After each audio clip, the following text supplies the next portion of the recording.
Welcome to YouTube, the home of algorithmic isolation. So tonight we might have a special guest. I'm not gonna say who it is until he shows up. He's a big YouTuber.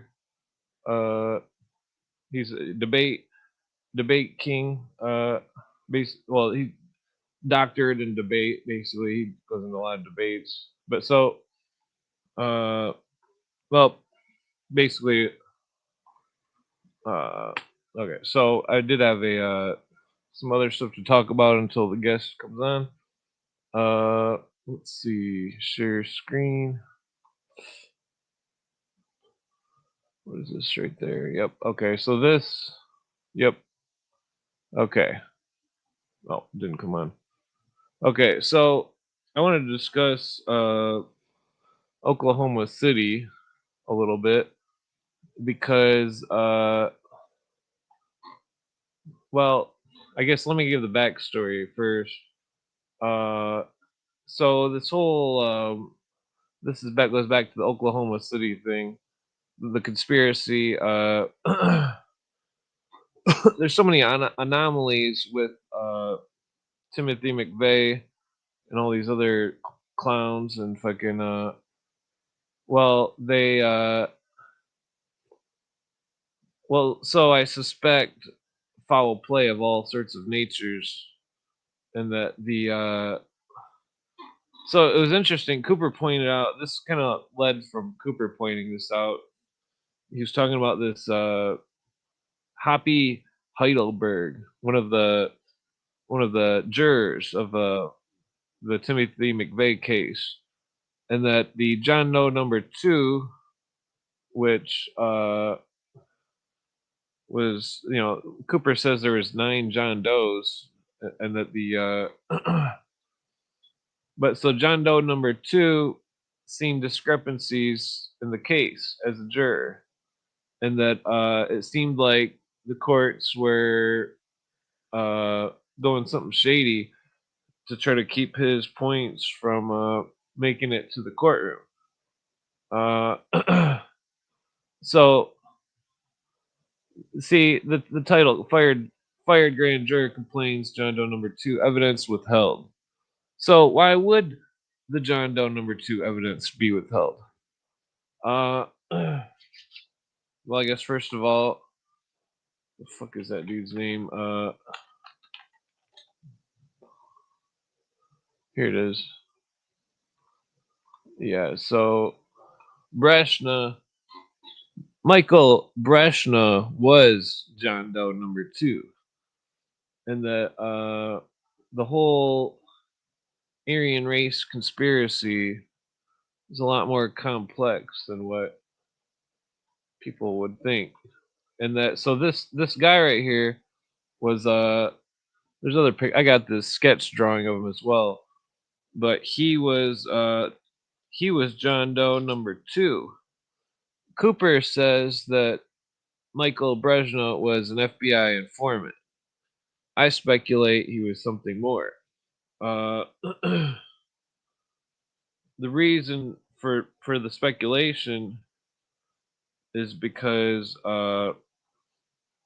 well, there used to be audio on the internet on YouTube of Brezhnev making a phone call to the director of the bureau. Well, this I had no way to verify if the audio was real or not, but the audio was him on the phone, Brezhnev, with the director of the bureau, and that the director of the bureau was quote unquote telling him to see. I don't know if this is true or not, but it sounded like it was real. But the basically the audio on the audio, the guy that Brezhnev was talking to, who the video claimed was the director of the bureau, told him to use quote live stuff. And so I think that there was something really fucked up going on with that Oklahoma City, and that the conspiracy, that was the American Reichstag, where the fucking conspirators had it mirrored the Reichstag, and that the Cooper points out that his team had gotten the seismograph records before the FBI confiscated them all across the city, and that those seismograph records showed that there was two explosions, not one. And so the and that for the court, the filibuster, the juror, I believe, is because that Brezhnev was either being in some sort of witness protection, or he was uh well, I don't think he was. I think he was an undercover or something. I mean, at minimum, he was an informant. And so I guess I'm just gonna read this article here because it has to do with the shenanigans that the courts are pulling. Let me just try to keep an eye on the bottom in case we got any guess. A grand juror complained Thursday he was fired from Oklahoma City B-word investigation after he questioned why prosecutors ignored evidence about possible suspect John Doe number 2. That's not fair, said the juror, Happy Heidelberg, 55. Uh, let me see if I can bring up the image of John Doe number 2. What the fuck's on keyboard? John Doe. What the hell would it be under?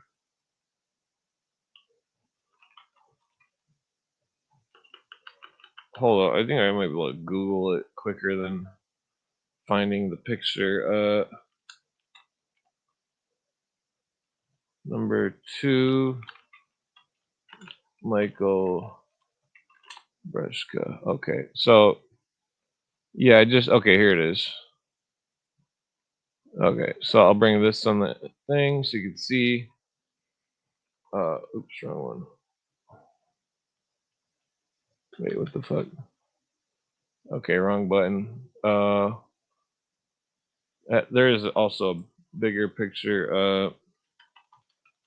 But this, well, I guess I could bring on the other one. That's not, I can't read that. So, hold on one second. So here's the suspect. Damn it, wrong button.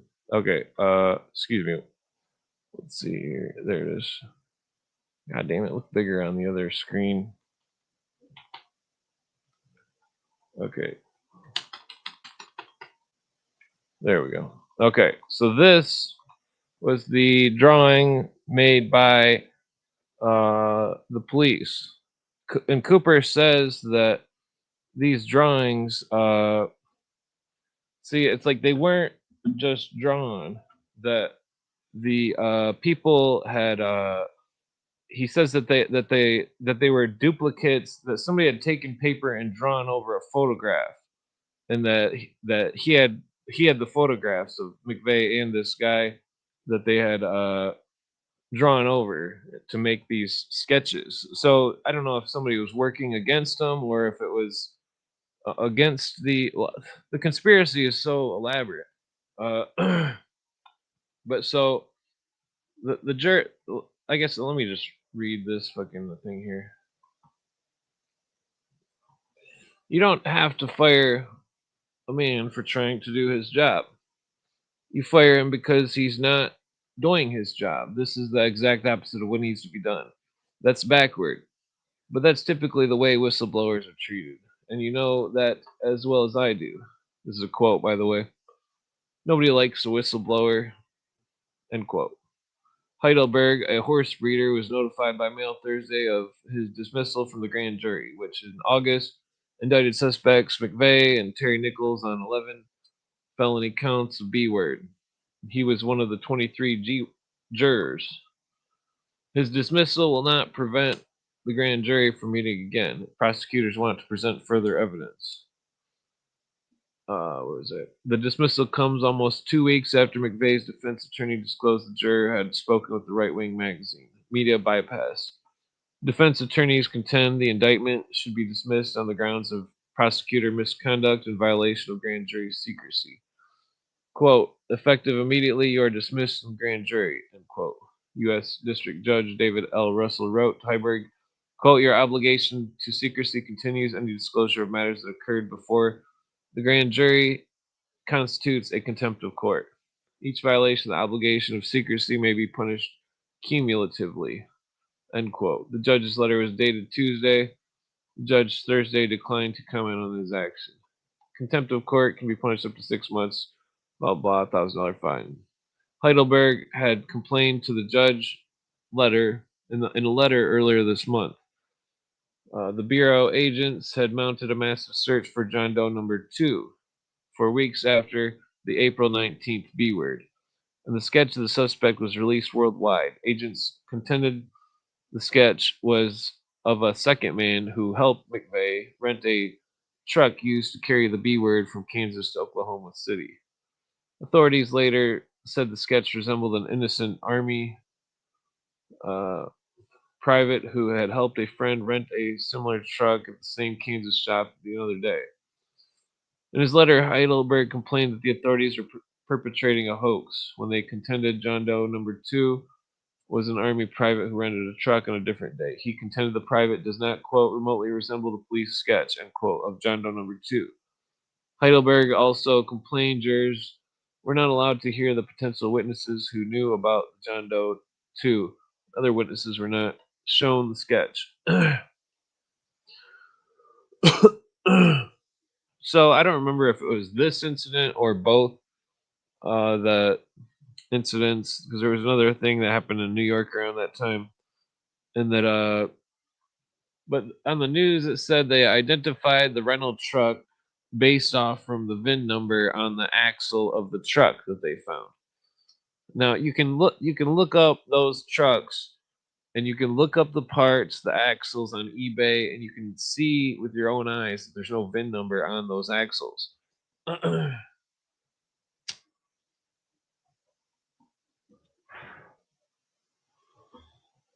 The oops. So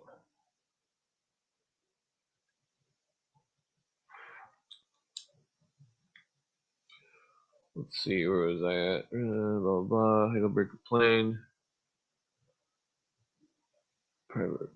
Complained the authorities were perpetrating a hoax when they contended rented a truck a different day. Yeah, so there was something going on where it seemed like the authorities were possibly someone might have been a double agent or something and was trying to aid and abet John Doe number 2 and 1, or just 2. Okay, so his letter suggested a new grand jury continue the B word investigation next year. Asked if there was a deliberate government cover up, Heidelberg said, quote, I don't have any idea. I just want to know. I mean, I just want the truth. I don't care what it turns out to be. If it makes me look bad, I don't care. I just want to know what the truth is, end quote. Heidelberg said he did not consent to an interview with Media Bypass and thought he was just visiting a reporter. He said the reporter secretly taped him. Quote, I never told them I was on the grand jury. Never gave them my name. Half the stuff he wrote was wrong, end quote. The juror said of the story in the magazine published in Evansville, Indiana. Heidelberg said he does not believe he violated the grand jury secrets. Asked if he worried about going to prison, he said, quote, my crystal ball is in the shop. That would certainly be the wrong thing to do. I don't know what they're liable to do, but that would certainly be stupid. That wouldn't be very smart. How are you going to get anybody else to serve in a grand jury if you're putting them in jail for doing their job? Question mark. I'll never serve again. That's for damn sure. And there might be a lot of other people out there who see my situation and say, boy, forget that. I don't need to go to jail. I'm not serving in any grand jury. End quote. The juror is represented by an attorney, John DeCamp of Nebraska, who is considering asking the U.S. Attorney General to investigate the allegations of prosecutor misconduct. McVeigh's lead defense attorney said Thursday he plans to ask Russell to appoint an independent counsel to determine what should be done in regarding the grand jury's allegation of prosecutorial misconduct. So remember, McVeigh's doctor, that the defense attorney for McVeigh hired a doctor named Jolyon West for an examination of McVeigh. That same doctor was involved with very high profile patients, such as Donald DeFreeze, such as damn it, I'm pretty buzzed. Damn it, I cannot think of the other names. But so I can't remember who's if McVeigh's attorney might have also been a. I think it was that one dude. Hold on. Uh, let's see. I think it was that dude that was involved with that Operation Phoenix thing. Who was no Stephen Jones, the lead defense attorney. Who's the other ones?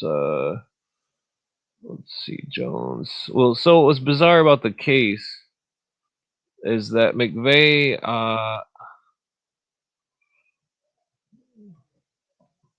What's bizarre about the case is that McVeigh. Why the fuck did my camera go weird? McVeigh committed a crime in one state, and then he was charged in a different state. That's unconstitutional. Second of all, McVeigh's body was supposedly burned before the 36 hours after the execution, which is illegal in that area, in that state. I think it was Colorado. It was legal at the time. And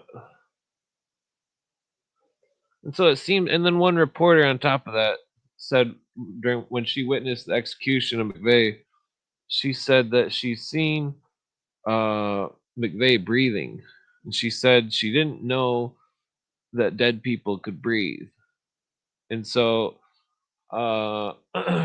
which the poor lady wasn't too bright. It's obvious that McVeigh was alive,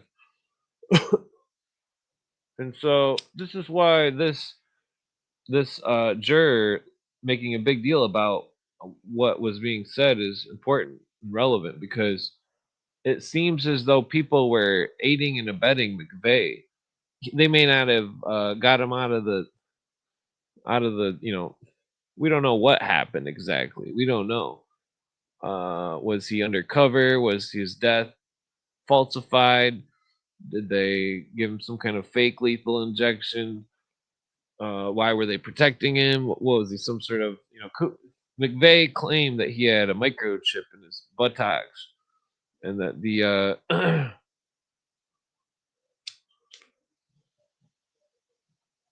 question is, was it an RFID chip or was it some sort of voice to skull technology? And then that also begs the question: if he had an RFID chip in him, and they knew where the fuck he was the whole time, then what the fuck? They would obviously know it was him. Uh, there wouldn't need to be any identification because, I mean, if the military had an RFID chip in him and he was, they would know where his location was at all times. And so, uh,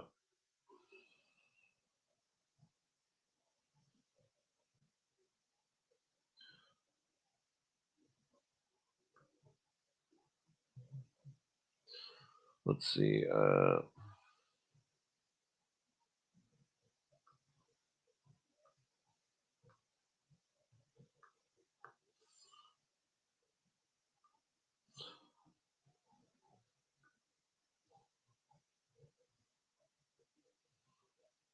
Let's see.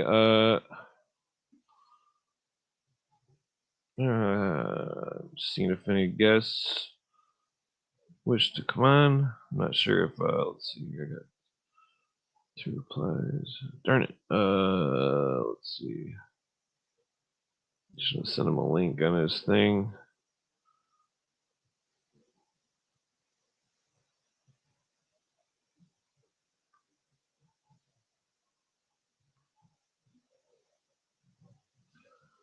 I'm just seeing what's streaming. Okay. Where was I at?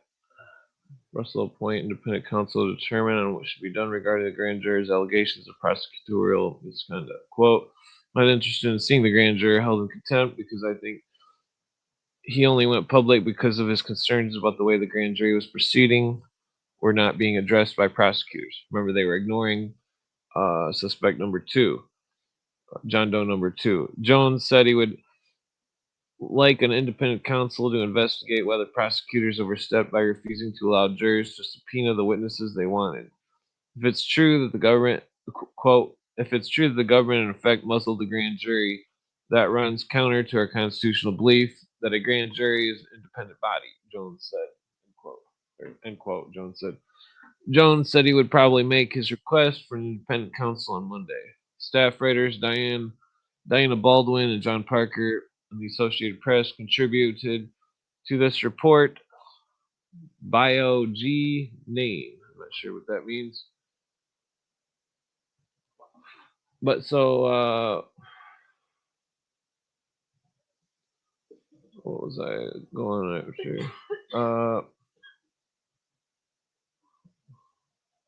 Yeah, so the Oklahoma what's going on? I didn't see you guys comment. How can anyone not be in contempt? I've had the judges when I was in the custody court. They threatened to throw me in jail. Oh, oops, wrong one. They threatened to throw me in jail for asking simple questions, such as how can what was the question again? How can this be a civil court with criminal punishments for not you know damn it, that's not worded right. I worded it different and the guy couldn't answer. He was really pissed. He's like, I'll throw you in jail. I was like, well, answer the question first. He didn't throw me in jail. Let's see. Yeah, they claim there's no link, but I think there's a link with the Oklahoma City B word. Let's see here. So there's more to this, but I've got some other stuff that I was gonna. Where's it at? Maybe it's on my phone. No. So I've been going over the alien stuff lately. A lot of different alien stuff. I think I've already read that one.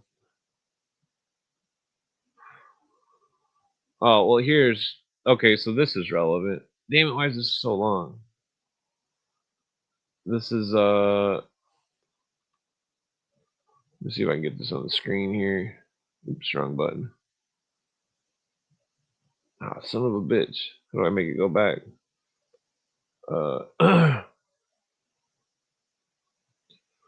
Okay. Yeah. Okay. So this was about one of the people that was involved with the Phoenix scheme. This is the staff study of allegations uh, pertaining to the Department of Justice's handling a contract with Inslaw Incorporated. This is about the I forget the official title of that.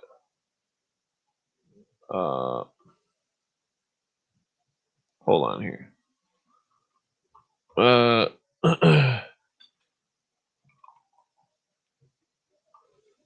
Okay, study of allegations.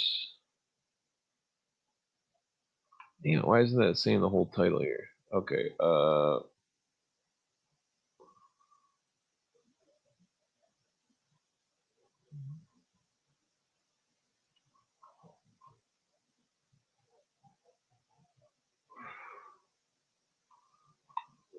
on.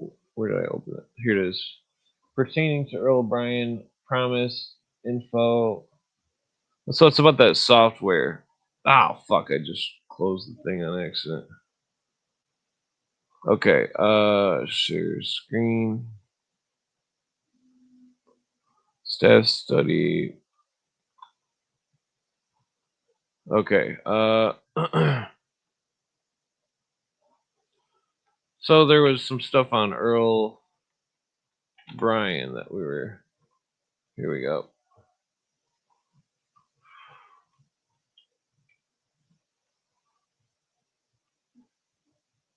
So Earl Bryan was part of this Phoenix thing.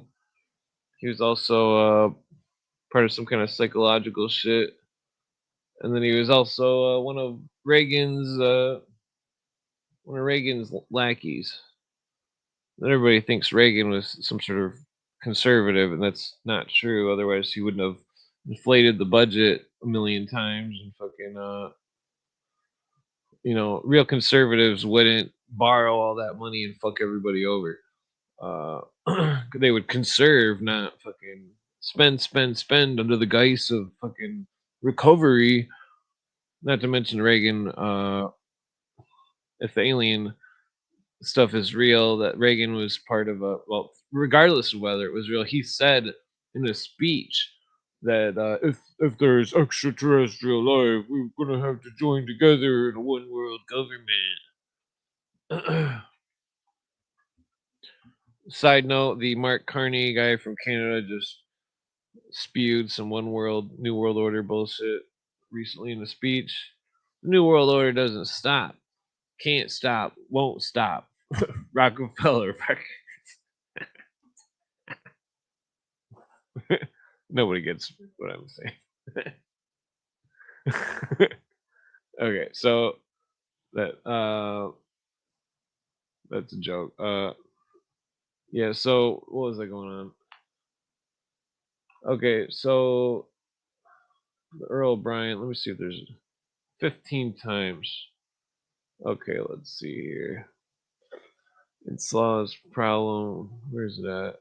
Hadron. So yeah, Hadron was connected with it was a company connected with um the fuck is that called? Info Technologies, which was part of, I think it was Jolly and West company, uh and that they were claiming it was all about backdoor surveillance and software, but I think that it was possibly something more. Uh that I think that the surveillance part was some kind of I think they were covering up some sort of hypnotic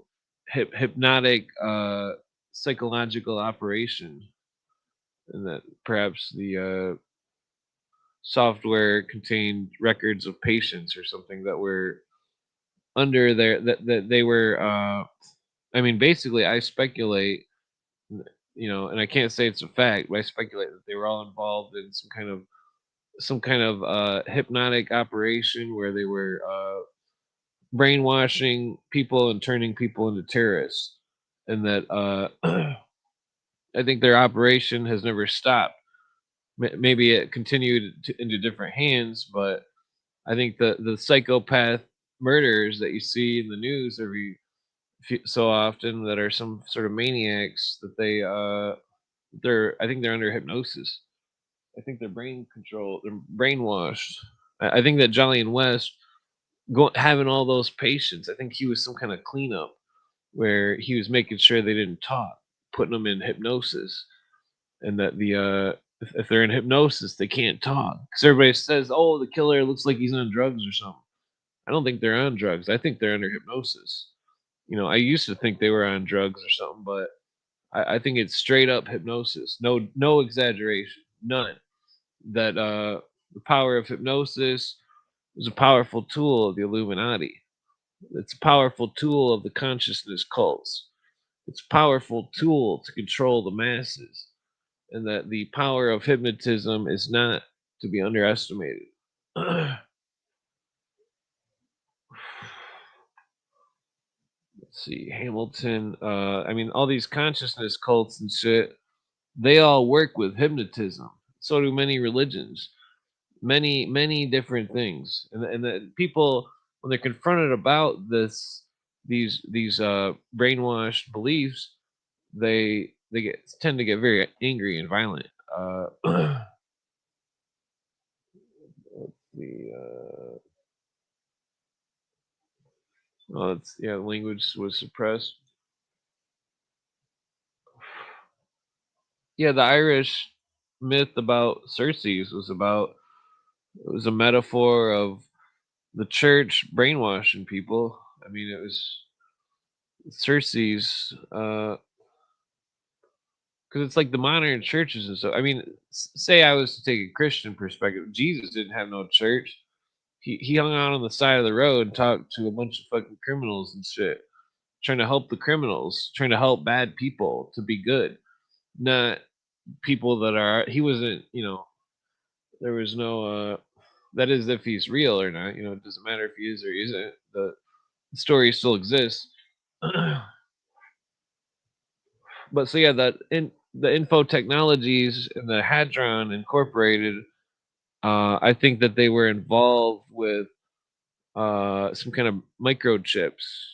And McVeigh claimed he had a microchip.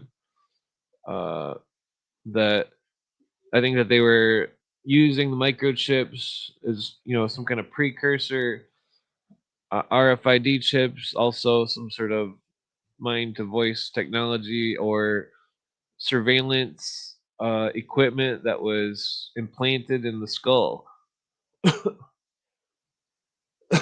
I think people were turned into human surveillance people where they were being monitored, and that they were. I think this whole thing is, because I've been looking into it, I haven't fully. I should have saved a lot of screenshots and shit, but I didn't because I'm get stoned and forget. But the what Cooper was saying, it's all just off some episodes of Cooper that I overlooked, where he usually I don't get into the certain types of conspiracies, but some of the stuff I think I've overlooked about Cooper with the because it's like this whole Phoenix thing. He I mean, other people have said it as well too. JJ's brought it up. The what well, I think that's part of what caught my eye of the Phoenix thing is like synchronistically. I don't know how to say that. Basically, it's like the same week that me and Todd did that episode about that one about the Lethal Weapon and Operation GCD's channel. That was like the same week I was hearing Cooper. Like I think it was episode number 600 and no.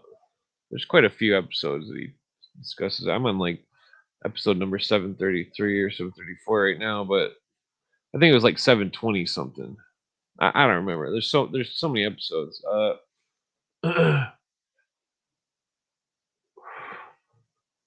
Okay, so yeah, the Hadron and Info Technologies, Earl Bryan. Let's see. So yeah, they were players in this big thing. Uh,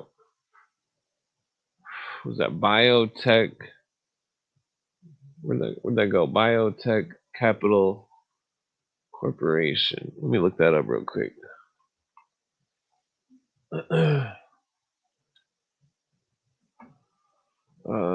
Biotech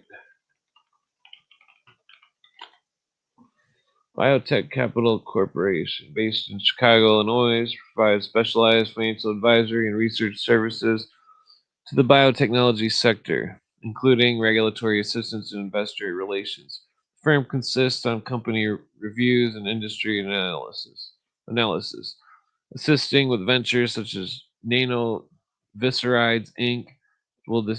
It is distinct from other entities like BioCapital Holdings. Offers corporate business planning, blah blah. What is should be some biotech corporation reports earnings. Let's see if we can biotech capital corporation implants, bone formation. So I have that. I wonder if they're involved with implants or something. Was that? Do you know the work of Sabrina Wilson, Body Network Control Hacking the Bioheats? I'm not familiar with that. I'm familiar with some of the older stuff though, like Delgado and what's his name? Cooper does a 6-part brainwashing episode where he goes over so much shit. It's overwhelming.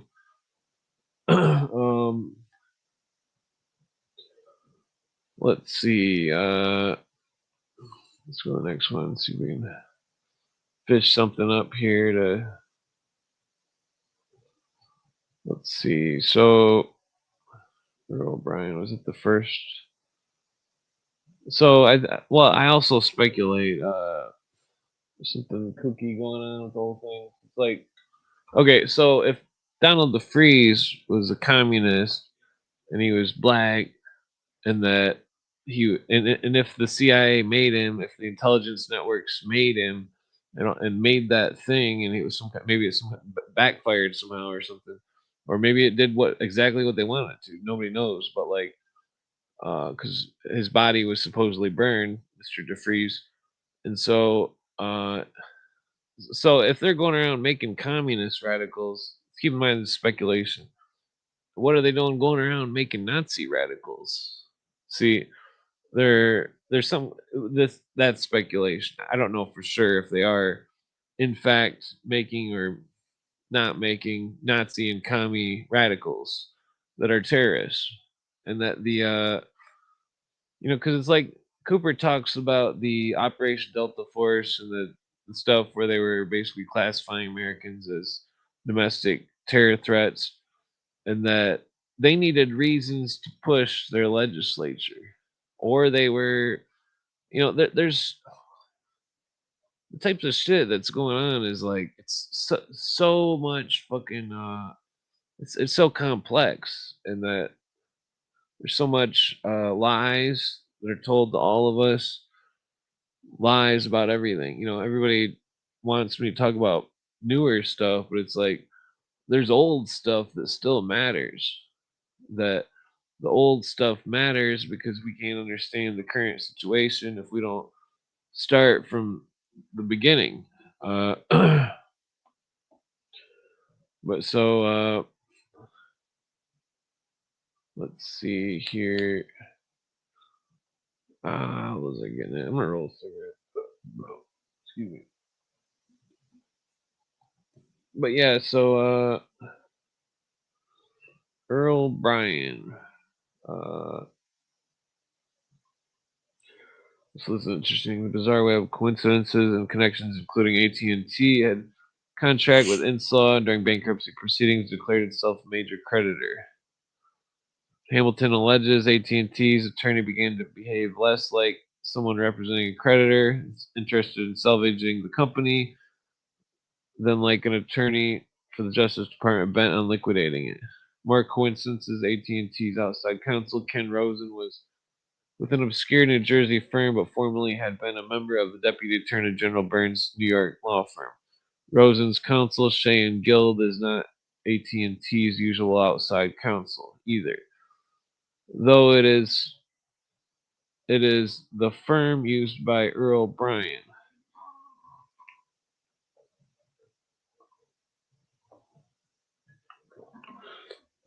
Based on questions, the failure of high Justice Department officials taking the action to investigate serious allegations of misconduct.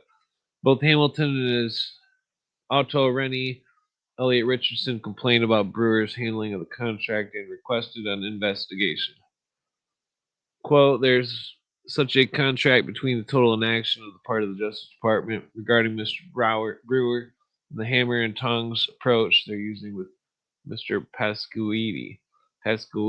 Pascudo. Okay, so what? Damn it! I forgot to send out a couple of invites.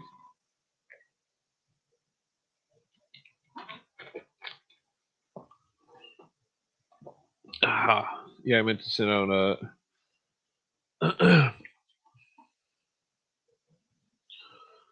let's see.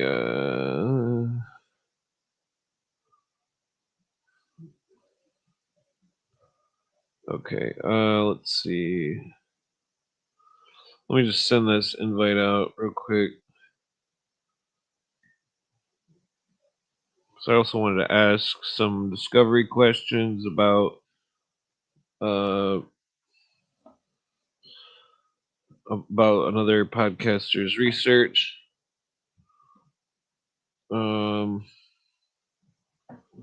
Let's see here.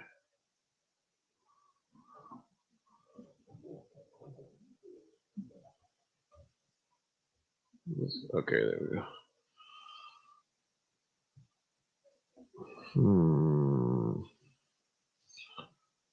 Damn, why isn't it showing up? That's freaking retarded. Okay, this is. Damn it! I'm looking for.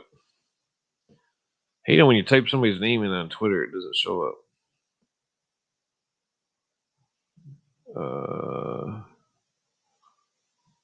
Wait, I know. I remember the writing. Okay. Okay. Sorry, I'm slow. We got any questions?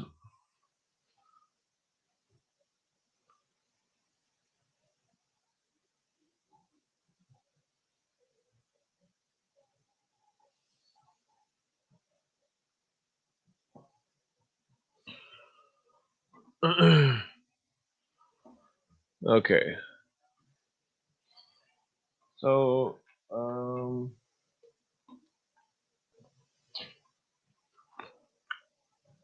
yeah, the somebody was bringing to my attention. I guess I got some phone stuff that. Well, I guess let me switch. Well, so I speculate that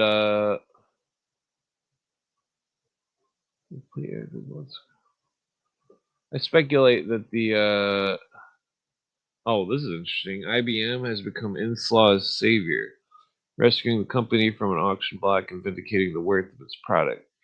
Meanwhile, some Senate staffers looking at the Inslaw case believe that it raises questions from Project Eagle, a much larger scheme to computerize the Justice Department. A $200 million contract is scheduled to be awarded before the end of the year. The deeply troubling questions about Inslaw remain. If anything, they are magnified by last week's departures from justice. Why and how high? Excuse me. Start, Bill Hampton says, with Hadron, for Hadron is indeed a Leahy allegedly boasted, quote, well conducted in the administration, unquote. It is controlled by Dr. Earl Ryan, longtime friend of Ed Meese, who owns Financial News Network. Who the fuck is Ed Meese? I'm gonna have to look this dude up. Ed Meese. Damn it.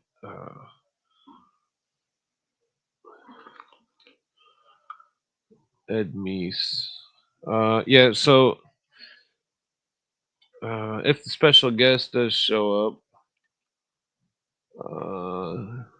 Ed Meese, here we go. Edwin Meese, born 1931, December 2nd. American attorney, law professor, author, and member of the Republican Party, has served in Ronald Reagan's gubernatorial administration. What the fuck does that mean?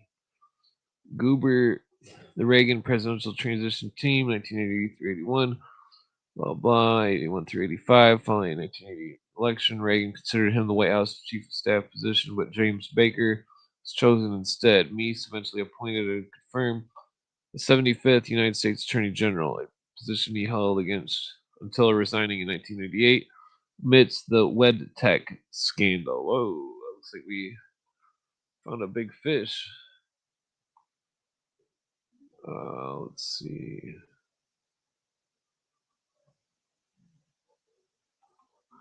WedTech scandal. WedTech Corporation was founded in Bronx, New York by John Mariana, who had owned and operated the Welbit Electric Die Corporation and manufactured parts baby carriages. After reorganizing the company as WedTech in 1980, Mariana brought in a partner, Fred Neuberger.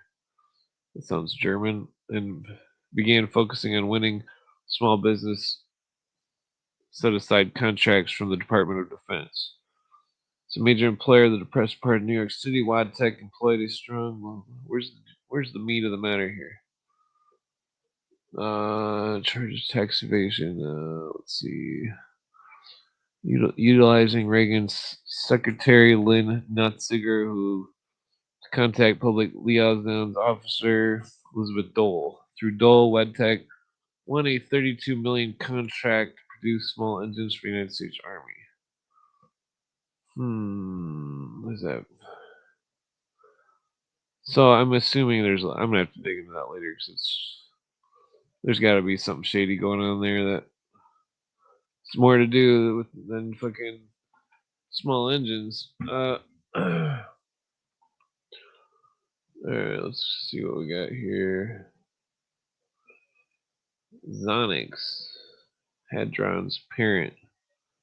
Zonix. Hadron kept bouncing back with a little help from Uncle Sam, namely contracts with the Pentagon, fat settlement with the Agency for International Development, and most recently a gigantic contract with the Department of Justice. Hadron's government connection can be traced to Earl Bryan, the president of Zonix, Hadron's parent, until October 1977. Bryan slipped away the company discreetly just 6 months after Zonix rolled over and agreed to the SEC injunction. Bryan was never charged with any wrongdoing.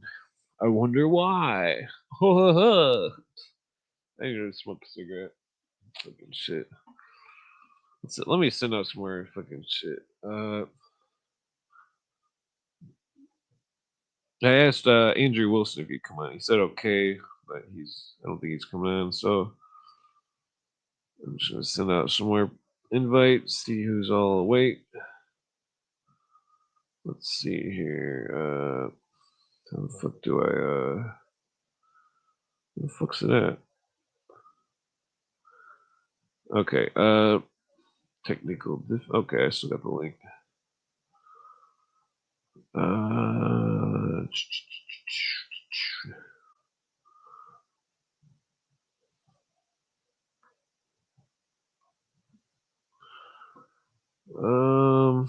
Who else was I gonna send a link to? Fuck, there's somebody else. No, let's see. I forgot to send a link to Dan. Maybe he'll come on. Okay, so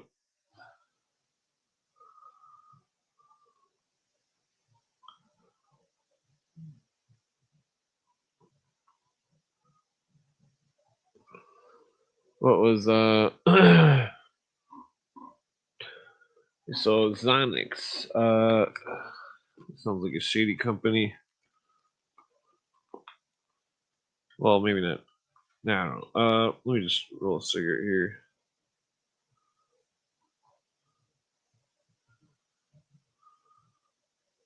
Can we roll you one too?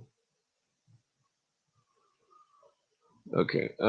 Have you read the missing 15th chapter of Behold, a Pale Horse? Yes. I've read it on the air, but I recently took off all my live streams because they weren't getting any views.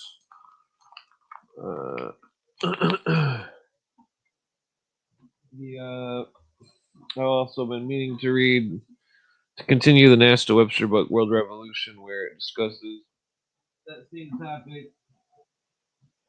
She writes an entire chapter about it as well. And you must understand that topic is about Illuminati and has nothing to do with Hebrews. Okay. Okay, sorry, I was just rolling up a cigarette. My shitty cigarette rolling thingy. Yeah, the store cigarettes suck. Fucking I looked up and like it said the cigarettes had the fireproof in the paper. That's bullshit because I rolled up a joint or I rolled up a cigarette with a zigzag light paper with the filter in it and kept going out. So I bought a fucking bag of tobacco, which I probably need to quit smoking. Let's see here. So, is that Brian back to Hadron's board? 300K Infotech. There it is. You see Infotech. Reference to info technology. This little thing. I wonder how many. I wonder if we can find some other interesting names in this document. There's got to be more. So, oh, here we go. The size of Acumedic's newest deal with the government was raised old questions about the man behind Hadron's subsidiary, Dr. Earl O'Brien. His connection to Ed Meese, a venture capitalist and former neurosurgeon. Dr. Brian practiced medicine in Vietnam. See that? Excuse you. See the that. Let's see. I was just giving my girlfriend a hard time for burping. I'm just joking. Okay, so uh, yeah, so Earl Bryan was the surgeon, neurosurgeon specifically. What kind of neurosurgery was being done in Vietnam? I mean, it's possible that people were getting murked in the face or something, but I doubt that. That's where Cooper alleges they were implanting uh, some sort of microchips in people's brains. Microchips. Why do you think they got giant companies called Info Technologies? And why do you think Earl Bryan wasn't prosecuted? Because he is working for the government, some sort of secret government.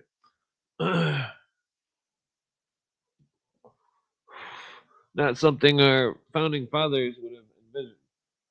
Uh, hmm. Yeah, so looks like we got no guests.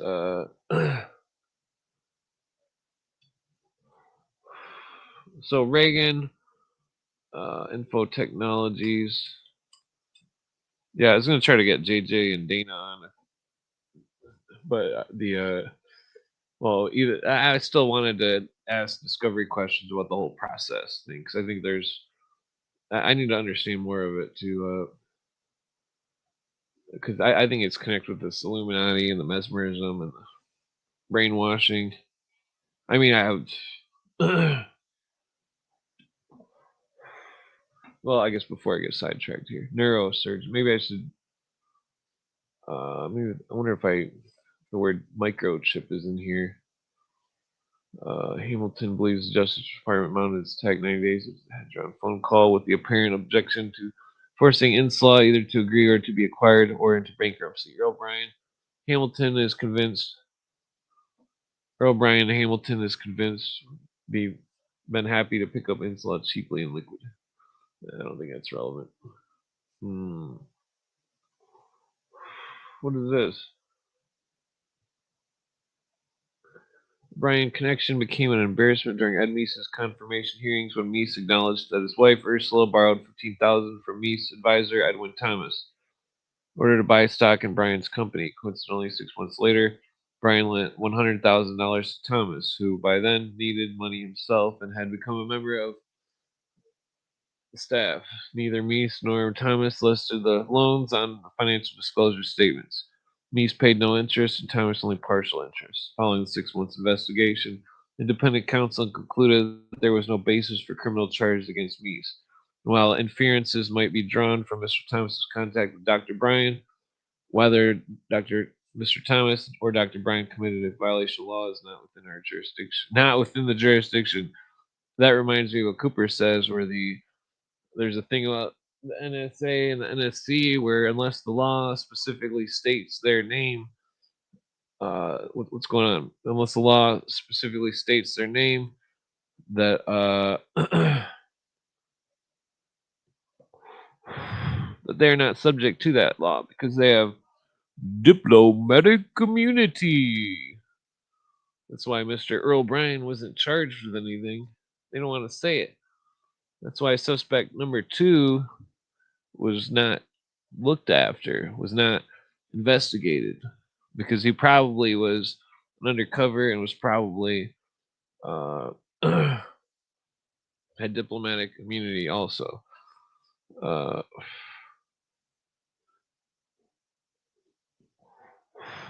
Jonathan Miller Hebrew is not Hebrew; it's more ancient than that.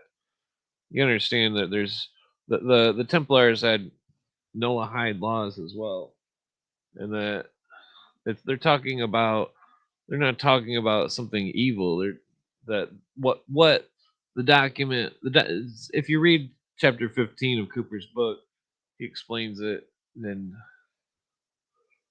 oh, it's just a subject for another day. We're not talking about that today.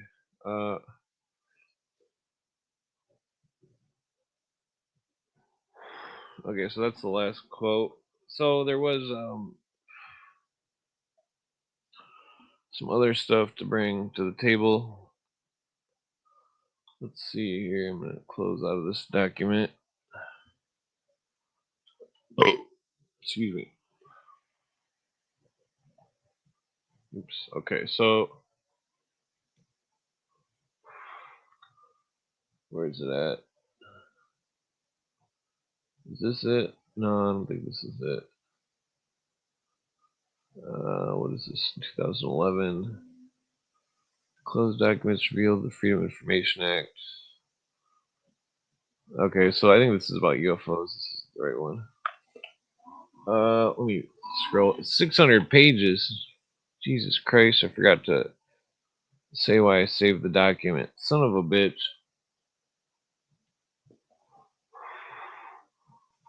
That happens way too much. Let's see. So, no, that's not it. I got too many books going on here. Studies in Intelligence, William Colby. Is this the one? I think this is it. No, this was about the UFO shit. Damn it. I mean, he's possibly involved with the other thing, but let's see. I did have another UFOs. PSYOP discussion of the National Security Council. No, that's not it. Damn it. Okay, I'm gonna put this shit out.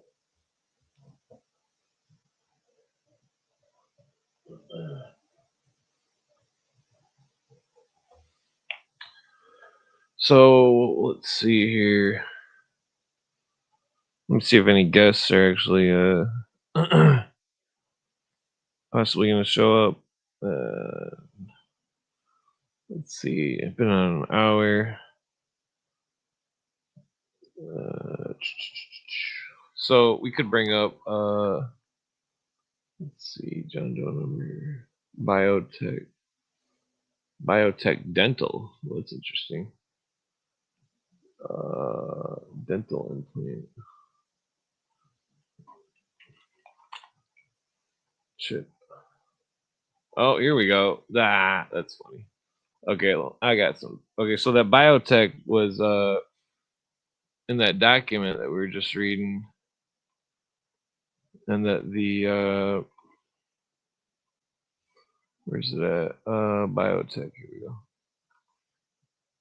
Biotech. Oh, it didn't come on. Biotech firms like BlackRock Neural Network Neuralink, and Science Corp are actively implanting brain computer interference chips to treat paralysis and disability. Keep in mind they could possibly implant chips for many other reasons, especially if they're connected with the fucking info technologies and the Earl Bryan scheme. Uh, let's see. Neuralink has implanted the N1 chip in at least 5 patients, allowing them to control digital devices. Blah blah.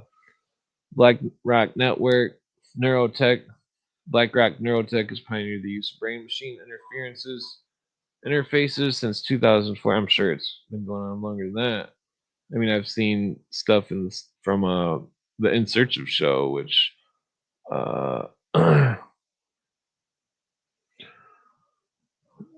which chapter? The well, so you can just simply read the document that we're discussing earlier about chapter 15 of Cooper's book. Replace every word with Illuminati, and then you'll have the fucking doctrine of the Illuminati, which Nasta Webster shows in her book World Revolution side by side with the writings of Weishaupt and Barul and all these other clowns that fucking that they wrote it long before it was ever, and that it wasn't that Weishaupt and these other people, they were Catholics. They were Catholics. The Catholic conspiracy is vast, and that Max Heindel in his book Freemasonry Catholicism, he discusses how the merging of Catholicism, aka the whole of Christianity, and Freemasonry, and so the New Age religion, it's a very powerful thing. I see many people who are very wishy-washy on the New Age religions, and that I see their posts on Twitter and stuff, and that they don't understand what they're doing when they're perpetuating it. That they don't understand that it's a system of mesmerism. Uh, well, you gotta understand the Jesuits aren't necessarily Jesuit.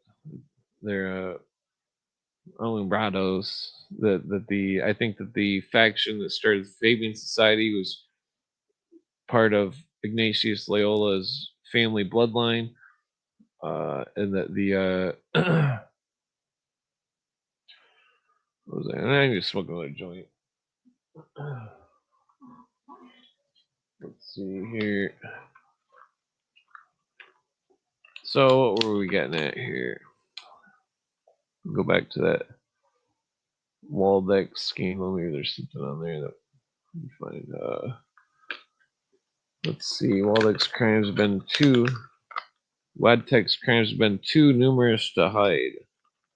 Independent counsel was appointed by Congress, which later changed Attorney General Edwin Meese with complicity in the scandal. A close friend had worked as a lobbyist for the company and sought help from Meese on WedTech contract matters. While Meese was never convicted of any wrongdoing, he resigned in 1988 with the independent counsel delivery report of WadTech. Independent counsel James McCain never persecuted or sought indictment of Meese, but in his official report, which is still confidential,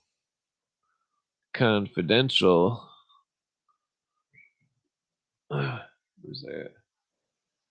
His official report that's still confidential. He was highly critical of Meese's ethics and urged further investigation of Meese's role in the scandal and others, such as Meese's efforts to help Bechtel corporations build an oil pipeline for Saddam Hussein's Iraq.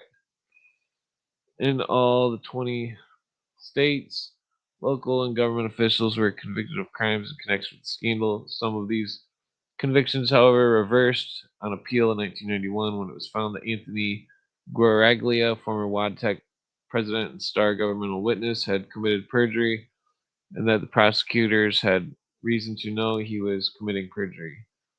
Guaraglia had been convicted of lying by stopping his compulsive gambling, and an appeals court found that the jury would have likely discredited his testimony if they'd known about perjury. Well, how do we know it's not perjury? How do we know they didn't just cook something up? Because they didn't like what he was saying. They can do all sorts of shit. They can do anything. Those fucking lawyers. Lawyers are fucking garbage. Let's see. Where was I getting at with this? WADTech scandal 1987. Let's see what we got going on here.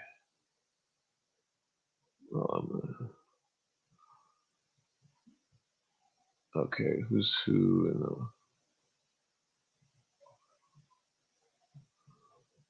Oh, god damn it. I knew it would do that. Okay, I guess it's good.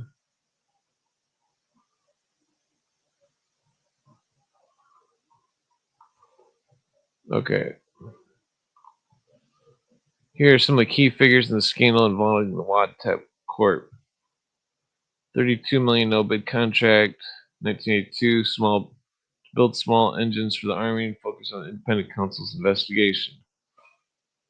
Firm is now in bankruptcy, now blah, blah, close associates, Reagan more than 20 years. Nofziger announced to the nation that Reagan had been kabanged in 1981, March 30th. A former aide to the Nixon, blah, blah, he resigned as Reagan's political director in 1982, January. Served as an unpaid consultant to Reagan's 1984 re-election campaign, blah, blah. Nofziger was charged with violating federal ethics laws and lobbying, blah, blah. Within a year of leaving the government, Edward Meese III.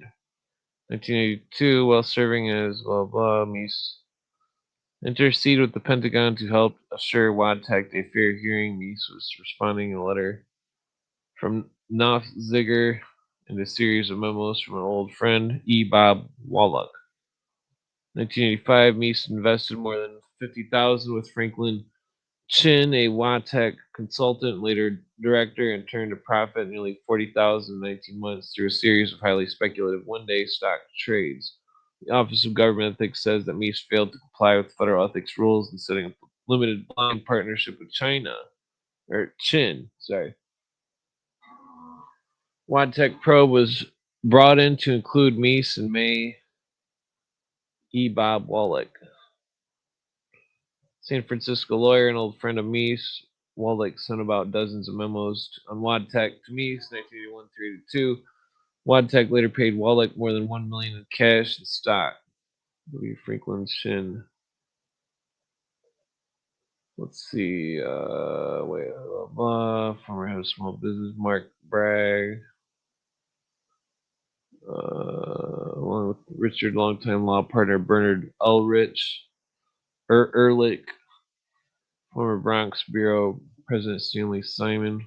Let's see here. Indicted last month on racketeering, fraud, extortion, bribery charges. WADTech paid $225,000. The law firm of Biaggi's son, the former Maryland senator, and his brothers, Michael B. Mitchell, were indicted in April. Charges conspiracy to block a congressional investigation of WADTech by their uncle, former U.S. Representative Parrin J. Mitchell. WADTech paid Michael Mitchell's law firm $110K. Okay. Looks like that's about all there is to that. Let's see. WADTech email. Okay, there's got to be more. Okay, so I did want to bring up some other stuff.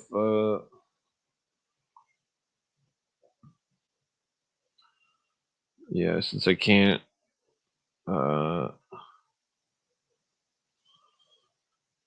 Yeah, Twitter won't allow me to log in on my computer because it thinks it's spam. Because Twitter is an asshole. And yeah, I wasn't even looking at. Well, I did have some stuff. Okay, so let's see the trial. Okay, that's not the article I was looking for.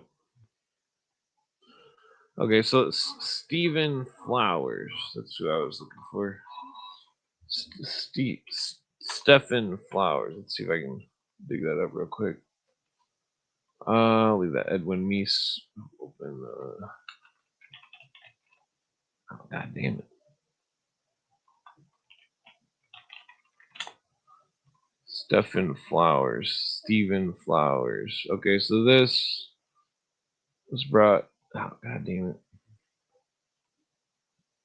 What the fuck is this shit retarded? Let's see. There we go. Okay, so Stephen Flowers. This guy is some kind of loser, neo-pagan movement, blah blah, left-hand path. So Flowers seem to be on the dark side. There was an order that was made by him. What was it called? Damn it! Oh, I'm not seeing it on here. Let's see. Hold on, this is the article I was looking for. It was about one of the books that he wrote.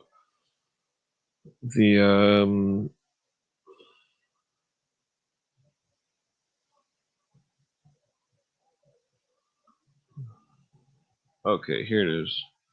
So it has to do with this.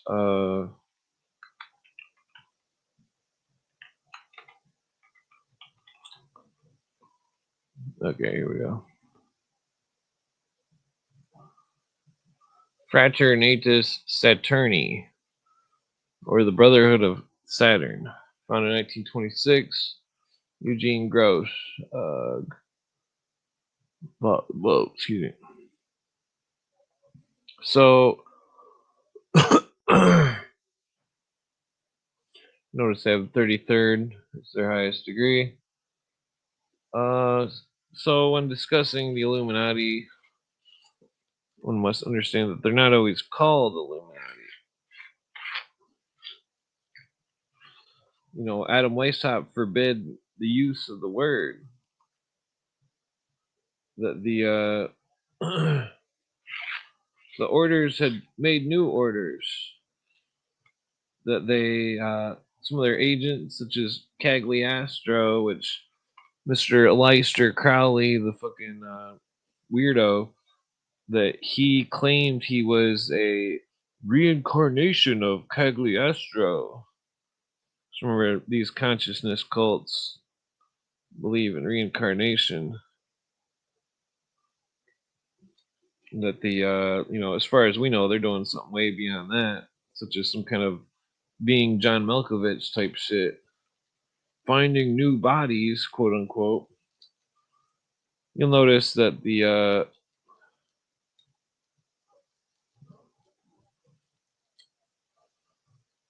let's see, yeah, you'll notice that this occult order from Germany,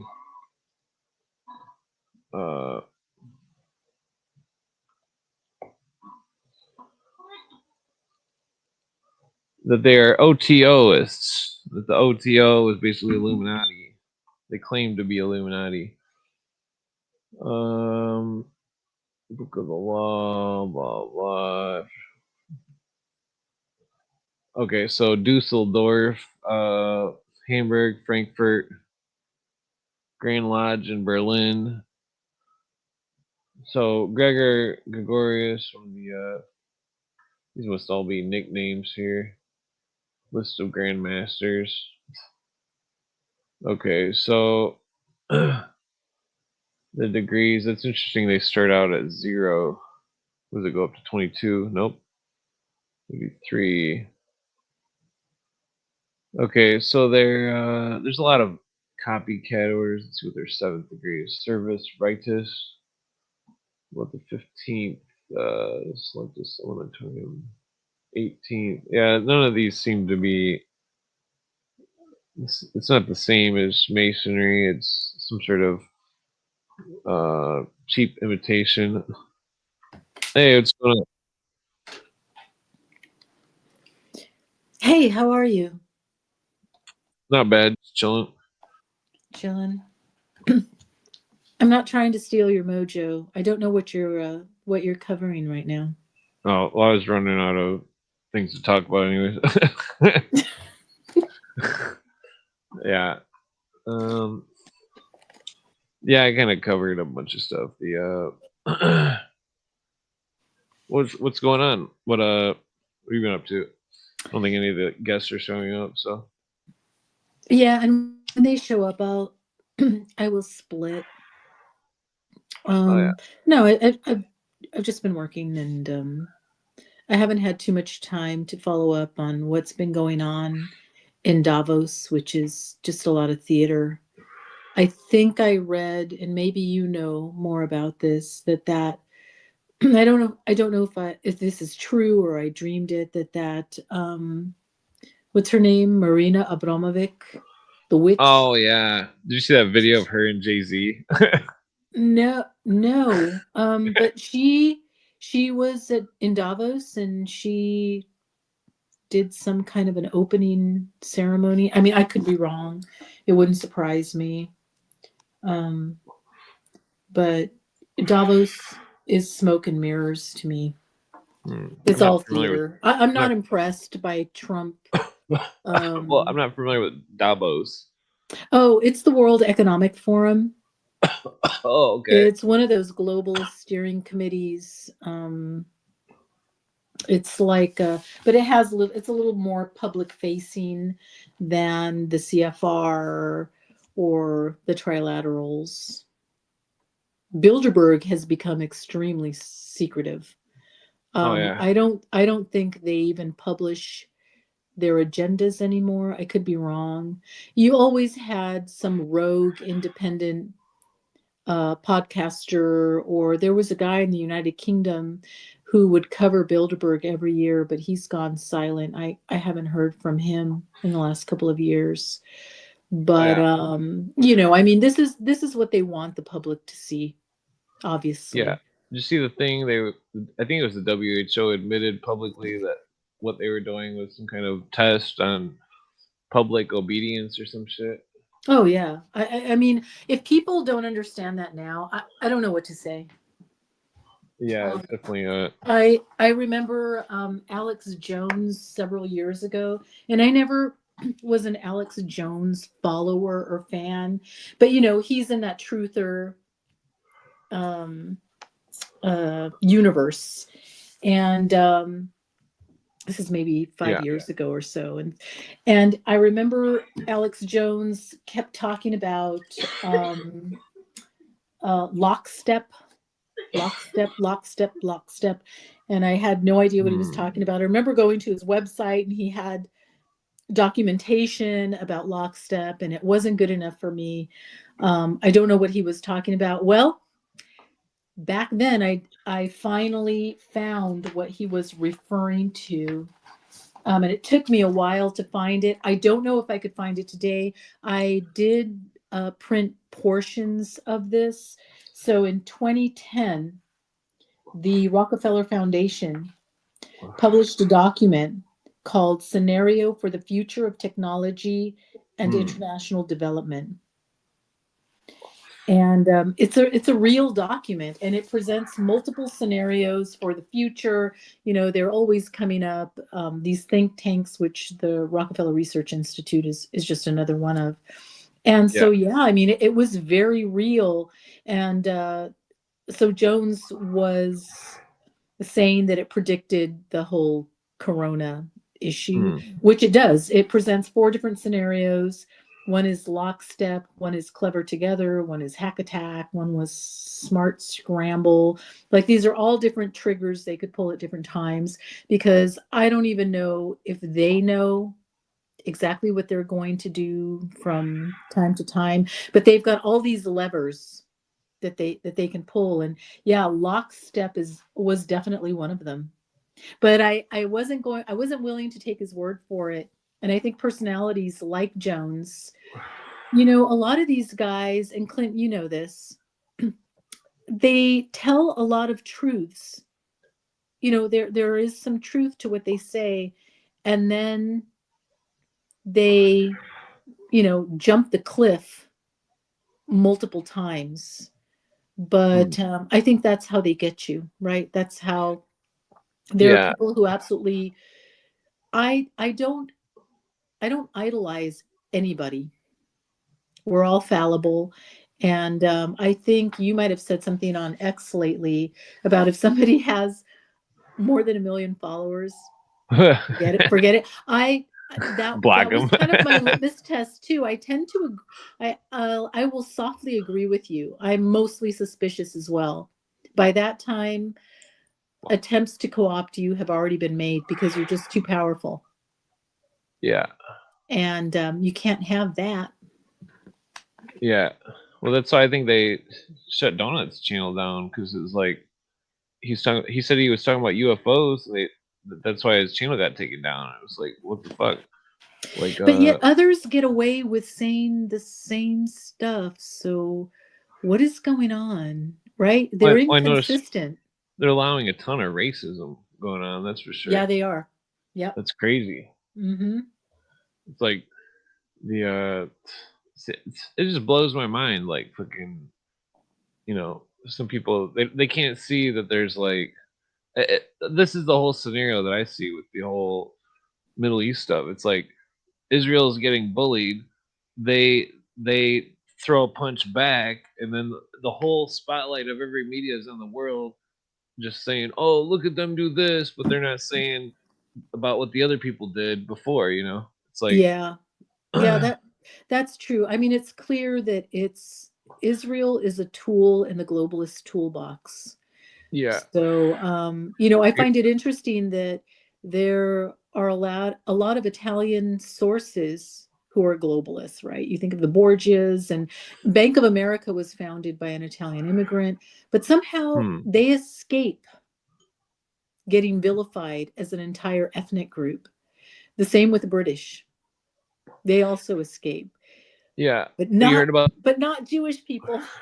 Oh yeah, you heard about that? Well, that's what Cooper says. Where he's like, he says in that one episode that I sent you, he's 733, I think, near the end, he says that's how you know it's not the Jews doing it, because the New World Order, Max Heindel and his fucking group of proto Nazis, they wanted to destroy every religion that was a race religion.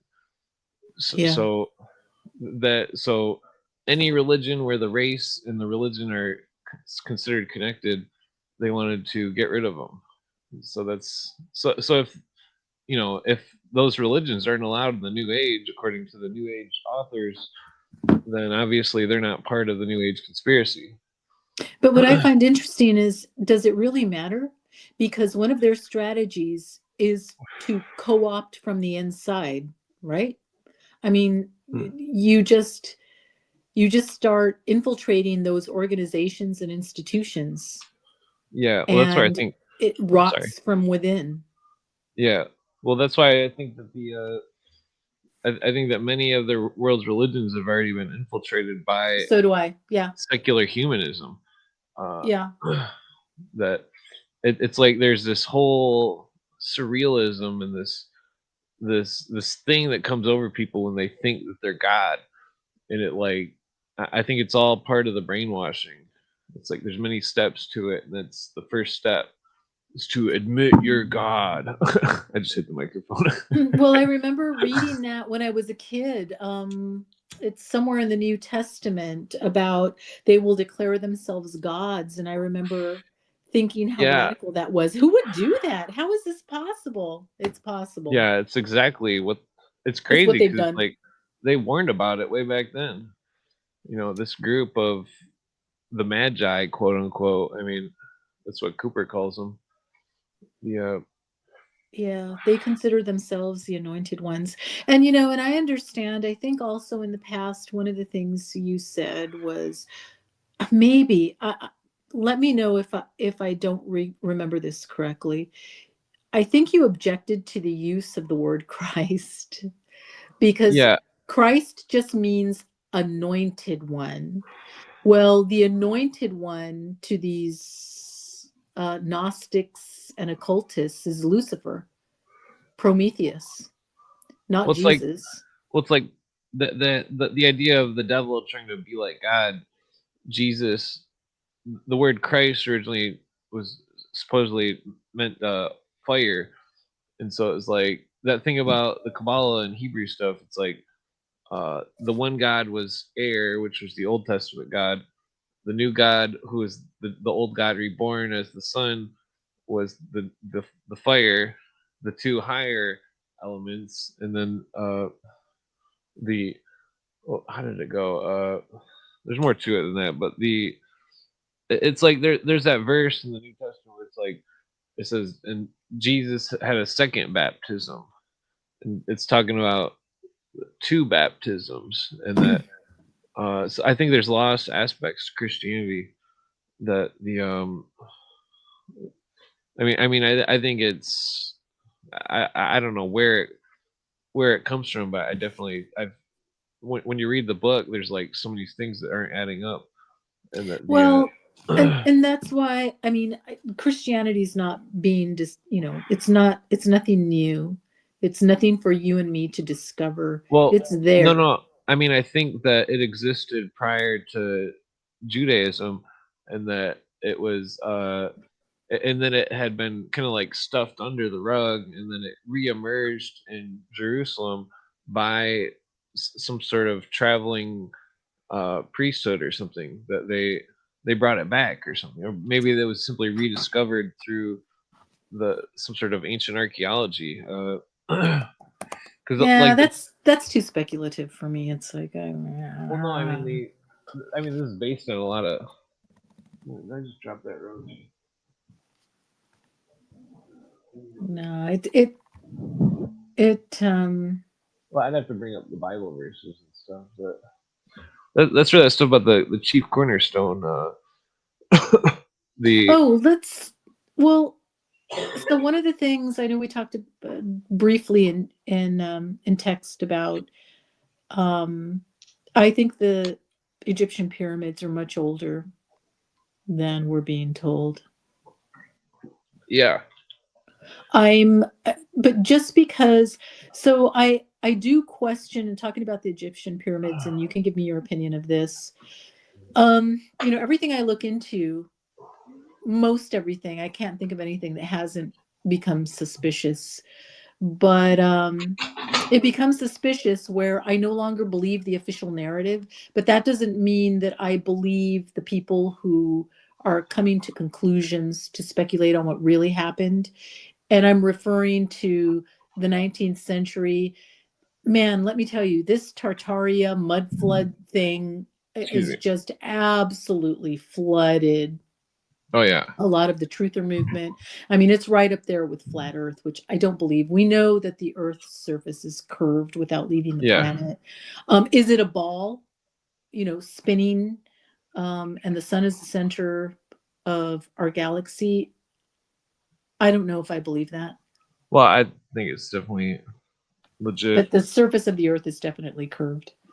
Well, so like the writers say that the pyramid was a symbol of Jehovah, and that the side had the trapezoid with the capstone removed, and that the pyramid capstone was was called HRM in Aramaic, which was Hiram or fire, and the and so the capstone in the Bible, this is the chief cornerstone, referencing Jesus, and that's the capstone of a pyramid, and that the damn, I forgot how the etymology goes, but it goes Hiram was the it was like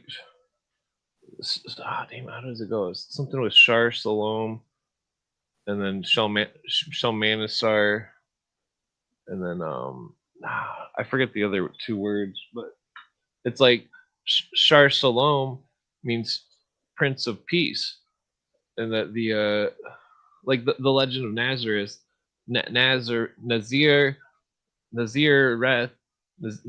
Eth is Nazir means prince, and I'm pretty sure the other part means peace. But like the story, it goes in a weird direction where none of the writers have written about it. Where it's like they're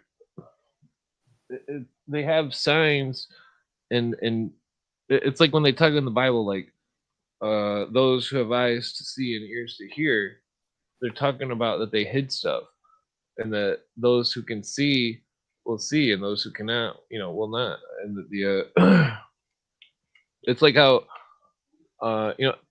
Jordan Maxwell says the reference to there's a reference to the Old Testament that says, "For God put great signs and wonders in Egypt," and that he speculates that they were talking about the pyramids.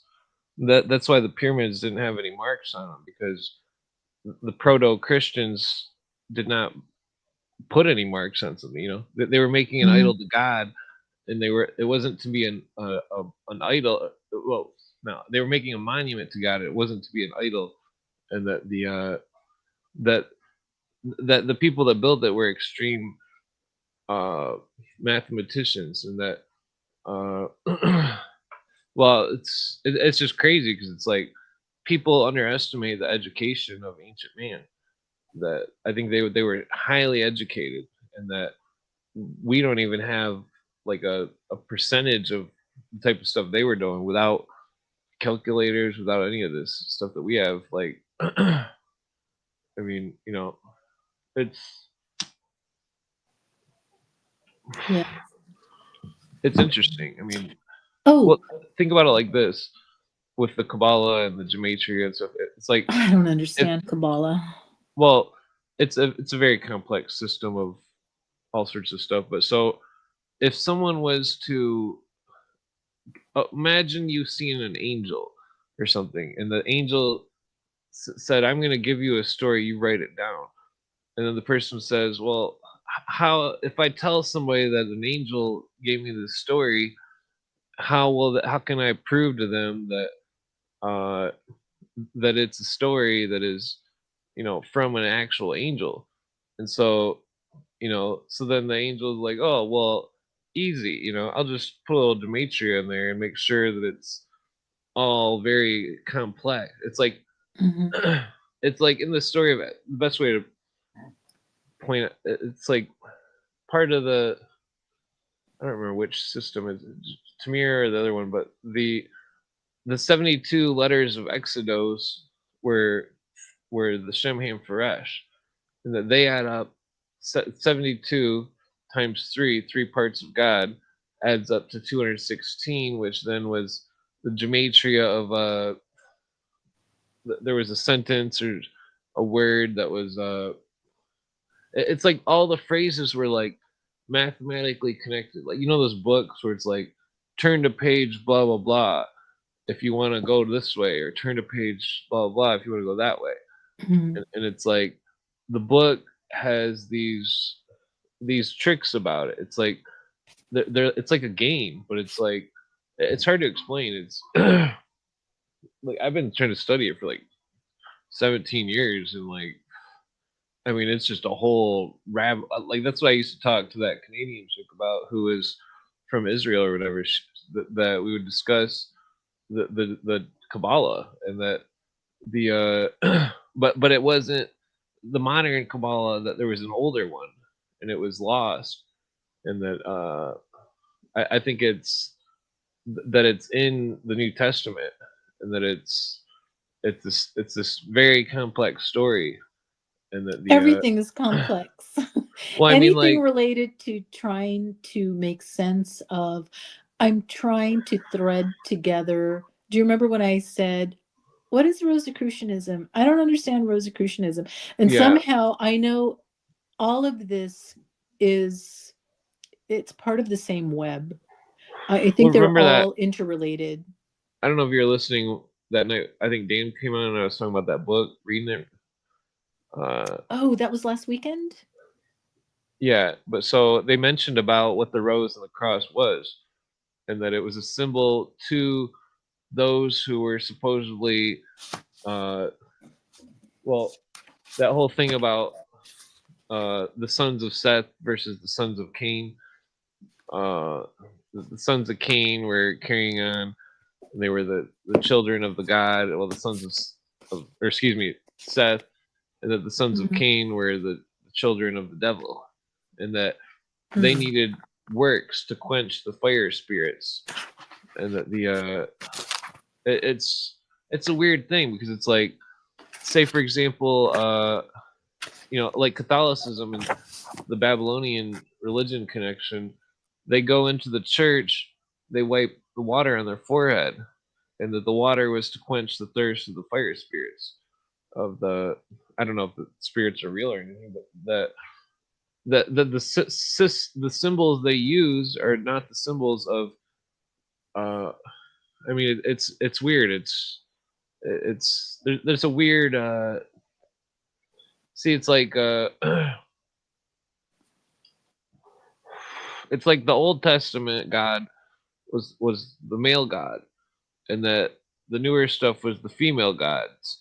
The female gods tended to be on the dark side, but like the but so then the sun god Son, uh, not to be related to the sun, but so they wanted to rebirth God as a man, and that the ancient story of some sort of elaborate initiations of rites, it's like if you compare the story of Enoch with the story of Hiram Abiff and the story of Jesus, the three stories all have the same going into the earth, and that two of the stories mention the nine pillars and that or nine arches, and that the I speculate that if some of the Nag Hammadi stuff, I bet you they reference Jesus and nine arches, but the I gotta look into that more, but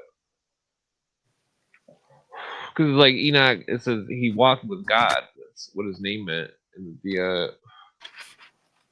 Well, there's there's a something. reason that Enoch was not included in the biblical canon. Well, I mean, they reference him though, and they reference his book in the New Testament. I can't remember which verse, but like, how was I getting at? Yeah, what the hell were you getting at? Well, it's like this great fire order that they're. It's like they showed what they showed what they believed in the Lion King movie. It's like if you compare that Freemasonry Catholicism book with the entire movie of the Lion King, you'll see what looks like literal references in the movie. They're on the Pride Rock, the joining of the different races but excluding of others. That's what's going on in the movie. Sweetie, I'd have no intention of watching The Lion King. Well, no, don't But watch it but it's to watch interesting it. that you bring up The Lion King because without kids knowing, they're being initiated into these beliefs. Yeah. Well, that has to do with the whole British Israelist thing. The British and it's like they thought they were the true tribe of Judah, quote unquote, and that that one lady Grace Powers brings it up in that Circle of Power documentary that's kind of hard to find, but I don't necessarily agree with everything she says, but the that they're showing that the new king is to be born, and then they show us murals at fucking Colorado Airport that get erased that show a German boy hammering a sword into plowshares. The new king, the new prince. They show it on the Dune 2 movie, the Dune 2, the newer one, that the new prince, half blood prince, is born and will rule them. There's this huge scene at the end where it's so elaborate and all that. It's like nobody can see the symbolism, and it's like people are not recognizing the secret religion that is practiced in front of our very eyes on the mainstream. And that because I've seen other people's Dune reviews, nobody mentioned that thing at the end, and I was like, what the fuck? They're all talking about it in some sort of supernatural way. It's not necessarily supernatural at all. It's a racist conspiracy. I mean, that's what it is. I mean, people don't like the term racism, but it's a real thing, I thought the term racism emerged out of Maoism, communism, essentially. I mean, Marx was a racist. That the He was a self-hating Jew who impregnated his housekeeper, who slept with him and his wife in the same bed. never Ew. held a job in his life, and I'm very doubtful that he actually wrote the Communist Manifesto, of which I have 2 copies, of Yeah. which I purchased at the Green Apple bookstore in San Francisco. And I had to ask for them because I couldn't find it. And the guy's like, "Oh yeah, follow me." And I felt like walking in there and just trolling him and saying, do you have Sean Hannity's latest book? Just so they could throw me out of the bookstore. Yeah. By the way, I don't like Sean Hannity. I mean, I think he's a creep. I think the right, the Republican and Democrats are, they're 2 wings from the same birds. I think that there are earnest people on both sides, but right now there's crossover taking place. You've got Hitler followers on one side, but they're still considered fringe. And then you've got the Marxists on the left. But I don't think there's any hope because those kids are being indoctrinated from a very young age.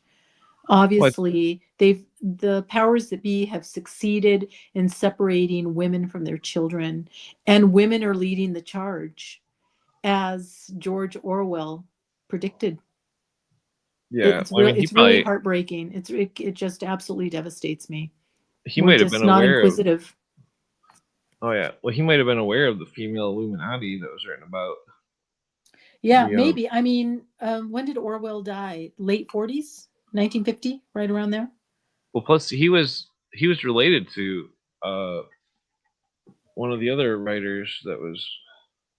It's interesting that he like hid in a cabin or some shit and didn't want to eat anything hardly or something. There's a weird story about him where they say he was secluding on purpose to try to be poor, but what if he was hiding? Well, there is a video of Orwell.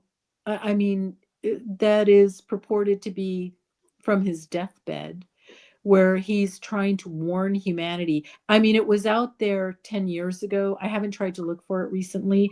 It's a Yeah, very short video I of think Cooper makes him. reference to it. Yeah, I remember seeing that and being puzzled and wondering, was he really trying to warn us? Or, I mean, because I consider him a propagandist. Although I read many things about Orwell, I don't, man, it's so difficult to know what's true and what is Yeah, disinformation. For instance, I know Orwell was for the Bolsheviks. That's a whole other issue. Until stories emerged in the 1930s of what was going on in the former Soviet Union, what Stalin was doing yeah. and murdering people, and that he was very, I mean, devastated by what was going on. And then suddenly he produces The Road to Wigan Pier. I don't know if that's a book you've ever read. It's really good. Well, Cooper And says he wrote it for the, I think the Communist Book Club or the Marxist Book Club, Socialist Book Club. Yeah. In United Kingdom, and they didn't want to publish it. But again, and this could all be apocryphal. I don't know if it's true. And that he finally won and they published it. And it really tells like the sad story of, I mean, the destitute, the poor, the plebs starving. And one very poignant description of a girl that he said, people don't know their circumstance if they've never experienced anything else. But he tells an anecdote about a girl that, I mean, he could just see the hopelessness in her eyes. And it's a very, very moving text. So was he really a good guy or a bad guy? I still think he was questionable, even after Animal Farm in 1984. I think Animal Farm was one of the last things he did, which ended up getting co-opted by the agency in the United States. I was forced to watch that cartoon when I was in 7th grade. Did you see the Animal Farm cartoon when you were in school? Bless you. Excuse me. The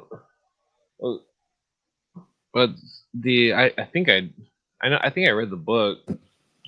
I remember reading the book and being very saddened. Yeah. But the cartoon was a little bit different. It wasn't necessarily about the Bolsheviks or the communists. Once Yeah. the CIA co-opted it, they took that sting out of it. But yeah, I mean Orwell is an interesting character. But what a lot of what he wrote has come true. Yeah. Well, Cooper says that he said Orwell's last words were "we're being farmed," and that like uh the Animal Farm, there was something to do. Cooper was saying about the different animals or something, how they represented races or something, and that they do the same thing with the Lion King. They have different animals representing different races, and that Yeah, and the pigs ultimately ended up in charge in Animal Farm. oh, that's interesting. It was the pigs that the other animals looked through at the very end of the story. They look through a keyhole and see the pigs walking on upright on 2 feet like the humans, like the farmers that had been there. Yeah, Right?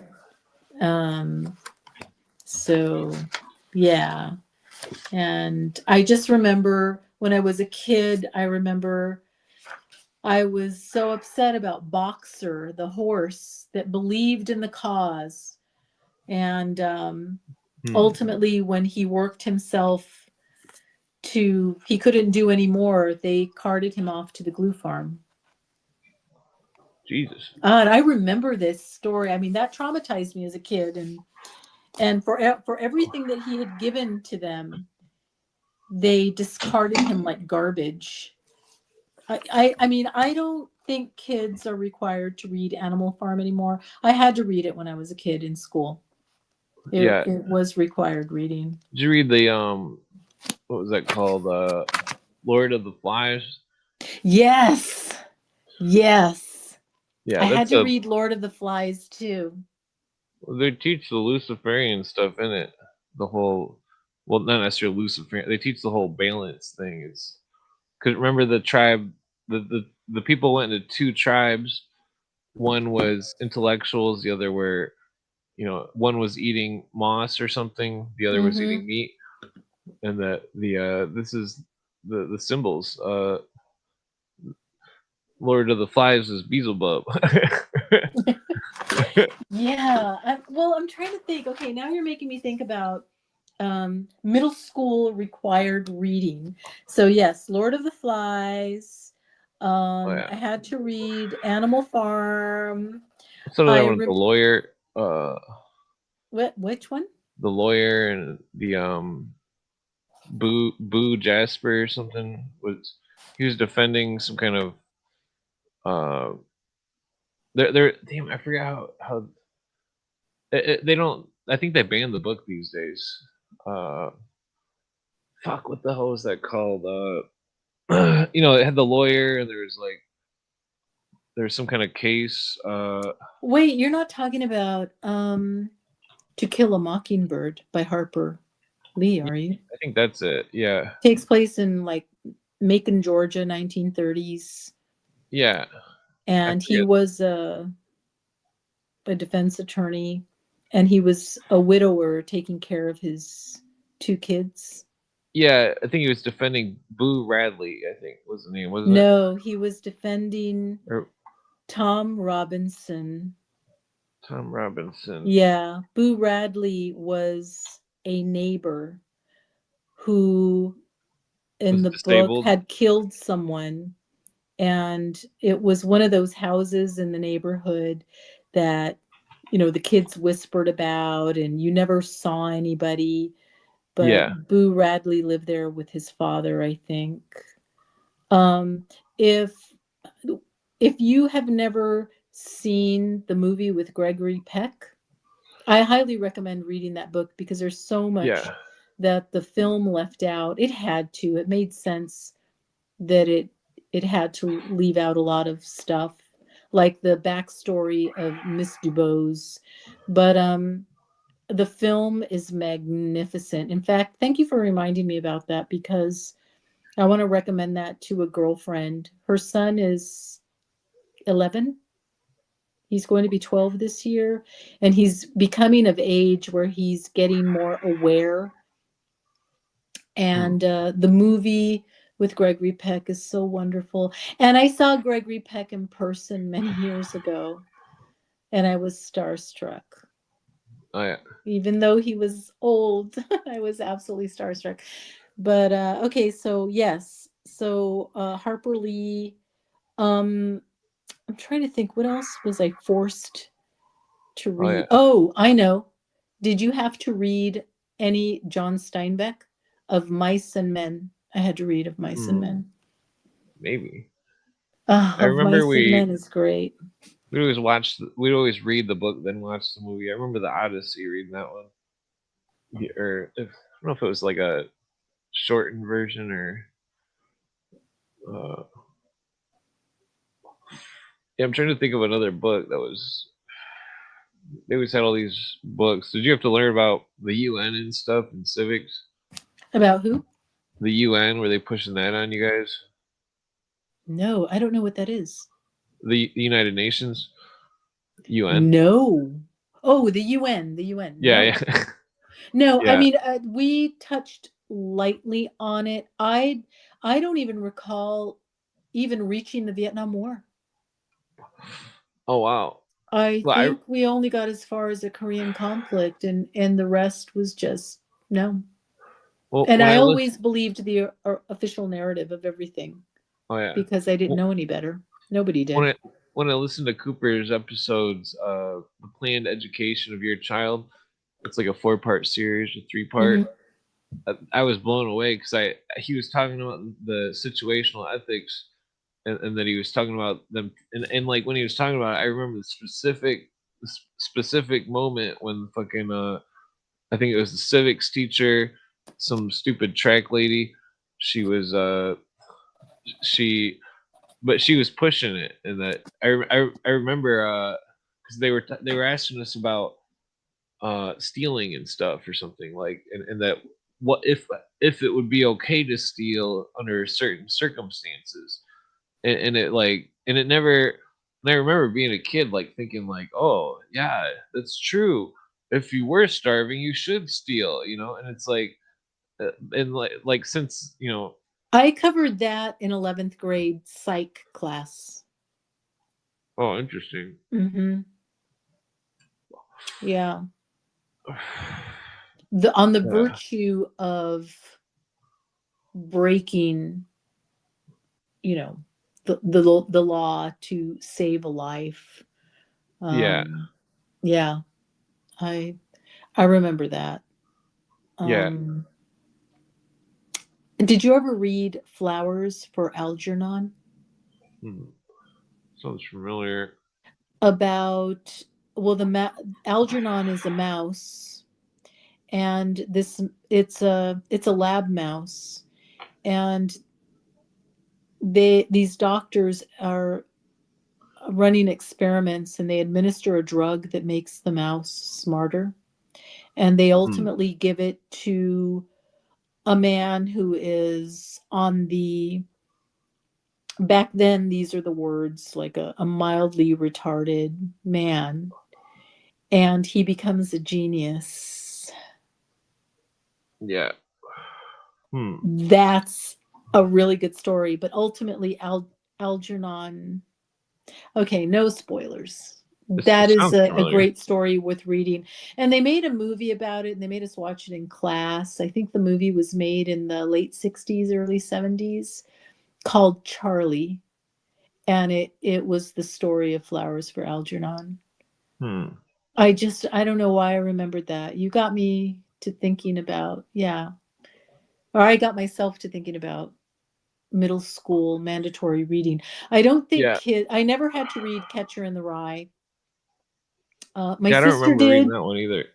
One of my older sister did, and I remember, no, well, she didn't end up reading it because the school actually sent a note home for, you had to get parental consent for Catcher in the Rye and Catch 22, and my dad said no. He said no. Catch Yeah. 22. That was. I think they turned that into a TV show recently. Catch 22, really? Yeah, I'm pretty sure I've seen first season or something. Yeah, I'm pretty sure. Let me Google it real quick. I think the author is Joseph Heller. Yeah, I think it was on Paramount. I started watching it. I don't remember if I finished it. Catch 22, 2019. Yeah. You're right. I didn't know that they had made it a miniseries. Yeah, I think the guy like snuck in or something. Wow. It was I forget the whole. It seemed like it was well produced. Mr. Clooney. It looks good. There's that one actor. I can't think of his name. I don't know who that is. Yeah, it seemed like it was. I mean, I don't really care for George Clooney because he's fucking super I don't care for George anti-American. Clooney. I never thought he was handsome. I don't get it. Well, I mean, like I think that Tarantino. I think Tarantino is a sick fuck. The Oh, I think he's a weirdo too. It's just okay. So that scene in what you call it? He what is it? With the vampires, you know. There's well, so what was it? The damn, I can't think of the name. Dawn or some Dust Till Dawn. That's it. Yeah. So that movie, he puts himself in the movie for a short time, only to drink whiskey off from Selma Hayek's foot. Oh. It's like, are you kidding me? That's Wait, are you talking about Desperado? no, it's called Dust Till Dawn. Dusk Till Dawn. Did he steal that scene from something, or I don't know. I don't know. Well, he's definitely a weirdo. He is a weirdo. There's a scene in Kill Bill where he's got the camera on the lady's feet doing like a million takes. You know. Oh wait, is this where Salma comes out on a stage and she's in a bikini? Yeah. She is absolutely stunning, rocking bod. There's no way. Oh yeah. That he didn't have that. I'm telling you, knowing how dirty and disgusting Hollywood is, no way he didn't. Yeah, she was. I think his name was on the Epstein gorgeous. list. Tarantino, I'm pretty sure. There's a lot of names on there. Somebody released a list recently. Oh, she's got a snake all over her, right? Yeah, they're all vampires, and they it's a pretty good movie, but you can tell that that one Juliette Lewis is in it. She's a Scientologist. She was in that what is that movie?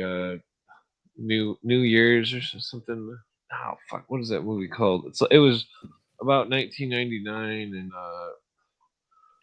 and I just remember her from What's Eating Gilbert Grape with Johnny Depp.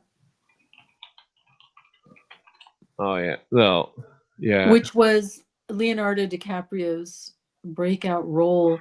I remember watching that movie and wondering, where did they find this retarded young man with mental issues? He was fantastic. He was very convincing. Oh yeah. So real. Have you ever seen What's Eating Gilbert Grape? Yeah. Oh yeah, my gosh, man, that was unbelievable. Johnny Depp's fucked up. I think. Yes, I agree with you. He's a drug addict. You can tell by his teeth because he's a total Luciferian creep. Remember, all he was teeth best friends with that Hunter Thompson guy. Yeah. And best friends with the West Memphis 3. Oh yeah. Well, plus that I think JJ pointed out that he had a band called what the fuck was that band called? Dog Days or something? No, that's Keanu Reeves. Mate. Dog Days, I think. I don't remember. But this is that movie though, Strange Days, made 95. Oh, I never saw Strange Days. It was bizarre. I remember watching it when I was a kid, and fucking I haven't seen it. What's it about? It's about. Well, I think it's a surrealism. I think because the Juliette Lewis lady, she's a Scientologist. I think that whoever wrote it was probably involved with one of the consciousness cults, because remember all the year 2000 propaganda that, and this was 5 years before that, and that the basically it was about some sort of it was about a murder, and that a witness was wearing some kind of device on his head that was storing what he was experiencing, his sights and sounds, and so Mhm.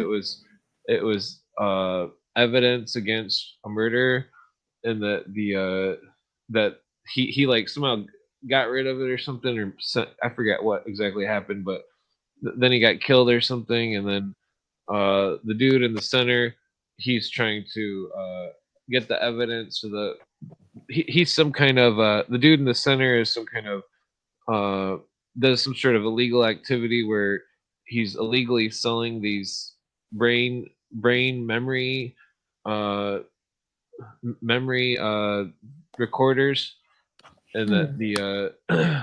but basically he gets a hold of the evidence, and then people try to get him or something, and then he has to like I forget, but the movie's kind of, I don't know, it's kind of a raunchy movie.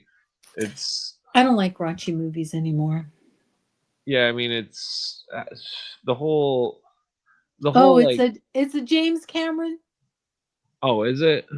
I just saw his picture. There he is, right in the middle. Wait, isn't he the guy that does did he do Aliens, Alien? Terminator. Yeah, Hmm. Titanic. Yeah, Yeah. the movie was it's hard to, I mean, I guess there was only like two raunchy scenes. There's the what's her name, Juliette Lewis, she showing her boobies. Somebody needed to call the itty bitty titty committee. I'm just Not that there's anything wrong with that. Now. joking. But the movie, I don't know, this actor, what's his name, Rafe Fiennes, British guy. oh, I didn't know he was British. So we know they Yes, always he's have, British. isn't Scully from the X-Files British as well? No, she's an American doing her phony UK accent. She is uh, not. she's been hanging out with Yeah. Madonna. she's she's a weirdo. Yeah, Hmm. Ray Fiennes is British. There's James Cameron. So the guy who played Kyle Reese in the original Terminator, Michael Bean has a podcast, Hmm. and Michael Bean had James Cameron on his podcast. But I mean, Michael Bean is a normie, Yeah. and he's not going to ask any hard hitting questions. It was a pretty mainstream Hmm. interview. They had a TV My show. husband loves True Lies. I didn't know they had a TV show. I didn't know they had a TV series either. Looks like it got pretty low ratings. He loves the movie. Yeah, Just it's like pretty good. every guy Well, I noticed all the art. loves The Fifth Element. Well, I think that's an occult movie, but The Fifth Element? yeah, definitely. Yeah. She's reborn from a hand, resurrected. The well, She so saves the humanity. yeah, the and it's a person, but like the like the secular humanism, but like the what was that movie I was about to bring up? Yeah, oh, okay. So the Sixth Day, Arnold Schwarzenegger. Oh yeah, Watch I never saw that. that. Well, then watch that back to back with Total Recall, the original one, and you'll see that there's surrealism happening. That there's symbols in the stories. There's there's it's like this whole Zeus thing. It all kind of. I was reading this article on Zeus and Wikipedia, and it was talking about it because that one Back to the Future uploader who's talking about Yeah, that. was that a great analysis? Well, it's like that same symbol where the fire burns in the tracks, the H symbol. Yes. That Yeah. was in both. That was in. I'm pretty sure it was in both movies. It was definitely in the Sixth Day. It was on the helicopters. The company he worked for was had the logo, and the there's two Arnolds, just like the Zeus thing with two Zeuses or some shit, and Yeah. like the Total Recall, there's two Arnolds. Mm-hmm. He talks to himself in the video, uh, that in the same symbology seem to carry on to uh, the End of Days movie where the priest, and it's crazy. Okay, so the priest he's has his tongue cut out, which is the first degree, and then later I don't remember which character it was, but they get their throat. Or wait, I might be getting those mixed up. No, I think the throat is the first one too. Throat and tongue, yeah. So and then the second one, I'm pretty sure is decapitated. But so then the third one though, at the end, the devil gets cut in half, which is the wait. I might be mixing these up. But anyways, well, there's more to it than that. The priest whose tongue was cut out above his door was the H symbol that was on the helicopter on Sixth Day, and if the symbol is not in I can't talk. Yeah, I know. The H symbol from Back to the Future. And you're not even smoking. I better smoke another joint. Yeah, what was yeah, so the Arnold movies, like the okay, so in the movie he's a clone of himself, but Which like movie? Which movie? the Sixth Day. Okay, sixth day. Okay. Yeah, and it's bizarre because of that stuff that it was weird how I fucking hate AI, and like it was weird how it was leading me on this weird rabbit hole, and then all of a sudden the next day, if I didn't ask the exact certain things on a new tab with the AI, that it was. I think this is why they made it so I couldn't go on the computer because I was opening tabs of Grok, and then I was asking it complex shit about the Nazis and fucking Why yeah. would you do that? Don't you know that people are unaliving themselves over conversations with AI? Well, the whole Nazi clone conspiracy is crazy. I mean, I literally think that I don't remember what I think the one book was called the Wolves of something, and it was I think I got a copy or bookmarked it, but the Wolves of something, but it was talking about clones, and then but the other book, the Brazil Boys or whatever, that book, they're talking about clones, but I think that one The was boys from Brazil? yeah, they were talking about clones and that, but I never saw The Boys from Brazil. no, it's a book, but I haven't read it, but so I think that book because that book's a fiction, but the other one's nonfiction, and that this whole clone thing, and then it's very ironic that the son of a Nazi, Arnold Schwarzenegger, would make a movie with clones, and that and that he's a governor of the most fucking leftist state in the country. Hmm. It's like, my friend who used to live in California, he said every morning when he lived in California the cheapest way. He had like some kind of camper at RV park or some shit. Mhm. But he was right by I think it was LA or something, but or wait, no, he worked at some golf course, but like he said he'd turn the TV on in his camper, and fucking Arnold Schwarzenegger would be at his desk with the Bowie knife stabbing it into the desk. Which is amusing, but it's like there's a weird double standard, where we don't know what the fuck's going on, like because I don't know, have you ever heard Arnold in an interview discuss his father? No, I haven't. Yeah, What about his father? He's Austrian, you know. Well, he's straight up SS officer. Oh. You didn't know that? No, I didn't. Oh, I yeah. never looked into Arnold's background. Yeah, it's awfully fishy. His dad's an SS officer, then Arnold becomes There was a guy Mr. who wanted to Universe. go out with me whose father had been a Nazi paratrooper. Huh. Anyway, go on. Well, it's quite the coincidence. He comes out with the first film, Hercules, some more secular Yes. humanism. And his voice was dubbed because his accent was so incredibly thick. So I used to work with an engineer many years ago who um, was a former bodybuilder professionally and then ended up writing articles about bodybuilding. And he was an much older guy. And I remember him telling me about meeting Arnold. He knew Arnold. He used to go to Gold's Gym in LA.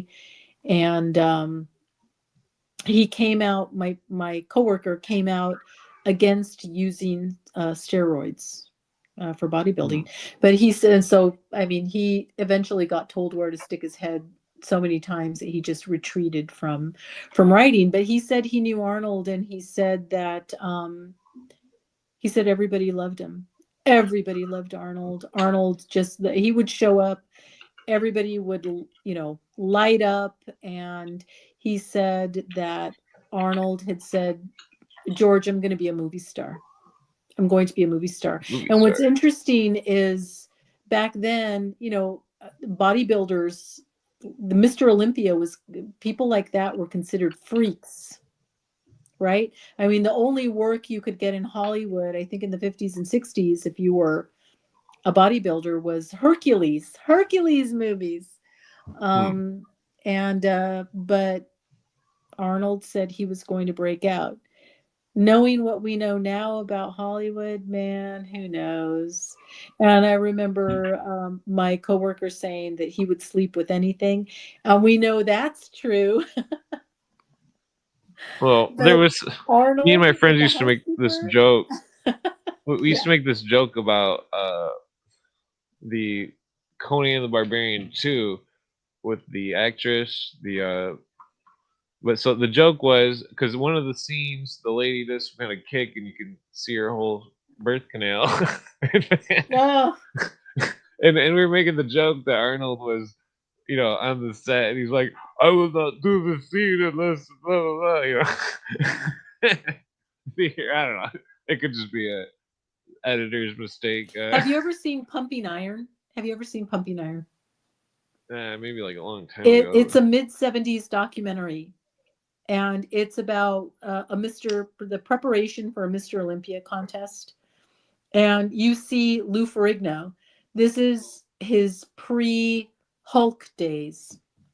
And it's fascinating to watch Yeah, Arnold and Lou, because Lou, he has a speech impediment. I mean, he's mostly deaf, and you see Lou working out with his father in a half darkened gym. And Lou's father was apparently just an incredible jackass.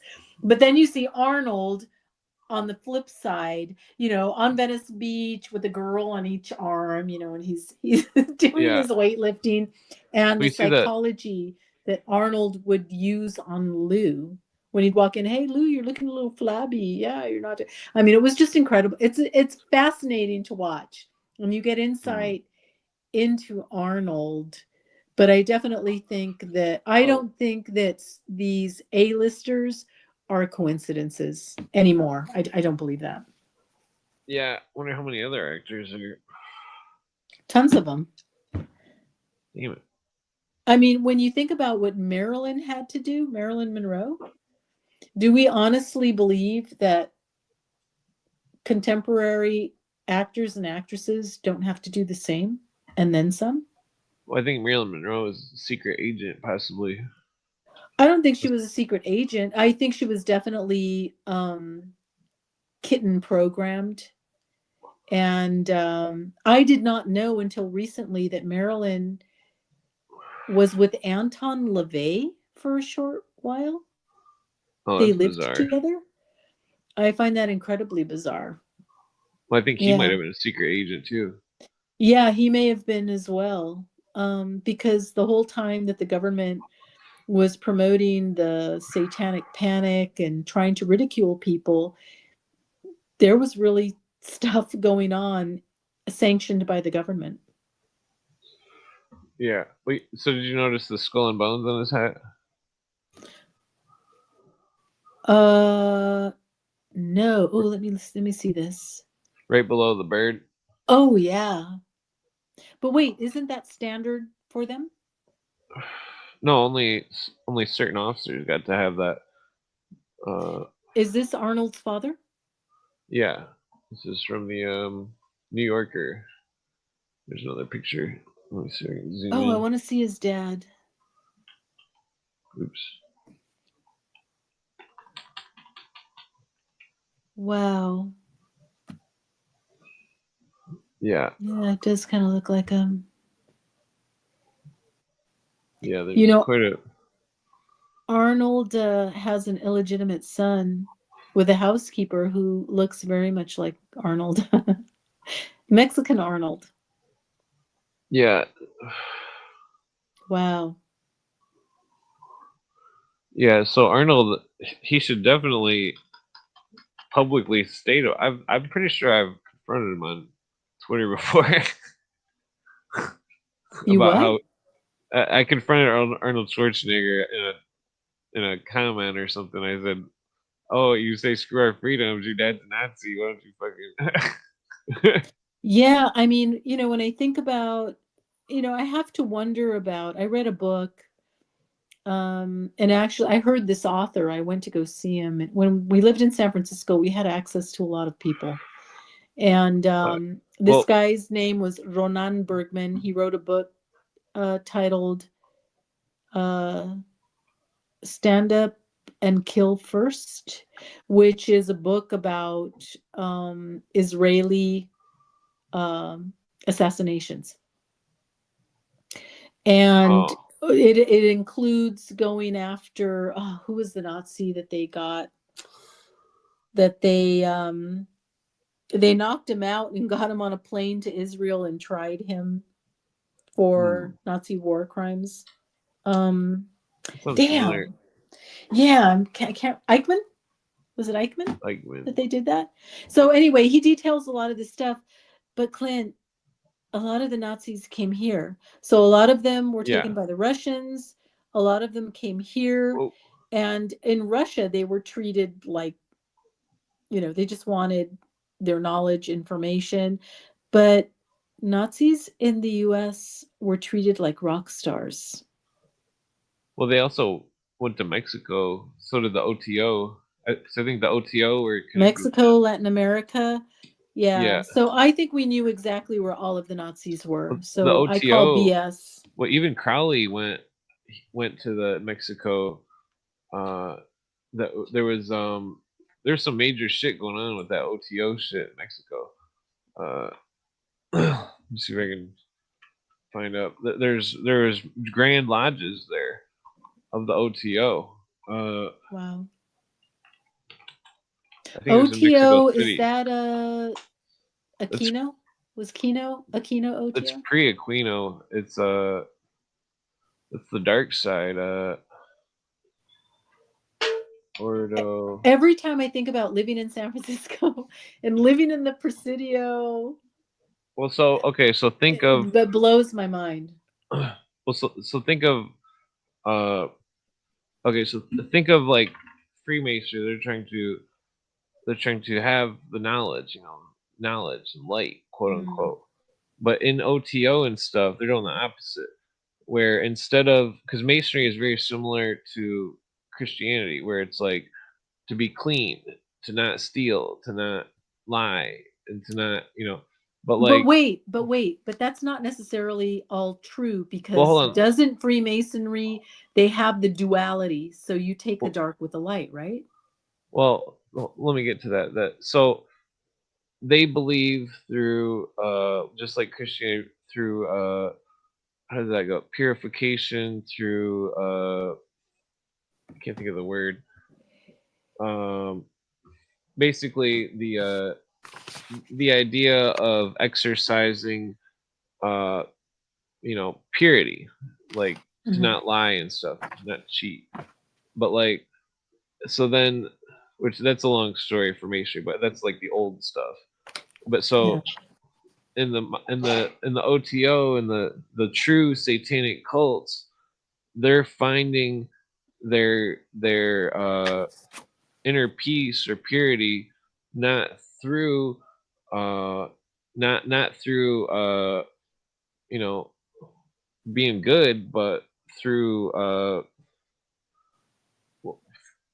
by exercising uh evil things, you know. Yeah, that's what I'm talking about. Well, no, it's like, because it's hard to explain. It's like they're because masonry, even if you were to go through it with a fine tooth comb, all 33 degrees, there it's because it's even hard as the whole thing about Albert Pike is very complex, because it seemed as though he was pro America, and but it's like I definitely think that there was something going on with him and the British, and that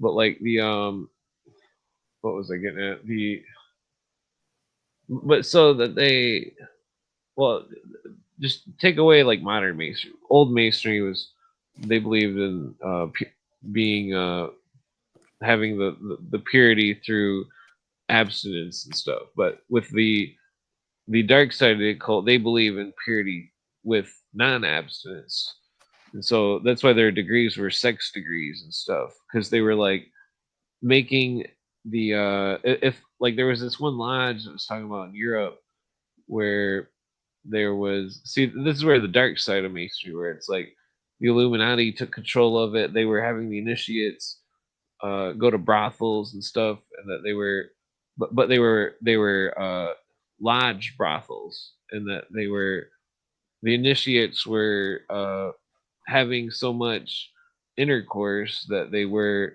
becoming immune to it, and so they no longer desired earthly things, quote unquote, like such, it's like they were, it's very bizarre.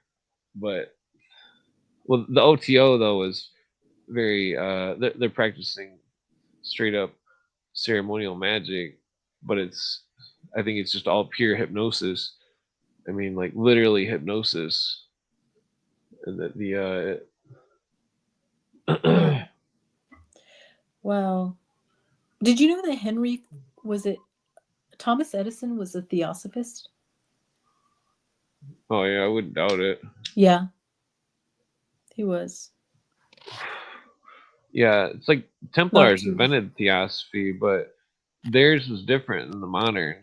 It went to the dark side when they split, and it's like, because it's all about Jesus and alchemy, but then it turned into other stuff that was mixed with Hindu and certain Aramaic stuff that was not uh, complicit with, what the Templars believed in originally. You know what I mean? Yeah. Yeah, because Yeah. notice it's the Ordo Templi Orientis. If it'll click, it's not clicking for some reason. Have you been to Mexico City? Well, compare it to the Grand Lodge of France, the Grand Orient. Uh, no, I've never been to anywhere. The Mm. I always want to go there and try to dig up some of the ground and find some kind of Aztec shit. I had their so of course their anthropological museum is world class. They Oh yeah, have tons of stuff. I know somebody that Um, goes to Mexico, and that they've been doing it for years, and that their story is very strange. But they well, they're one of the people that believe in aliens, and they go to Mexico, and that they go over the border and they come back illegally. They're technically American, but the I don't remember the dude's name, but the he would bring back these alien statues that he claimed were being dug up by the border in Mexico, and oh, they've that, been saying that for years. well, no, I mean, he was literally bringing them back, and that he was making copies of them and selling the copies, and it was I've seen the statues in real life, and it's very strange because, you know, it's like, I didn't know this at the time, but if it's really old, you're supposed to put your tongue on the statue to see if it tastes salty, because there's a collector on that archaeology show with Simcha Jacovici, and he's got like these massive Well, amounts of old statues, and he said that because the dude's like, how do you tell if it's real or not? He's like, taste the statue. If it's tastes like salt, it's a real statue. That's but like but the alien statue thing is weird because it's like because everybody that I know has been telling this dude like you are getting ripped off, and that and that I thought that people were making the statues and then selling them to him, and that it was all forgeries. And then when I seen the statues, it was like it seemed like it was really old, and it was well, when it comes to aliens, this is my this well, I is what mean, I think. I think the alien narrative is very new, meaning, I mean, it started in the 20th century. I actually think, and you and I talked about this before, what some people call aliens, which we tend to think of aliens as interplanetary, it's are really ghost some shit. of the beings that you saw. The elves. Yeah, that it's more interdimensional versus interplanetary. I Look at that. don't believe in interplanetary. Well, it's weird because it's like Oh, the and I want to ask you a question about that. Do you want me to ask? Can I ask you that question? Like, I know everybody can hear us, or is this a sidebar question? I want to ask you about a follow up to what you shared with me on those psychedelics. talking about the psychedelics. Yeah. Well, you mean like when I used to trip like a long time Yes. ago? Yeah. Hmm. Yeah. Well, I We mean won't do it's that here. We won't do that here. I have well, a couple of questions about that. well, you can just ask. I don't really care. It's I don't trip Well, anymore or anything. so some of the things that you shared, I know you mentioned DMT.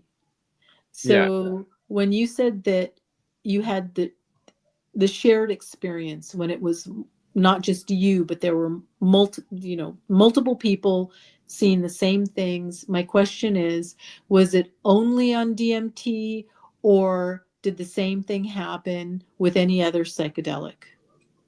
The shared experience, shared visions. It almost always happens.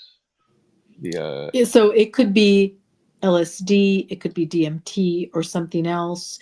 If several of you were doing it, you all had the same experience. yeah, yeah, we all seen the same stuff. And the reason I'm asking is, I always assumed that if you do something like that, it's everything is going on in your brain. But based upon what you shared, it's not all in your brain.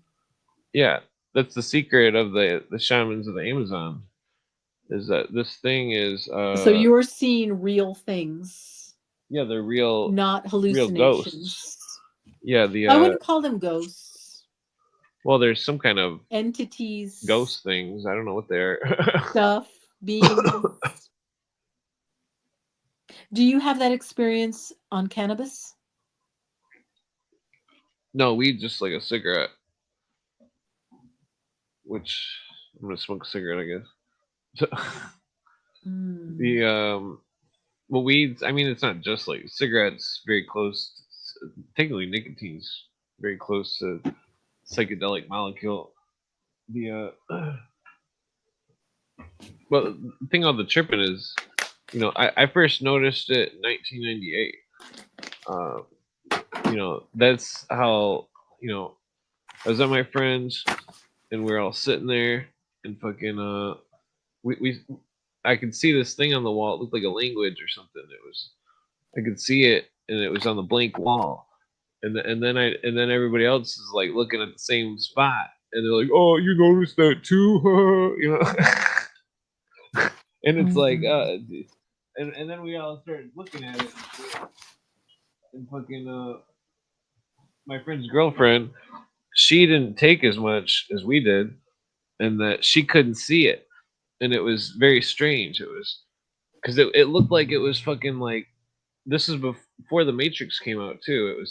It was fucking it looked like writing on a wall that was looked like that stupid fucking Enochian language or the like that language that Alex Gray created or Mhm. is writing down that the we all seen it. The Yeah. it was spooky. You know, one of my friends he passed away like after that, and he would used to trip with us. He fucking he committed the S word, but so the What's the S word? well he committed suicide. Oh, okay. Yeah, What he did it over some. unaliving? Yeah. Yeah, he did it over some dumb chick because he caught her sleeping with somebody at a party, and he was super drunk. Oh my gosh. What a waste of a life. Don't ever unalive yourself for Oh, yeah, another but person. like the what was I getting at with like the shamans of the Amazon and stuff. It's like they take the tribe and then they all drink the ayahuasca once a month, and that not only does it oops, wrong button. Well, not only does it kill bloodborne pathogens, but it also well they have a group trip once a month, and that the trip that they all sit in a small hut, you know, and pack everybody in there, and then fucking and this is what this Nicole Maxwell book is so interesting because she was one of the first people to notice this thing before the Rockefellers and stuff got to it. And fucking, here it is. Witch Doctor's Apprentice. Oof. But so this lady, she was taking psychedelics fucking like way before that guy went to fucking to the mushroom place in Mexico. Oh my gosh. No way, man. Which she was you don't understand though that this she adopted she understood the brujos of South America, what they were doing. And that the only other person I've ever heard understand this, well, that doesn't matter, but so this lady the brujos would go on they'd all drink the ayahuasca and sit in a big circle, and then the main shaman would sit and he would sing a song that would but it wasn't a song that with words, it was just like a tune. And that the the the legend is basically that the shaman is taught the song by the plant spirit, and so of the ayahuasca. Oh my gosh. No. Well, Sorry. That's well, just no, it's not some kind of evil thing. It's uh, they call the plant spirit Senorita Ayahuasca. plants don't have spirits. Well, you gotta let go of the gringo and No. you gotta understand Oh. that it's not I'm a gringa, okay? well the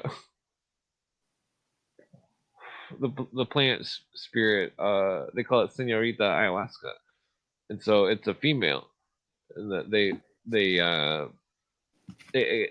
you see it's not some kind of metaphor or something. It's literal.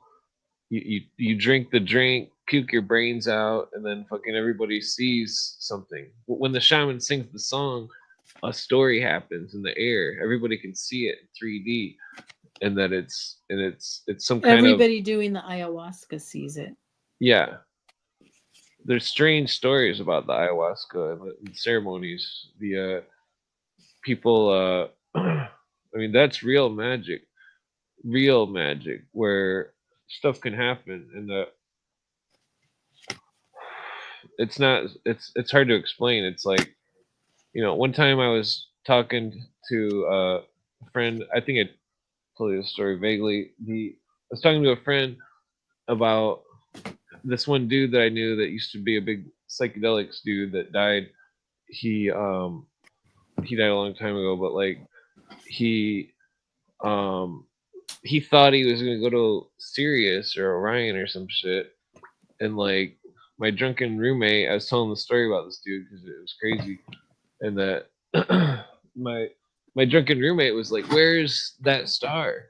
And I pointed up to the sky, and right when I pointed to it, a star fucking right when I pointed. I was asking Grok, getting more into detail about its analysis of statistics about what and that at first it was like going late on the statistics, and then I had to like clarify that I was, I had to make all the clarify much more about the whole scenario, and that Grok said finally that statistics were 1 in 300 million, and so that's like 100 times that of getting struck by lightning.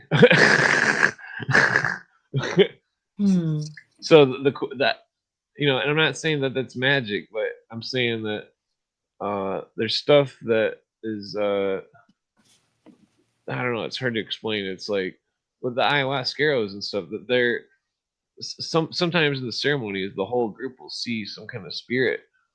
They'll see things, or the whole jungle will go silent, and that they discuss this, how some sort of some sort of thing comes about that you can hear, and that the whole jungle goes silent, even the bugs, and fucking people go on the ghost encounters and stuff in the woods, or there's videos on YouTube of people with strange encounters in the woods, and that all the bugs go silent, and that they stop Yes. chirping, and Yeah. that's because there's a spirit around. Uh, Bigfoot. the Bigfoot. No, it means there's a predator around.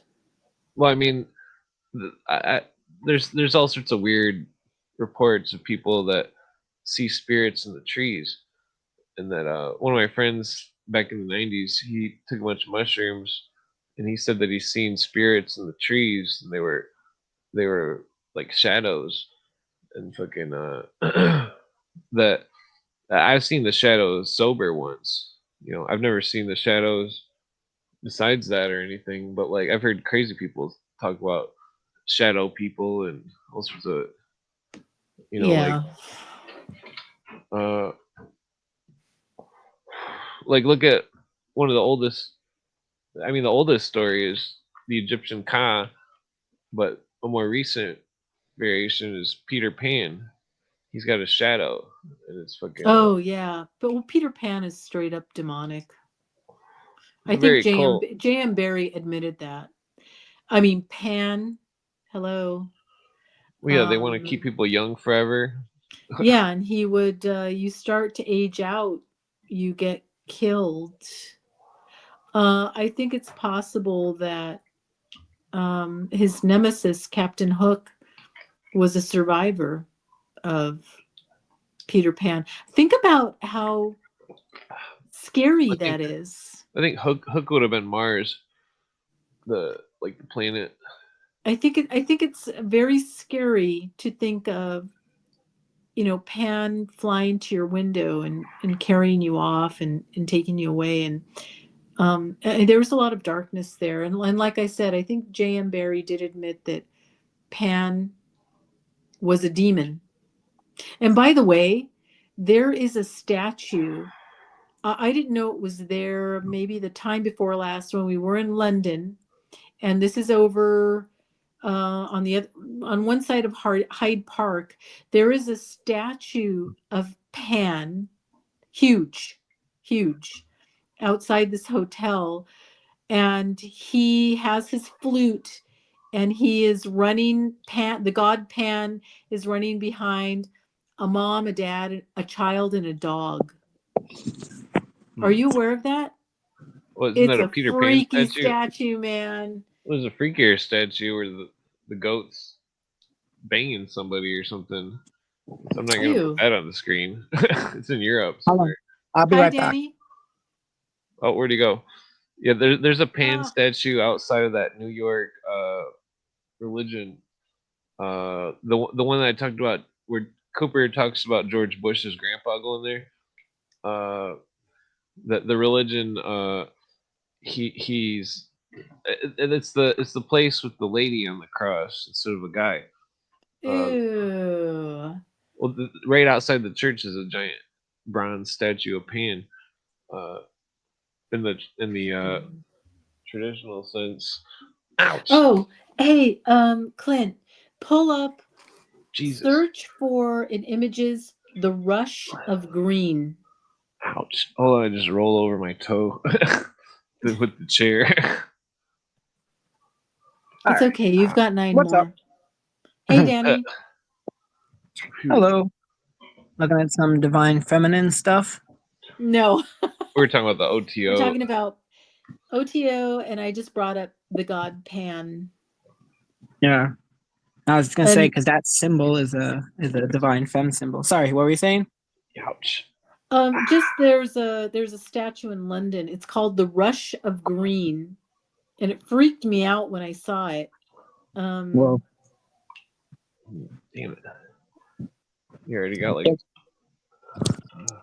You ever see the Wait. statue in New York of the alligator pulling a child into the sewer? No, wow, Yeah, you can that is Google weird. it. You'll see dark, it. man. Oh, That is there a it is. weird. That's the statue. That's Is this bizarre. not creepy? Yeah, that's definitely not Peter Pan. That's No. creepy. Yeah. But It you've heard freaked that me out. legend about England? The in England there was in the newspaper that they that there was two hoof tracks that went across all of London, and it went up houses and it was on people's roofs and shit. It was like Hmm. jumping from the ground to the roof. I'm Or sorry, when was this? there's all this is in the it's in the Charles Fort his books. They discuss this. The tracks go up the sides of the walls and stuff. The basically that there was they thought there was a goat man walking around London and doing in a supernatural way. Uh, you never heard about that? No. I heard about it. It's funny you mentioned. I was thinking if there was another version of it that was in the United States, because there was a book that I used to read when I was a kid. It was one of my favorite books called Strangely Enough, and it was like all these like weird like stories from like New England's darkest day, like supernatural stuff. It was an old book, and I think I got it at a used book sale or something when I was a kid.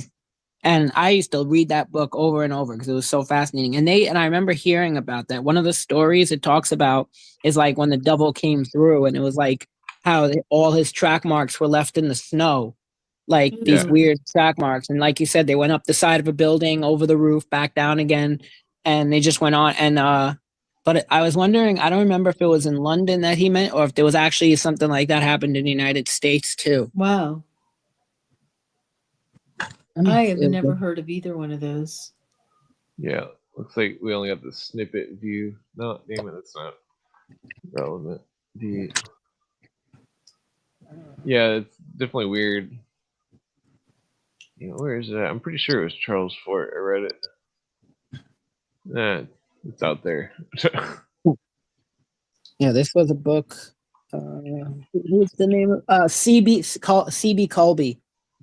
CB Colby CB was the name of it. Colby? Yeah, that was the name of the author. Strangely enough, and yeah, he wrote also. It's funny because like we had a book about trains also because my dad got us all into trains, and it was like a train book. And one day I noticed that, oh shit, it's the same author. The train book and the Strangely Enough are both CB Colby. Yeah. I'm trying to remember what church this is. Yeah, I'm looking it up. Strangely enough. We were talking about childhood books that we had to read in school before. Mm. I don't think the curriculum is quite as interesting anymore. Oh yeah, no. I think I told you guys last time when I took I took that poetry, the analysis of poetry class, and Mhm. every poem. Thankfully, I was able to do my presentation on Yeats because if somebody else had chosen it, I would have been screwed. And like one of the story, like all of the shit was social justice based or like Uh, identity politics. And I'm telling you, you can go look this up. One of the poems was called "Ode to a Fat Girl's Crop Top." But yeah, I remember you telling me about that. Like, what on earth? And it's not even so, good. That's the sad thing about it. It's like if it was like satire, I'd be like, all right, this is fine. But it's not even satire. no Shelley, no Byron, nothing like that. Not in the community college I went to. Everything Oh was my God. Marxist and social justice, and yeah, Oh yeah, it was rough. that's why I dropped out of college. Um, They got the rainbow shit going on at St. John Divine, George Bush Senior's church Oh my gosh, with the female Danny. Jesus. Danny, I found the poem. It's ridiculous. It's absolutely absurd. yeah, it's pretty bad. I forgot the name of the. It was like a Spanish author. I think she was like What Puerto a Rican or joke. something. Did you ever see, by the way, speaking of the interiors of churches, did you ever see the new design that they drew in St. Patrick's Cathedral, the new murals that they drew? Oh And then gosh, no. oh yeah, it's pretty bad. And then the other thing was the St. Joseph's Church in Wuhan is a Jesuit church. It has the big IHS. Yeah, Oh, these are really there it bad. is. Yeah, it's like I think there's a black Jesus, so like an immigrant Jesus on there. Oh my gosh. Yeah, they went all out. Yeah, these people don't study art. I've studied art for so long, I can't get an art job at fucking. I went to fucking art school. Yeah. Art. I mean, the details are good, but there's no it's fucking communist or fucking new age bullshit. Yep. Yeah. It's like a black angel or something, or a black Jesus is on it. There's like a whole bunch Oh of, my gosh. but it's an ode. It's like the ode to illegals, basically. But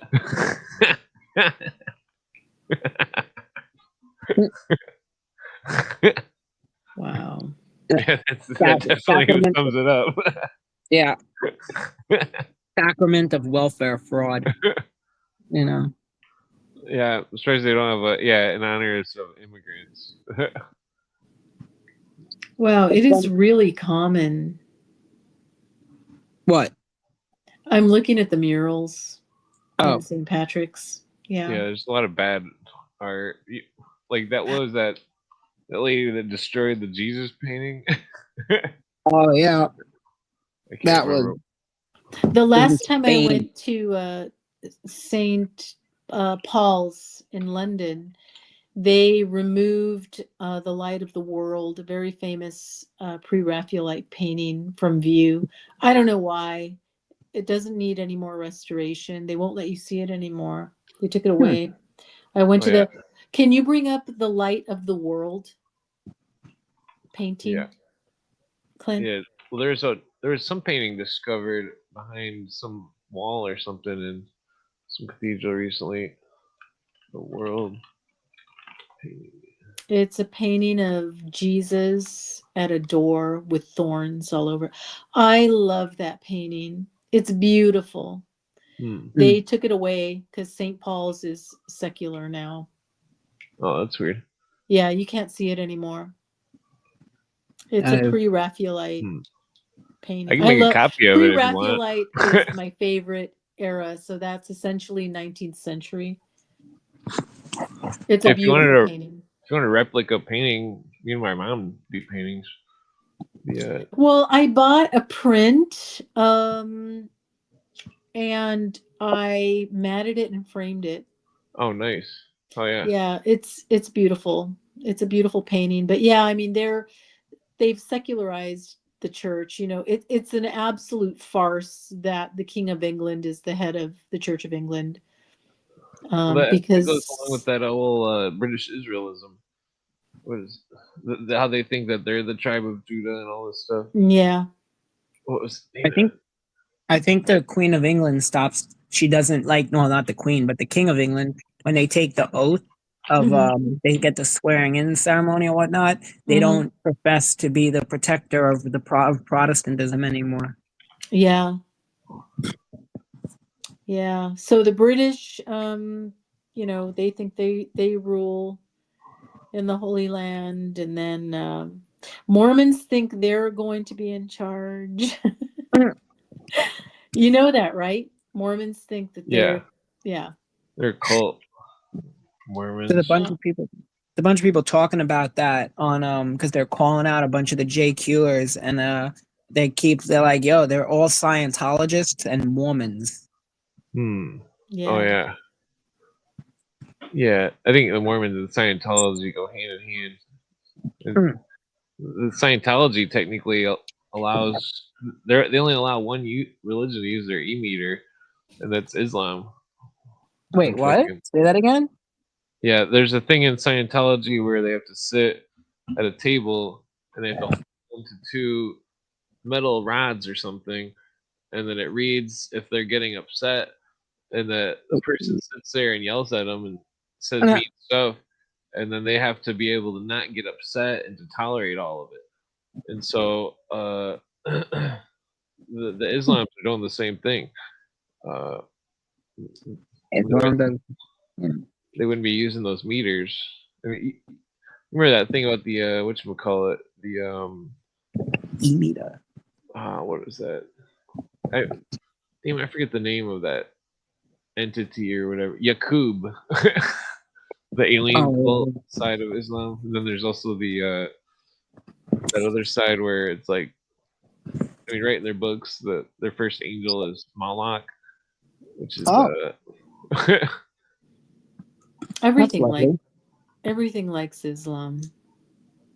Well, a lot, I think, was the original. It was like that's what the satanic verses are, I think. It was supposed to be. It was about there was like three gods in Islam that were permitted to worship, and like that was what the satanic verses were about. Is Salman Rushdie still in hiding? Does he sleep in the same place every night or no? I think that kind of calmed down a lot. They're too worried about Palestine. No. They don't even care about Palestine. I mean, that's the rub. That is the truth too. It's funny because if you speak to a lot of Arabs, like especially I used to work with a lot of Yemenis, and they're all like, "Yeah, we pity them, but we really don't like them." And I'm like, "Wait, what are you talking about?" They're like, "Yeah, most of the Arab world just doesn't like the Palestinians." No, they And don't want them in their countries. They block them. You know, how come the countries that have murdered them aren't held to task? Oh, like Jordan? Yep, exactly. Yeah. So that Malak angel or whatever, the punishment of souls, associated with the punishment of souls rather than a bottomless pit. So then it goes on. Roll Malak is the chief of the angels of hell, sometimes assisted by 19 other angels known as Zabinia. What was that last part? Zabinia? Zabinia. In that context, unlike apocalyptic angel of the bottomless pit, Revelation is loyal angel execute. Well, that's I don't think it's going the right name here. Hold on. I think there's two A's. No, his name's Malik, not Malik, the king of the locust army in Revelation 9:11. It's a good place for it. I'll be right back. Yeah. Yeah. The Islamic a lot, I think, was like a moon god was like came from a pagan moon goddess.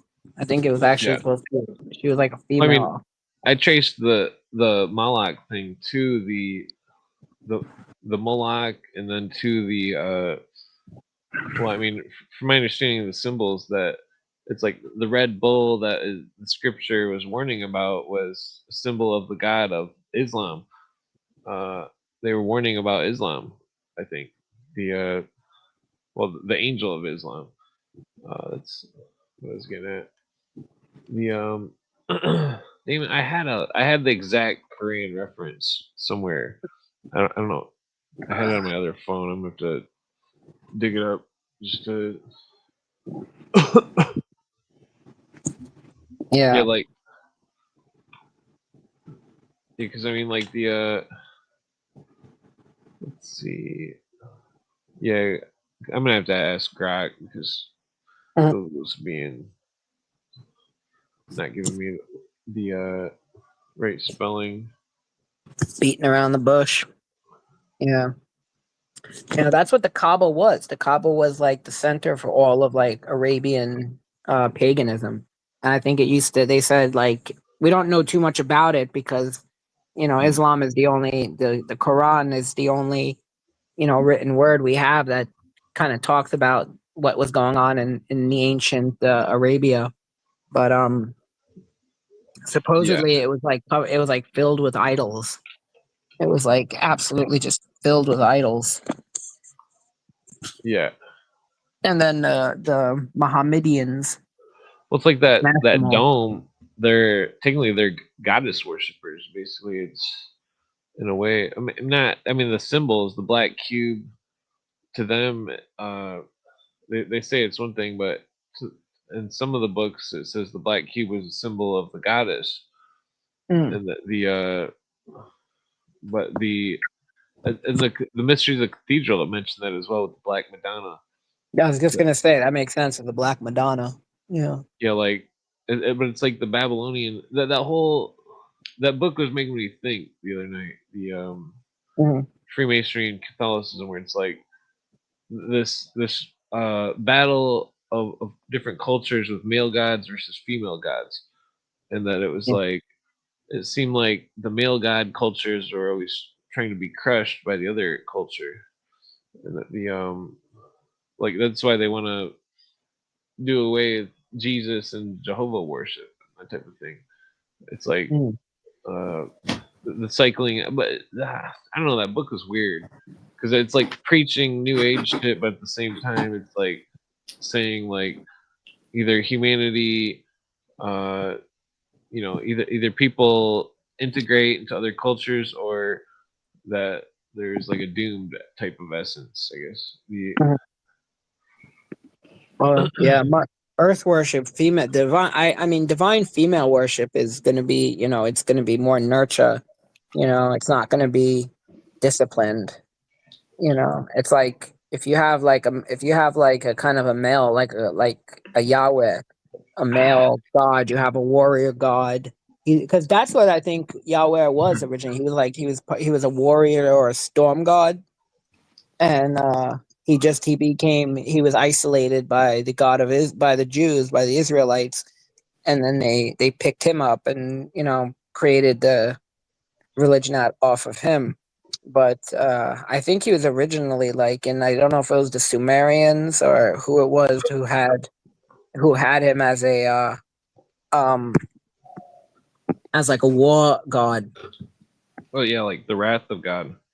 Yeah, and that's why it's like, Yahweh worship is like it's not, it's more disciplined than like, religions that are more like female goddesses, and then you end up with like all the little cults, because I think it like nurtures every type of person, every type of, you can be a nymphomaniac and you have a god, you can be a axe murderer and have a god, I mean, as that's a where kid.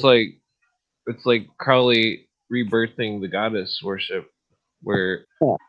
and then in the French Revolution they did the same thing. People were all having sex with the goddess, aka the priestess. It mirrors the Babylonian dark side, where it's like that's what I think the whole Jonah story is about. It's like he Jonah, whether real or fake, that he's a symbol or a person of the the original stuff coming from the ancient city, while the rest was all perverted. And then Yeah. so like the falls of the, and then they were going through documenting how Sodom and Gomorrah became trash, and it was Mhm. filled with the mystery religion of the Semiramis and Yeah. the but It it's was like all about sex worship. Yeah. And yeah. and do you believe that that's happening? That's all been resurrected now? Yeah, I mean, The well, I goddess. mean, the Catholic Church, their goddess cult, Yeah. the Mother Yeah. Mary, they find that the birther of you know, it's The virgin who basically gets knocked up by God. But yeah, nowadays that's who they worship. Yeah, because that's a common motif in pagan, a lot of pagan religions. But But in the Catholic Church, the Papa is the ultimate authority. oh yeah. the what? He speaks for Jesus, the Pope. You know what Pope means in Latin? It means door. It means door. Yeah, pretty sure Latin. The and then cardinal means hinges. That was, I'm quoting Jordan Maxwell. I don't know. I don't remember if I verified it or not. Um, Well, he claims to I be thought the it came vicar of from Christ. Father. I thought it came from Father. I've never heard what you Sorry. What were were you saying saying? Sorry from the if you Greek. I missed what you said. What you sorry, I got a message and I had to respond and it cuts off the sound. Oh, she thought that it meant father. Yeah, Pope originates from Papa. Papa. Mm-hmm. I have Because to that's look what I more call him, into it. the Papa, right? Yeah, the Papa. Well, isn't Padre father? Yeah. And they call him But that too. Papa in Greek, I believe. Hmm. Papas in Greek. Papas. That's why if you have a Greek person with the last name Papa or Papas, it means that they were there. Someone in their ancestry was a priest. I think like Papa Giorgio or like something like that would be like Father George. Right? I don't know. I don't speak Greek, but I know Oh yeah. Papa implies there was a priest. Oh, Yeah. Came kind from, of like Oh in yeah. English, if your last name is Weaver, yeah. or it Miller. implies, yeah. And speaking of, we've never had it so good. You know, when I read history and how hard people had it, even though it's being demolished. It was the late 20th century, early 21st century was actually pretty good. Yeah. I was just talking to my friend about that, who I grew up with. And I was like telling her, I'm like, we are like our generation, anybody who I think is between the ages of like 35 right now, people who came of age in the 90s and in the early 2000s, we're actually a lost generation. I do believe that. And I think it's because like we grew up at a point where it's just enough technology to be convenient without being overburdening. Mm-hmm. And, like there's that I remember there was an Onion joke. It was like a headline in the Onion, and it's like every child today born with at least 100 songs on their iPod. And it was like, yo, that's true. Like, it's like obviously it's satire, but it's kind of true. It's like all these kids now, like we're complete like we can be content with just like a little. We don't need all the technology, and like these kids just cannot. They're completely, it's destroying their brains. But then Yeah. again, our generation was also the helicopter parents that created that, the emo kids who grew up to have Gen Zers and Yeah. And I know a lot of kids born in the 90s who they've stayed children, but that's their parents haven't nurtured them growing up yeah. at all. At all. I It's pretty watched terrible. Yeah, I like to watch like the social commentary, and one of the things I like to watch is teacher therapy on YouTube. And she's like she quit teaching, and now she does like a podcast where she interviews teachers about what's wrong with the generation of kids today, and it's wild. Like Hmm. I they are you know what the craziest thing is, and this really shows how, like, especially you see this prevalent on the internet, but like these kids, they are completely, it's like critical thinking, fine, but they cannot even they cannot even like, there was one of the interviews she did, the woman's like, hey, so I these kids, they'll be walking down the aisle and there's a bag will like be on the floor blocking them, and all right, pick it up, put it back on the person's desk, move it out of the way, step over it. Nope, these kids will just stand there like, what do I do, what should I do? And Oh. this one thing I watched yesterday, actually, it was a quick clip, but the woman was like, the teacher was talking about how they were, if interestingly enough, they were teaching, they're like, so the only place, Maryland was a safe haven for Catholics. Write that down on the paper. So they would write it down. And then she would ask the kids, okay, let me what repeat what I just said. What was a safe haven for Catholics? And they would look at the board where it's written, they'll look down at their paper where they wrote it, and they'll just stare at you like completely dumbfounded with no idea what to say. She's like, these kids, it's like, forget the reading comprehension. These kids cannot do basic, like, they have no common sense. It's like, it's not even common sense. They have no, they have just not even basic, you know, like Yeah. survival comments, like just basic. It goes in one, like they'll hear something, it goes in one ear, right out the other. It goes into their eyes and goes right out the back. Like they don't even know what to do with, like, with information that's sitting right in front of Yeah. them. They can't even comprehend it. Well, they're dumb. Well, she said, she's like, there's only 2 kids Well, out of 155 kids that I teach that can read at grade level. Jesus. Wow. Well, Yep. this is crazy. This graph here. Well,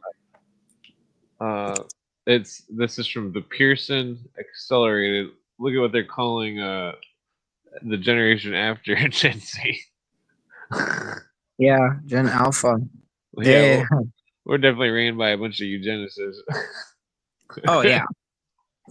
I mean, well, I always Well- say, like with sorry, go on. oh no, I was just going to mention something. I don't know if it's been touched on.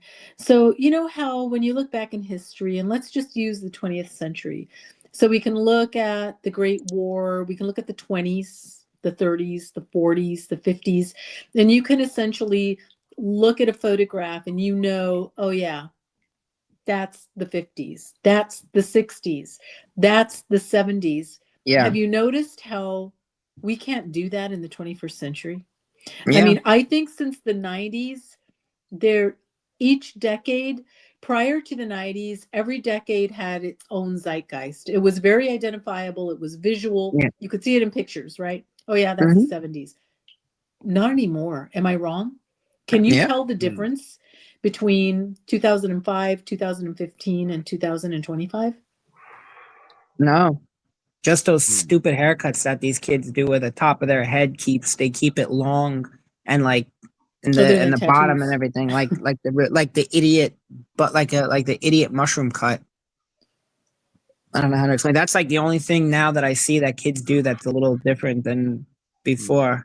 Mushroom cut, like a bowl cut? You mean like Yeah, it's kind of like a bowl cut, but just the top of their head. They keep everything at the top of their head and kind of like cut the sides. And the guys with curly hair do it. I see a lot. Oh, I've seen that. Yeah, when you say curly hair, yeah, it just grows on the top of their heads. But they're trying to copy the 90s. They're in the 90s. Sure. People would shave all their head but the top and then just slick it straight back. Yeah. Which I think they were copying the Spanish. Yeah. Well, the thing is like it all started with Common Core math, And like I was talking to Common my Core. sister about it because my sister works with kids, and she was saying like, yeah, the math has changed a lot. And I'm like, Common Core? She's like, yeah, it doesn't make any sense. And No. what's really fascinating is I don't know if I mentioned this before, but the first person to create not exactly Common Core, but a version of Common Core was Nicolae Ceausescu. Oh, And really? yeah, and the reason why he did Interesting. it was to reduce the intelligentsia. It was the idea was is that it'll sift out more kids who are more people who are gonna not want to who are just gonna be like, yeah, fuck this, I'm gonna go become a pig farmer, I'm gonna become a factory worker, I'm gonna become a taxi driver, and then only a smaller group of people will make it out into the intelligentsia. One of my best friends was an eighth grade math teacher for many, many years. Yeah, And I asked her several years ago, I said, how are you getting around Common Core? I said, are you? She said, I'm getting around it because she was yeah, brilliant. When we were in school together, I've known her since I was in the third grade. She helped me with math and she was fantastic. And she would teach shortcuts. She was great. And then they threw Common Core at her. And yeah. a coworker with a kid in grade school, she said, do you want me to show you how Common Core math, how they teach you to do a fraction? And I saw her do it. I don't know what she did. And I said, I would have flunked out of school. Yeah. I would have flunked out of school. I'm used Yeah. to the traditional way. Yeah. They They make it say, confusing and difficult purposely. yeah. They say that when Common Core, when they first started teaching it, and I'm sure it's still the same way, they said kids would be taking the test and they would start like crying. They'd burst into hysterics. They would faint. They would wet themselves. Like there was stories of like kids wetting themselves because they were freaking out so much because they were like, if I don't pass this, I'm going to fail, and I don't know how to do this. I can't just put 2 and 2 together and make 4. But Yeah, it's all a bunch it's of bullshit. What's I up? remember in school the one time I pissed the math teacher off so much because I was able to just simply do it all in my head, and I would like say the answer. And he would That's just what my girlfriend would do. It's like she'd be in calculus and the professor would put an equation on the board and then she'd just say 4. yeah It's like Yeah. it's like we'll work it out. She was right. Yeah. they'd get work it mad. out. Yeah, work it out. And it's like, Back then, the teachers loved that because it was less work for them to have to do. It's like, oh, you can do the math in your head. Go, good. You go work by yourself, and I'm going to help the kids who have to count their fingers still. Well, they'd also get mad at me if I would do the equation but do it in a new way. Yeah. And get the same answer. They'd be like, you can't do that. You have to do it our way. And it's like, well, why? Yeah. Why can't I just do my own way? Yeah, I can get the damn answer, whatever. I know my husband is a math genius too. He gets a little defensive when I compliment my girlfriend because she was so great at math. And he says, she's not better at math than I am. It's like, oh my. I was terrible at math. Me too. Arithmetic was not my bag. It's funny because the year that I took my math regent in 2004, it was a huge scandal because only about 6 kids in New York City passed it. So they had to curve everybody. So I ended up getting a 65 on it, but I pretty much got a 0 on it, but everybody ended up with a 65. They graded you on a bell curve because it was so bad? It was only about 6 kids in the whole city passed. Jesus. It was that bad. Yeah, it was ridiculous. I remember like taking it and I was and like I don't, I got a 91 on a 93 on my social studies regent, and I got a 97 on my English regent, which was unheard of. I actually want to go find my New York public school file and see if they have a copy of my if somebody kept a copy of my essay, because I want to read it. I just remember one thing that I wrote. I can remember one line of it, and it's like we had to do a comparative, 2 essays. One of them was a comparative, and I don't remember which one this was for, but I remember I wrote something like and I wrote has been continuing perennially since Genesis. I remember that's one of the lines that I wrote in it. That's it. That's the only real line I remember, though. Something that nature, I think it was nature has been doing perennially since Genesis. And I probably spelled perennially right too. But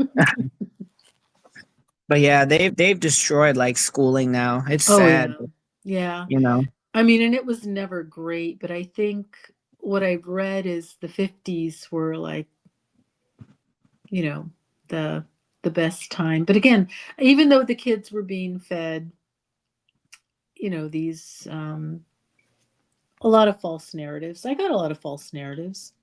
Yeah. But at least I could think and reason. And now Yeah. they are not challenged at all. At all. Well, they don't push critical. They don't put the thing is they're kids like if you look at this generation, I mean, they're not teaching these kids critical thinking. They're teaching them And that like was never the you. purpose of education, I found out. But you're Yeah. right. Yeah, you're right. I mean, that's the thing is you just that's the thing is you learned critical thinking on your like back in the day most like back in the the before the industrial revolution most people couldn't read, so it was like you Yeah. really you weren't as involved in stuff, so it wasn't as though like there wasn't, but now it's like it's like but everybody had common sense, Mm-hmm. everybody had a common sense. They couldn't decipher a Yeats poem, but they could actually like if you wrote the poem and you said to them this is about flowers, they could be like, yes, this is a story about flowers. Now it's like, oh my god, like they find the LGBT and everything. They find, I remember, what's the name of that poet that committed suicide, that female poet, and they're sitting there Sylvia Plath? talking. Sylvia Plath, thank you. And my class was talking about how she was like either LGBT, and then some other people were like she got like her husband abused her. And I'm like, guys, are you reading that none of this is true? That it didn't say her husband abused her. It was just like what they, if you know the expression, an amore fou. But it wasn't like, nothing is like, nobody's saying that. Nobody's saying that he beats her. Nobody's Mhm. saying that she's an undercover lesbian. It's literally just they had a tumultuous relationship. Like, Mhm. come on. Like, but that's the thing is these kids are not taught that, to think, and this is their thought processes. Like I had a professor who wanted us to analyze literature through a Marxist lens. And I'm like, what does that even mean? Yeah. Jesus. But you know what pissed me off about him the most? Because he was a homo, and I knew he was probably about my age. And like he would sit there talking about like homophobia and all this stuff. And I'm like, I'm not a homo, but I don't remember all this homophobia that he's talking about unless he grew up in like the Amish community. Like I was talking to my friend about it today. I'm like, remember Elgin, the gay kid who used to do our announcements for school every morning? Like everyone knew what he was. Nobody cared. Like, Yeah. where, like, this guy has to be about my age, and this guy's talking about like all this homophobia that this country. I'm like, bro, where the hell did you grow up? Like, you can fool these like 20-year-olds, but you're not gonna fool me because I grew up in your generation, buddy. And I'm just like, Mhm. do they really believe this? Like, I couldn't tell if they really believed it or not. But it's hard to tell.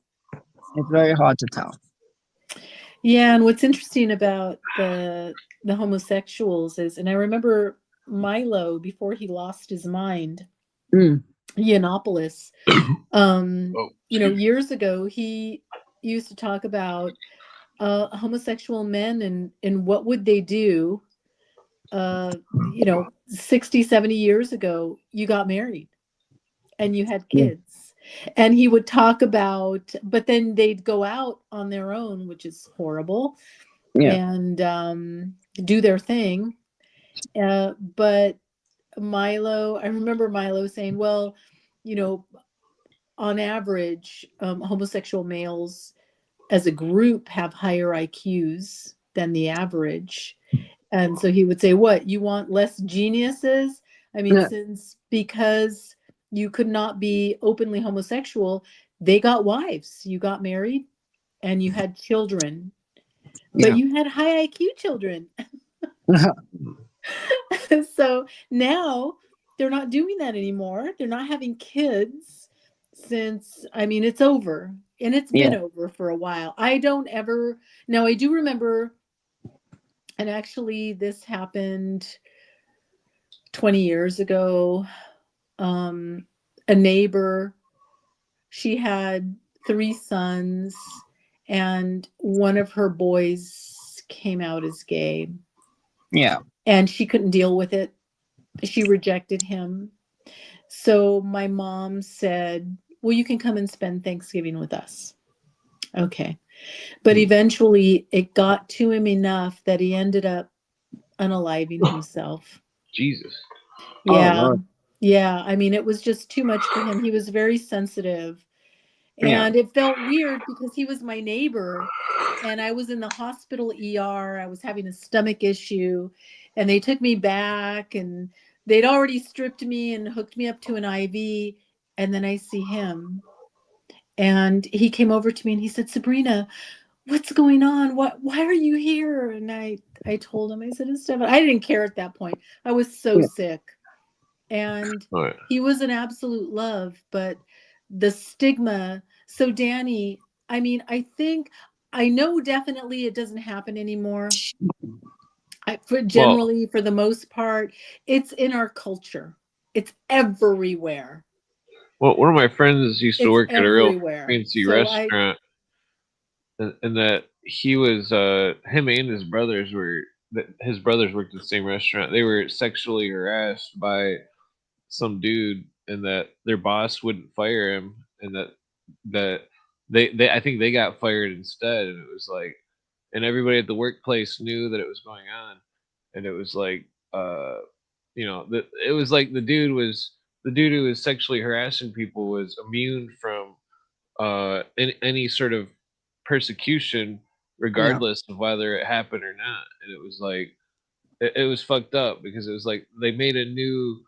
Uh, I mean, what they're doing, what they did socially, they made a new class of people, and that Yeah. they tried to push that they had rights that regular people didn't, and that breaks the 14th Amendment Equal Protection Clause, and that Yeah. it's like they're doing it. It's like the socialist, Marxist, communists. They want to quote unquote enable minorities, and so Yeah. they yes. couldn't find enough minorities, so they invented a new kind of minorities. Yeah. Well, And I none of think it would have been possible without feminism paving the way. that's what I was just gonna say. I was gonna say this is the whole thing is a part of the effeminization of our Yes. culture. Because if you Yes. think about it, like, back in the day, homos weren't walking around all sparkly and twinkly. They were like, like you look at the Village People, they exuded hyper masculinity because they had to fit into a hyper masculine culture. That's why they were coal miners. That's why they were in all these, like, there was a stereotype. What is it? The Tom of Finland stereotype. And like now we've allowed them to break out of that and be all twinkly and fairy like. And this is not good for our society because it's No. also like it makes them empowered to annoy men. I've been sexually harassed by gay dudes. And I'm like, I Yeah. appreciate it. I'm flattered, but I only like women. And, the crazy thing is, like, that would never have happened back in the day. Back in the day, if you were a homo and you were looking for other homos to do homo stuff with, you went to the park bathroom, you went cruising, you went to some You place went to where gay it was clubs, known. gay bars. Well, even before gay clubs, like, what did they do? They used to go cruising. And, that was where they that's where they met each other, and that's where they, found each other. Or, and I'm sure they had their own little method even before the days of, I'm sure cruising existed in the 1700s too. But like now it's like they can just be all over the place. It's funny because the Port Authority bathrooms, and they've brought it back. So now, because there's no Law and Order in New York anymore. They actually there was an article about it because an NYPD detective or something, or like a high up NYPD officer, was caught with his pants down by Amtrak police in the Port Authority Oh, bathroom. Yeah. They were doing a cruising sting. and a porta potty is so disgusting. I'm sorry. Well, Even a clean no, one. the Port Authority, the Port Oh. Authority, Oh shit. big bus That's station. Yeah, even even funny. worse. Sorry, Danny. No, it's cool. It's funny because that's like one of the few public bathrooms around here. So like I go there to use the bathroom if I'm like because it's up by 42nd Street, and if I can't make it home. And I never noticed it before until that article came out, and I'm like, oh yeah, there are a bunch of guys that just seem to be just chilling in there. It's like, no wonder I you just didn't want know to get in about there. that, Danny. I was innocent. So I remember in San Diego, so I worked with, there were several gay guys in my company, and I was really good friends with one of them, and he told me, oh yeah, there's a huge cruising section of Balboa Park. And I said, no way, I go to Balboa Park all the time. So we went to lunch together, and he told me where to go, and he's like, all right, turn right, turn left. And he said, look. And I said, what am I looking for? And he said, look at the guys just standing. He said, what are they doing? And I said, nothing. They're just standing there. And he said, right. I said, those guys They're are looking for prostitutes. homosexual encounters? He said, yep. Yeah. They're just standing there on the grass, not moving, not walking, not talking. They're just standing there. And there are bathrooms nearby. So Yep. I had no idea that that's what was going on. No idea. Yeah. But you're right, Danny. I mean, Trade. There's a documentary from the 90s about the sex trade in Texas, I think, and it was the most fucked up documentary I've ever seen. It was absolutely disgusting. There was their testimony. They were saying that this has to do with the OTO Satanist stuff. That they were saying that super rich people were I don't even like to. They were saying that that prostitutes were being assaulted and killed and stuff, and that they were breaking beer bottles in their buttocks. ew. Yeah, that's the there's some fucked up people out there, and that it's fucked up that uh that the subject is being so it's been overlooked for so long. There should be like special investigation units and all sorts of stuff all over that shit. Well, And I like think fucking that a lot of that goes on, but like you said, I mean, it's not being covered. There's a lot happening right now. We've talked about this before with the young men, right? Stagger out of a Bohemian bar. Grove. No, I'm talking about what they call the smiley face killers. It's happening all over the country in big cities. It's terrible, but it's not getting the coverage that it deserves. I think they're kill networks. And even here in Portland, there's a place called Cathedral Park. They're pulling bodies from the water all the time. And I think I sent you the article that they pulled 10 bodies in less than 3 weeks, but there was no follow-up. Who are they? How did they die? Did they have water in their lungs? And the article in the Oregonian just said, yeah, this is typical. Nothing to see here. It's the summer. My friend lived in Philly, and he said, "You don't want to go by the river." Yeah. Because it was always full of bodies and shit. Well, young men should not go out by themselves. I mean, neither should young women, but you go to the bar late at night. Like, well, my friend's dad, he was found dead in the city, and that he was found in the back of his truck. This is, like in the 80s or something, and like he nobody knows what happened to him. He was in a dangerous city in Michigan, and that they used to call Michigan the murder mitten. That was the nickname in the hood of Michigan, and it was like there's scary stuff that happens in those hoods and stuff, like very dangerous stuff that there's police are afraid to go there. I used to know this Spanish chick that was a police officer, and I used to like tell that chick like, you go to the hood, you better fucking make sure you got a whole group of people with you and shit, fucking, because those people are dangerous, you know. The that's Yeah. yeah, the hood's just scary. Well, I mean, I guess Yeah. it depends on which city and stuff, but one But time I I was walking to definitely believe Taco it's a Bell. kill network. It's a kill network. Well, it's It's definitely not one possible, but there's person. also a bunch of crime mob type stuff going on. The I think it has to do with the occult. I know the Order of Nine Angles has well, I think they're connected like with literature out mafia. there that supports this kind of nonsense. I Yeah. think OTO and stuff also have like they do like a lot of homo-ish stuff. Like so there's probably like yeah it's you know they were pulling bodies out of the water here in New York too. They kind of cut down on reporting on. Oh, I was gonna say also one of the reasons why they don't talk a lot about that stuff is Mhm. because it puts bad press on the gay community, and that's what they don't want. They're trying to. Yes, that's a good That's what point, happened with the Danny. monkeypox. That's That's what right. exactly That's what happened right. with monkeypox. Mm-hmm. So you know they try to keep that bad press. But I remember because I live next to this clinic that's been around since like I don't know the 1900s maybe, and they were one of the first places because this is Chelsea where I live in Chelsea, and so it was one of the first clinics to actually do like medical care for gay people. And I remember when the monkeypox vaccine came out, I would walk to work and I would see these guys, like the line every day was around the block. And I could not believe, like, I'm like, these people are so, like, I don't understand how Dr. Fauci murdered chunks of them in the 80s with Mm-hmm. AZT and AIDS. Oh, And now he's AZT, back yes. again.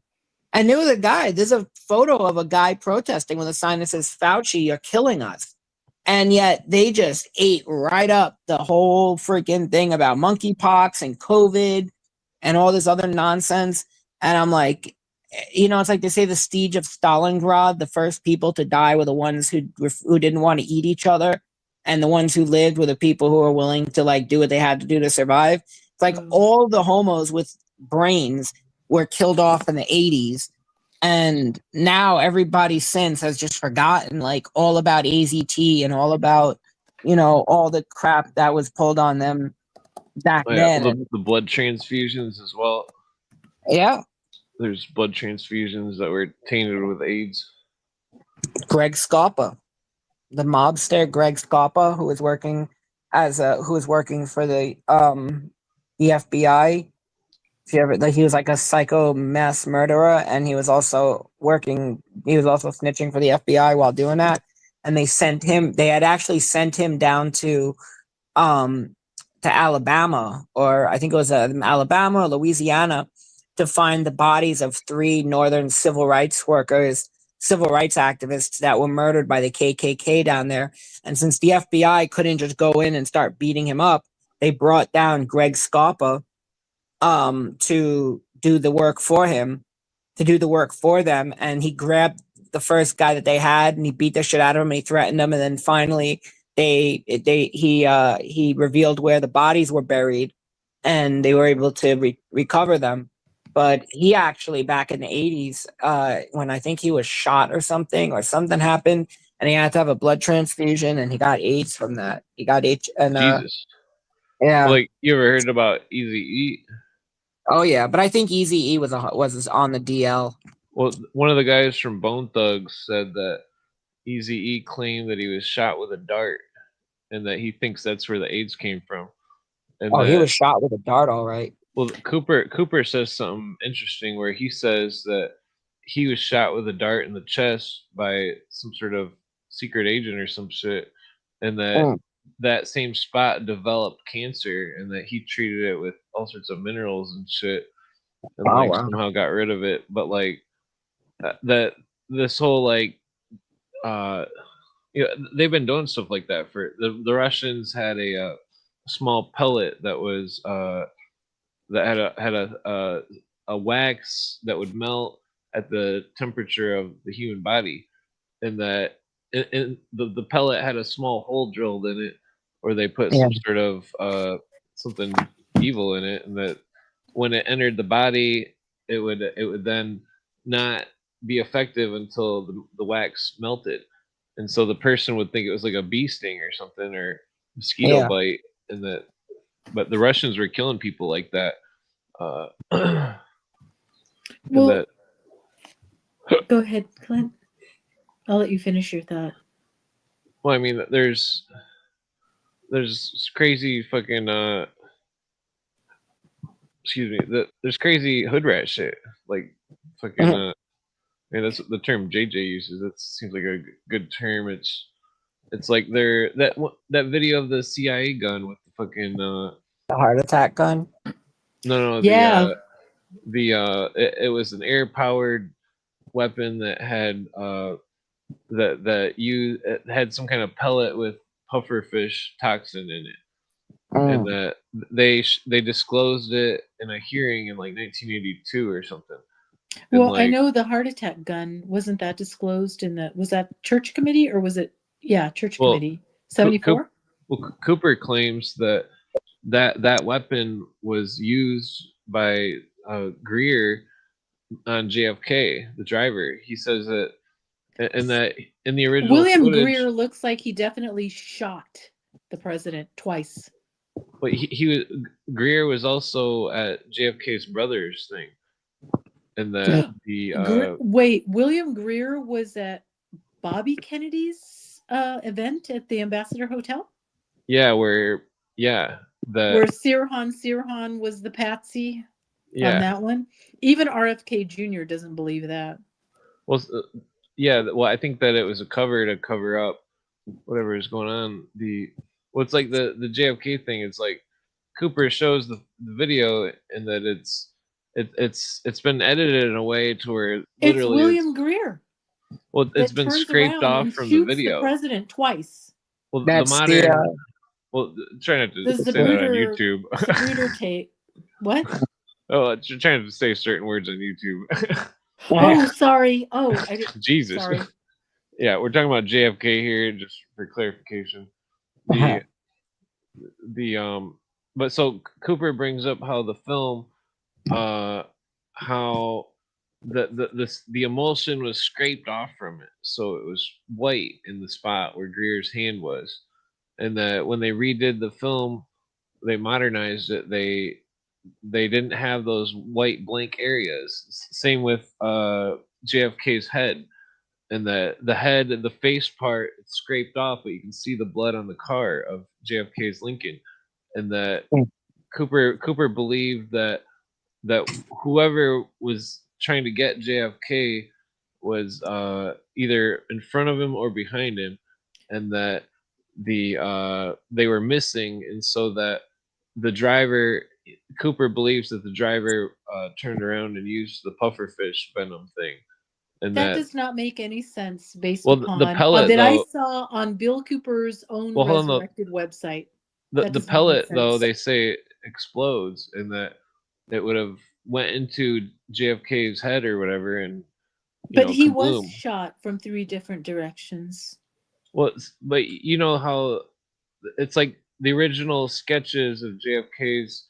They wouldn't reveal the original pictures, and that they only showed graphic sketches, and that there are pictures now that have come to light.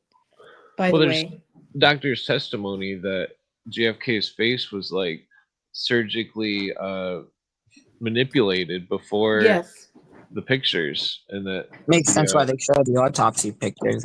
Like, why would they show the autopsy pictures from the president unless there was a reason for it? But that doesn't make any sense, because the unedited Zapruder film very clearly shows William Greer turning around, and you see 2 discharges from his gun, which makes sense because that's why Jackie was trying to climb out the back of the car. I don't believe for a minute that she was. This is the official narrative. She's It's just trying to retrieve the a part brain. of her exactly. Yeah. Yeah. But the unedited Zapruder film shows William Greer discharged twice. Well, the film though, it's And it's then already edited. there were It's bullets from 3 different directions, and we know that images were doctored and witnesses were gotten rid well. of. So Yeah. Cooper points out something that he doesn't point out about the Zapruder film, where he says in the Navy that they were taught to measure the height of the face and all this stuff, and to find exact ratios to make sure you could identify someone, and that the in the film, if you measure the people's heads in the car and you compare them to the people standing behind the car, that the heads of the people on the sidewalk behind the car are larger than the people's heads in the car, and that the background was doctored somehow. It was that the lady testifies who throws the roses. She says she throws the roses right when the car goes by, and that they're not thrown then in the video. That Yeah, I don't believe Cooper on this one because there's too much evidence to the contrary. well, I mean this is all just an evidence build up. Like Zapruder was the 33rd. Jack Ruby and Oswald were both B'nai B'rith, that in the same lodge, and that there was some kind of conspiracy going on. I think it had to do with the Grand Lodge of Russia, that the Grand Orient. That doesn't make any sense either. Why would the Russians want JFK dead? Well, I mean, it's I don't think it was a matter of them wanting it. That it seems as though there's many people that are members of secret societies who have been involved with high profile cases, like such as JFK. And it's not just involved on, because it's like the guy with the camera and the people who were doing the, dirty deeds were, and then it brings to the question of the picture that is supposedly Lee Harvey Oswald standing at the door of the book depository. He's wearing the same clothes. He's and that, so if he was a patsy, did they brainwash him to say he did it to cover something up? What was like me and Ralph Epperson talked about how whoever changed the route Oswald possibly, never said that he did it. Oswald never admitted anything. well, I mean, like he might not. I think he might have He said said and until he retracted it. got shot, he yelled, "I'm a patsy. I'm a patsy." Yeah. Well, And there's he was. I don't believe he fired a single shot well, Cooper believed that or there was fired and either. missed.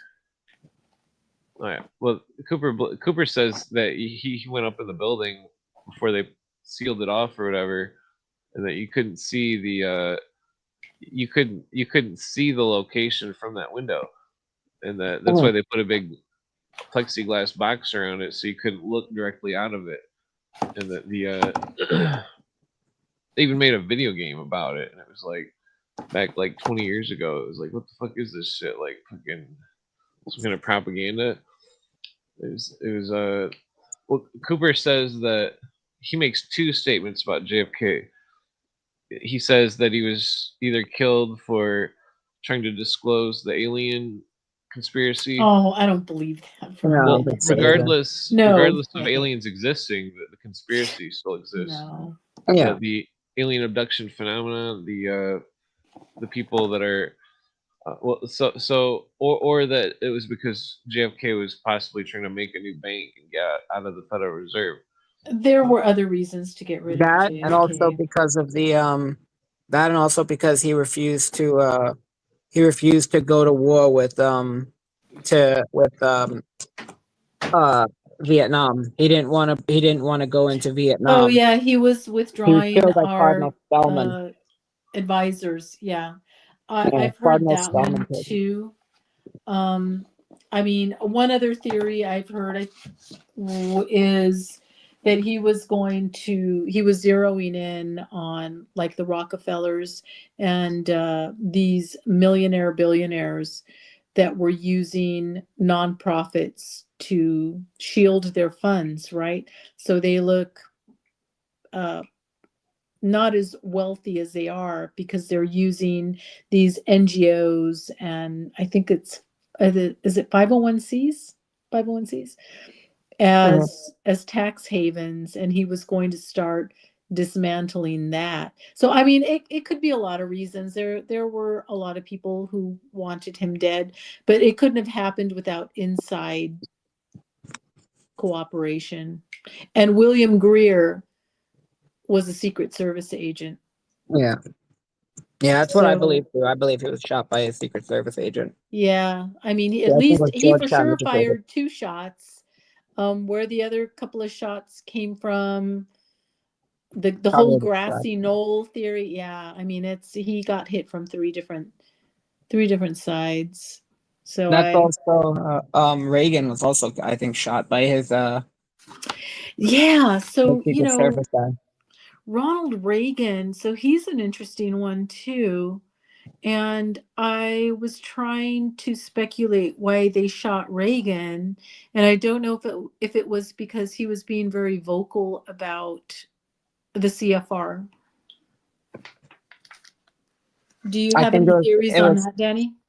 Reagan, I think right after that he established diplomatic relations with the Vatican. I think that was what that was for, because the United States didn't have formal. We didn't Reagan's have an president- ambassador to the Vatican that Not for a happened during while. Reagan's tenure? I believe that happened. I believe that started under Reagan. Wow. And also, if you watch, Alberto Rivera says this, that if you noticed that that Reagan's, I don't know if he said it back in the 80s, like before Reagan got in, or if he mentioned it after, but he's like, Reagan, if that once the Protestant Reformation in America is fully usurped and destroyed, the president will be inaugurated in front of the obelisk.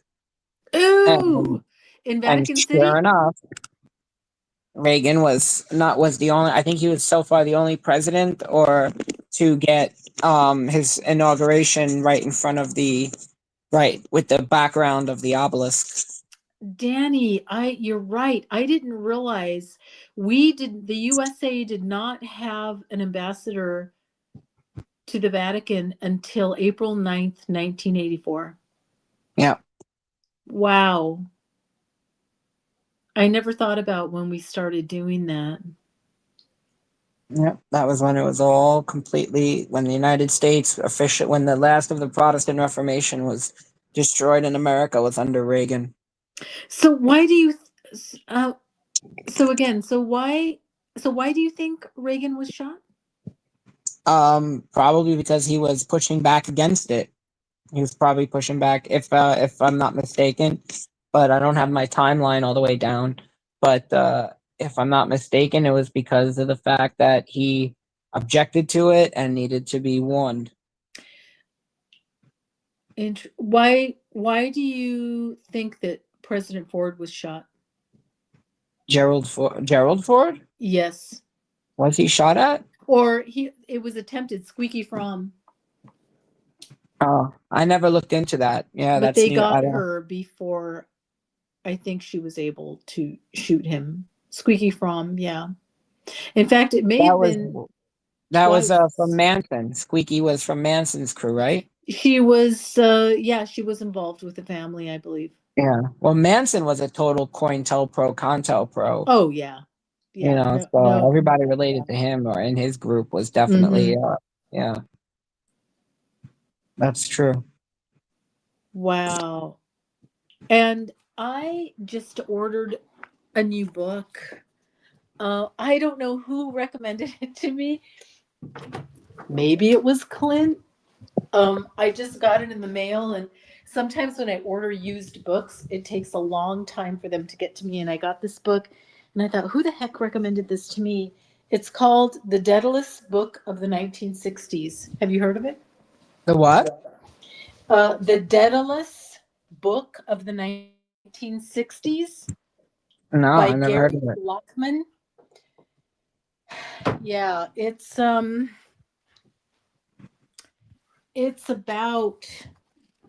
the whole turn off your mind. And this author says uncovers the love generation's roots to occultism and the age of Aquarius. So it looks like an interesting read. And one thing that's interesting, and I didn't realize, I validated it after JJ mentioned it, which is the process. It's in everything. And it's very prominent in this book because I was just kind of thumbing through it. Because one of the interesting things about the process that JJ had mentioned that I hadn't noticed until he said something was Tom O'Neill, who wrote Chaos about Manson. Nowhere in his book does he mention the Process Church. Nowhere. So, and yet Tom O'Neill, and I have Chaos, and I watched the Rogan interview, and I had to read the book, and nowhere does he mention the process. And the process plays very prominently for Manson as well. So I find it interesting that he omitted that, in my opinion, very overtly. And so, yeah, interesting. I don't know if the Process Church, they've got to still be around if they have that much power. And Tom O'Neill's book was a bestseller and completely ignores it doesn't mention the Process Church at all. But this book, this Daedalus book of the 60s, Clint, did you recommend this book to me? I don't remember. What year is it? It's called Turn Off Your Mind. And it was published in 1919. I don't know. Maybe. No, it's published in 2001. Oh, probably not. Excuse me. I don't know who recommended this book, and I ordered it. Or somebody sent it to me because I don't remember ordering it. Oh, yeah. Interesting. Yeah, this is an interesting book. I can't wait to read it. It looks like it'll be a quick read. I'm already familiar with a lot of stuff, but they mention the process very prominently in this book. The process. Including the actor Richard Harris. Richard Harris. What is he playing? He was the king in Camelot, King Arthur. This is very interesting. They talk about David Bowie, Jimmy Page. This is all the same crowd that the actress Stephanie Powers, she's still alive. Marianne Faithfull. The same 60s crowd that everybody knows. They're before my time, but I definitely know who they are. Yeah. Mick Jagger. I mean, come on. But yeah, this will be interesting. Anyway, I don't know how I got this book, but I got it. Okay, sorry. All right, I'm just rolling a joint. I made a sandwich with some split pea soup. Oh, I love split pea soup. It's pretty good. I put ham hocks in it.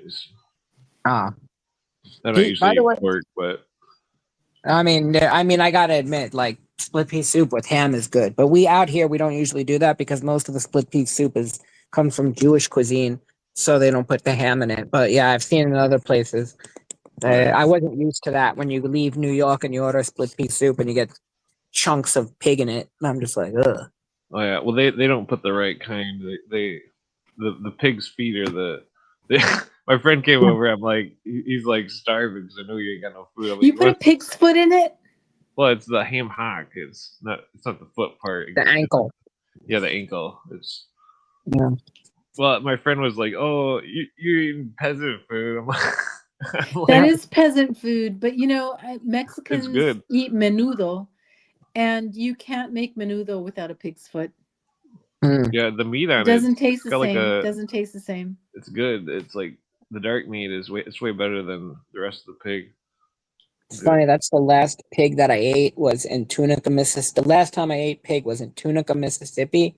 We went to this it was called Blue and White in Tunica. It was like a soul food restaurant, and my friend ordered the ham hock because he's always got to be ridiculous with these things, and I ordered the chicken fried steak, and my friend's like, just try a piece, just try a piece. So I tried one little piece, and I was like, all right, interesting.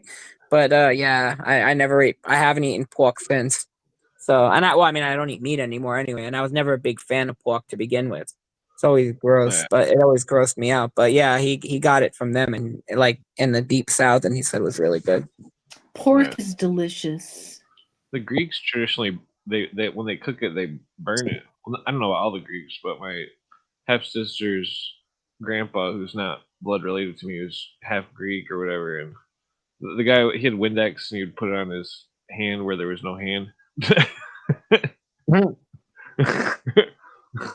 with the Thank you. yeah, like they would. There's like a biblical thing where it says only eat pork if it's burnt, and so it's. Huh. I think that was just to get rid of any parasites.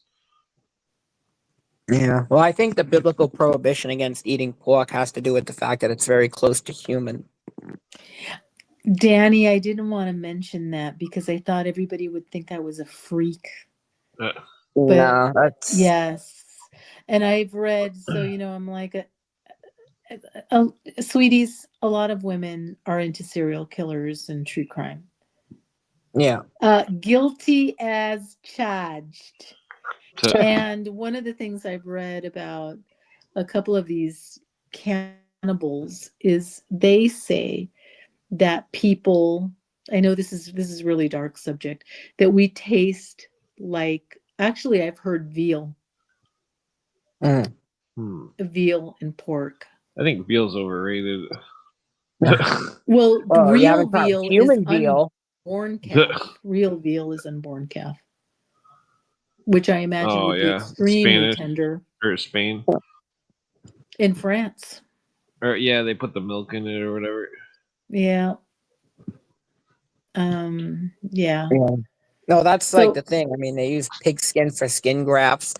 My ex fiance has a valve, a pig valve in her heart. Is that a Oh, yeah. real thing? She does? What? Yeah, Yeah. she has A a pig pig valve. Yeah, she had open heart surgery in 2013. They put it in. Oh, There's something they were wow. doing in South America. They were taking fish skin and the fish they were putting it on burn victims. Certain type of fish. I don't remember what fish it was. Yeah, the pig. They do pig lung transplants and stuff. I'm pretty sure. I might be stoned.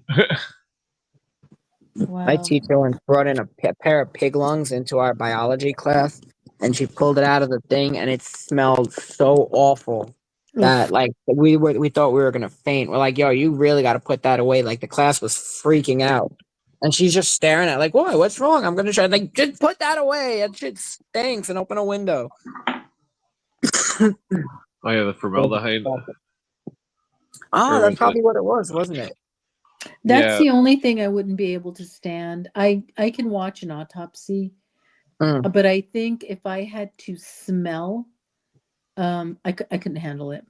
Like the smell of blood, of a lot of blood, it makes me sick to my stomach. So that's why I didn't want to be a doctor, because it was like the idea of because even the nurses have to do an autopsy or some shit, or they have to examine a cadaver or some shit. Yeah. But a cadaver has no blood. I have no problem with that. Well, it's still be disturbing. But bleeding, I have a problem with. I have a problem with bleeding and the smell. I can't deal with the smell. And it's so funny. So, we have lots of doctor, surgeon friends. And when we were in Texas visiting a couple of our friends, so Jeff is a heart surgeon. He's now the dean of a medical school. His daughter had just completed her residency, and she's getting, she got a job as a pediatrician, and we were just all talking about doctor stuff. And I brought up like the smell of blood. And so I was a great conversation. I loved it. And my husband and Jeff's wife were, you guys are disgusting, but it was fun. Oh yeah, my friend's mom was the doctor at a prison, and I used to drink martinis with her, and she would tell the most disturbing stories. She said somebody that was an inmate in the Jackson County prison was eating their own intestines. They had to keep sewing them. No way. Yeah, it's disgusting. Lovely. I was like, Jesus Christ, what? Like, you're a doctor. Why don't you go work somewhere else? Like, hey, listen, if you become a doctor for a prison or for the government, like if you get a job, I'll be honest with you, if you become a doctor for a city doctor, like for like a city agency clinic doctor, or you get it, except for morticians, they're usually not the best doctors. If you go and become a doctor at a prison, it's usually because they're not going to hire you anywhere else. And malpractice insurance. She later became the head of the nursing thing of Michigan. Oh, wow. Yeah. Well, it sucks because I never been able to ask her about the corona stuff. Discuss that, because I mean, I've discussed it with my friend's girlfriend was a virologist, and I tried to discuss it, but very closed-minded. They're indoctrinated. Yeah. My mom is a retired nurse, so I just asked her about everything. And then she would, and I have argued, and I don't even bother mentioning this. I was arguing with some guy who was in the medical profession the other day about the mandates, and I don't even mention that my mom's a nurse anymore because they're just like, but I'm like, this is not like I would ask my mom, is this how viruses work? No. Is this how you were taught masks work? No. Is this how viruses transmit? Is this how vaccines work?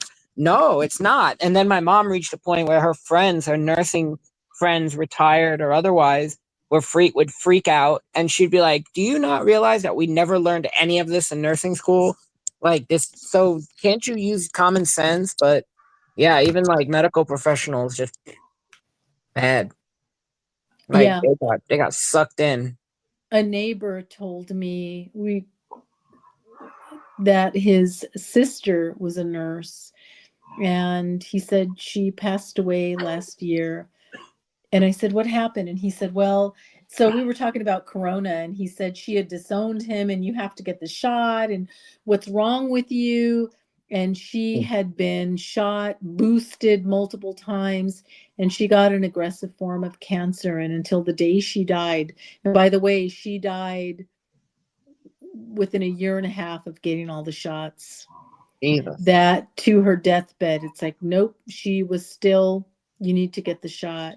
And now the former head of the CDC is saying, we never said that it would prevent transmission. And actually, it really isn't a vaccine in the traditional sense of the word. Yeah. They reiterated the definition that contained gene what is it called? Gene therapy? Yeah. Yeah. Who knows what else is in the shots, man? Well, who knows if they're not Nazis controlling it? I mean, and with all the nanotechnology that they possess. So I think, did I tell you back in June, I got a tetanus shot, which I regretted as soon as I said it, because they don't tell you now at the doctor's office that you think that's all you're getting is a tetanus shot, but they've bundled in all this other crap into the same injection. And I took it and I regretted it. So I have had tetanus shots in the past. This time is different because my arm, it's gotten better, but I have had tremendous arm pain at the injection site ever since I got that shot in June. And what are they going to do? So I tell my doctor what they're going to do.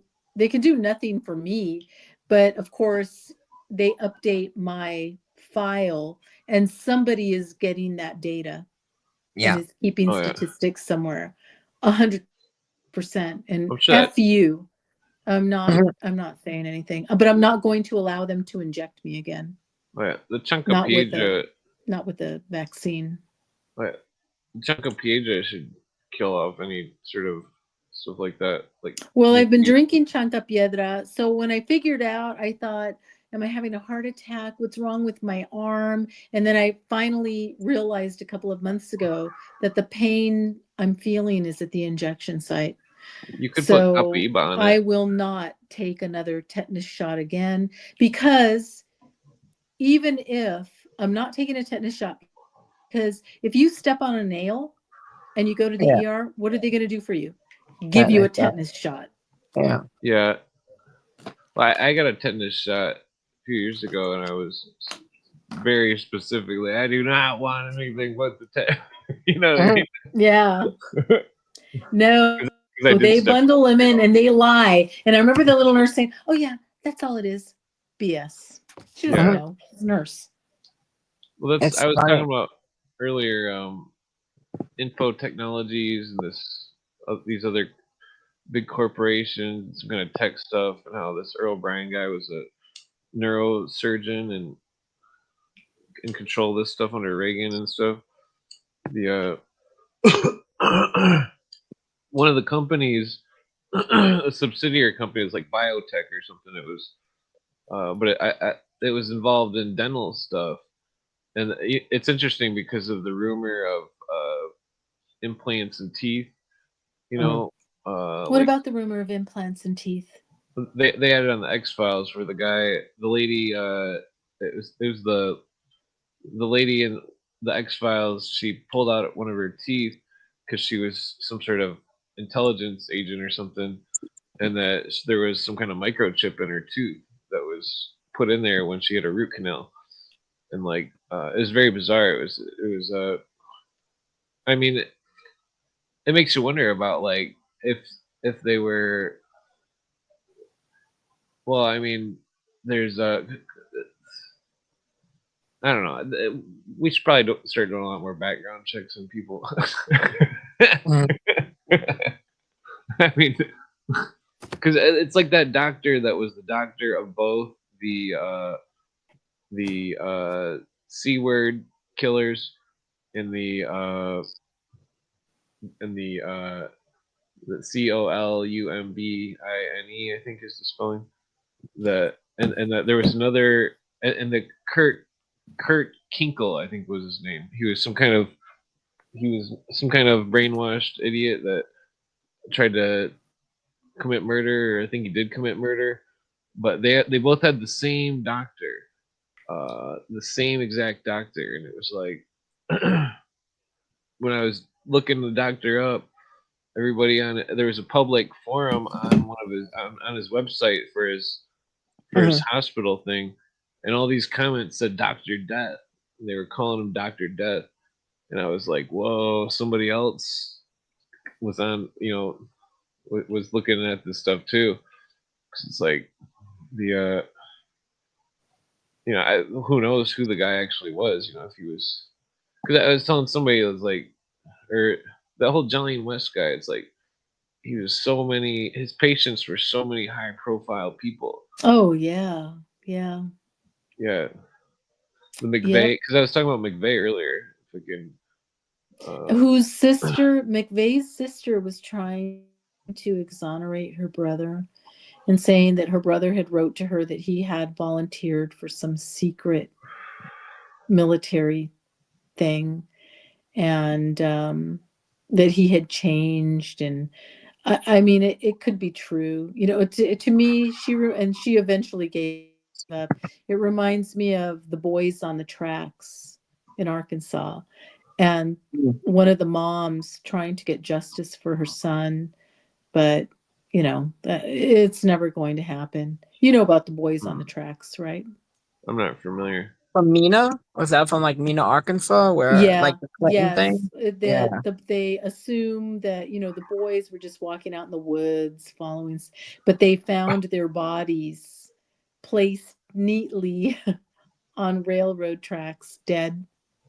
Jeez. And the theory is that they stumbled upon a drug drop, Oh. And the Ye- problem is that that was allowed by then Governor Clinton, and this is something that the Bush administration was doing. Hmm. So that's very well documented, by the way. And hence why Clinton was awarded with the presidency for that. Hmm. So Well, Arkansas is a dark there place. was, I think it was one of those big like trilateral World Economic Forum or something, or I don't remember which society or whatever it was, but maybe it was the Bilderbergs. But Cooper says that based on that he already knew that they were going to make Billary, the leader, and that That they weren't going to do it. that they were. I Yeah, think that they were planning to install her, but they Yeah. changed their minds at the last minute, and it was Trump. Oh Oh, no, yeah. sorry, I was Paula? talking about the husband in the 90s. Oh. What? Billary. That's just what I call the Blintons. Yeah, I know Billary, but what did you say that Cooper said about them? That some huge group in the 90s had already basically declared him as who they were going to pick, Yeah, and that he was going to be the president. yeah, that Cooper believed that Billary was pre-chosen. Oh, of And course, yeah. well, then you heard of the new covenant of Billary. There's a new covenant that he made.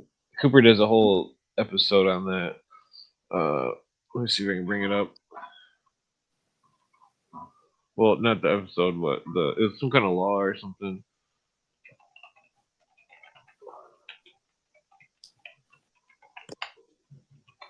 No, I think it was a speech.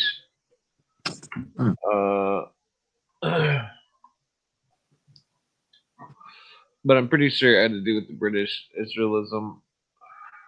Oops. Damn it, wrong button.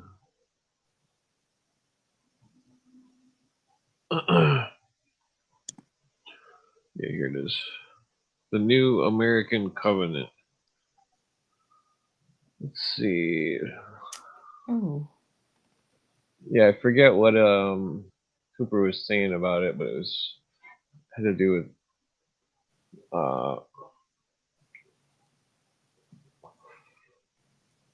it had to do with yeah, socialism and blah blah. Wait, yeah, I want to read this speech to see if he mentions, because I remember Clinton Maybe in it's one more of his speeches. Hold on, I'm gonna look for something else. I swear it was a Bill. law and not a speech, but okay, so well, I guess I can put the thing in the link in the chats. Here it is. Here's what I'm looking for.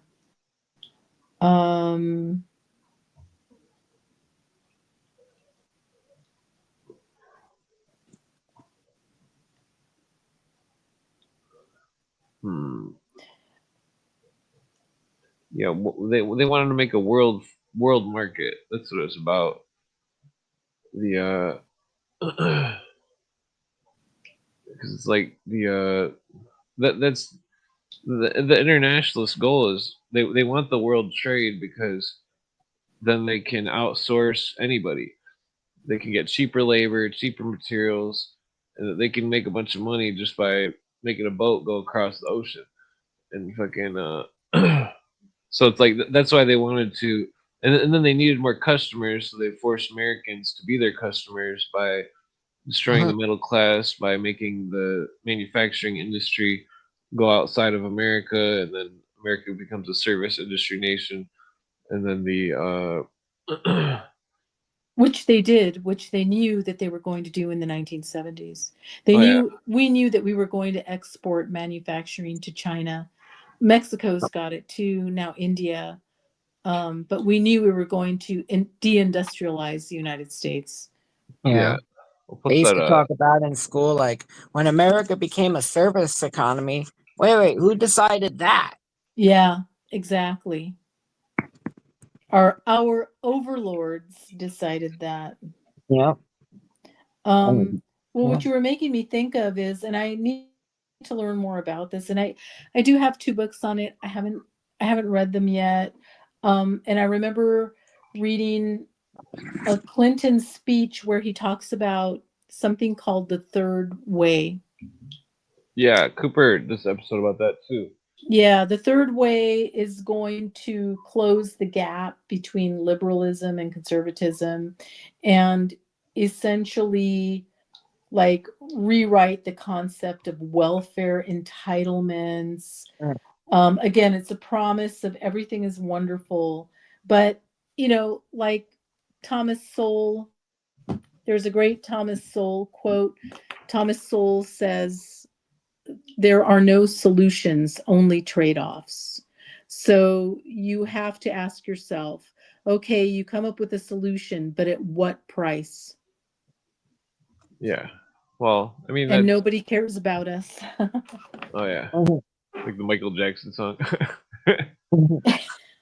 Nobody cares. So this Declaration of Interdependence, uh, global cooperation. So all the New World Order people, they always use the term cooperation. Yeah, I Mhm. don't think this is the exact. That's I was looking for the actual copy of it. Hold on.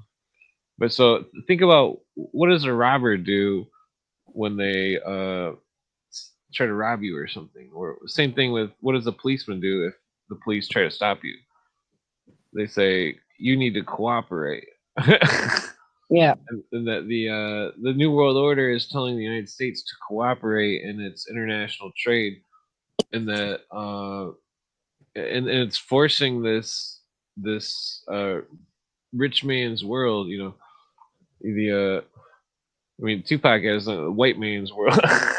Mhm. But Well, I think it's interesting that so Clinton, I somewhere in the middle of both of his terms, there was something called the Personal Responsibility and Work Opportunity Reconciliation Act. It's a whole mouthful.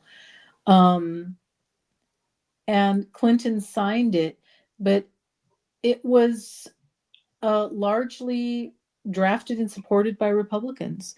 And this is where people don't understand when they're fighting one another that it's really the uniparty.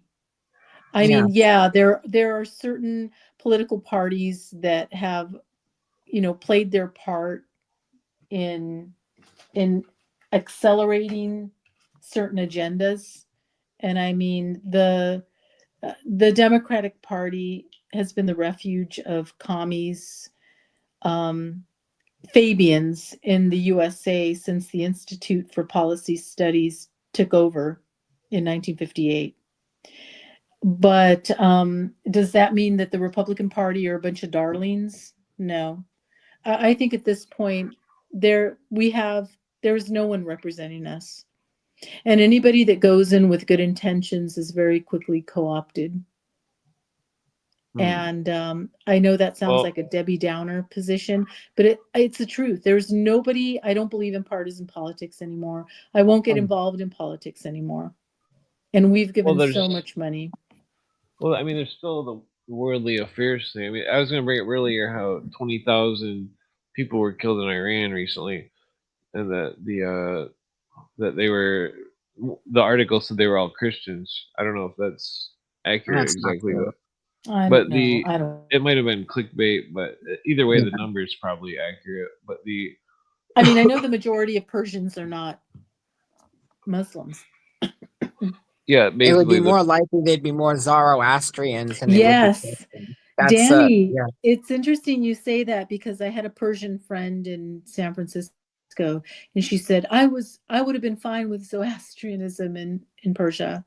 Um, Yeah. Everybody hated Islam. All the Persians I knew hate Islam. yeah. But yeah. Well, there's a book I was reading about 1920 or something, and it was about maybe it was 1890. is within that range. This is why I got kicked off of my Facebooks, for talking about conspiracy, and that basically that in northern Africa, that in marketplaces, even like uh, that they were the Islams were salting the heads of people that they decapitated, and that they were selling them in a marketplace for money, and that it's fucked up because it's like there's videos all over Twitter that are like blatantly saying that they will, delete people and stuff, and it's like they're saying crazy ass shit. It's like there's there's Islam is definitely a threat to the United States. I mean, they brainwash all the people. When I used to live in the hood, all the black people I knew that went to prison and stuff, that they were brainwashed into Islam, and that Yeah. fucking because like one of my friends, I knew him before he went, and then he got out or whatever, and then and I was like lecturing on him about how he was stupid and how he wasted 4 years of his life for over some stupid shit, and it's like and freaking but he was totally institutionalized. It was like it was Oh. fucked up. It was it's just fucked up. There needs to be like some kind of rehabilitation centers for the, what's going on in the cities, the crime. It's just so I don't know. It's just fucked up. People are being pathologized. I think it's all on purpose. Nothing happens by accident. Nothing. Well, it's like they're creating new types of Culture racism. directions are not natural. They're very specifically steered. Sorry, Clint, go ahead. Well, there was that one thing that was talking about the how all the people that supported Islam or some shit in some country were later killed by Islams in that country. Iran. Yeah. I think I took Yeah. a screenshot. Yeah, a lot of communists supported the Ayatollah, and then as soon as he came in, he cut them all down. Yeah. Yeah, I think that was that's the story. Because they tried to, they think that they're gonna get instituted I think they call it like Islamic socialism or Islamic communism, but it doesn't happen. You That's get the same stuff Weishaupt and his people did in France. The elect, all the people who were, you know, uh, scientists and people of educated, scholarships and that type of thing. That those people were all in France. They were all killed, and so Cooper says that all the professors that are preaching Marxism in the United States are idiots, because it's like those Marxists are all they a lot of them seem to be very evil and nihilistic. Yeah, and they're the first to go. Yeah, well, that's the thing. It's like it was never about like that's the thing. People who wanted to actually institute like a Marxist Stalinist government here were not. They were not really. They were considered crazy. Like my grandparents were socialists, but all that meant for them was that everybody deserves a livable wage. You don't discriminate against people. Just well, because. hold on, the abolition of religion was part of the Communist Manifesto. Right, but that's the thing, though. Well, is in Danny, America, we have the freedom considered of religion. themselves socialists and not just Democrats. No, my grandparents would have actually been more Republican than anything, but there were Republican socialists because there used to be a lot of fusion politics back then. That because there were, especially in New York, there were a lot of fusion politics. And that's why, like, when they were saying, like, oh, LaGuardia was a socialist, they heard the Mamdani Tods talking about that. Oh, LaGuardia, he was a Republican also, but that's the thing, is you could be a Republican, because socialism here was not Marxism. It wasn't the idea of let's overthrow the United States government and make it a communist government and make it a USSR satellite. It was just about workers' rights. It was just about union rights It was like my grandmother would. If you told my grandmother, like that's why I was saying, if like my grandmother were alive today to see what socialism and what this country became, she'd be like, she'd be a hardcore, not a Trumper, but she'd be a hardcore conservative by those standards. If my grandmother, if you told my grandmother like, oh yeah, being a socialist means letting women into the men's room, my grandma said that's nothing to do with it. Why would you let men? Oh, taking away Yeah. people's So, guns. what do you think If you about don't like guns, don't own one. what do you think about the Jimmy Hoffa? I mean, well, I mean, like because it's like if the unions were controlled by people who were, not the high society, like such as I don't think Jimmy Hoffa was high society or anything, and like, but the New World Order was against that, and so because I've noticed a coincidence with everybody who's pro socialism and communism that they say this isn't how they're not doing it the right way. Technically, the that I think that's part of the con is that they say they're going to do it one way and they just simply lie and do it a different way. Yeah, And that because Marxism looks good on paper. Yeah. It looks nice on paper, but once you actually institute it, it just becomes you have to start massacring people because otherwise you're gonna have a lot of people. That's what like you have the whatchamacallit, you have the bourgeoisie, and those people don't want to lose their rights. So and then they don't want to lose a free market. They don't want to lose their titles. So what happens? You have to start massacring people. So communism, it always turns out the same. That's why look, the Russian, they had the light. How many nights of did the Russians have? The Stalin had the purge. Stalin had the night of the doctors plot where he killed all his doctors. That's why They had and then the Nazis had the night of the long knives where they killed off all the old guard of the beer hall putsch. That's why the founding fathers were against democracy because they knew that it was, and even in modern times, Lenin and Marx both specifically say that I think Stalin says it as well that basically that democracy can't exist without socialism and socialism can't exist without democracy and that the ultimate goal is communism. Yeah. Yeah. Well, because democracy is why our courts are the way that they are. Because there's no. Well, the whole think about Weishaupt was Democrat, but think about think about car insurance. The car insurance, it's like the corporate communism. It's like the way things are done. It's like it's all done in a different way. It's like they're calling it one thing, but it's technically another. That because I mean, car insurance. It's so expensive in Michigan. It's like the most expensive fucking thing on the planet. Okay? Same here. Yeah. It's like $220 for full coverage or something. It's like wait, what did you just say? $220 for full coverage? Yeah, it's crazy. We pay almost $2,000 for full coverage. Jesus.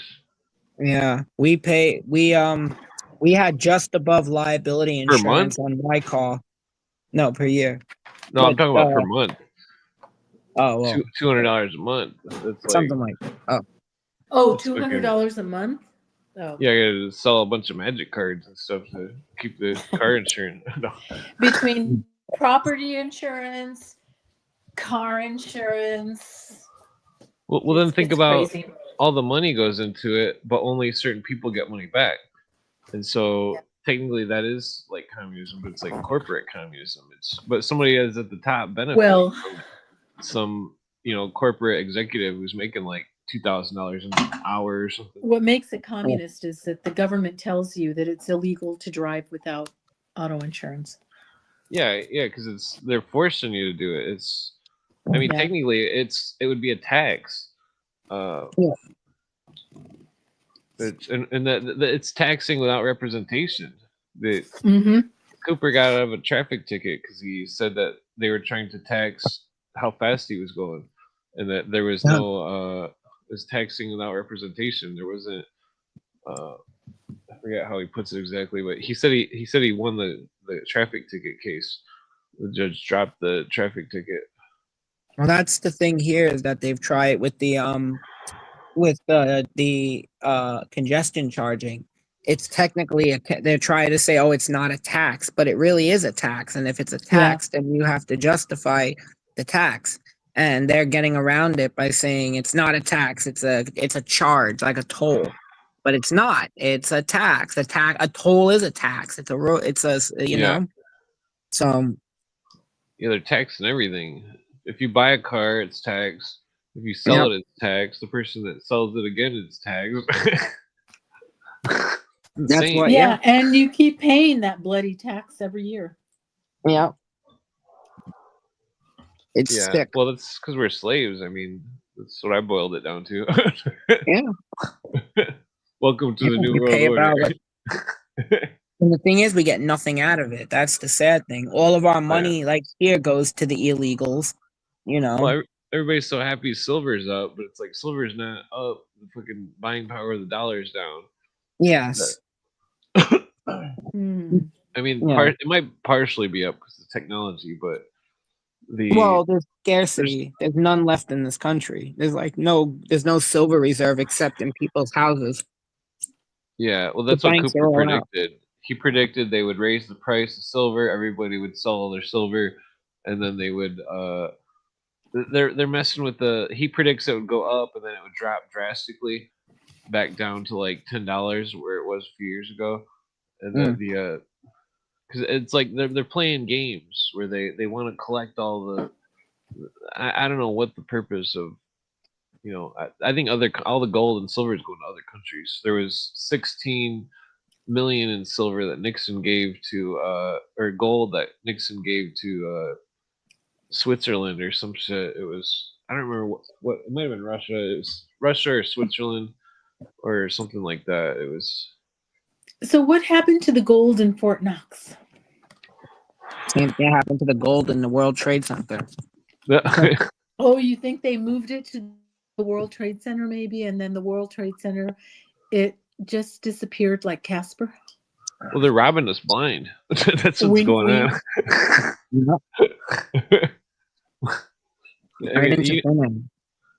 I mean, the 1933 Act or whatever, the Gold Confiscation Act. Yeah. May 1st, the day of the socialists. Fucking Yeah. the socialists are robbing us. It's they seem to be Illuminati, basically, in the more political sense than the occult sense. I mean, well, take Weishaupt and his goons spewing. It's like that Nesta Webster book. She shows Weishaupt and Barul and a couple other people side by side with the entire Communist Manifesto, showing that it's word for word forgery or perjury or what's that word? Forgery. Forgery or well, there's another word. I can't think of the word.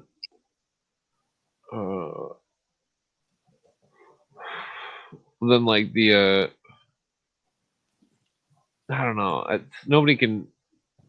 I think that Marx was probably a Green Orient or some sort of.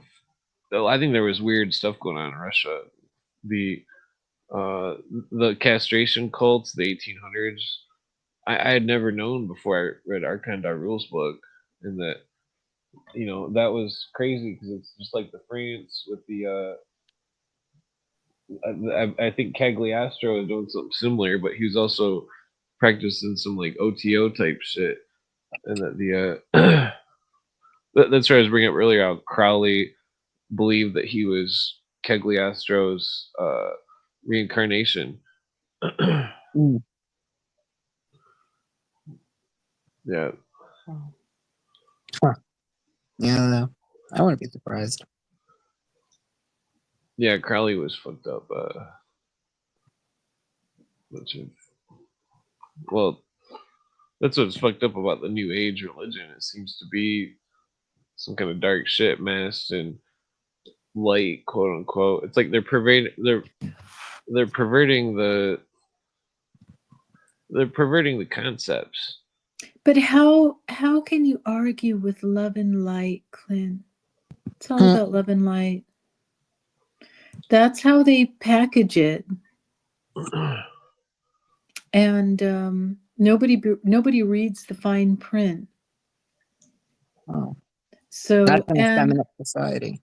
yeah, and literally everybody is indoctrinated through these television shows that have, and not everybody watches the same thing, but programs like Stranger Things have really taken hold, and I'm basing that upon my department.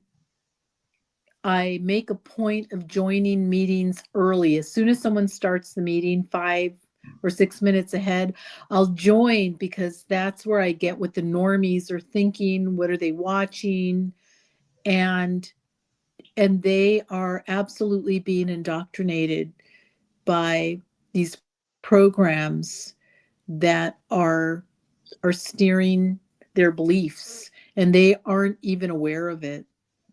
My manager made a comment, something related to our department, and then she said, "There, I said it.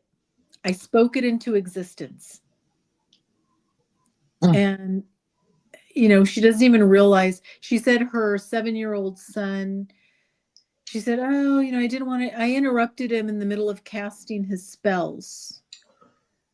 Yeah, they've all got mental He's illness. into Harry Potter," and she bought him a wand. And I wanted to say, do you know what a wand represents in witchcraft? Well, the symbol Mhm. from Harry Potter was what symbol was that? It was, I seen it in some occult book. I don't remember which one. Buying their kids the what was the Hellfire Club t-shirts, and yeah, it's pretty radical, and they have no clue what's happening. Going to Taylor Swift concerts. Several of the women on my team, they call themselves Swifties. And yeah, it's really gross. Yeah. I just listen. I don't say a word. Yeah. Yeah. Unfortunately, we have our generation of kid. Our generation raised really screwed up kids, and Yeah. then that generation started, and then these new kids coming of age, who are who are basically our generation's kids, are just so foobawed. Like, it's insane. Like, they are just so immature and just so ugh, like, just they have no concept. That's why I think I called my union boss today, because I wanted to ask him about trying to get us to vote for next month. And I'm like, I know snow is coming, so you guys are busy, but we'll talk. He's like, we'll talk Monday.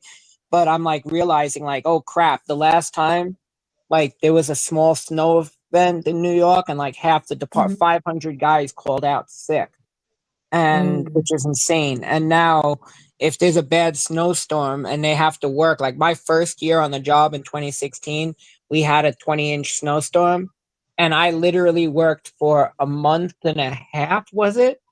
It was just under 90 days, 12 hours a day, 7 days a week, 7 a.m. Oh. 7 p.m. to 7 a.m., 7 to 84 hour weeks we worked.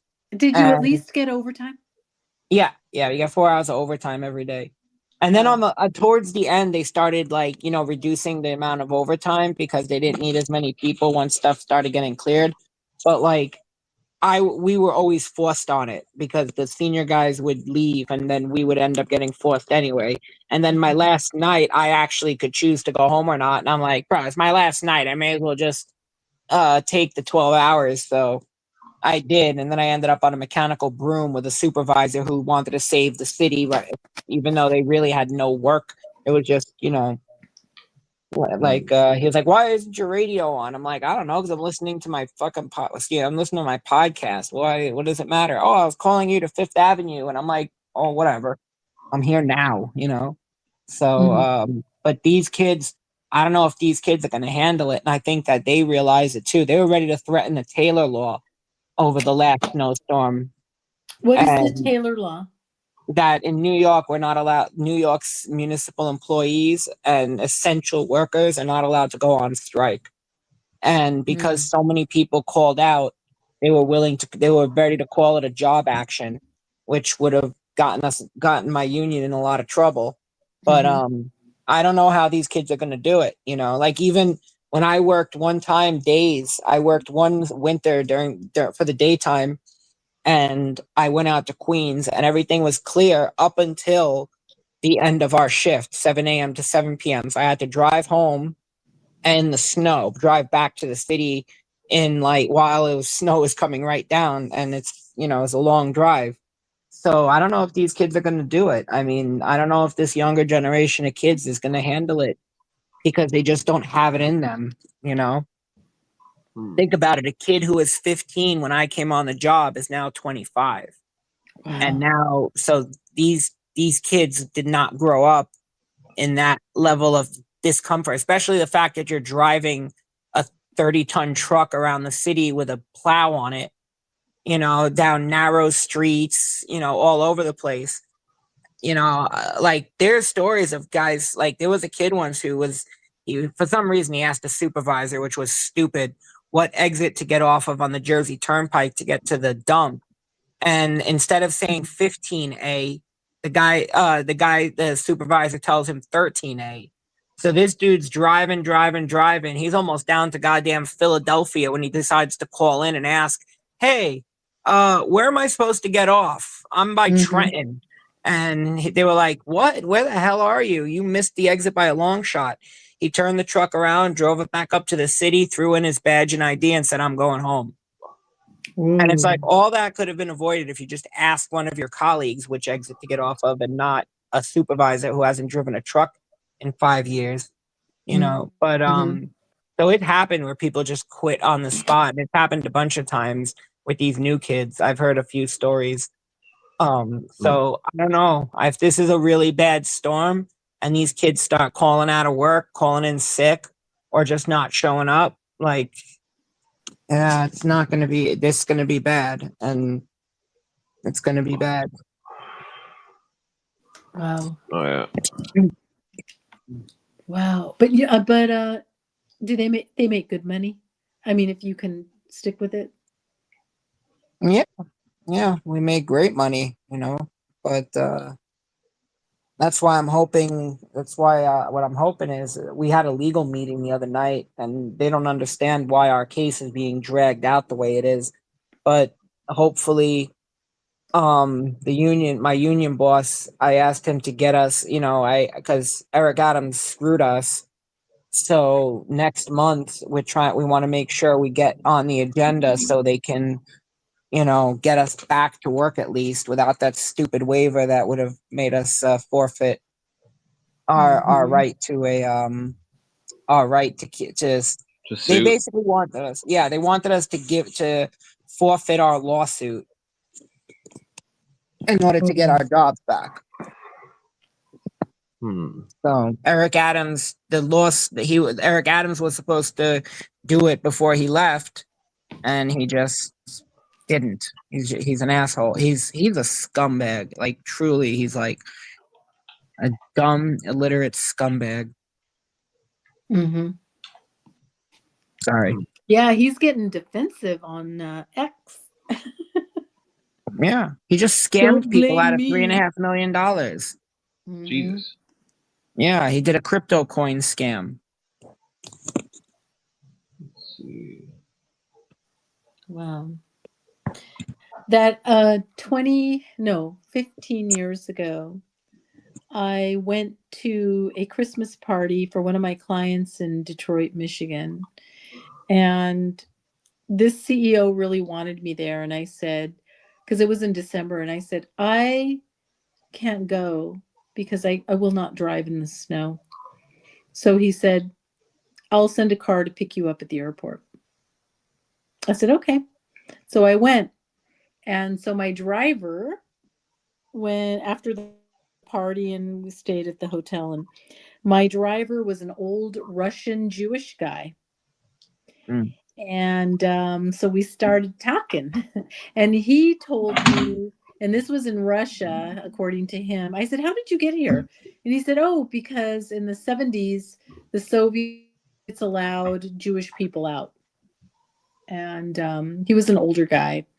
And he told me in Russia, there was a saying in Russia, and he said it. And I said, "What does that mean?" And he said, "Well, the politicians go into office, poor, Yeah. but they always leave millionaires." And in other words, it was a testament to the corruption of politics. And I had no idea 15 years ago that the United States was right there. Same Oh, thing. yeah. Same thing. Yeah. Where did the Obamas get all their millions? And the Oh, my whole city Nazis. council. And it's the whole not thing. from speaking fees and books. That's a bunch of BS. No. That's laundering. That's how they launder the money. Yeah. That's that my whole New York City Council. They make $130,000 a year, something like $180,000 a year, and they're all millionaires. Especially the Mhm. most socialist ones, they're all millionaires. Oh, book You know. sales. Book sales. Oh, yeah, that BS, too. man. BS. Oh, Yeah, yeah. nobody's reading Obama's book or Michelle Obama's book. My Journey to Womanhood by Michelle Obama. Oh, yeah. Yeah. If Michelle Obama's a woman, who knows? I'm skeptical. Well, I still You know- speculate that Rahm Emanuel guy will come up in politics as some kind of leader of the Democrats or something. So this is Dennis Cuddy article about Nazis. Dennis Cuddy's still alive, right? What'd you say? Clint, is Dennis Cuddy still alive? Is he still alive, Dennis Cuddy? Yeah, can you hear me? Yeah. I can hear you. Can you hear me? Yeah. Yeah.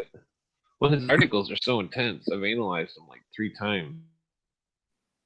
I still need to analyze them more because I still haven't cross-referenced everything that he said. Oh, am I coming through? Yeah, I can hear you. Okay. Yeah. I was Yeah, just the, wondering if I know you tried to get in touch with Cuddy, right? Oh, Oh, you can't hear me. Testing. what'd you say? I can hear you. You tried to get in touch with Dennis Cuddy. Yeah, I sent an email, but nobody ever writes back in the emails. Mhm. Yeah. You so stand to them. Yeah. it's like they've announced the New World Order's never kept it secret. They see like this quote here from Newsweek: "We are all socialists now." 2009, nationalized the banks. We're all Swedes now. Washington Post. Mhm. The banking system is close to being insolvent. Blah blah. Well, so these articles. I figure there's a lot of crazy stuff in these articles. Yeah, so I think it starts. He's mentioned the secret Nazi plan described the American official Sumner Wells, A Time for a Decision, 1944. It was a plan which would become a fruition of 2 generations later. It included Nazi agents going underground into 2 successive countries to avoid detection. Paul Dickop went underground into Switzerland in 1942. These agents would eventually rise to positions of power in these second nations. So like that dude, he was connected to John J. McCloy. Yeah, so Wells must have learned the secret Nazi plan. Let's see. The Brotherhood of the Watch. Secret organization formed days after the Third Reich's defeat and exposed about 50 years later. Yeah, I think the Fourth Reich definitely happened. That's what I think the modern world is not understanding. Like that and I don't think it's happening on I think it's happening on all fronts. Yeah, 'cause somebody was saying something about the guy that founded Chase Manhattan Bank. Or was that one? Yeah, that.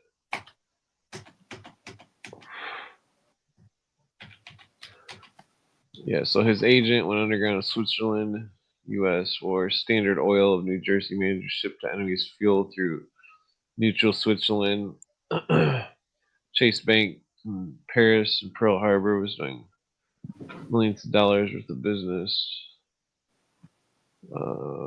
Yeah, Ford as well was supporting the Nazis. Technically, Jaguar was owned by the Nazis, I think, or started by one of them or something. Which was? The Jaguar car company. I can't remember how it goes. I don't know if they owned them temporarily or if I think they bought the motorcycle company and then changed it or something. Here's IG Farben with was that Bush Senior's company. But they were the same company that was had a subsidiary company that was shipping Mingala different hormones and precursors of all sorts of vaccine stuff, and the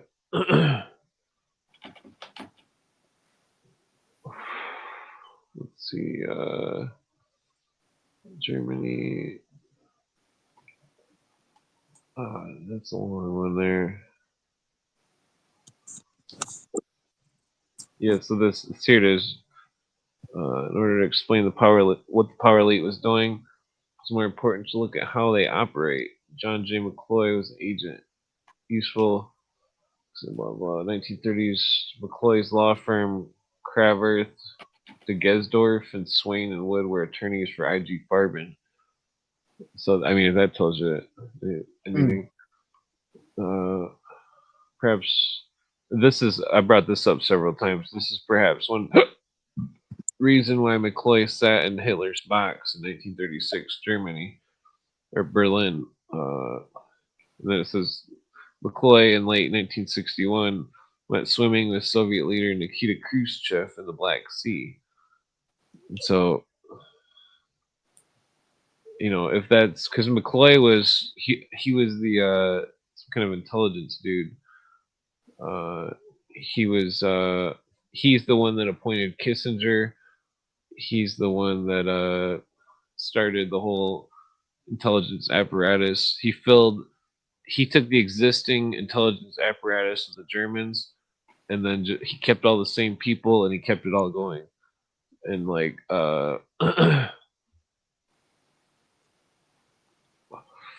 pretty sure that's the dude. Yeah, Ambassador House. Where is that? Yeah, Edward House, Colonel Edward House, William Dodd. Blah, blah. In spite of all the debts and huge losses since the Great War, more than 104 greater corporations have subsidiaries. Blah, blah.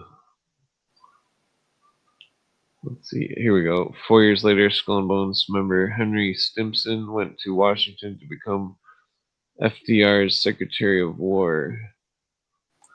Let's quit it. Cool. I'm pretty sure our current Secretary of War is Skull and Bones.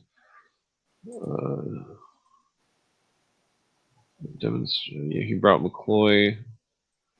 Stimson would later write whether anyone in the administration ever acted without having a word with McCloy. McCloy's law firm had, as of its clients, the Rockefeller family. During World War II, McCloy was a senior member of the John D. Rockefeller's intelligence group, State War Navy Coordination Committee. Blah, blah. Highly secret U.S. Army Psychological Warfare Division. Harrington McKittrick, associated J.P. Morgan. J.P. Morgan also funded Elgar Hiss and some other. Elgar Hiss was like the director of some sort of association that J.P. Morgan had, some sort of subsidiary. JP Morgan is my banker. Mine well, too. you probably better boycott. I know. So he was president of the Nazi-controlled Bank for International Settlements, BIS. You've heard Jonah mention that before. If you listen to Cooper, Cooper mentions it. 378 million of Nazis' looted gold had been sent, and that's only one eighth, or what was it? No, 15%. That's 15% of what they got. That's 15%. So there was, imagine the other 85%. If you know, what was that number again? 378 million. If that was 15%, that'd be like that'd be like 2 billion or some shit. Maybe even more. I'd have to calculate it. Yeah. So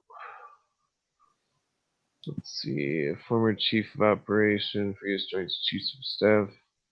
Secret team to control the U.S.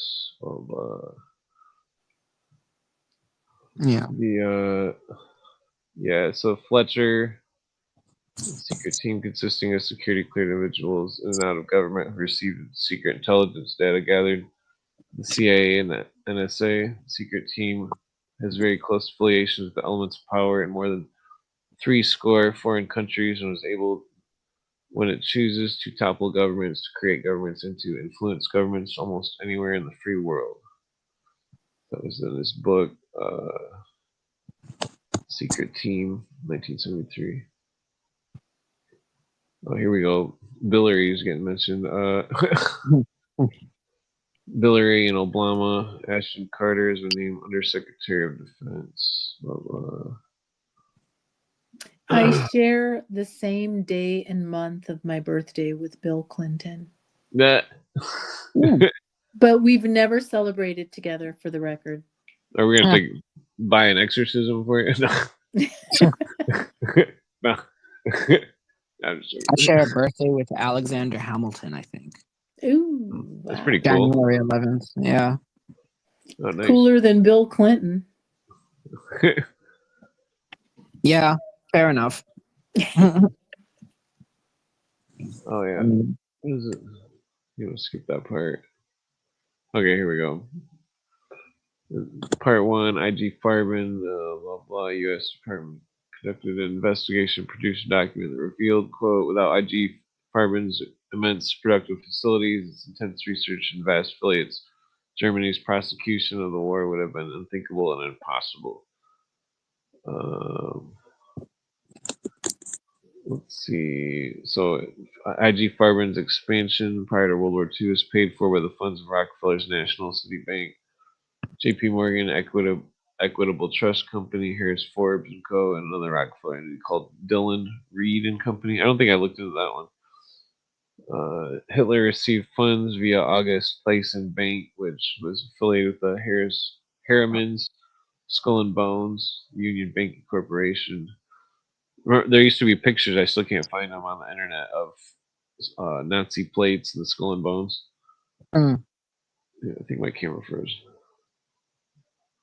Let's see. According to the author Anthony Sutton, 4 directors who were members of the Skull and Bones, cell B115, as well as 2 Nazi directors, Groninger and Kuenhoven. I'm not familiar with those names. John J. McCloy became president of the World Bank in 1947, U.S. Commissioner of Germany in 1949. From the latter influential position, he pressured West Germany and France to establish the European Steel Company, which later became the basis for common market and eventual European Union. I wonder if that steel company was related to the Prung or Frug company. What the hell is the name of this? It's kind of a stupid name. They were. It was ran by some Prussian guy that Wilhelm appointed, and the Nazis called that guy that ran that steel factory a super Nazi, and he was Prussian, and fucking. This has to do with the Prussian connection with the Scottish Rite and the Illuminati as well. Let's see. Well, I speculate. World World Socialist Government. Blah blah. Regarding the Nazis. Blah blah. There's Krupp. That's it. Krupp Steel. Krupp. Right. Yeah. I forgot about Krupp. Yeah, that was Still around Steel. too. Tried at the Nuremberg. Blah blah. Confiscated his property. McCloy issued a general amnesty plus the return of Krupp's personal fortune and corporate property. So McCloy was protecting him after the Nuremberg trials. Yeah, so McCloy was then the chairman of the CFR. Blah blah. Rhodes, Cecil Rhodes, to take the scheme to take the government of the whole world. McCloy held the position until 1970. Who remembers? He was followed as chairman by David Rockefeller. His memoirs. Well, yeah, I'm sure you've all read that quote: "Secret cabal working against the interests of the United States." Blah blah.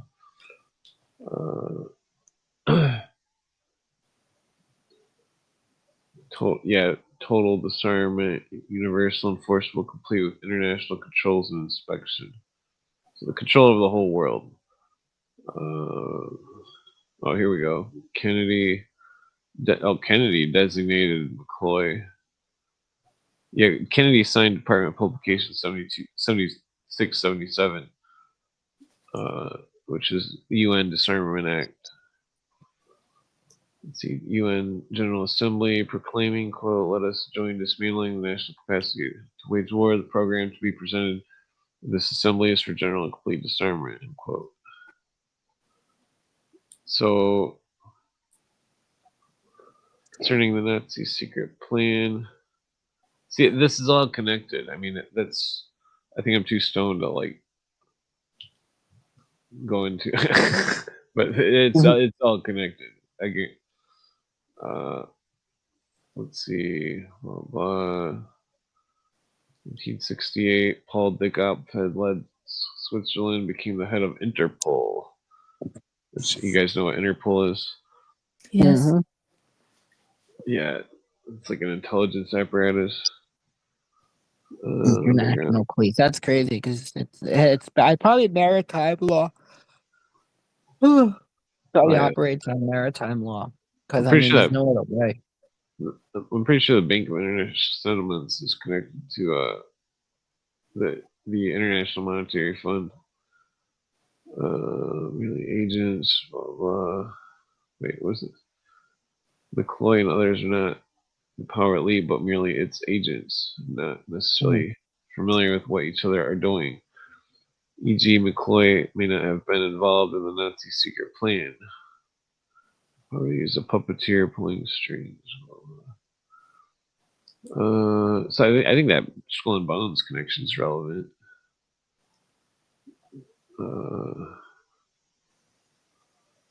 Let's see, the rat lines, paperclip, blah blah. The Italian rat line. No, the Vatican rat lines. Yeah. Well, I think there was They're more the than ones. one. Yeah. Vatican's in Italy, I guess. Yeah. Well, that's Richard. don't forget the United States benefited. I mean, the ones that the America greatly benefited. The Soviet Union benefited from Operation Paperclip. So there were plenty of rat lines to go around. Yeah. You're familiar with Richard Galen? Reinhard Galen? Richard? I don't know if maybe that's the maybe head it's of the same. It's probably the same person. Yeah, Reinhardt. He was the head of the Nazi intelligence, and he helped. Yeah, Yeah, he helped Odessa. found the OSS and Mossad. Yeah, Yeah, that's why I want to get into this because in the article he mentions the Nazis that trained people that were above Bin Laden and stuff. Let's see, Klaus Barbie, Mingala.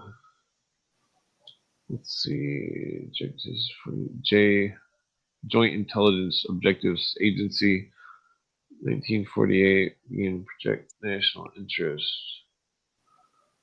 Let's see. Rockefeller, yeah. So here, SWNCC, formed 1944, was a precursor of the NSC.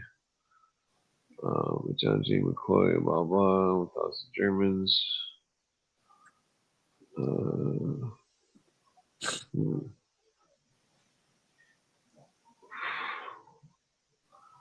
Wait, this is interesting. 91, Linda Hunt, in Secret Agenda, said some Nazi scientists, Herman and Freising, were employed under paperclip to continue the same type of research that resulted in the murder of Dachau prisoners. What is a The what? Dachau? Dachau.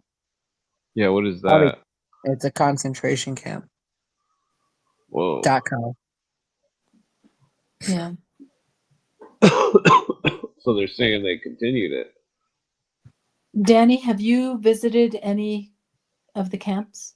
No, I've never been. I've only been to the Anne Frank house, and I was quite upset because when I went, they had this section at the end that was like a precursor to social justice stuff, Yeah. and they were like asking about like, do you think burqas should be banned in Europe and stuff like that? And this was like 2005, 2000, no, 2004, 2003 ish.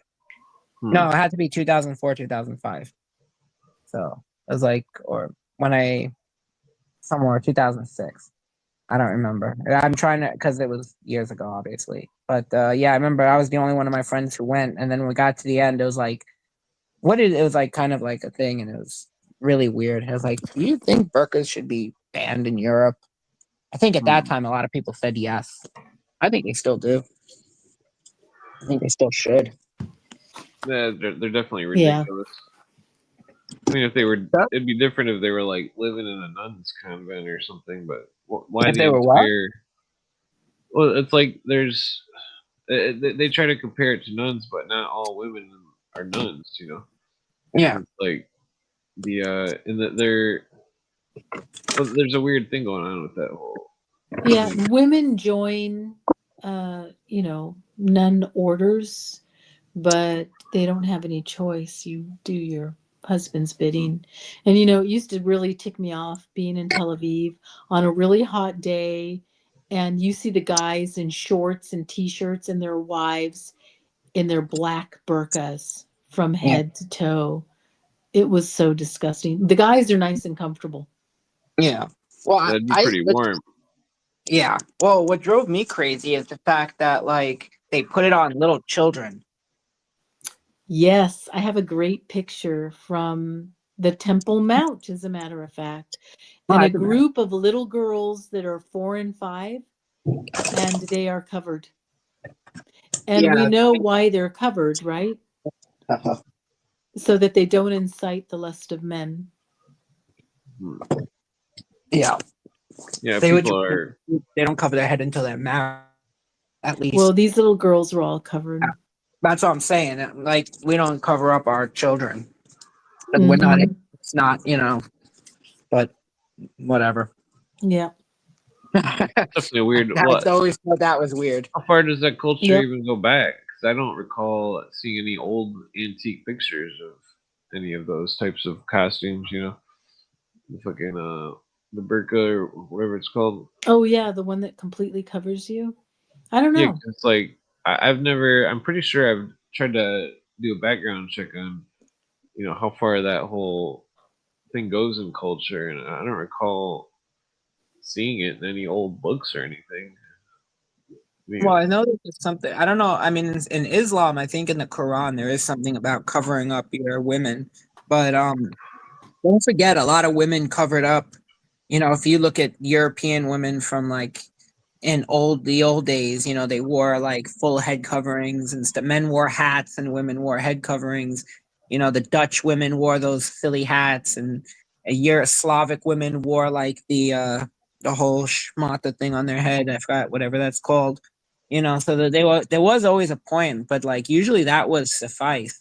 I don't know when it started. That is like, all right, give your wife a burqa that covers everything but her eyes. I mean, that was actually What's interesting is if you think about it, like if you it would actually be in like Arabian places, kind of associated with harlotry, which is what masks are considered. But think about like belly dancers who cover like they have a picture, they have their face mostly covered except for their eyes. Hmm. I mean that's what it kind of like. It's like yeah, I'm like this is more based on harlotry than it is based on like any sort of cultural religious. But the Afghanis were apparently, but yeah, even the Afghanis before the Taliban shit, like the Afghanis looked like the Persians. They Hmm. didn't, they didn't really, they didn't cover themselves. You're talking about the 70s? Yeah, yeah, Yeah. before it took over.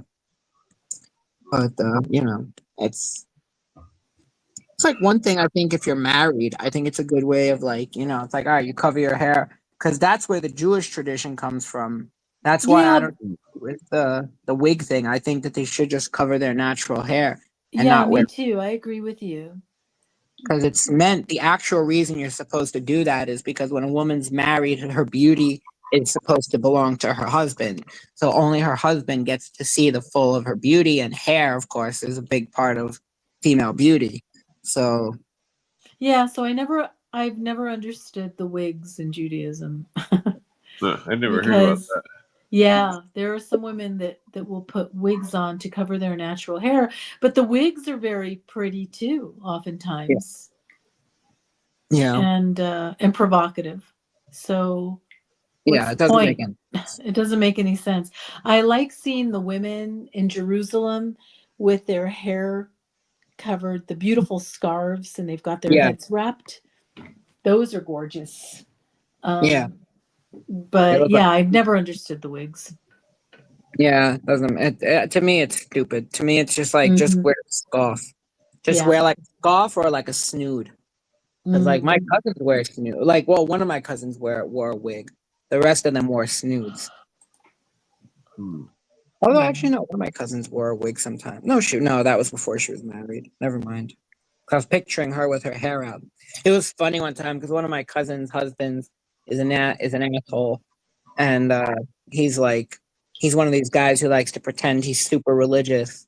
And I used to stay at my aunt's house for the Sabbath before I was being bar mitzvahed. I used to spend every Sabbath with them because I was to go to the synagogue to be part of it.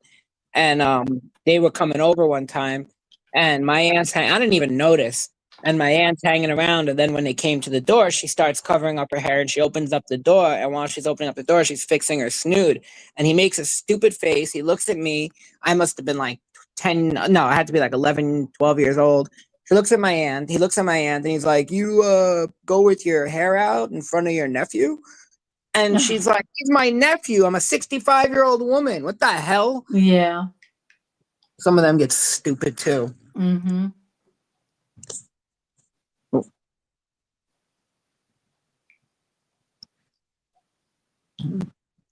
Sorry, Clint. Did Clint leave?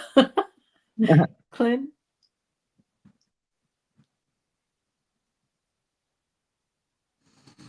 Where'd he go?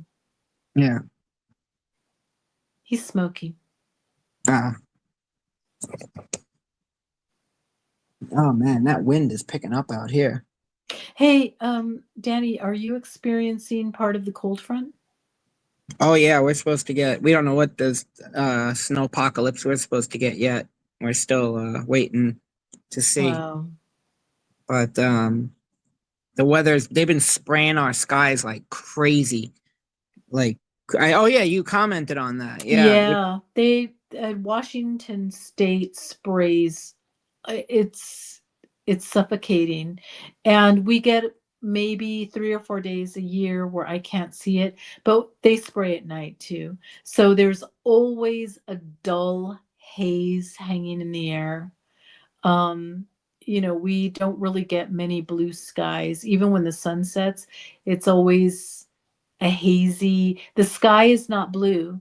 And people will post pictures. Oh, look at the sunset. It's so beautiful. And it's pink and kind of Mm, orange, and the sun barely looks yellow anymore. When I was growing up, the sun was yellow and the sky was blue. yeah, yeah. We that's the problem. Like this morning, I woke up at like 7:30, and the sky was blue, and it would look nice. And then and I'm Mhm. watching as all of these lines. They did it yesterday too. I didn't get a picture of it, but they drew 3 parallel lines in the sky over the Hudson, like west of here. And then Mhm. today they did it east. They did it on the east side, and I'm watching it spray, and like within about 20 minutes, the sky starts overcasting, and I'm like, this is clearly something to do with it. Yeah, Like, and it stays overcast. And I had forgotten, and my husband reminded me. So when we lived in San Francisco, we used to go to Scotch tastings. And I remember sitting next to a guy, and I liked him. He was married, his wife was an artist. And I thought I always was looking for another couple to do mhm, something with. And the guy was a vice president of some environmental science company. He gave me his business card, and we started talking about the geoengineering. And I mean, they admit it. And he said, or I told him, Ms. Know-it-all said, well, this is pointless if it's not going on in China. If you're just doing it in Western nations, it doesn't matter, because allegedly they're doing it to cool the earth. yeah, which is And retarded. he said, we're in China. That's what he said. We're in China too. And it's like, yeah, I don't believe you. And the Look, reason we never hung out was because my husband said no.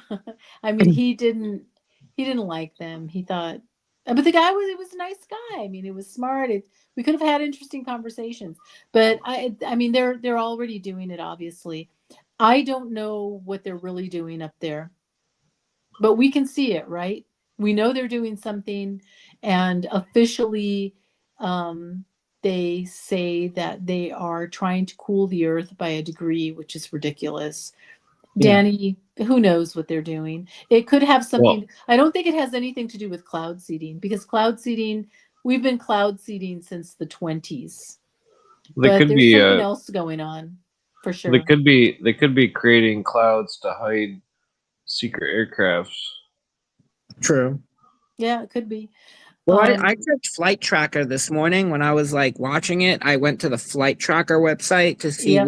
what those, and none of those planes were coming up on the Flight Tracker. They either don't come up, Oh, because that's I did the interesting. same thing. They either don't come up, and I can see them. It's like, oh, they look like they're higher than the planes Yeah, flying out of Portland Airport. yeah, Because those will come up on my flight tracker. Alaska Airlines flight 763 to Seattle. yeah. But then these planes, either they don't show up, or they show up, but it says unknown. Unknown. Mm, Interesting. Yeah. yeah. I was checking Well, them this evening. that's definitely something interesting. Yeah. I don't know what they're doing. Who knows? I mean, I don't know. Hmm. But I don't trust. I Well, don't they did trust the the government. There's definitely weather manipulation going on. And they're doing it everywhere, by the way. I mean, I mean, I don't when we believe go in to chemtrails, Italy, but I know there's it's weather manipulation terrible for in sure. Rome. Yeah, it's absolutely awful in Rome. And Well, on Capri in the Mediterranean, we'll yeah. wake up to beautiful sunrise, and then here they come, and it's like, damn it. And they're doing it in Israel too. Same thing. It's Everywhere. interesting. Yeah, well, they did it. The cloud seeding thing they did in Dubai, and then when Dubai had, they did the program, and they were so proud of it. When everybody here was saying, "Oh, it's not true, it's not true," and Dubai is literally putting out videos about how proud they are of their cloud seeding program, and they got record, literally the rainfall in one Well, do you day. remember they got flooded? Well, that was the thing. They had never flooded in history, and they had more rainfall in one day than they've had in their entire history. Yes. Yeah, I remember that.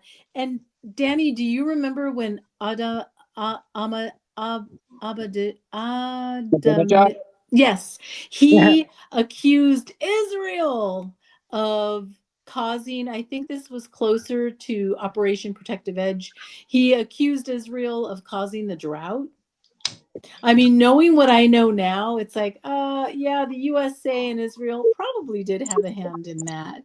It's very Abadijan, a guy, I can't remember his name, but yeah, I mean, I wouldn't doubt it. We have the ability to do that. Yeah. Cloud seeding has existed since the early 20th century. Well, But they were doing it in Russia. They used to do it every VE Day in Russia. They would make sure that the weather was perfect for VE Day, and the Russians would manipulate the weather to do that. yeah, and then the Chinese made it snow for the Olympics, remember? Huh. Yep, they made it snow. Stop messing with Mother Earth. Yeah, that's well. They've been.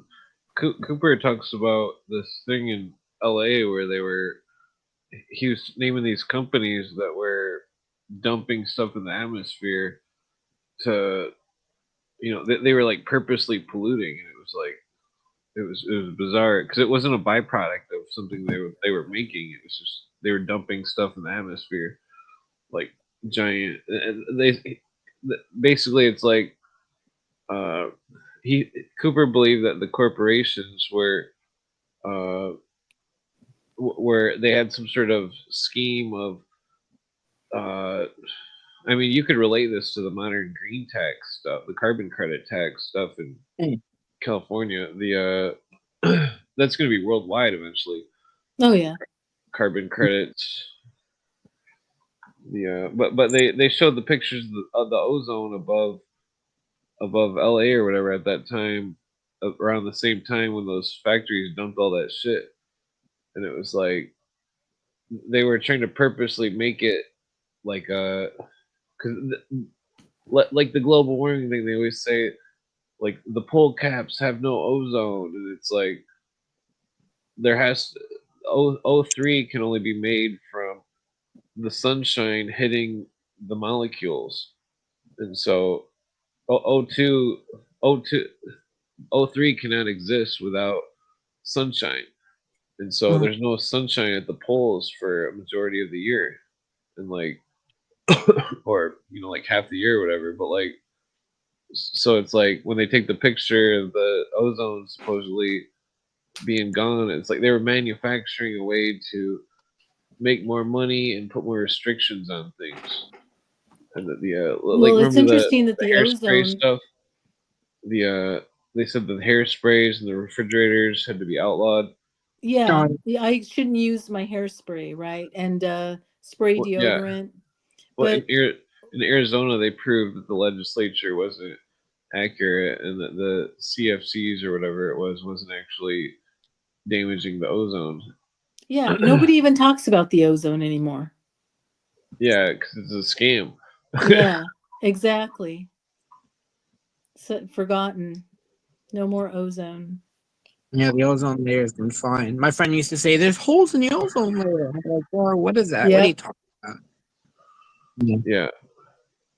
And didn't they start talking about the ozone like back in the 80s? That this is an Yep. 80s. It's an old issue. Yeah. Yeah.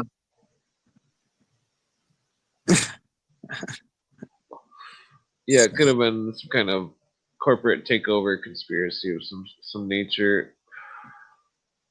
Yeah, I trust nothing. Whoa. If it's being promoted by big media, and actually even big alleged independent content creators, I don't trust them either. If you've got sponsors, I don't trust you. Cool. I don't trust Mr. Ballin. I don't trust that Mr. Beast character. Mr. Ballin has 10 million followers. It's crazy. Or close to 10 million followers. Well, it's like that Illuminati bot on Twitter, like those types of things. It's like who's running that? They never reply to anybody. Yeah. They're fucking they're pushing all this generic bullshit. Fucking some sort of you would expect like people always think the government is like making top notch stuff, but like for propaganda, that if somebody was faking being a conspiracy theorist, such as whoever runs the Illuminati bot Twitter, that they're regurgitating generic stuff that they see on the net. They're not bringing anything new to the table. You know what I mean? Yeah. So they perpetuate all the same old stuff that is, you know, either new age or just makes people go into fantasy.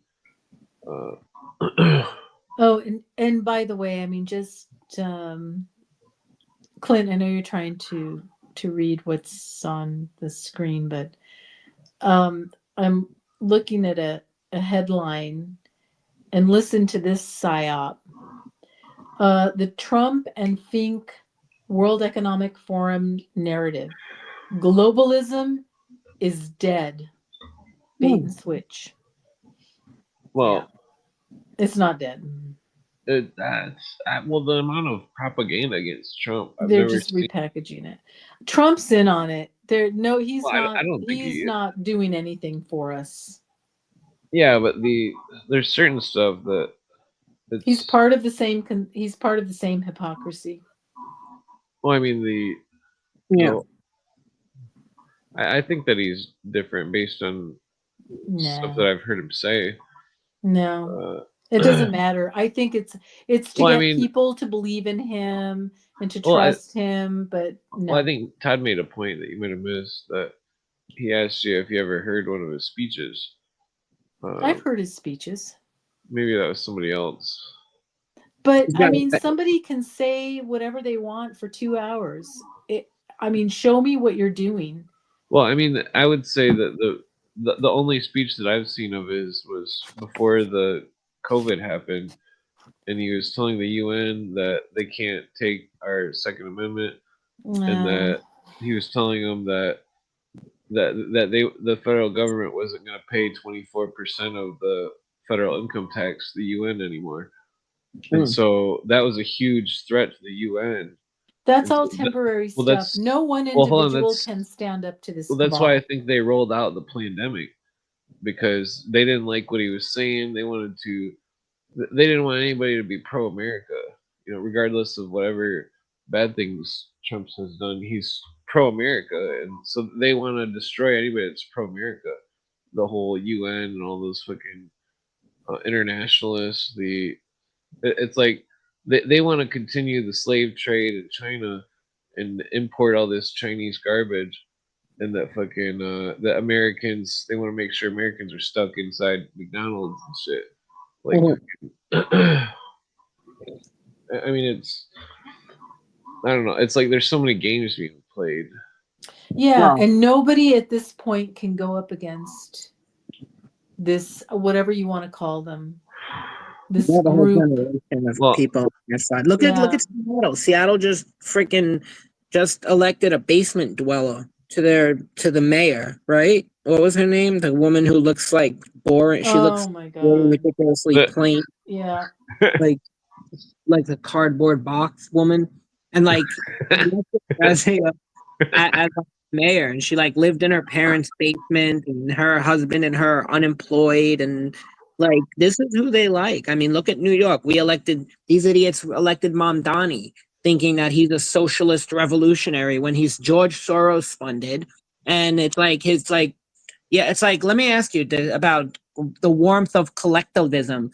Does he pay the armed guards and servants at his private above the local wage, or does he pay them exactly what everybody else gets paid, pennies? Or does yeah. sure he's not treating them better? Like the Second Amendment, he wants to get rid of here, but he needs it for his private compound in Uganda. Like these people Yeah. are the problem because Hypocrites. people have lost their common sense.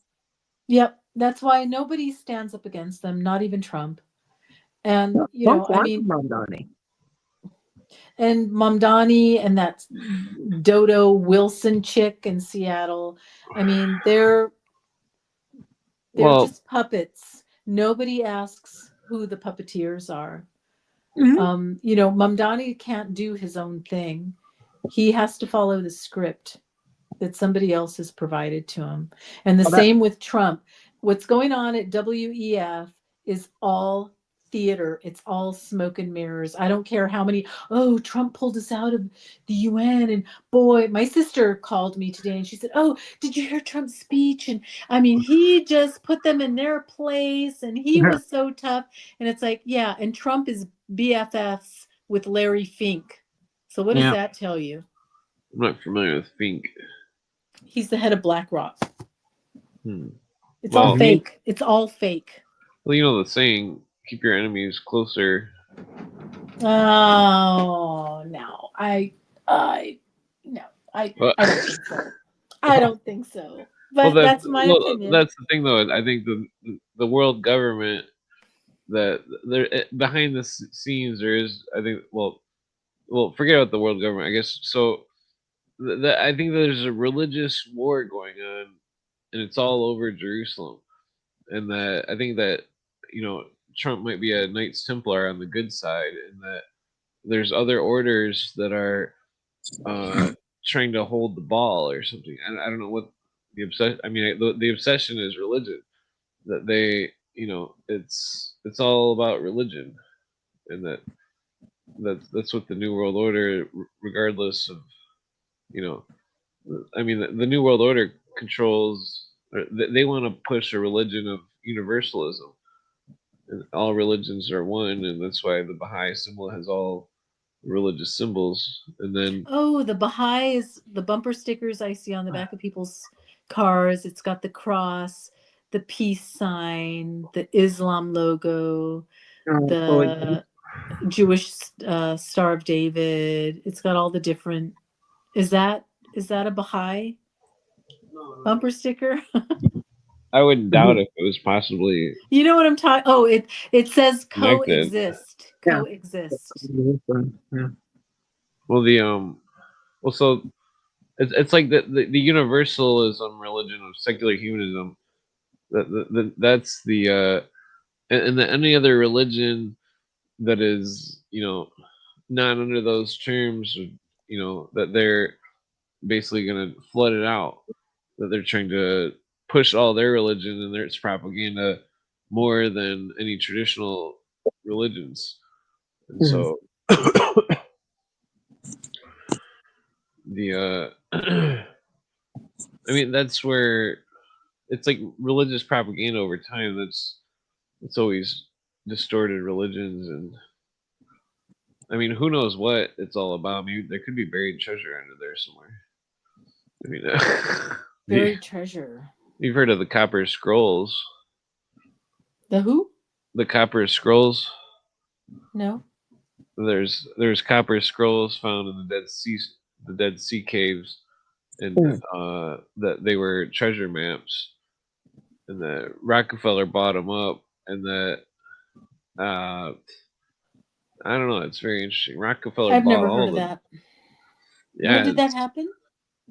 It was like 1946 or 7. It's crazy because that one book was alleging that something that was found in the Dead Sea caves in Qumran was what brought the UFOs.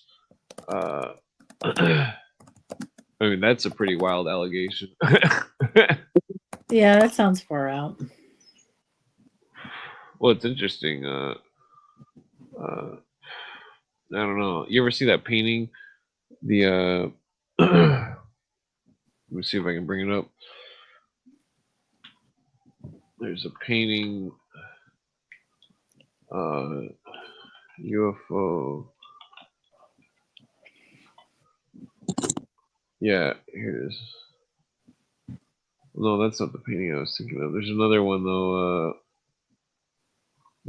This is one, but it was like a church painting or something. It was here. It is. Yeah. Oh, wait a minute. I think I went to that church. Is that church? Is that See the UFO?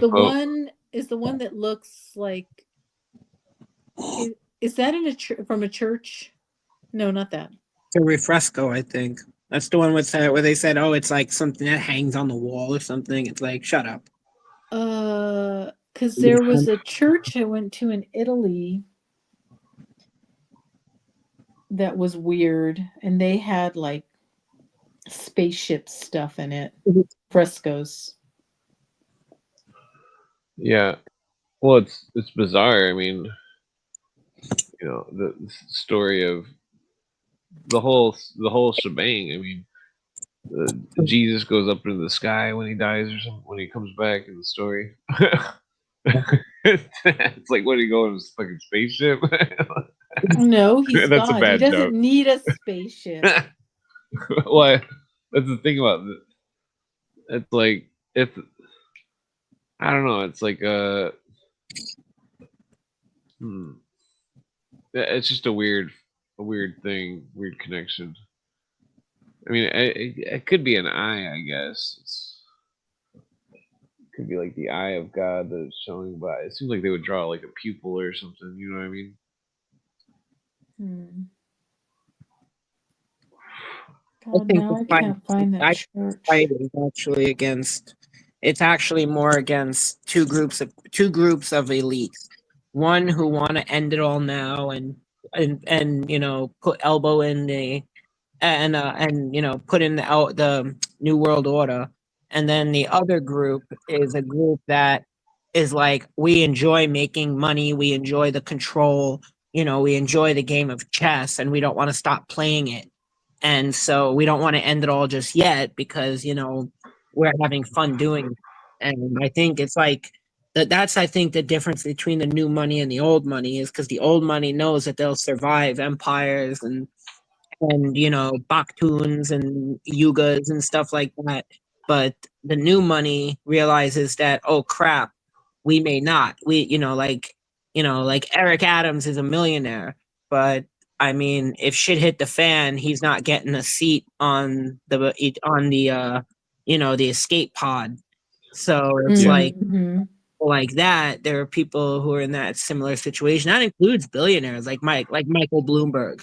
Michael Oh Bloomberg's a yeah. multi-billionaire.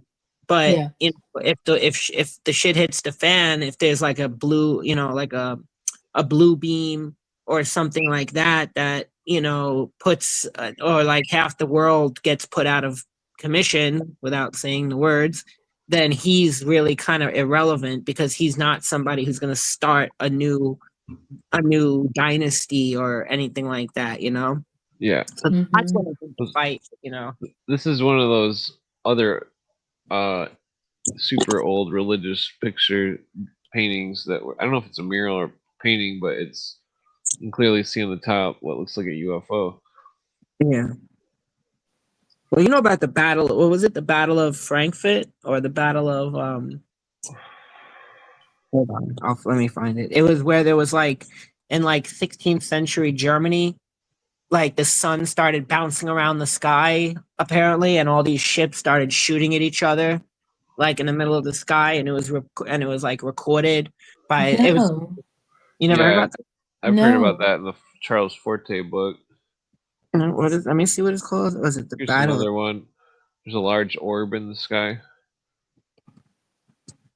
The Air Battle. Not a very good quality of the picture, but 15. I think it was 1536 or 1535.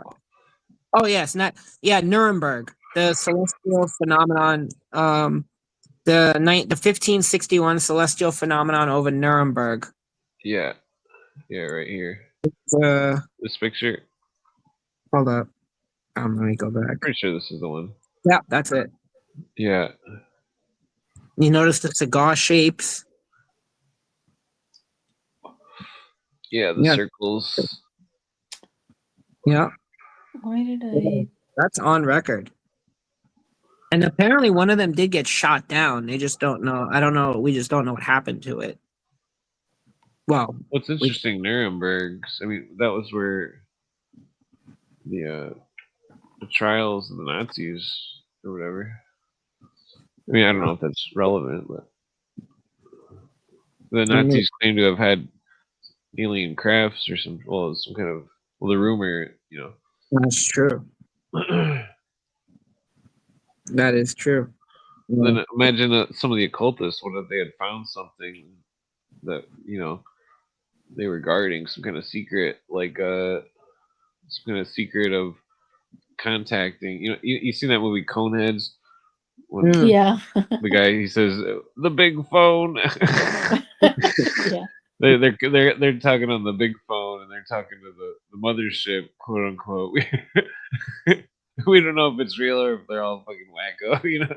I In mean the that's picture, it does show something was shut down. Sorry, yeah. well, I mean that's what's crazy about it because it's like if the alien cults are really, you know, it's all just such a weird subject. I think they're entity cults. I don't think they're alien cults. Yeah, I mean, what if the entities pretend to be aliens? Well, I Like, mean, Aliens is something that contemporary humans in the West are subscribing to them. Think about you, it. you remember that movie Communion? The way the aliens acted and stuff, they were just coming out of nowhere and stuff. Mm.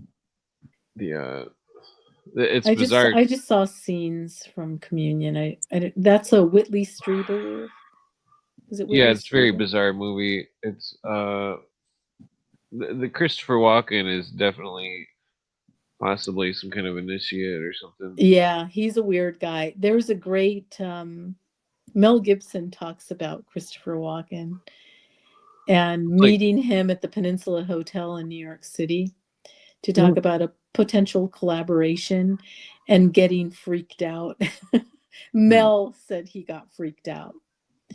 He's like the guy, he said, man, it's like the guy was just gliding through the room like a vampire.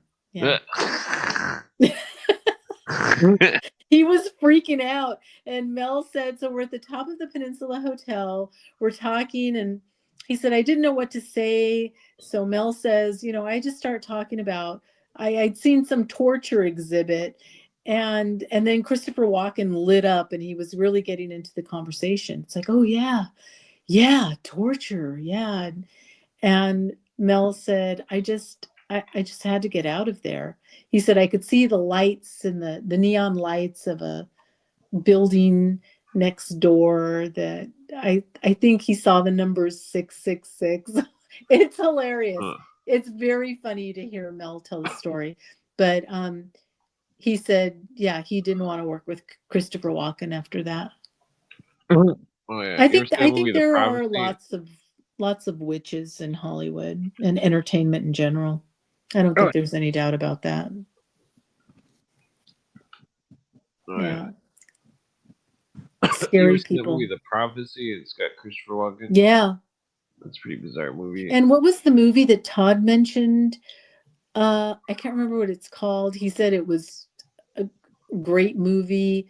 It's a early Christopher Walken where he experiences some kind of trauma, but it gives him the ability to foresee tragedies for people.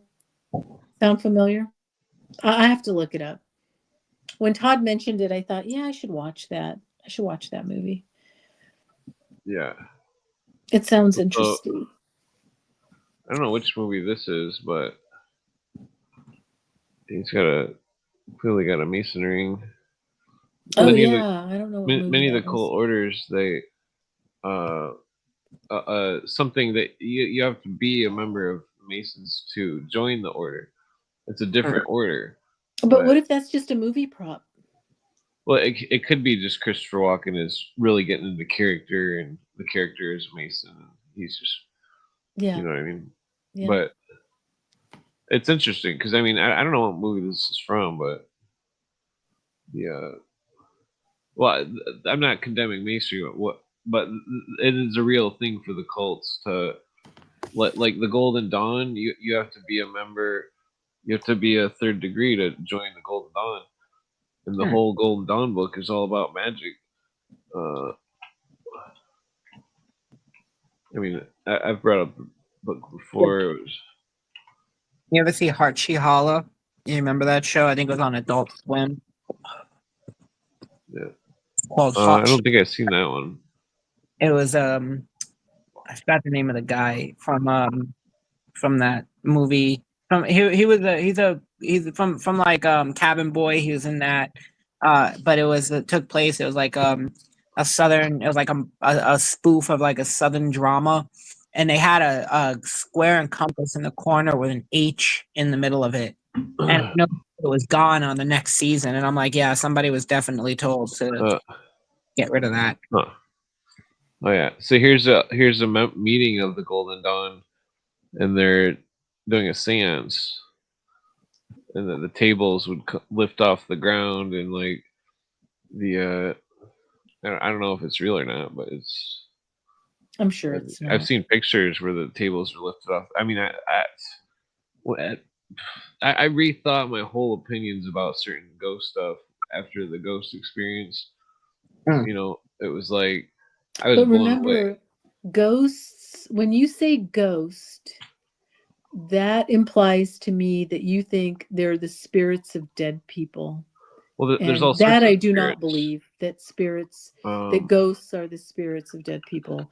I think there are entities, interdimensional entities out there, 100%, especially after what you told me with the shared experience where you all saw the same thing. Man, that is freaky. That is freaky. So there's something obviously there. It's not just in your mind.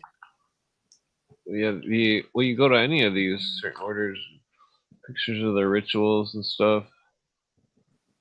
They're I think we lost Danny. No, I'm here. he might have froze. What we can still hear you. Oh, he's back. Oh, okay, there you're moving now.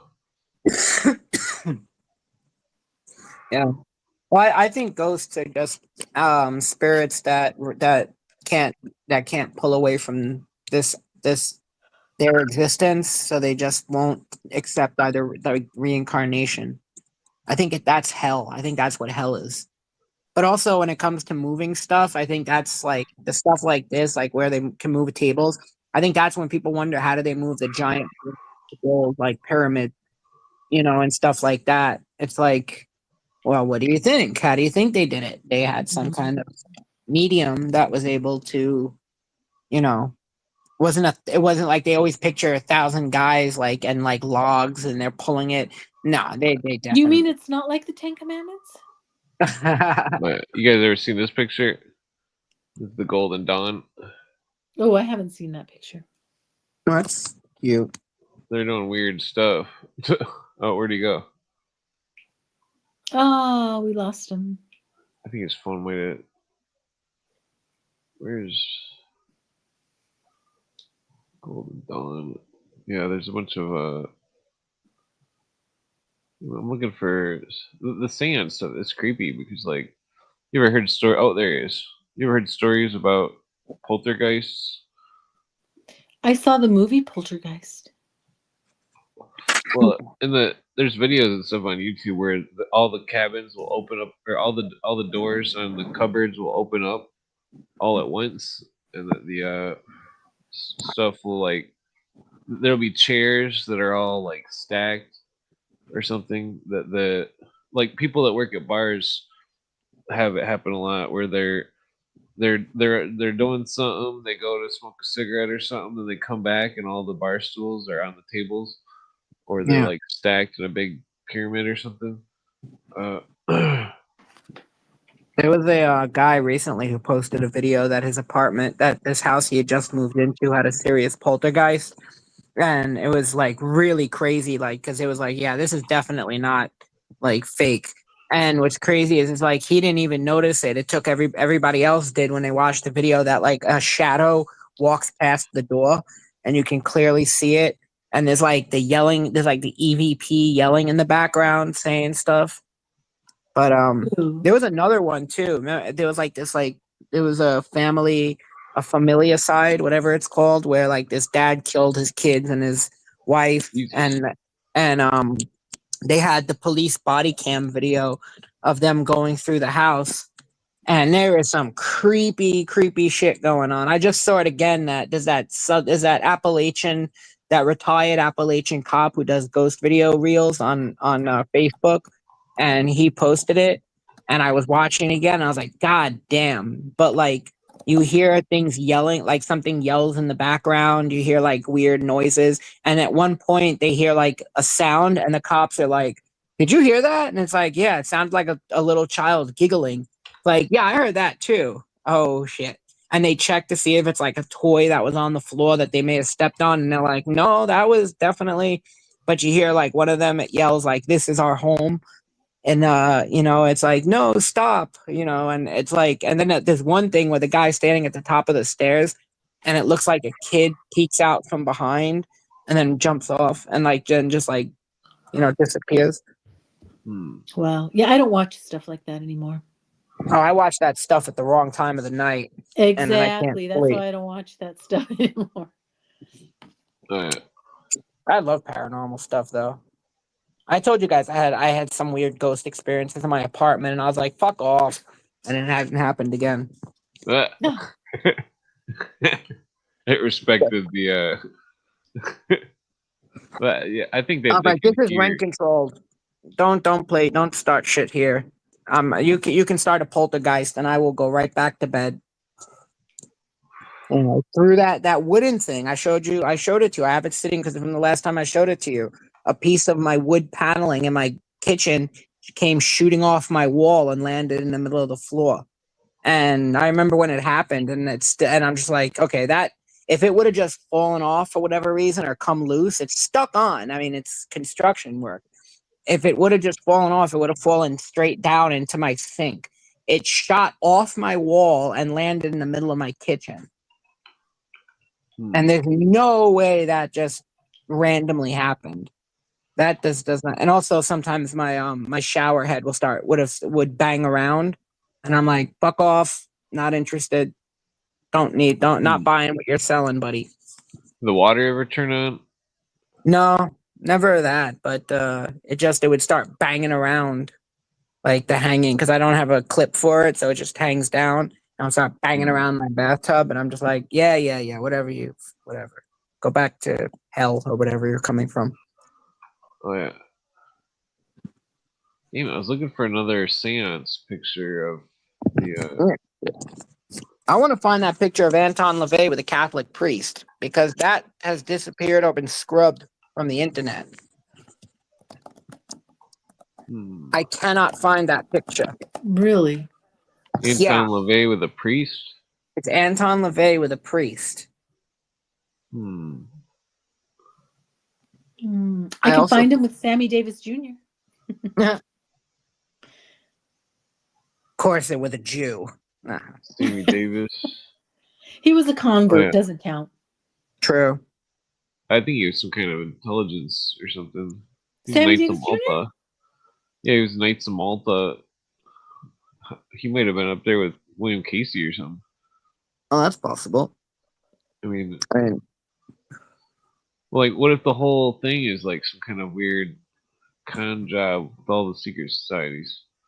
Well, I mean, all of these stars at that time were connected to the mafia, and the mafia was all connected to Intel and the FBI. So it's definitely possible. Damn it, I can't find a picture of the tables. I know I've seen videos before. It was. No, I think. Okay, I found one. Here we go.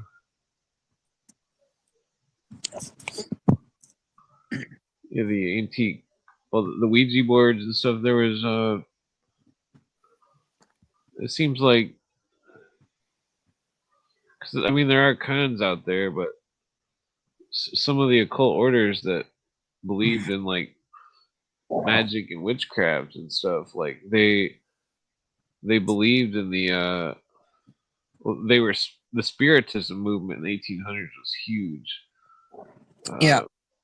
I think I know what I can search. Like the it's like that one guy who made Ghostbusters. He was huge into that. What the fuck was I gonna type in? Photograph scenes. I think Spiritism. Yeah, this. And like he claims he made up the names. But I found the name Zool in a fucking dictionary as the reference to Osiris, Zuul, which is interesting. I mean, he might have been just. He might have not known that it was a real name. Yeah, so this is a famous picture. Damn it, why is everything gonna be such shitty quality? Okay, yeah, so I mean, some people speculate that she was using a wire or something, Mm. like, and then like electrifying it or something, but it seems like she'd get electrocuted. The I mean, there's other pictures. What is that called? Ectoplasm. Uh, that's one time when I was one time when I was taking psychedelics with some friends. Yeah. Back like in 2010 or something. We seen something dripping from the walls, and it was like, and those drip stains on the walls at the top of the ceiling. Ew.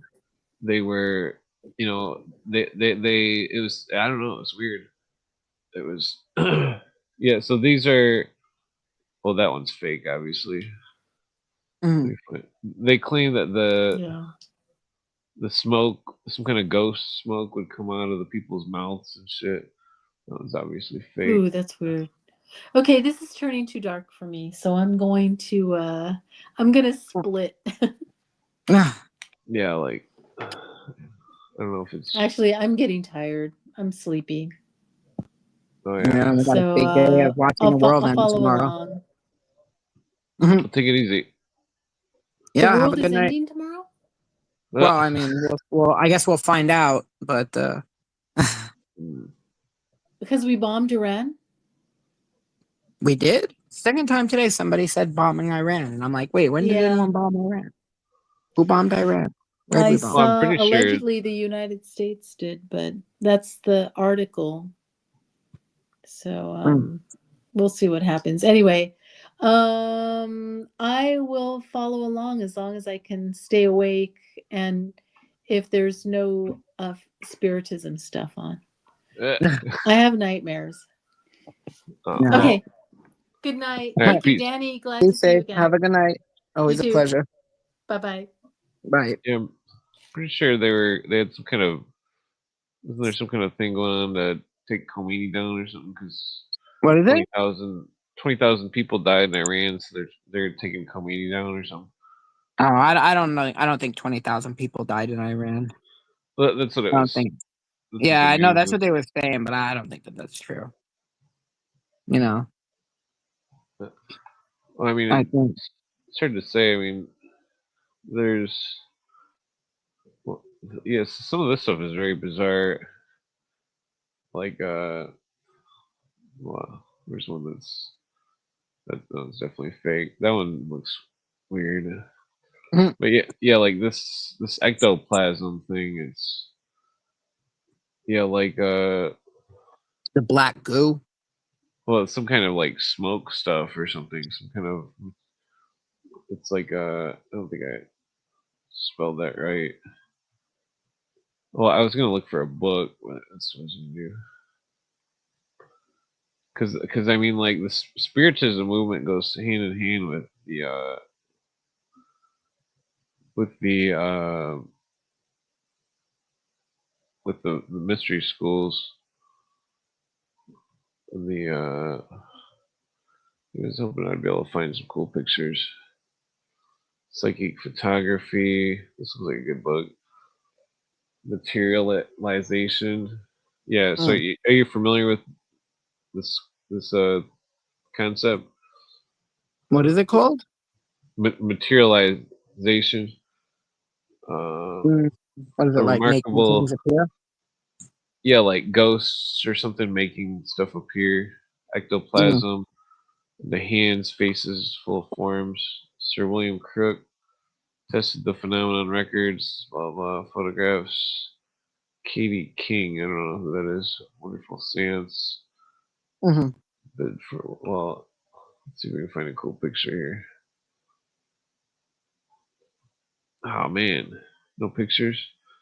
That son of a bitch. All right, next book. Light magazine. That one's pretty good usually. Man, my eyes are on fire from smoking so much freaking joints and cigarettes. No, I feel you. Oh,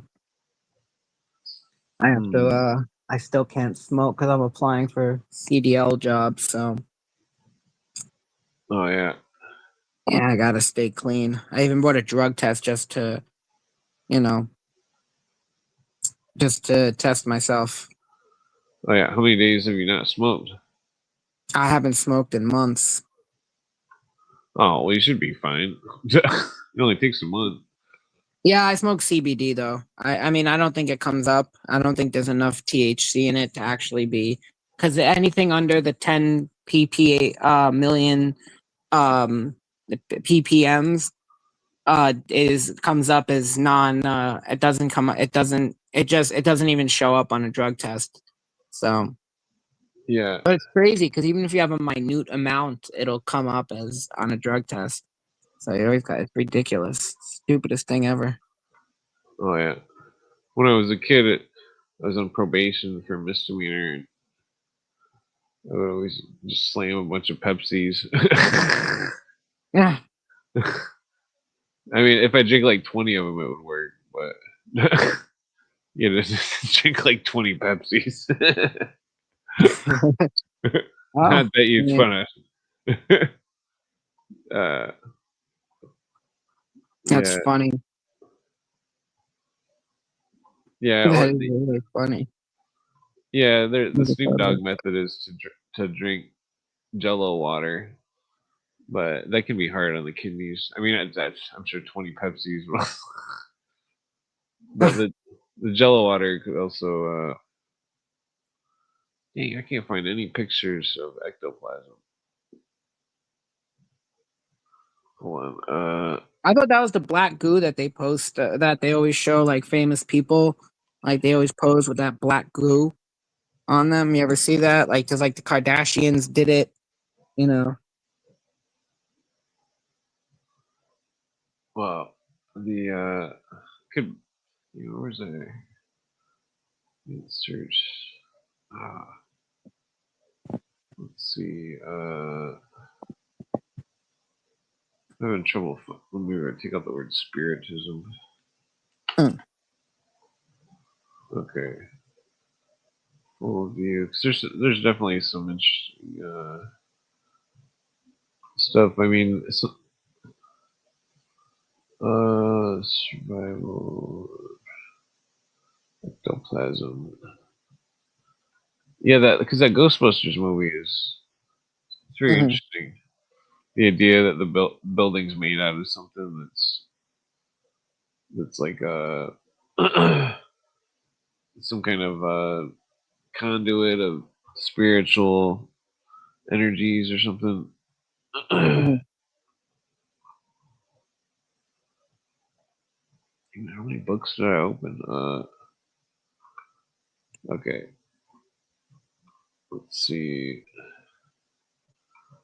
Man, I'm just trying to find like one good picture of like an old book or something. Wait, is that it? No, it's definitely fake. Okay. I'm pretty stoned. Mhm. The only way to solve that is to get more stoned. The only cure for being high is getting higher. Yeah. It's the cure for sobriety. Yeah, drink pop and continue smoking a joint. Yeah, like the a lot of the videos and stuff, they'll have water running and stuff. I've read all sorts of ghost stories, kept mental notes, just because they're weird. Uh, just maybe if I take out the word photography from the seance.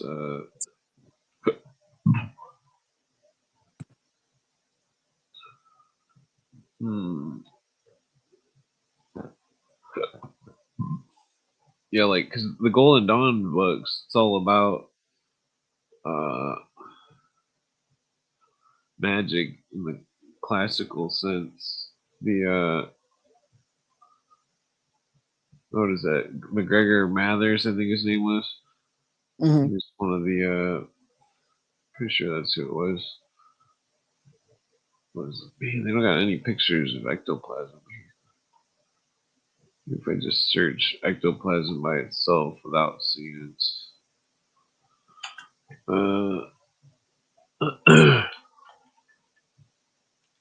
yeah, it's like the books. Usually, books have pictures and stuff that other stuff doesn't have. That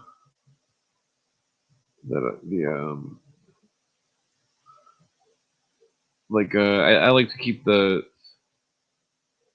research more to the books because Mhm. like sometimes newspaper articles can be misleading, but sometimes they matter when they're interviewing like CFR or something. You know, let's see. Wait, I should type in illustration. That would Mhm. illustration. That should bring up a good picture. That's the old term for picture back then.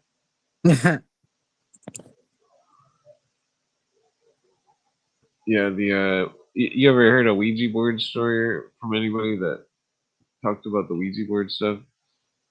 I mean, I've seen reels of it, but I don't know anybody who's actually like, I've never fucked with it, or I don't know anybody else who has, like, in particular.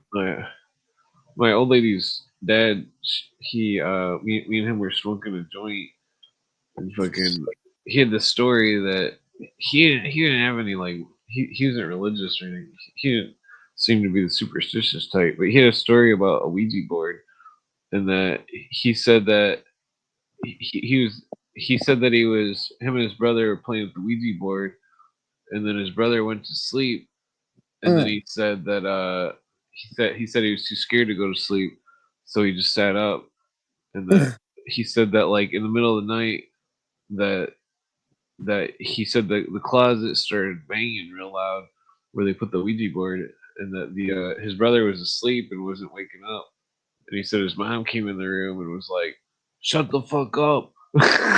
And he's like, "It's not me," and he swore to God that it was like, that there was nobody in the closet, and that they put the Ouija board in the closet, uh, Oh, and gee.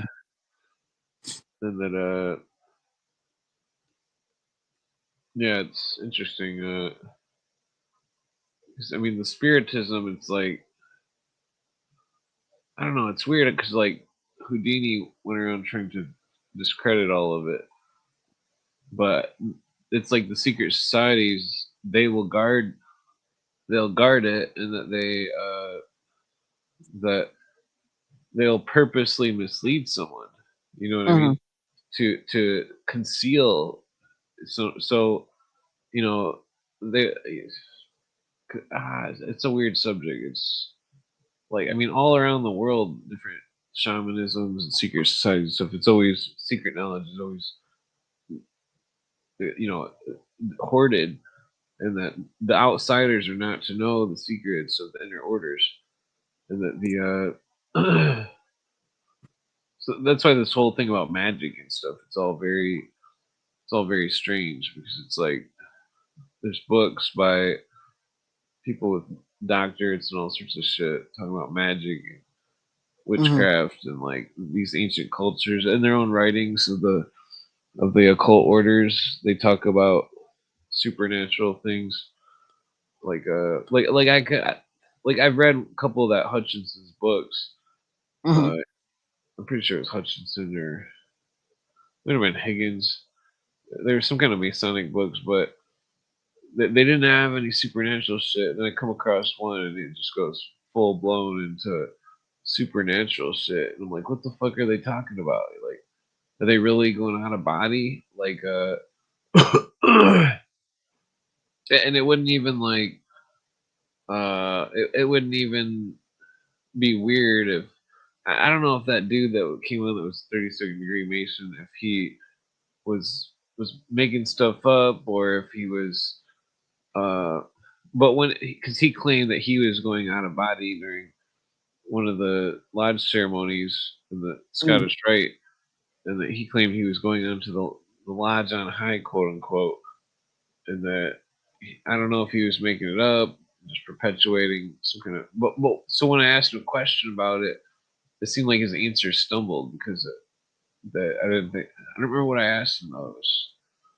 Uh, it was something that he like stumbled where he had a weird hesitation about his answer, and that it made it seem like he really did believe that he went out of body. And I don't know if he's just crazy or if he's, you know what I mean? Like some of the other cultists claim the same stuff.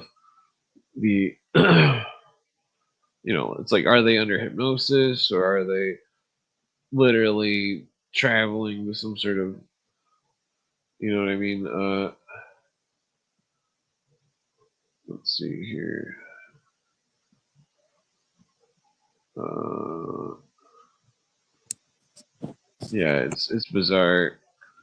I think I found some pictures. Okay, what is this? Psychic Science. It's a magazine. Psychic Okay. Science magazine. What is this? Oh, I think this is about Houdini. Okay, yeah, these are all just those aren't pictures.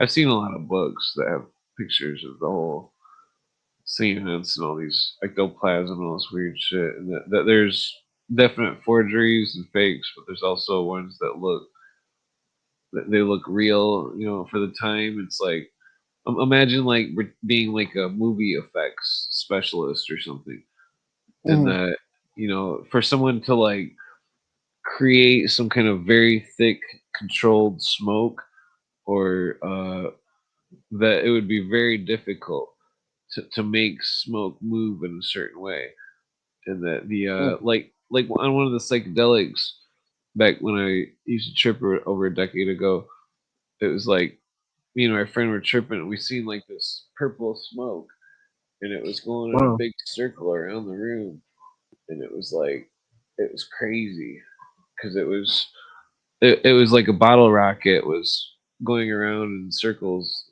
you know, Yeah. above our heads and it was like but it was like some kind of weird ghost smoke or something. I've never even seen any. Even I think I fucked up. Wait, that's where did I? Okay, yeah, illustration.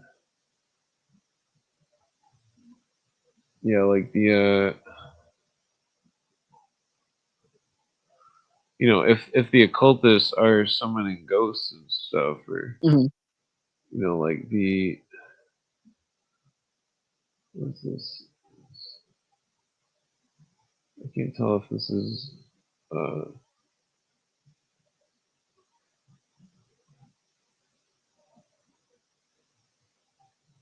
okay, so this is supposedly an ectoplasmic foot on the blurry part. I don't know if that's legit or not. Uh, Ectoplasm. What? yeah. Well, there's got to be some better there.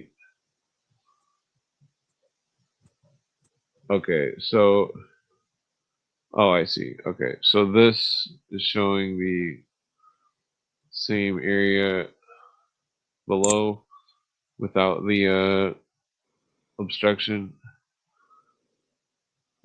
Uh, I mean that's not very spooky.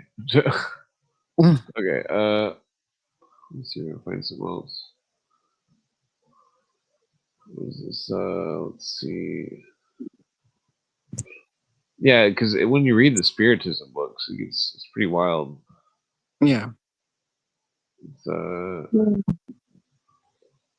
here's like a ectoplasmic hand touching the strings of a violin, the or something. Oops, I think my thing went out. That like a double went down to Georgia. What else do we got here? Psychic. Well, this is like psychic photography. I can't remember that one guy's name. Let's see. If you want to find the demons around you, just put the black cat afterbirth in your eyes, and you may not come out of it, but you'll get to see a lot of cool stuff around you. Hmm. Let's see here. Oh, so this is interesting. This is from a stereoscopic camera. Psychic effect in Oh, stereoscopic last time I did that, I got cameras. dismissed. The stereoscopic camera looks like an aura. Hmm. He's got an aura going on. Be interesting to do this in front of like a Tesla and see what pops up in the on the screen. Like when they go to cemeteries and they see the people walking around. If you could see like Oh yeah, yeah. My do friend these had a kind of ghost story things. like that. He was going to visit his grandma or something. Her grave. Let's see. Here we go. Yeah, they detect the infrared.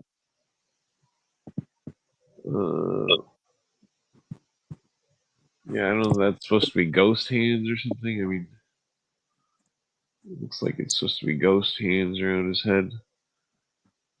Figured. Trail. Yeah, it looks like hands or something. Yeah. Some big ass fingers. Fourth exposure. Whoa. Well, that's interesting. Yeah, that's First pretty exposure. wild. Huh. Well, that's bizarre. Yeah.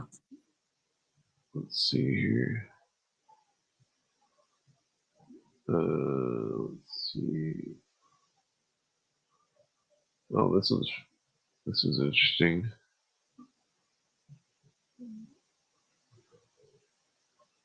I don't know if it's got like the same hand type thing going on. 1922.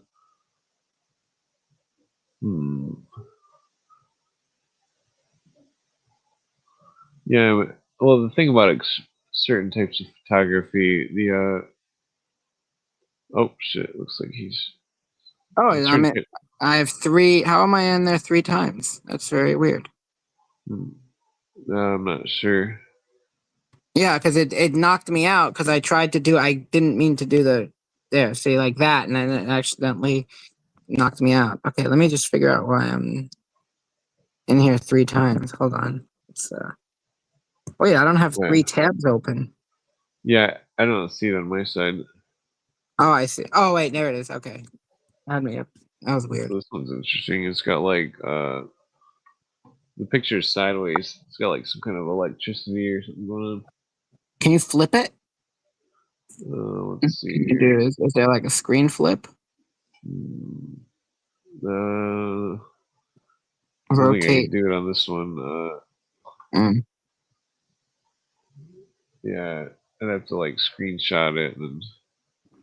Yeah, because that's why I don't want to. I want to try to extend it with my fingers, but the last time two times I did that, it kicked me out for some reason. Oh, just zoom in on the screen. Yeah, that's why I tried to do it before. It knocked me out, and then I did it once while I was on that last image, and I was like, "Oh, maybe I got it." And then I tried it again, and it booted me. I don't know why. I don't know if it like why it does that. That's weird. Because there's one red button on the bottom that boots you out, but that's not, This Yeah. is interesting. Micro photograph of portion of materialized fabric obtained during the Spencer experiments, July 1919. Yeah, like it's interesting. Ghost fabric. This is Mhm. photo microgram of crystal obtained on July 11th, 1919. Dark Maybe it's brown illumination. what is it? Saying that it was illuminated. Oh, That's interesting. Yeah, the ghost claw thing is really weird. fabric of the universe. Well, I've got a weird ghost story. That I tell you about the joint ghost story. No. There was it's like in 2002, my friend died, and Oh shit. I was pretty sad about it. And but so one of the pictures sideways. I was I didn't have any weed, and it was like 2 weeks or something. And that I think I spent all my money on car insurance. It's like the story of my life. No, the let's see. Yeah, but I spent all my money on car insurance, and I didn't have any weed. I smoked all my roaches. Smoked all my. I had like a shirt that I would hang my weed up in the pocket, the front pocket. Mhm. And fucking, it was on my wall, so my mom couldn't find it because I was like 17, and then Smart. maybe I was 18. I don't remember. No, I was older than that. Yeah. I'm retarded. Okay, so, but so what was it? Yeah, I went and got some weed, and then fucking like I don't drive and smoke anymore. I haven't done that for like 10 years, but like maybe it was like 15 years ago. But so the but back then, back in the early 2000s, 2002, I used to drive and smoke because I was retarded. And I'm definitely not. You know, nobody should drive and smoke, but like, or smoke and drive, but like the but so I was smoking a joint that I had rolled to smoke before I got home, and that I threw it out the window, and I was like, I threw it out the window halfway and was like, this one's for you, fucker, you know.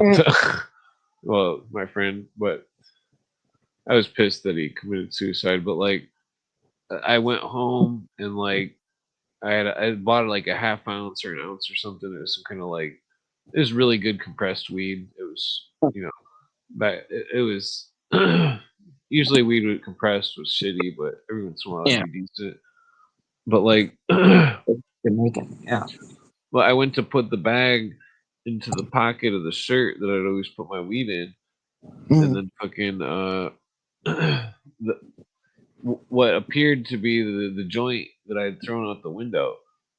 There was a joint in the pocket. There's no way there was a joint in that pocket because I flipped the pocket inside out to smoke all the weed in it, and fucking because I put roaches in it and stuff, and like there's no way that joint was there, there's no way. It was it was spooky.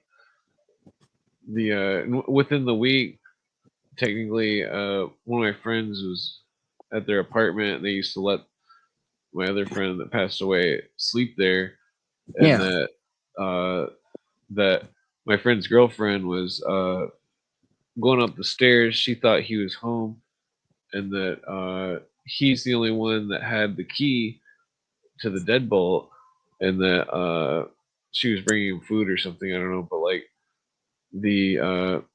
but she knocked on the door. It was deadbolted. She said she walked halfway back down the stairway. It was like a small stairway that went up to the second story thing, but like, and that halfway down the stairway, she said that she heard the deadbolt unlock, and then the door opened halfway, and fucking. Oh wow. She was freaked out because she went inside and she thought her boyfriend was there, and he wasn't there, and like there was nobody there. None of the windows were open. There was no way to climb down if somebody was in there. Whoa. Yeah. We think it was the ghost of my friend. He let her in the house. Yeah. That's that's kind of spooky. Oh yeah. Yeah. I think that it's like they're afraid to reincarnate, but I think you do reincarnate within your own bloodline.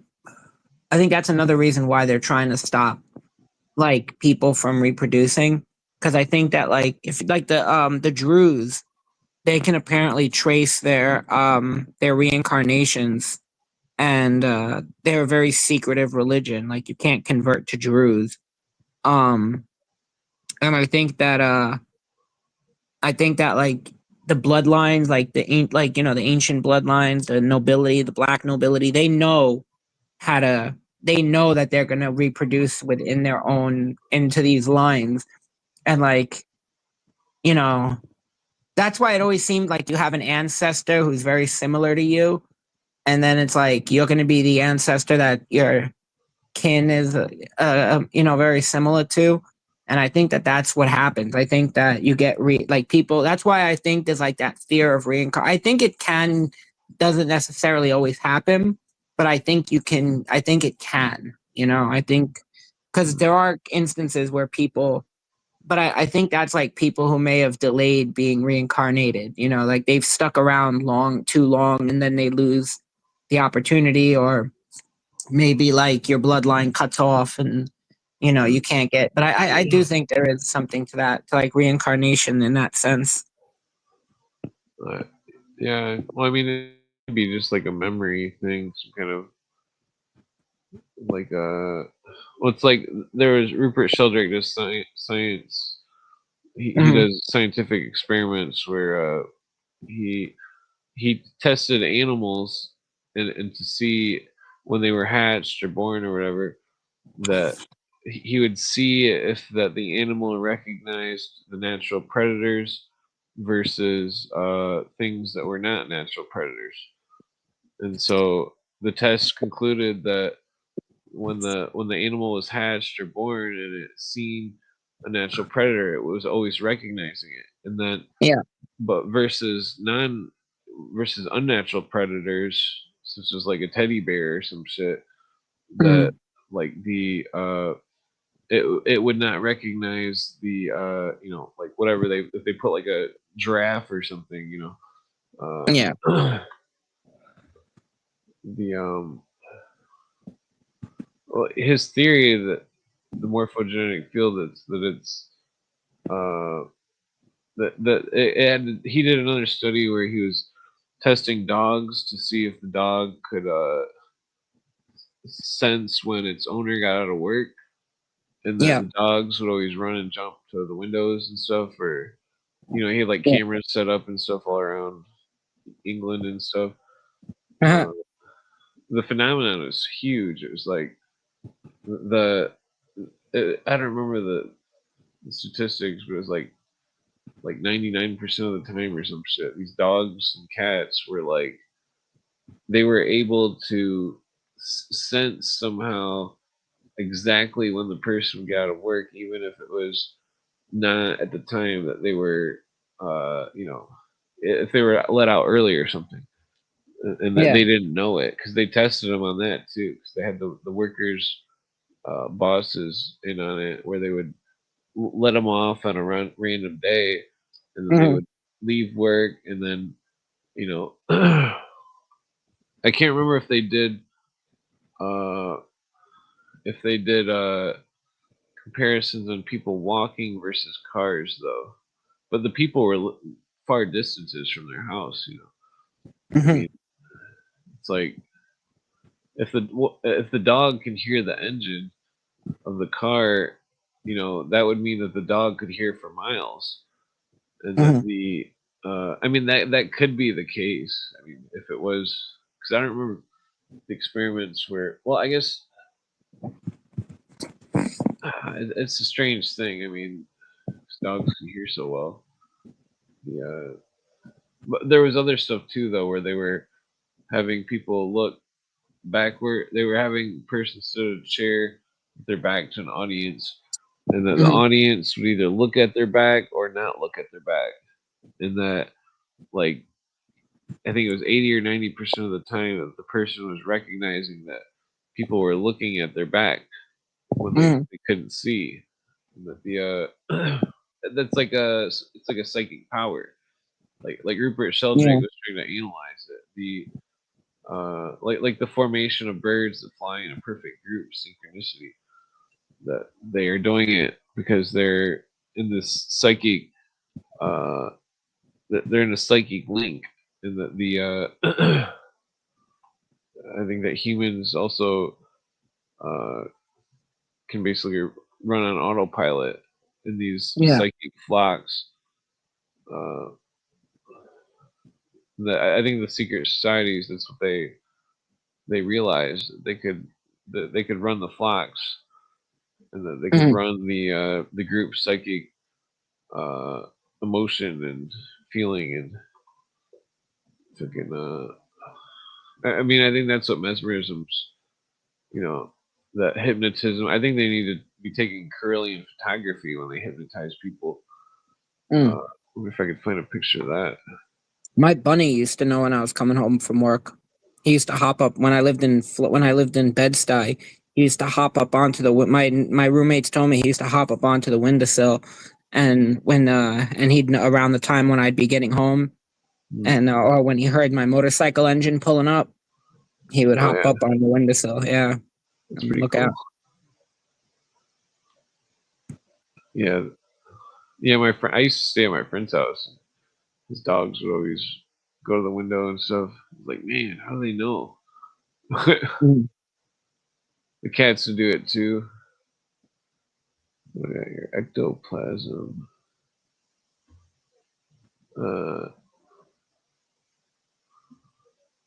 Yeah, I think there's a lot of ghost pictures going on here in these books. Yeah, there was a story about the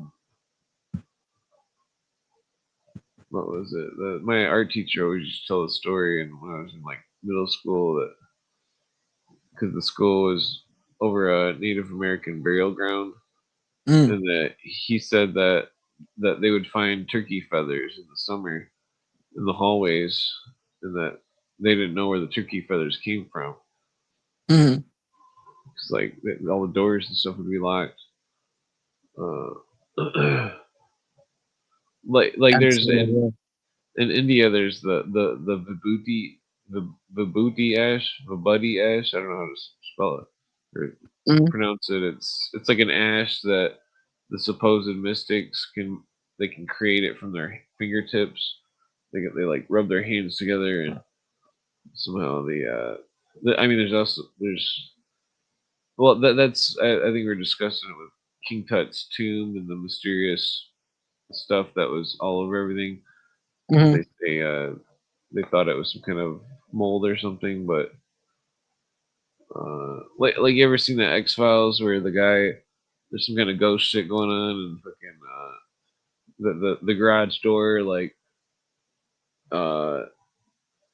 catches his necktie or something and like and then Mulder's analyzing it and on top of the garage door opener there's ash and he's like, oh, the booty ash. Nah, I don't remember. I've watched the X-Files, but I was so long ago. Oh yeah, that phenomenon that's the same stuff as the ectoplasm. Yeah, the same. There's not a lot of illustrations in these books. Let's see. Popular science. I think they're using it as a term for plants. For what? I think they're also using ectoplasm as a term for plant cell structure or something. Yeah. Yeah. Let's see. Ectoplasm ghost. So I'll bring up something.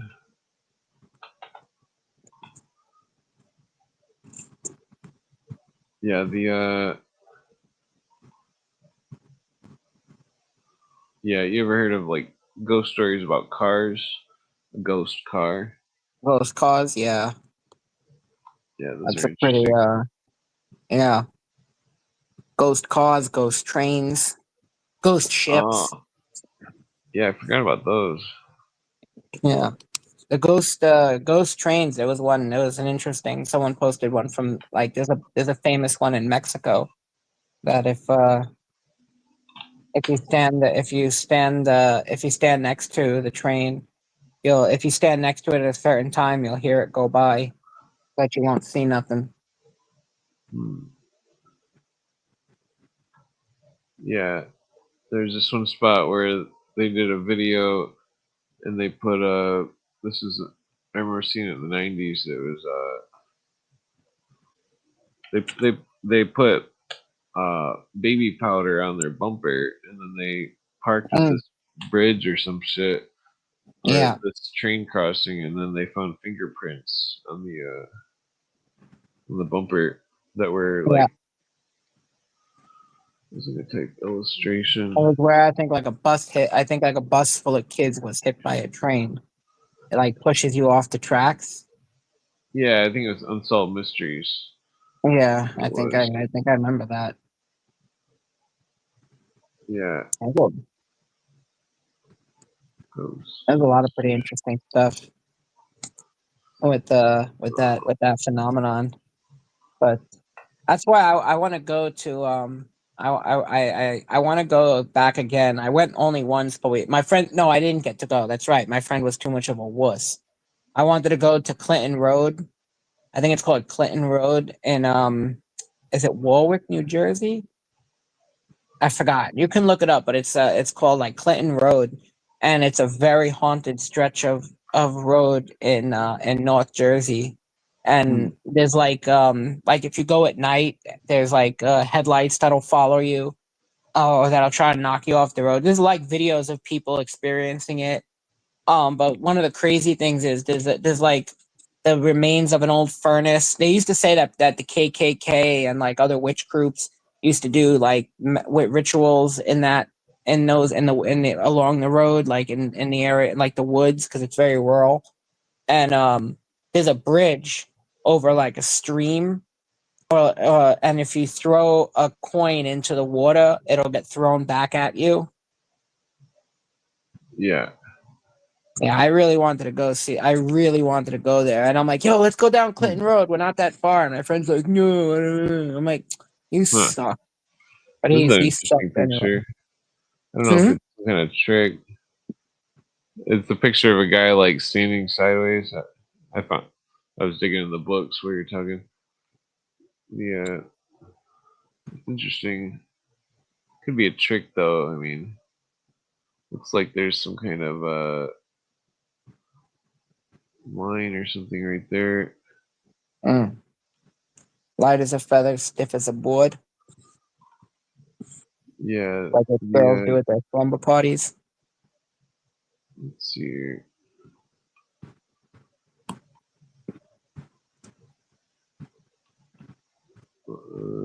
Yeah, what we were talking about, I forget. Something about I was gonna bring up the story. Is it smoky in here? You might smoke one more cigarette. Maybe not. Mhm. Hmm. Yeah, you ever?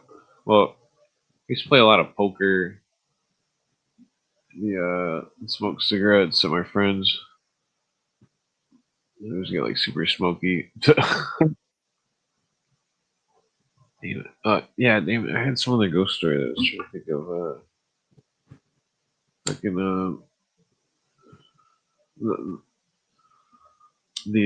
well, people sometimes people claim they see full on apparitions and stuff. I mean, I see what? like full on apparitions, like Civil War soldiers. My friend claimed that he was when he was a kid at a military base that the military base was built over some tribe's graves, and that the he said that when he woke up in the night that he's seen a Native American like sitting on his bed or something, and that with the feathers and all, and that he said that instantly the dude was gone. Uh, Uh, oh, yeah, it's a weird story.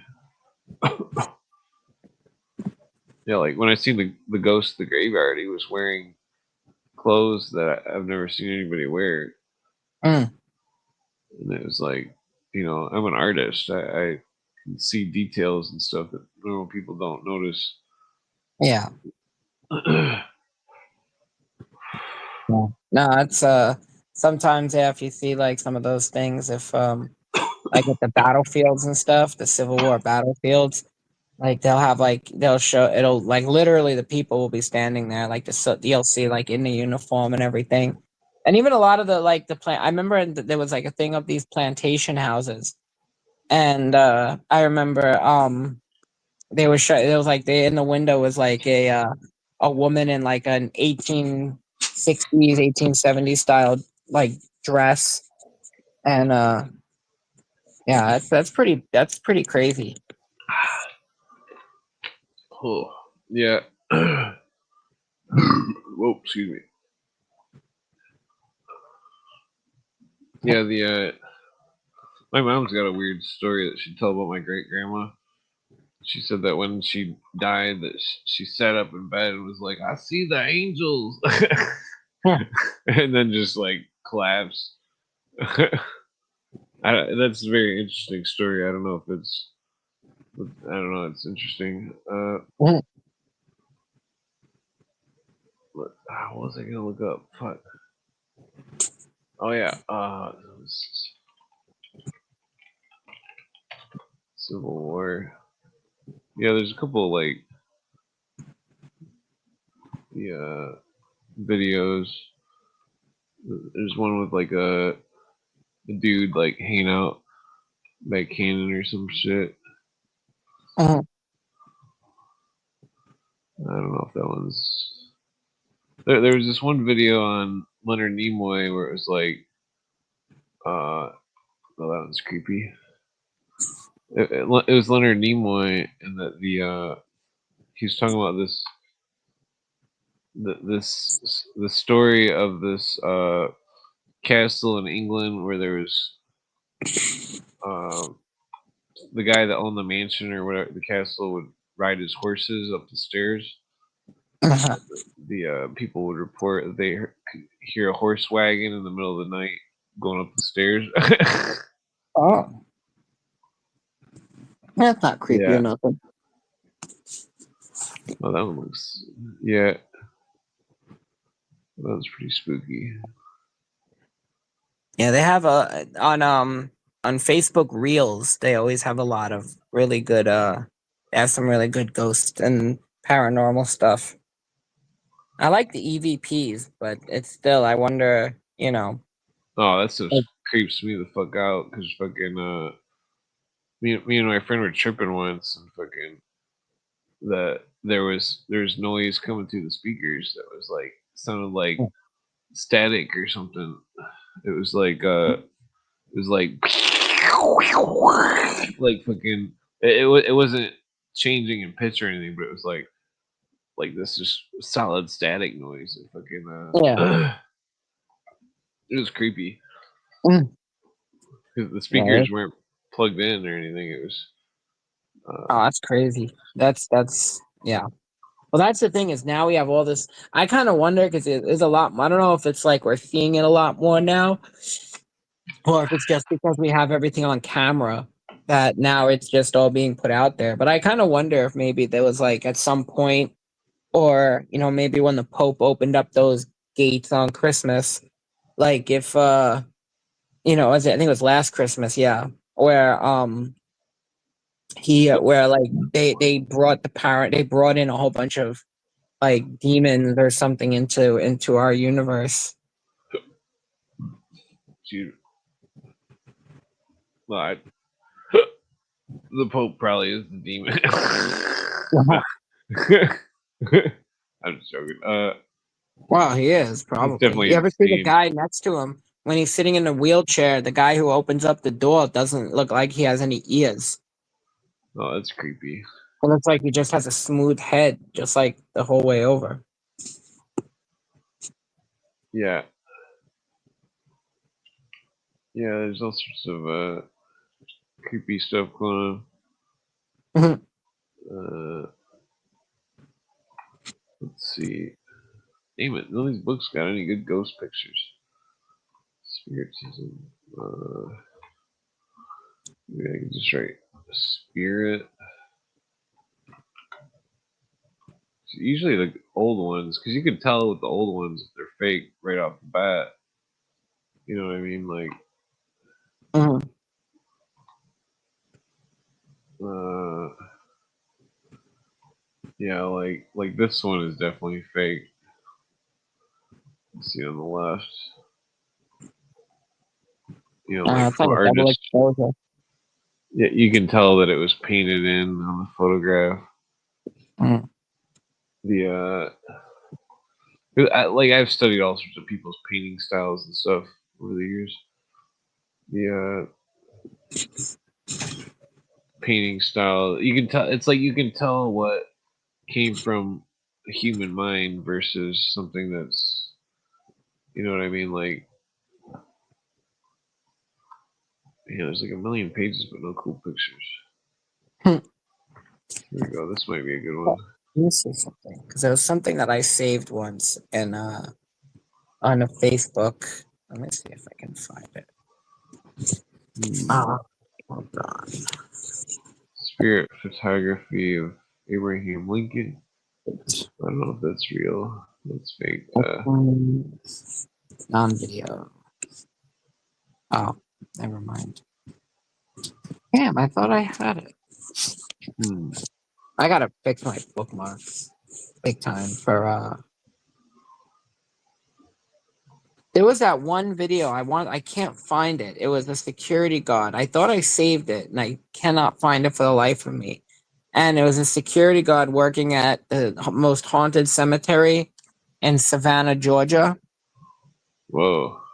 Yeah, and Oh, he's like most of the people quit like after like less than a week and he's like, "Nah, screw this. I'm going to keep it up." And like he's doing the rounds and like he goes into one of the mausoleums like where they bury where people get the wall mausoleums. I think that's what they're called. I forgot. The vaults. And there's like he hears like giggling and is like you can see it. I don't think he saw it at the time, but there's like a little kid kind of like runs past and like Lola is like peeking out behind the door and he's like giggling. And then he's walking out there in the middle of the night and he sees like the lights are blinking in the chapel. And he walks over and like the lights are just blinking like crazy in the chapel. And he's like, "Yeah, this is some crazy shit." I yeah. gotta find that crap because apparently he was like, "I'm gonna document everything and I'm gonna stay here." So shit, I'd be like, "Fine, bring it. I'll work there." Yeah. I'd love to work at a haunted cemetery as a security guard. I'd be like, "Yeah, show me what you got." Greenwood Cemetery, I think, has some haunted stuff. Oh, yeah. I remember one time, like, I went with my best friend and his girlfriend. We were teenagers, and we used to go walk around the big. There's a huge Jewish cemetery not that far from us. It's like if you look at it on the Washington Cemetery, if you look at it on the map, it's like massive, right in the middle of South Brooklyn. And we used to go there just to like look around and like take walks. Like me and my friends used to do that. And he was a weirdo. He starts trying to like make out with her on a grave. And as soon as they Gee. both got up, they got like these bubbles, that's like these boil things all over their like neck Oh, and damn. stuff. And they're like, "What the hell?" And I'm like, "Bro, that was weird." And it went away. Like it didn't, but it was like it was very strange. It was like these red pimply things just started popping up on them. Oh, yeah. So here's a spooky one. You talking about Georgia a second ago. This is the Georgia Pirate House. Yeah. Pirate. There's a slave trade going on there in Georgia with Oh, pirates. See the shadow though? yeah. That's creepy. Yeah, that's pretty spooky. Hold on, let's see. The 3,000 years of Pretty history. tall too. Yeah, here's like one of the things. Here's the outside picture right here. Oh, Yeah, the pirate house. It's oh, yeah, you that know looks like it's gonna be a bundle of fun. there's some kind of bar, tavern, or restaurant or something there.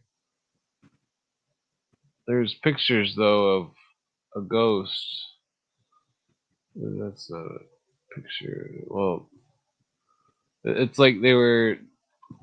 There's the tunnel that they were putting people in.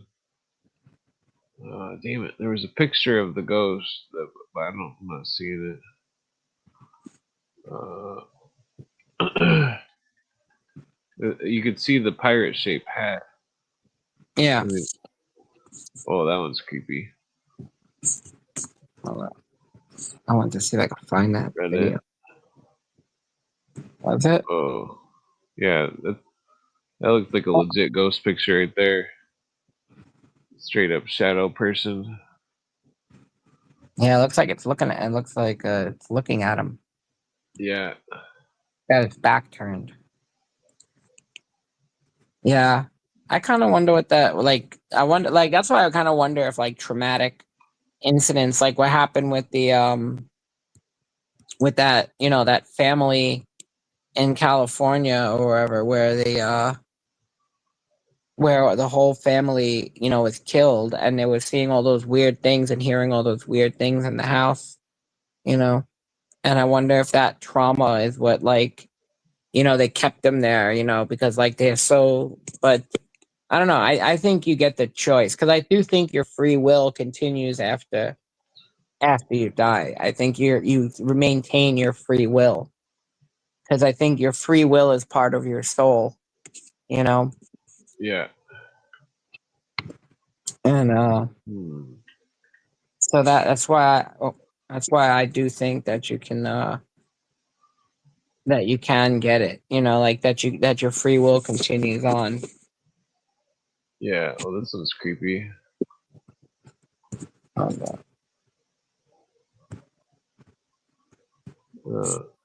mean, it's pretty. Oh yeah, Blurry. I've seen. Yeah. Let's see. Yeah, it's hard to find like a good ghost photograph. There's some good ones. There are some good ones. Is that looks like a some kind of Gypsy. foot right there. This thing. God damn it! Where did that go? I am so Oh pissed yeah, off that this I one don't know looks what. interesting. This, yeah, that one looks like a ghost. Uh, hmm. Haunted cemetery. See, yeah, yeah, John Carpenter's Christine movie. If anybody knows where 1958, whatchamacallit, the car, it's a Dodge. What the fuck was that called?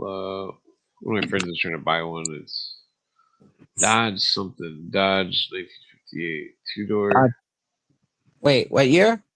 The Christine cart. I forget the name Dodge of it. Charger. No. Dodge. Oh, Plymouth Fury. That's it. Oh, Yeah, if anybody knows where to get a Plymouth Fury, that's uh not like insanely expensive. One of my friends wants one. The Christine car specifically.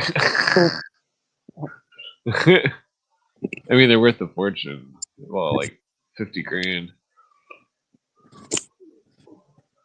oh my God! Why would you not do that? Oh, that one's spooky. In the mirror. I hate how Reddit you can't like. That's definitely spooky. Yeah, what if Oh they got shit! any? I think I found it. What if they got any ghost hand pictures of the ghost?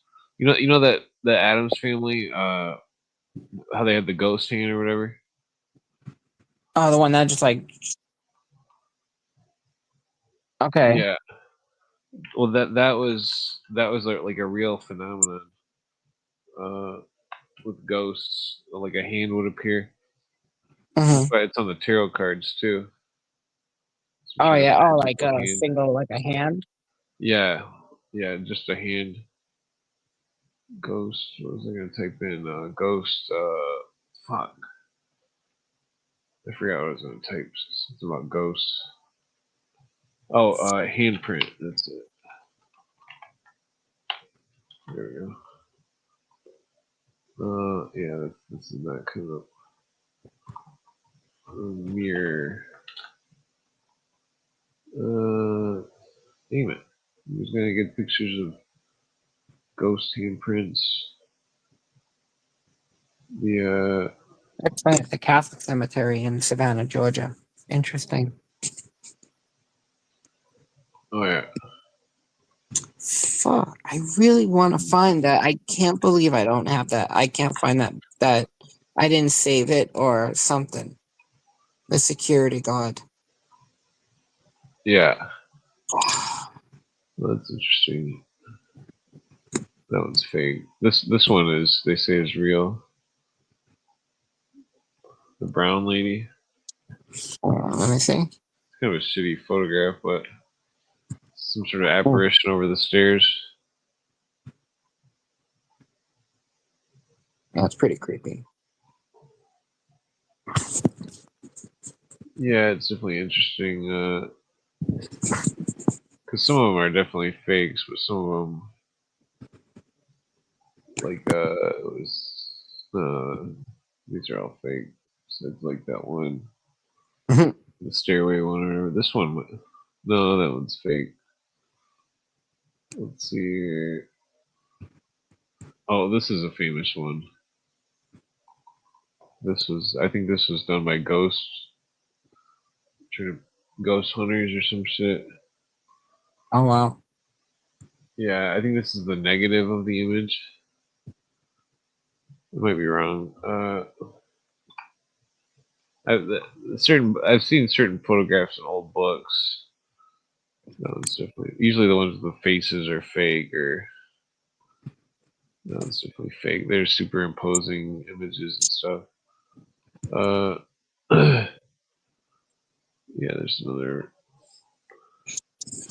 Oh my god. the version of it. Some kind of apparition by the stairs or something. It's definitely interesting. Yeah, that one's probably not real. Oh my god, I think I found it. I think I found the video. You found the what? Oh my god, I found it. The, Hold up. you I'm gonna send it to you. Can you share it? Hold on. send in the private chat. And they can Yeah, bring it up. if you want to play it. It's not that long, but What is it? it's a face. I can't believe I just was able to find it. Hold on. This is creepy. This is absolutely creepy. All right, I posted it. This is that security guard in that cemetery in Georgia. And this is like, okay, yeah, you just got to see it because it is absolutely wild. And I think they show his channel too, because then I can find the rest of the videos he made.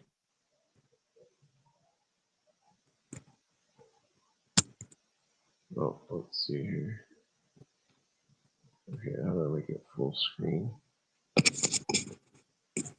Oops, wrong button.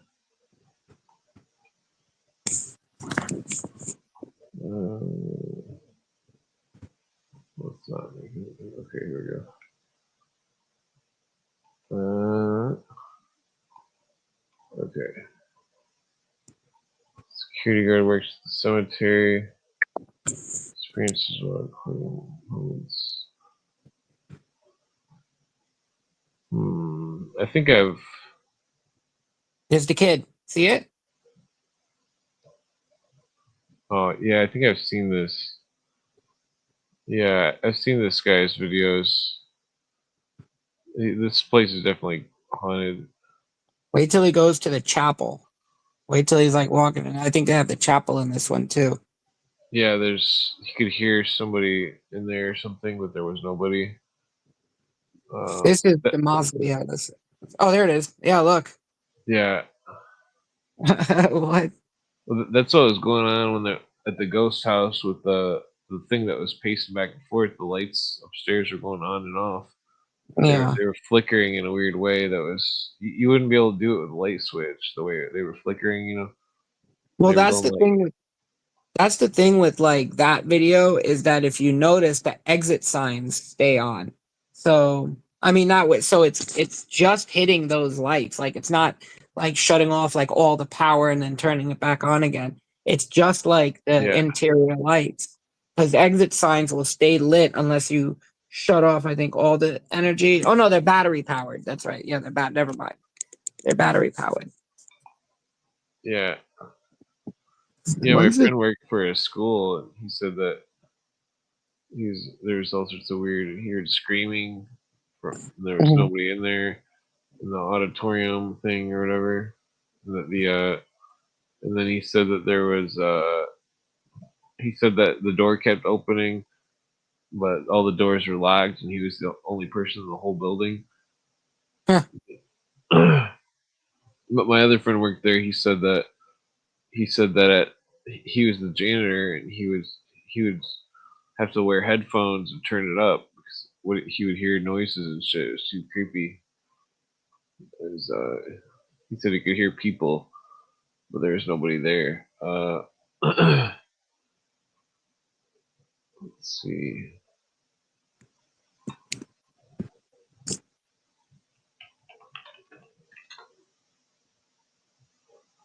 Yeah, freaking. I've been on here like for. Oh yeah, I've been on here for freaking ever. uh, 6 hours. Was it? How long? What did it say? 6 hours, I think. Yeah. Oh wow, I seven think it's hours. seven. Whoa. Yeah. Damn. Last time I looked at it, it was just before because I don't pay attention to the thing. And then last time I looked at it, it was at 5, and it felt like 2 minutes ago. It was at 5 hours 48 minutes. I was like, oh, okay. And then I just mentioned it. I was like, holy shit, a whole hour and went by. But, Yeah. How's the weather by you? Is it starting to change a little bit? it's in the negative degrees. Yeah, I think someone just posted a picture of like the storm. It looks like a pair of tits. It really does. The- Here, I'll show it to you. um, let's It see. definitely looks like a pair of tits. But they're saying it, yeah, I don't know. Hmm. I don't know whether it's all hype. No, Oh.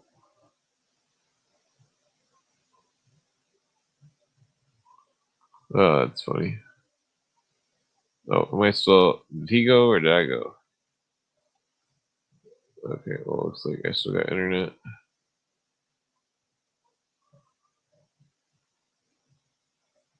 Oh, do I have internet? Oh, okay. yeah. Okay.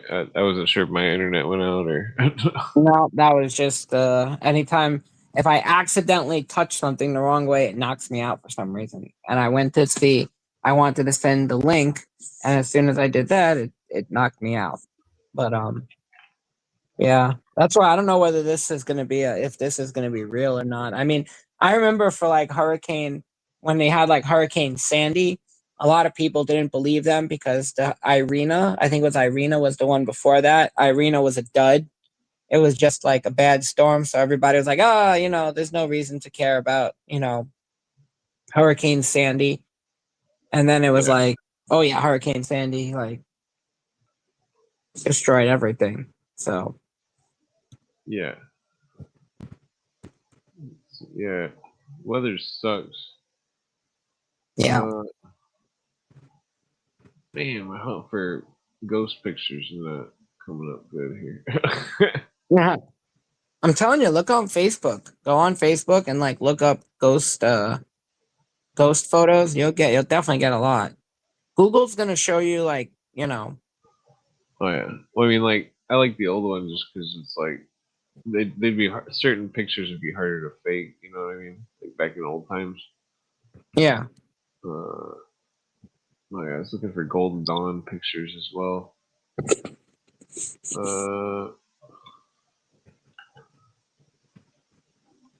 Yeah, the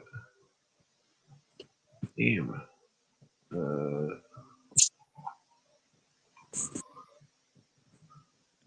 yeah. So, well, maybe I should just bring up a book here.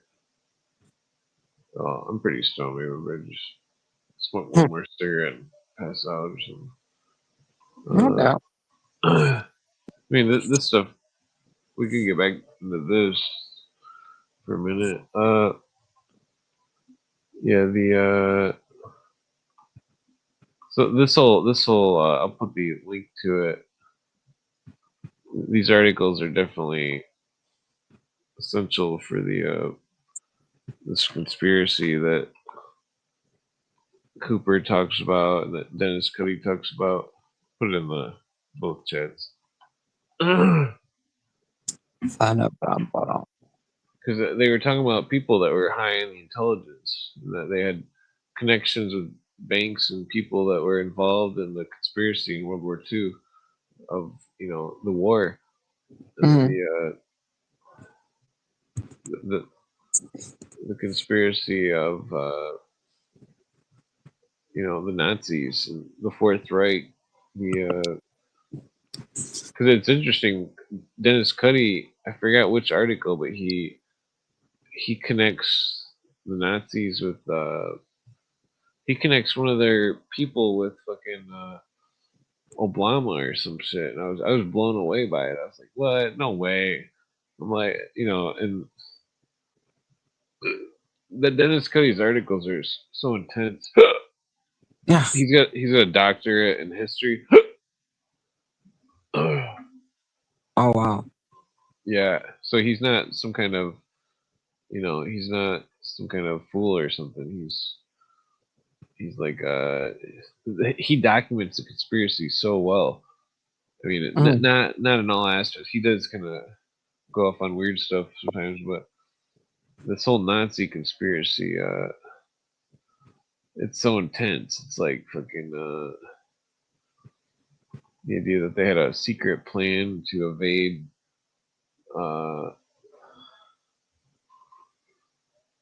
There was one of the things that he was saying about the SS officers going undercover. Let's see, labor unions, the banking world. Blah, blah. Let's see if I can find some of the juicy stuff. Besides today, blah blah. Okay, so this is an accusation that Obama, some kind of secret Nazis. It is evident, however, that the country is being moved towards socialism, fascism, thus the real Nazi agents. Blah blah. Useful idiots. Okay. Well, I don't think that was the part I was thinking.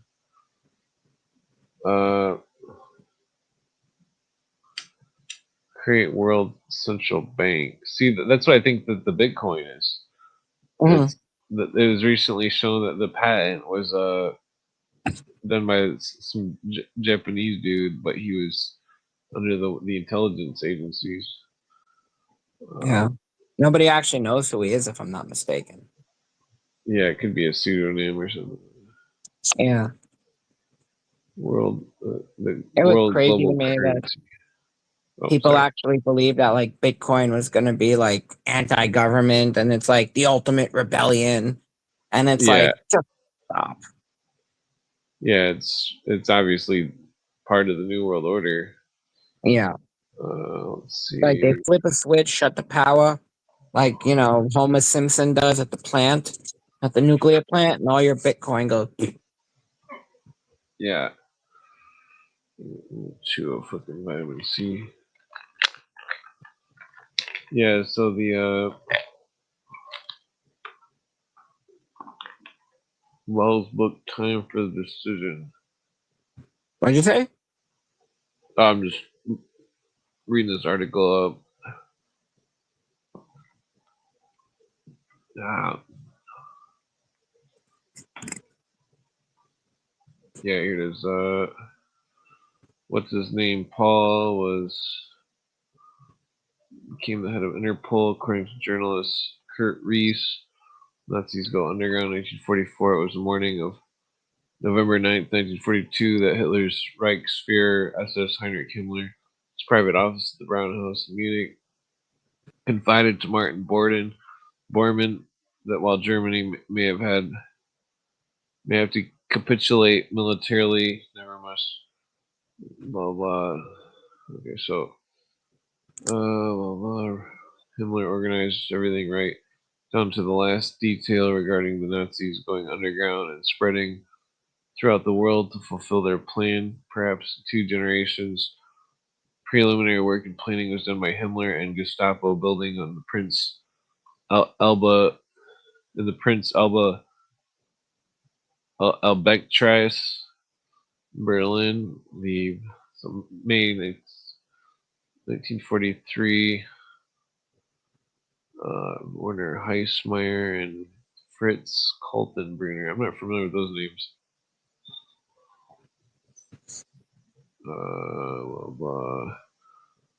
Let's see. Joseph Farrell. I've heard Cooper quote that book.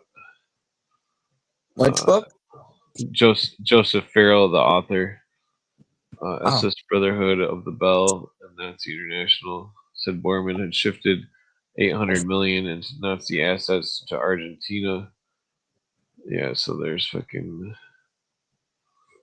Cause it's like they moved all the money and stuff around. It was a huge robbery. Yeah. Of Europe and. Well, that's because everybody in the Nazi party fulfilled their purpose, and they got, and it's like Jeffrey Epstein. Like, I don't think, people. It's like, oh, Jeffrey Epstein didn't kill himself. It's like, I don't think Jeffrey Epstein's even dead. Like, for all we know, they just whisked him off to a secret location to live out the rest of his life. He served his purpose. Yeah, He became you see the drone pictures, don't you? Oh, that's right. Yeah, there were like pictures from like Epstein Island, supposedly, that showed him being there. That showed him there. Yeah, that's right. Yeah. Yeah, so this part's interesting. Secret report that shows how Nazis planned a Fourth Reich in the EU Daily Mail links. May 9th, 2009. Secret meeting at Maison Rouge Hotel in Strasbourg, August 1944, blah, blah. Fourth Reich. Here we go. The Red House report. French spy who was in Strasbourg meeting Labor writes that, quote, powerful Nazi era bankers, industrialists, and civil servants worked for a new cause, European economic and political integration. This is crazy. Look, the basis for this plan developed September 11th, 1940. Joseph Goebbels. Let's see. 50 Europe from the future, the Czechs. People no longer think in terms of countries, blah, blah. Yeah, that was what World War II was also about, actually creating a European Union. Yeah. Because I think they tried it before and it didn't work, so they needed to force it. Make all the countries economically tied into each other. Yeah. And that way you can, that way they won't go to war again. So, what's up? I got one of those tiny cigarette rollers. Oh, neat. Yeah. Well, it's those table ones. I'm not planning on smoking that many cigarettes, so yeah. Because you can buy like a big square one. They're expensive. Do you chop up your tobacco or do you just I just jam it in there and make sure there's no stems. Oh. Yeah. Okay, so where are we at here? Goebbels speech. Yeah, let's get that. Okay, so 1940, blah blah. Central European Union. The 3-page Red House report marks secret Himmler's Obergruppenführer. That's quite the word. The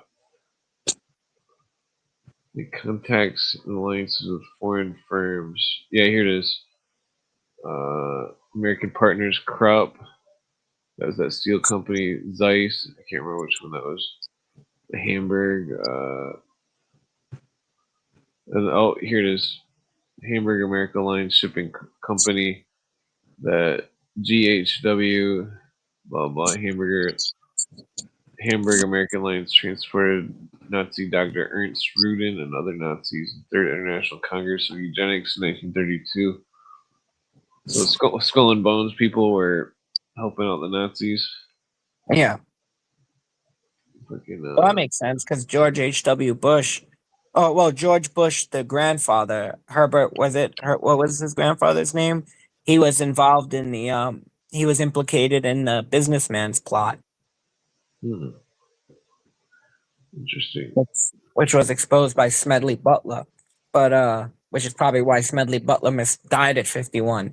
But Oh, no, yeah, he I don't he died like it was kind of he wrote the book All War is a Racket because oh, yeah. I've heard people talk about that. yeah, so he was approached by like the pretty much the heads of like the American industry to use the Marine Corps to overthrow the United States government and put in Jesus. a Hitler style fascist government. So he took it as far as it could go, and then he went to Congress with it. And I don't remember. I think the name of the committee was the McCormick Dickstein Committee, if I remember correctly, who investigated it. But these people were never charged with anything, but they should have been brought up on treason. But yeah, Yeah. I'm sure Grandpa Bush was also part of Skull and Bones. I'm sure. Yeah, I got a picture of him. Oh, yeah. Well, there you go. Makes sense why he would be a big fan of like Hitler and that kind of stuff. Yeah. Well, that's what's interesting because he backs Obama. They were backing Obama, but they weren't backing the current leader. So I think that the current leader is backing Israel. So I think that I think that there's some there's a connection also in here with the Islam. That's why I wanted to skim through it to try to find the stuff with the Islam, because the Islam connection was huge with the Nazis. So was Dr. Boss, blah blah blah, was Strasbourg. German businesses would set up sleeper networks of agents abroad through front companies, which were to be covers for military research and intelligence. Mm. That until the Nazis returned to power. But so there was that pharmaceutical company that Bayer had an under company that was that was sending Mingler stuff. Mingala. Let's see. Yeah, supranationalism. They could expand after Germany's defeat through supranationalism, voluntary surrender of national sovereignty and international body. Thus, Germany and France were primarily advocates for European coal and steel community.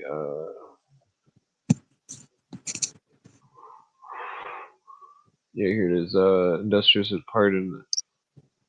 Before the common market could be set up, the Nazis industrials had to be pardoned, and Nazi banker and officials reintegrated. 1951, John J. McCloy, American High Commission for Germany, issued a amnesty for industrialists convicted of war crimes. Bilderberg, Garmisch-Partenkirchen Conference, 1955. The EU. Let's skip that part. Let's see. I could just. Yeah, we all know about the rules for radicals, but pointing the Hillary's assistant, blah blah. He's always got like precursors to the articles. Okay, so here we go. Well, is this relevant? Let's get that. Okay, so Schittler in the second term, final political testament, blah blah, requested that Nazi Party head Bormann and others continue the work after his death, and be conscious of the fact, blah blah. So they obviously knew they were going to crumble. Supported, let's see, from sacrifice, blah blah. Political testament.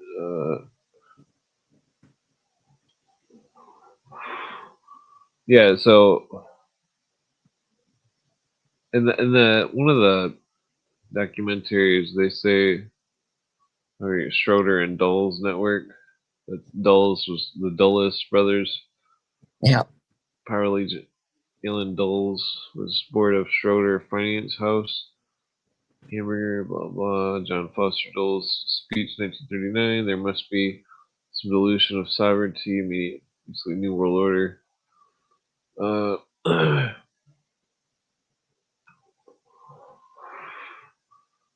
yeah, the twin town in Brazil. I'm gonna skip that part. They were making all sorts of twins, children in flames, Mm. blah blah. The Yeah, they were boys from inducing triplets also. What does that say?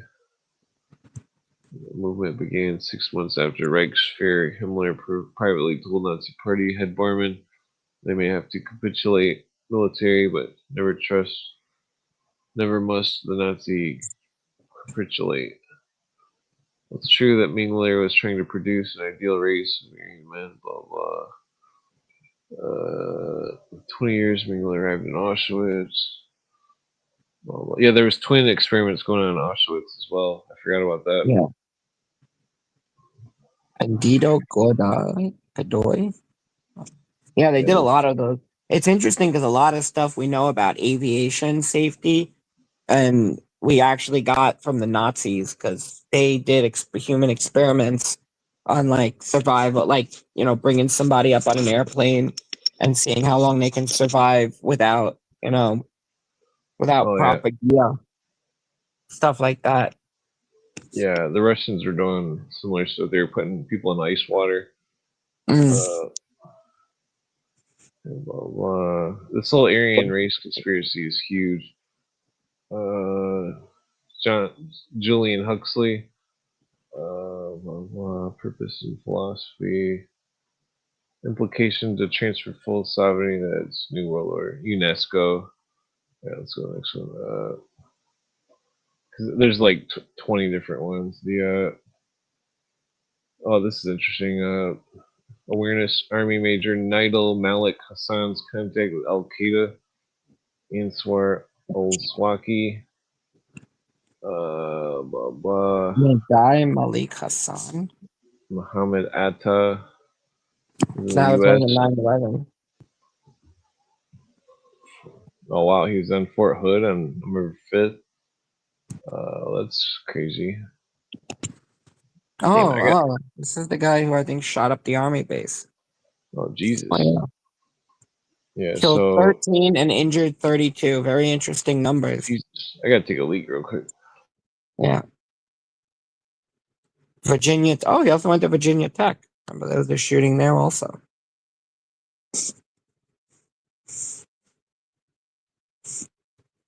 FN7 and a Smith and Wesson 357 Magnum.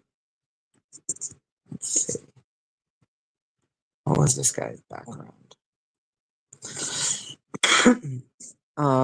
Years later, he was Palestinian.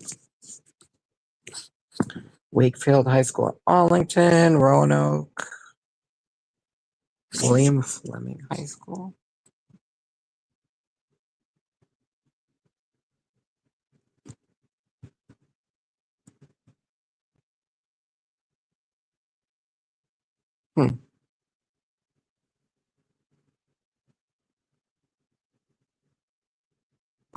When did this happen? Oh, 2009. Oh, I didn't realize it happened that long ago. It was more recent.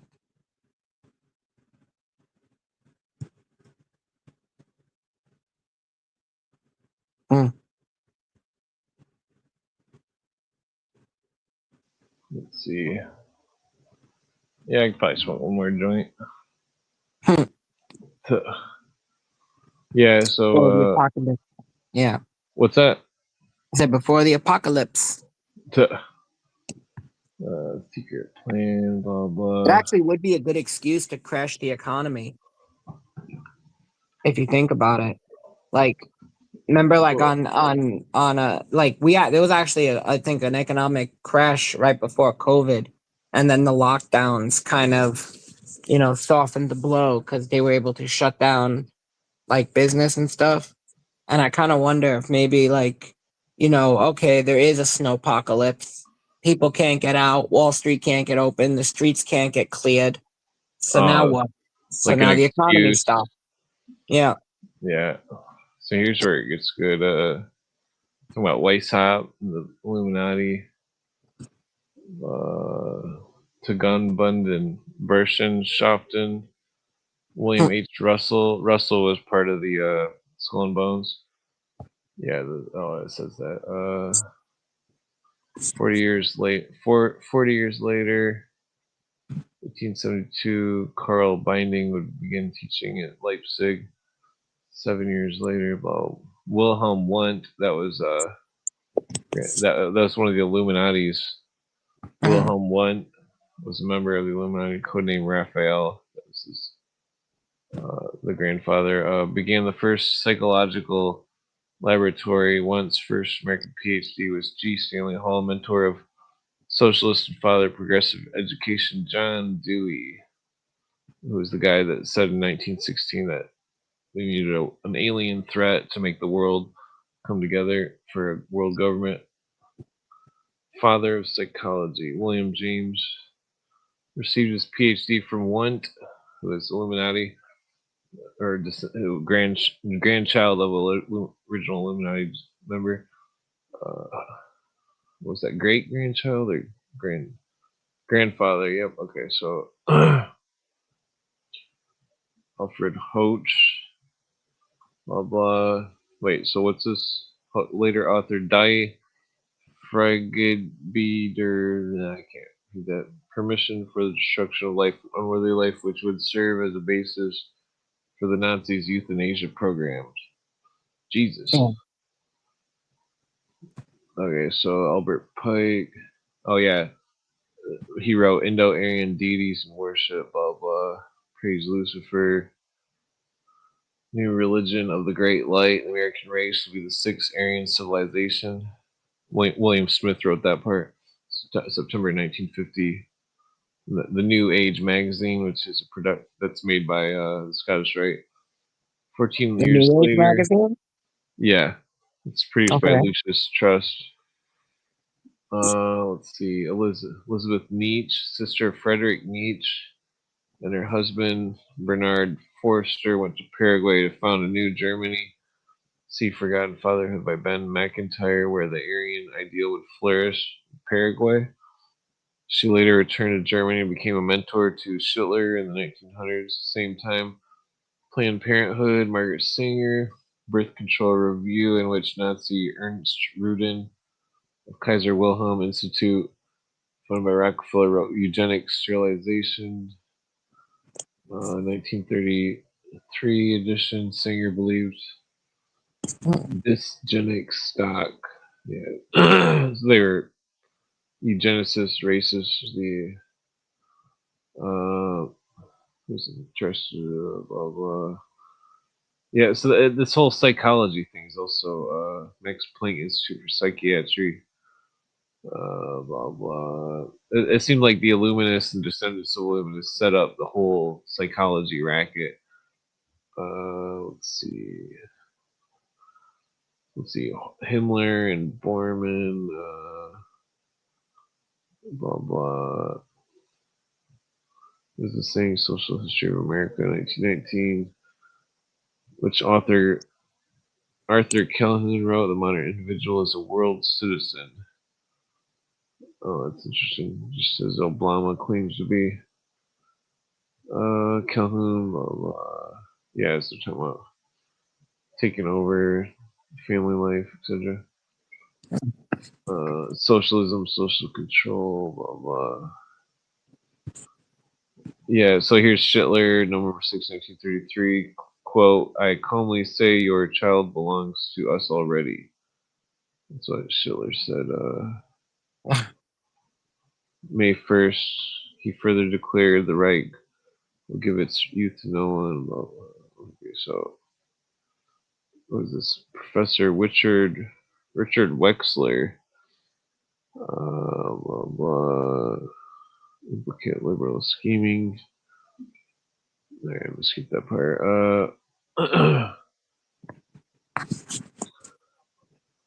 Okay, so this is interesting. Yeah, the government can protect its kids. So they're saying that they own the people. Yeah. Let's see. What am I on the sixth part? 3, 4, 5, 6. There it is. Yeah, there's a lot of really good articles in this. I should send this one. I mean, I would read almost every article. really intense.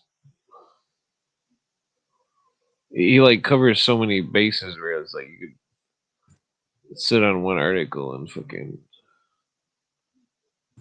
Hmm. find all sorts of rabbit holes of weird shit. Statism, blah blah.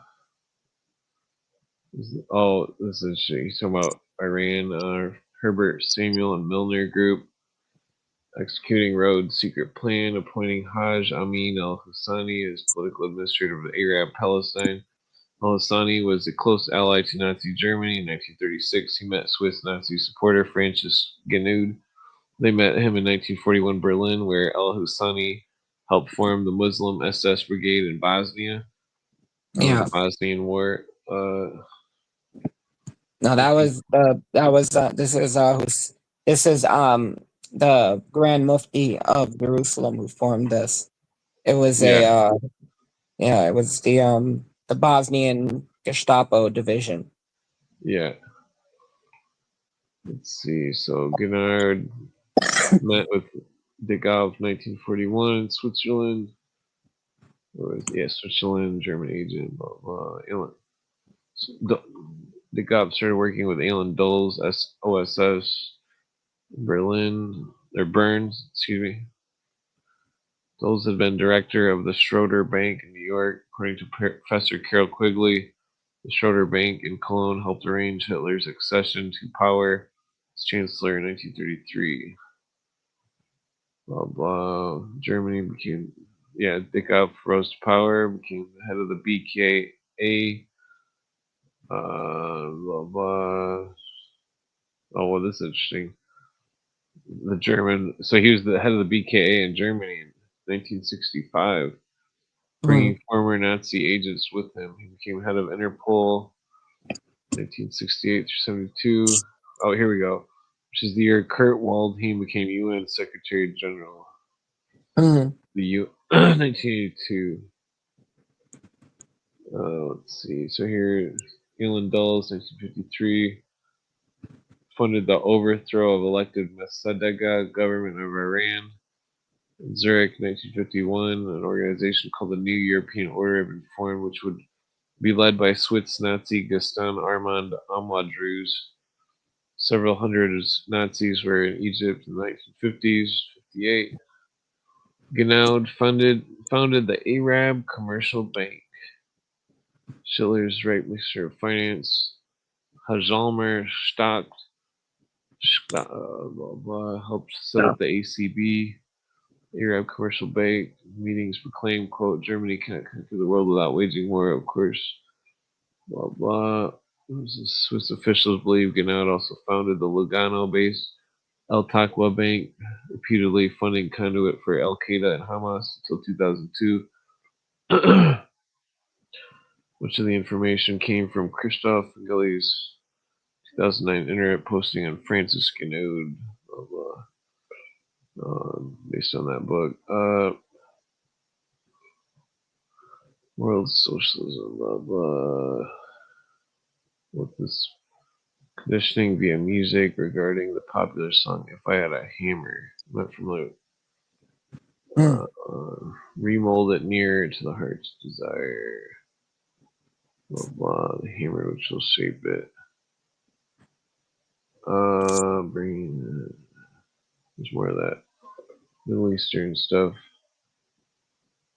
Larry Summers, John Maynard Keynes. Okay, so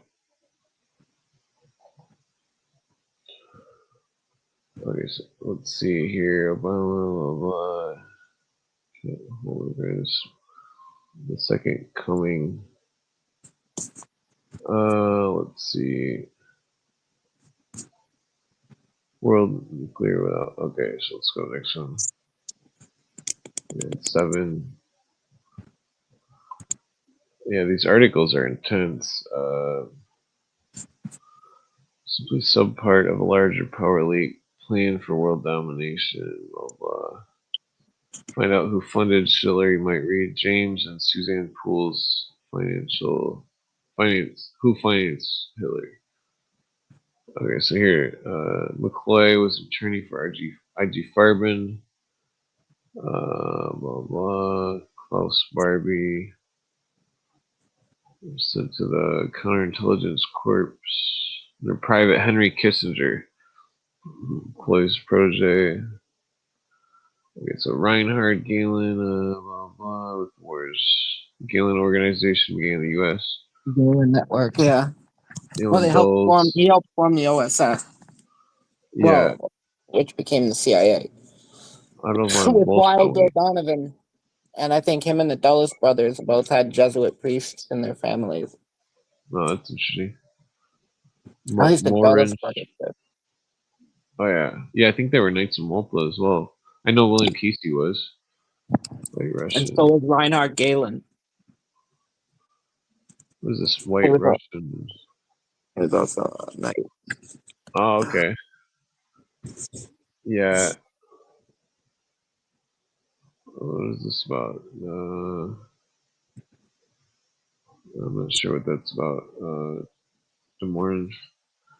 Okay, so let's see. Part 3, Mr. Goebbels. Oh yeah, I heard he mentioned that. It was this finally rapidly signed Lisbon Treaty creating a new full-time president of the EU. It's 2009. The president of planet Earth.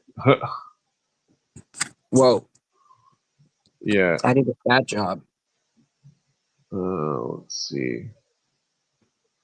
Also, it was a CFR quotes. There seems to be no inherent obstacle to the gradual advance of socialism in the United States with a series of new deals. Must be piecemeal. Years later, he wrote, quote, "We are not going to achieve a new world order without paying for it in blood as well as in words and money." Well, that's crazy. CFR's Foreign Affairs, 95, July through August. What was this? Oh, so he's going on with the Phoenix coin. This is where he predicts this one. He goes in about the what was that called? The some kind of cryptocurrency. I forget what it was called. I'm gonna skip this part. Okay. Patents, research studies. Wait. Okay, this is interesting. Without consent of medical stuff. Gina Colota. New federal regulations allow investigators to enroll patients in some medical research studies without their consent. Even the most ardent supporters of the new regulations say they understand the seriousness of what they've done. They've repealed a principle that dates back to the Nuremberg trials, World War II. Blah, blah. Let's see, part 8.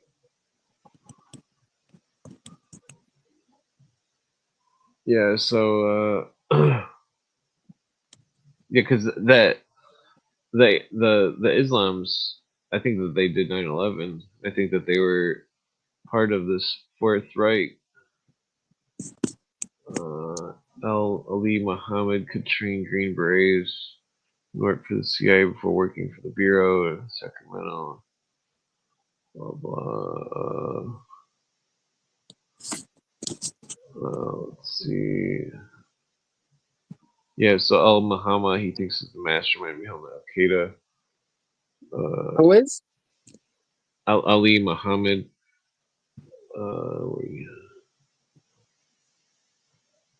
Okay, so First World Trade Center. Did you ever see that thing of all the Knights of Malta connections to 9/11? I don't think so. I posted on my page once. I posted 3 links. I'll send it to you. But it's everybody, including the head of Saudi security, were just before 9/11, all Knights of Malta. Yeah. Oh, this is funny. He's mentioning that thing about McVeigh. and the witness saying that she saw the chest rising and falling after he was pronounced dead. And then he became an FBI agent. Possibly. Let's see, Paul Dickoff, 1968, Interpol, blah, blah, 1923. It's hard to imagine Israelis would not be aware of Dickoff's past and object to his occupying such an important position at the head of Interpol. So what happened? Yeah, because it's like, why would a Nazi be, remember Lord Alfred Milner, who executed Cecil Rhodes' scheme to take the world? Blah, Well, Israel blah. benefited from Operation Paperclip, so. Okay, so 1940. Wait. Well, this is interesting. The Cecil Rhodes opposed the establishment of the nation of Israel. 1940, Roosevelt appointed Nelson Rockefeller coordinator of Inter-American That's weird. Affairs. There were a lot of Jews in Rhodesia. I would have thought they would have been pro-Israel because South Africa and Israel were always good friends. Oh yeah, for obvious reasons. Well, until recently, until the ANC took over. Yeah. Yes, the book Secret War Against Jews by John Loftus, Mark Arians, transcripts of telephone I read that. conversation. Oh, nice. I have it actually. I have it I have it over here. I actually have it set because he has a whole chapter on Robert Maxwell. Yeah, from the Vatican to Argentina. Agreed. America. Wait, what's this?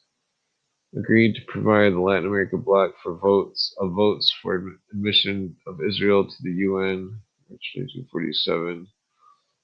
Presented UN Secretary General Trygve Lie, Russian, with a check of $8.5 million to purchase land for the UN headquarters, New York City.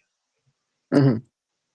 Which these votes were in exchange for a guarantee that the Zionists would not reveal, quote, the flow of Nazi money and fugitives to South America.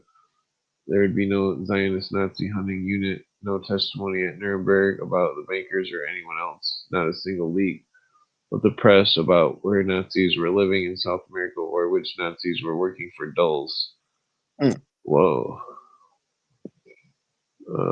Let's see. Alan Dulles in Bern, Switzerland. Blah,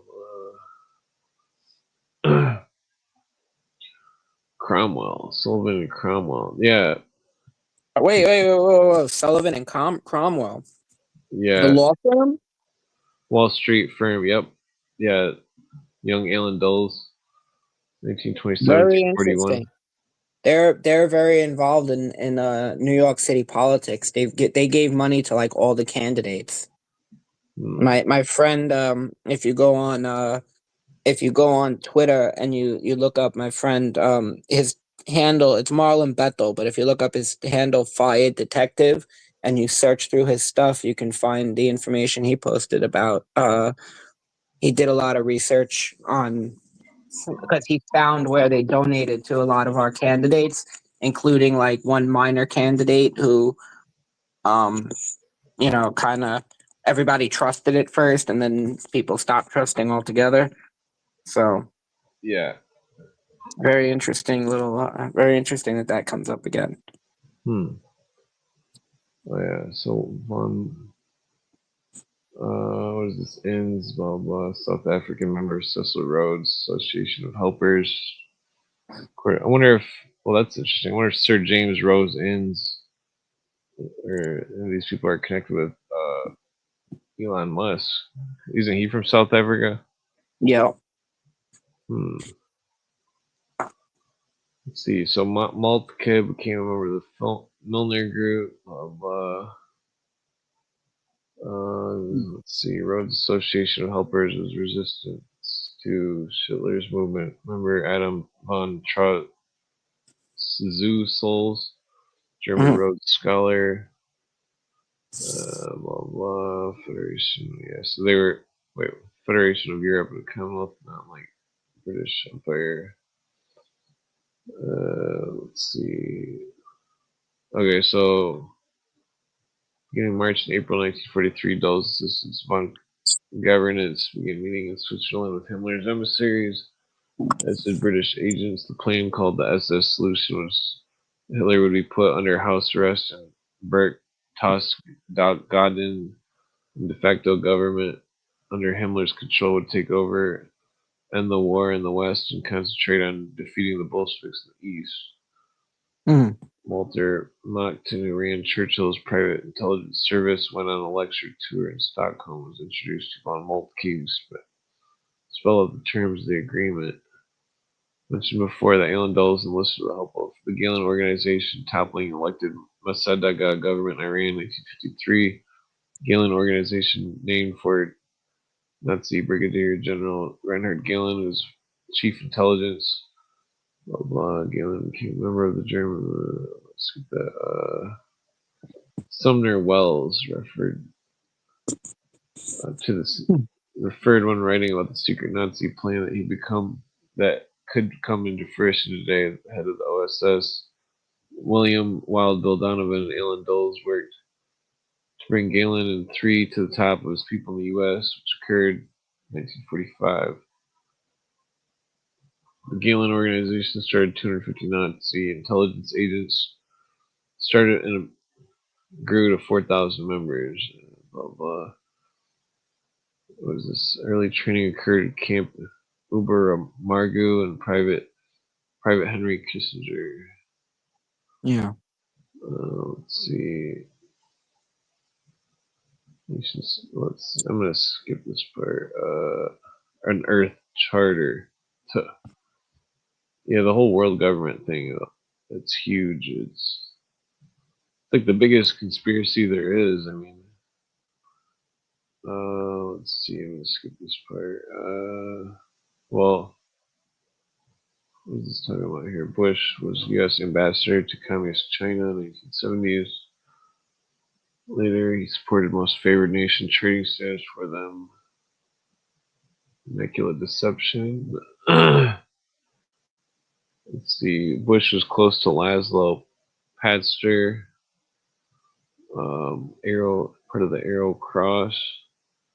Yaroslav Stetsko, war criminals behind the Ukrainian Nazi puppet regime. Let's see. Yeah, he mentioned that part earlier. McCoy with Khrushchev and Hitler.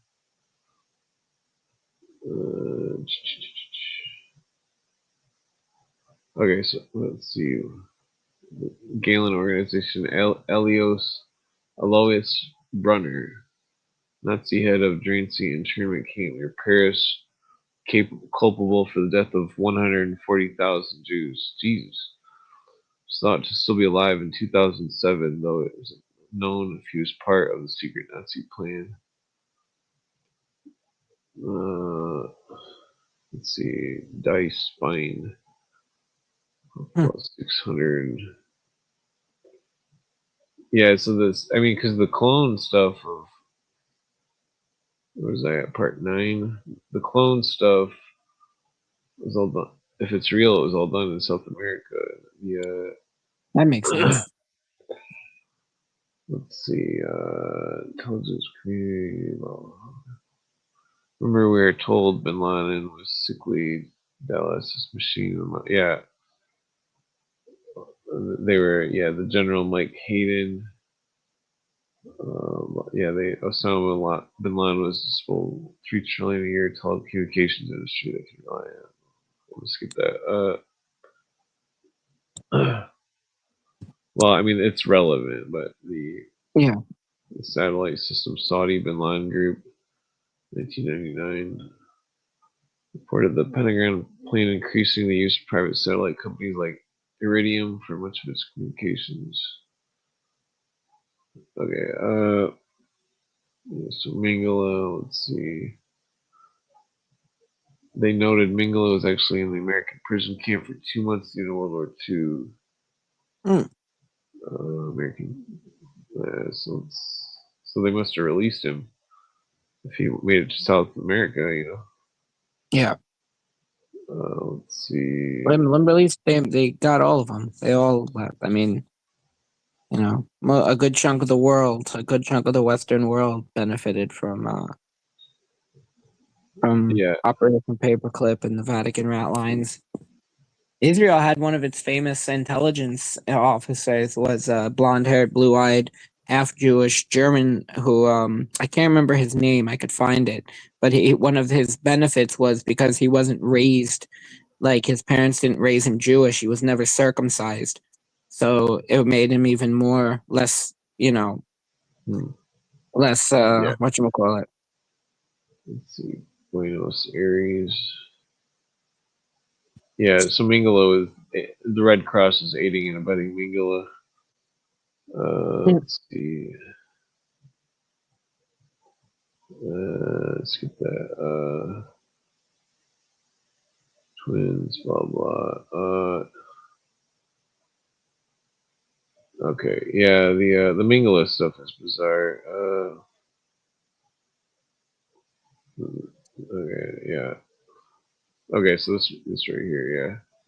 Prior to World War II, the Shah of Iran admired Hitler, Nazism, and Aryanism so much that in 1935 he changed the name of Persia to Iran, which is in Farsi means Aryan.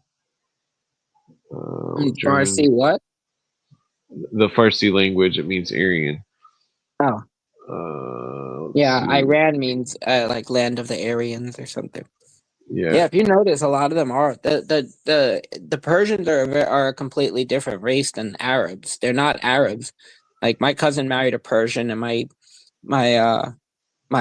aunt used to call him very unfriendly, and she used to call him an Arab, and we used to be like, he's not an Arab, he's a Persian.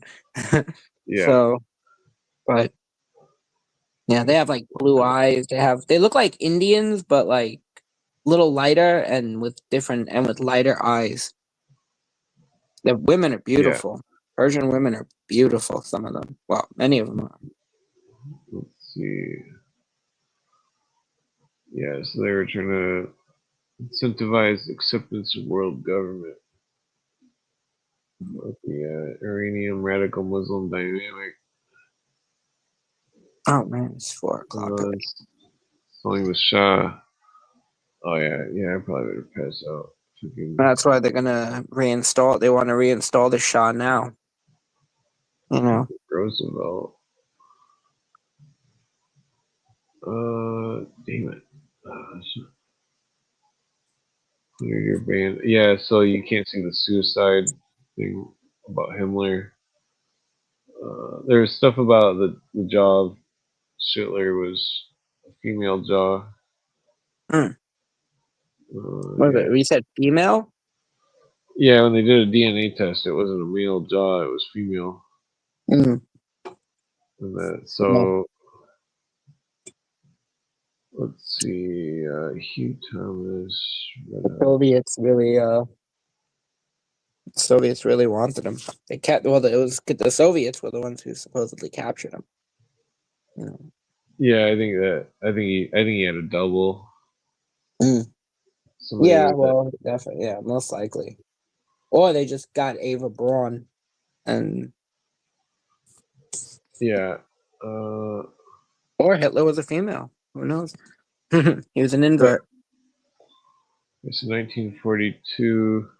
Rockefeller and the Nazis, Attorney General, blah, blah, Jersey Standard Oil. Let's see. Martin Bormann, working with Himmler's SS, initiated action Alder Flug and Operation Eagle Flight using stock bonds, gold, etc. Yeah, so here it is right here. CBS journalist Paul Manning, book Martin Bormann, Nazi in exile. Bormann, quote, utilized every known device to disguise their 750 corporations. Blah, blah. Let's see. Nazis go underground, 1944. The Hemschelen. Blah, blah. Let's keep that.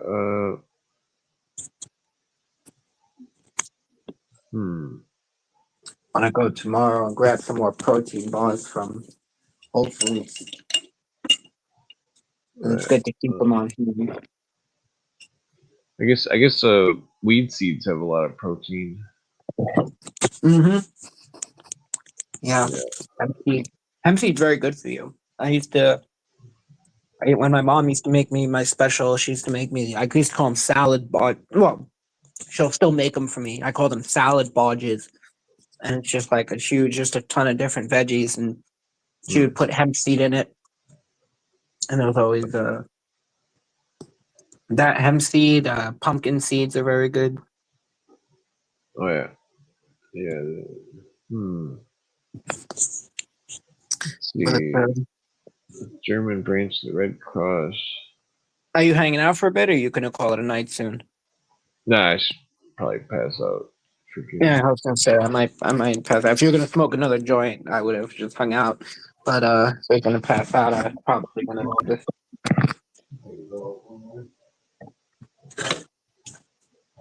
So, I don't know what time the storm's supposed to start, but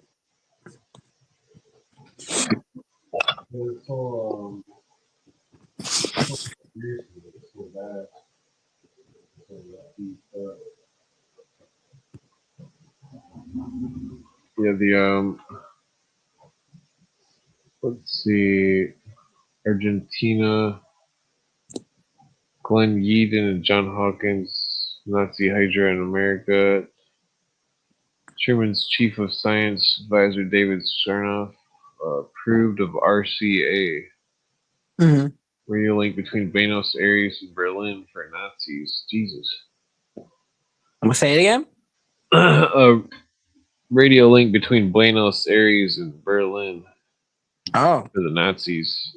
Next year, 1946, Nixon ran for Congress and his law firm, Bewley Krupp.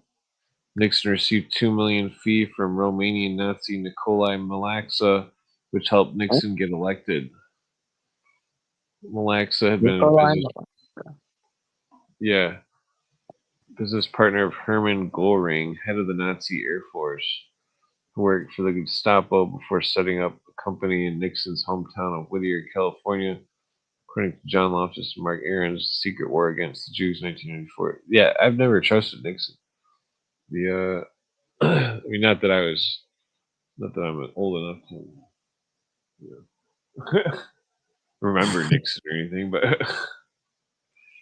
it's like this. Just this paragraph alone, we could like dig into it for hours because of the stuff that Dennis Cuddy maps out in these writings is just incredible.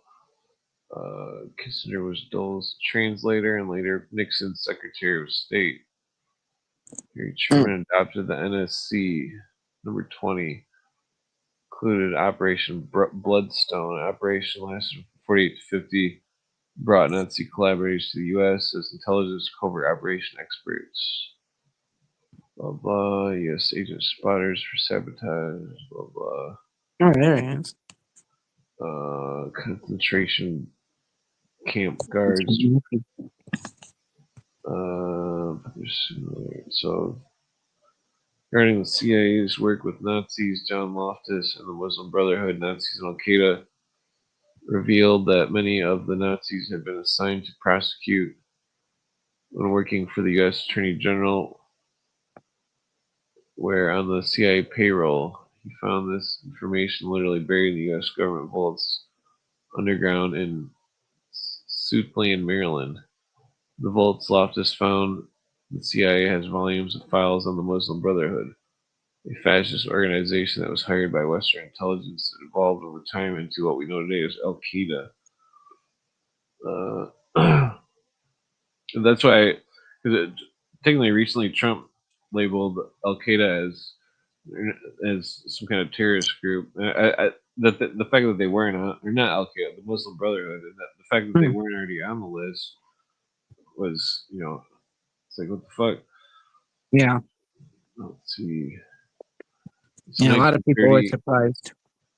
yeah, 1930, the Muslim Brotherhood became secret arm of Nazi intelligence, according to Loftus, who seemed somewhat surprised that at the end of World War II, instead of prosecuting the Nazis, the Muslim Brotherhood, the British government hired them.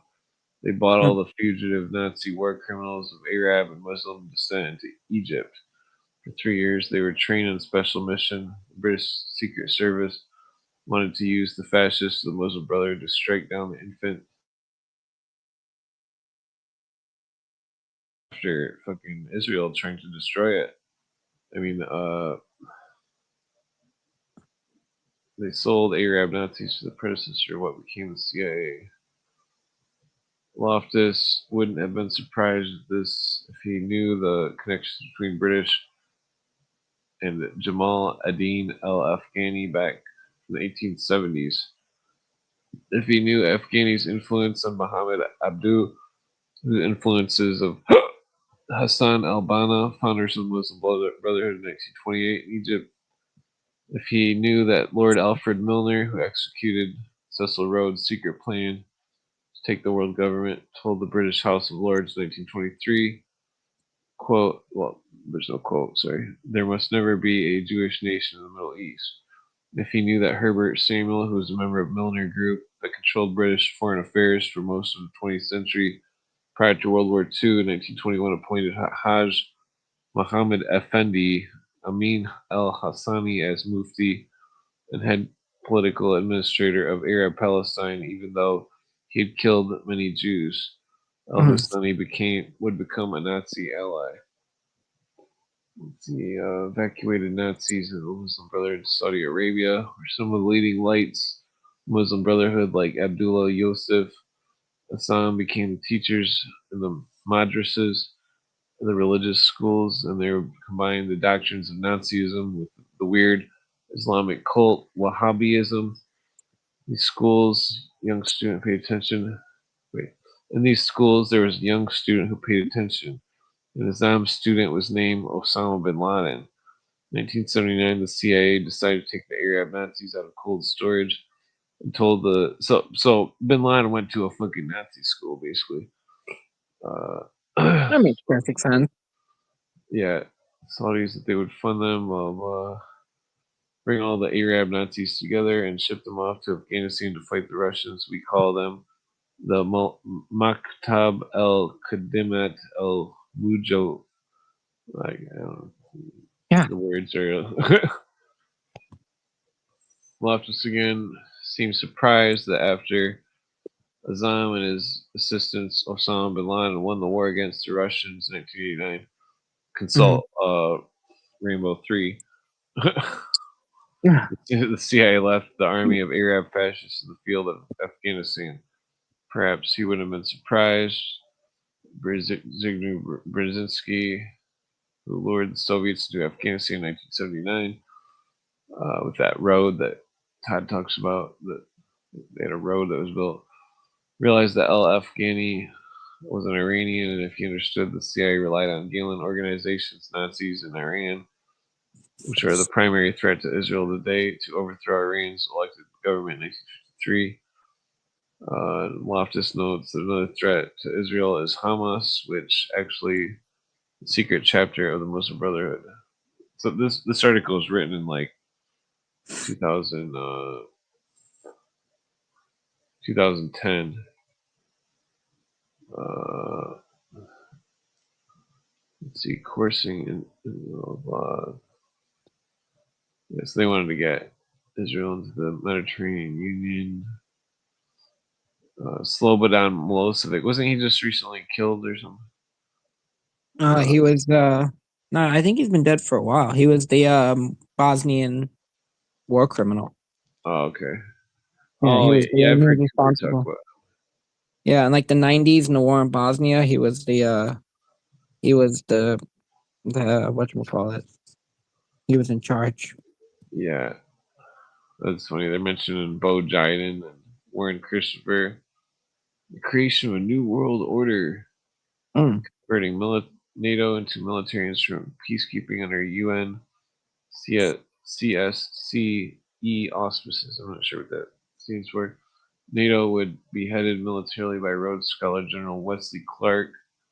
1995, appointed retired Major General John Sewall, Rhodes Scholar, as a special military advisor to help integrate the armed forces of Bosnian Muslims and Croats.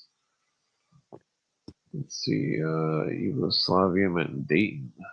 wasn't Yugoslavia where they made that stupid car, the Yugo? The Yugo. Yep. Yeah. Missions established new international order. Yeah, that's all New World Order stuff. Let's get this. Milosevic, okay, so the Arab Nazis of the Muslim Brotherhood, Al Qaeda, Osama bin Laden allied with Albanian Muslims to support Muslim Kosovo Liberation Army. Remember the whole Kosovo thing. According to former Canadian ambassador to Yugoslavia, James Bassett, they created a monster.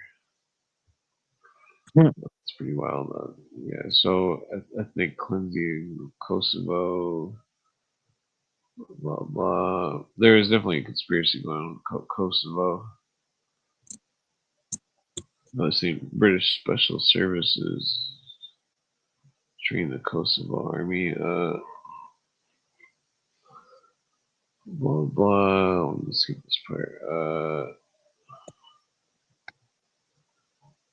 Someone number 10.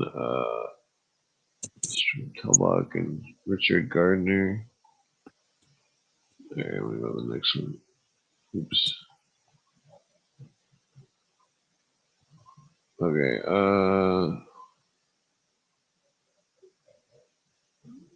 okay, so let's see. Nazi scientists and Gestapo soldiers are being recruited U.S. Army Command in Germany for work against communists, blah blah.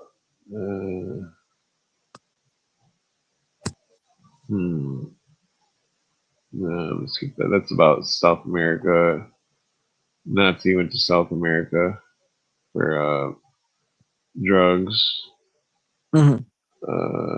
CIA knowledge, blah blah.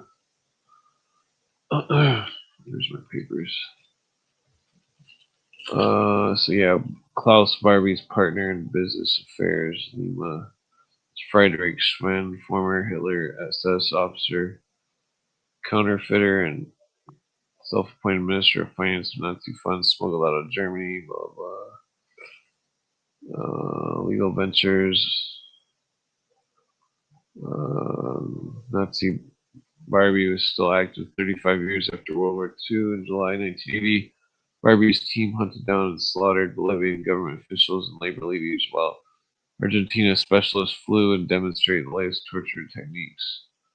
So that's interesting because my uncle was in Contra in South America in the 80s, and that's not too far from 1980.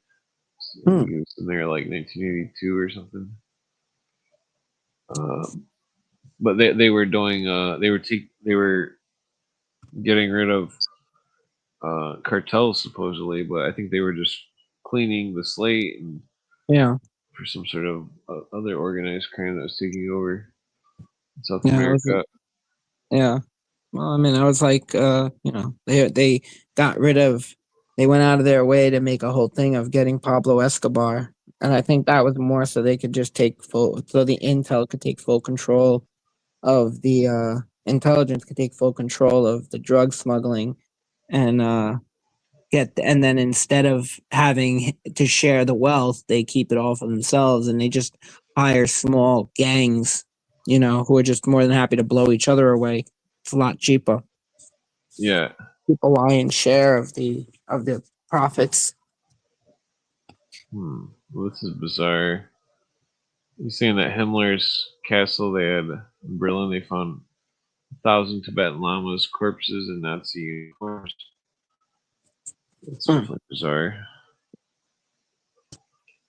John Ruskin, Rudyard Kipling used swastikas. Also, it was confident William Stead's friend Annie Besant co-edited Lucifer with Madame Blavatsky. Let's see. Hitler learned of the swastika from Blavatsky's secret doctrine, which he kept by his bed. Besant was succeeded by Alice Bailey, whose works were first published by Lucifer Publishing. Alice Bailey also preaches the Christ consciousness crap. Changed its name to the Lucis Trust, and later managed the UN Meditation Room, which is a large black think it's iron ore. Which, blah blah. Nazi Kurt Waldheim, Secretary General of the UN. Muller's mentor was the UN Secretary General U Thant. He's a Buddhist monk. According to the Andrew Young, Senator John Edwards' mistress, New Ager Ryle Hunter believes she was here to serve Edwards. The baby was some kind of golden child. Eddie Murphy movie. Which is probably propaganda.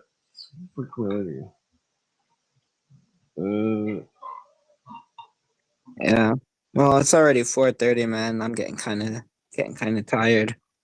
Oh yeah. I think I'm gonna call it a night myself. Well, take it easy. You too, man. Thanks for the invite, and I'll see you again soon. Peace. Okay, so I'm gonna go on with a little bit more of this article. Finish my joint. Robert Muller's school around the world are based on underlying philosophy of occultist Alice Bailey, who foretold the plan. This goes into the Brother 12 Foundation Letters book and all the Rosicrucian stuff. The imparted by her ascended masters, including the one world religion that come into existence by 2025.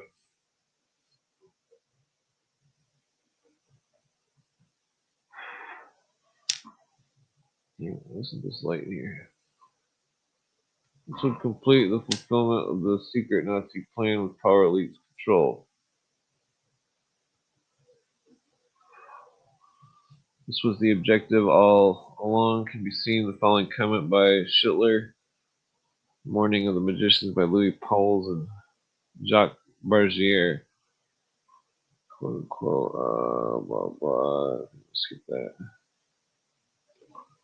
Okay, so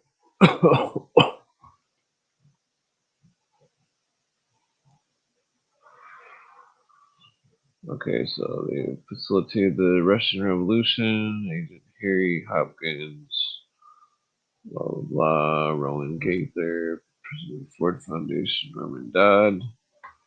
Skip that. The apparent contradiction can be found in Power Elite Agent Colonel Edward Howe's statement that if World War I had not come in fierce and exaggerated form, the League of Nations would not have been possible. Words have been used by the Power Elite to pressure nations. Blah blah. Thus, the saying "perpetual war for perpetual peace." This is why the Power Elite would promote, fund both the Nazis and the Bolsheviks, as well as right-wing Latin American dictators and their communist revolutionary opponents. This is why Iran and surrogates Hamas and Hezbollah are used to pressure Israel, and this is why Islamic jihadists have been used to threaten Russia, the U.S., and other nations. Pressure via conflict will be applied until the weary world will accept world government as the only way to stop the violence. Remember Lincoln Bloomfold's report, the Rhodes Scholar and Secretary of State Dean Rusk in the early 1960s was declared, quote, if the communist dynamic was greatly abated, the West would lose whatever incentive it has for world government.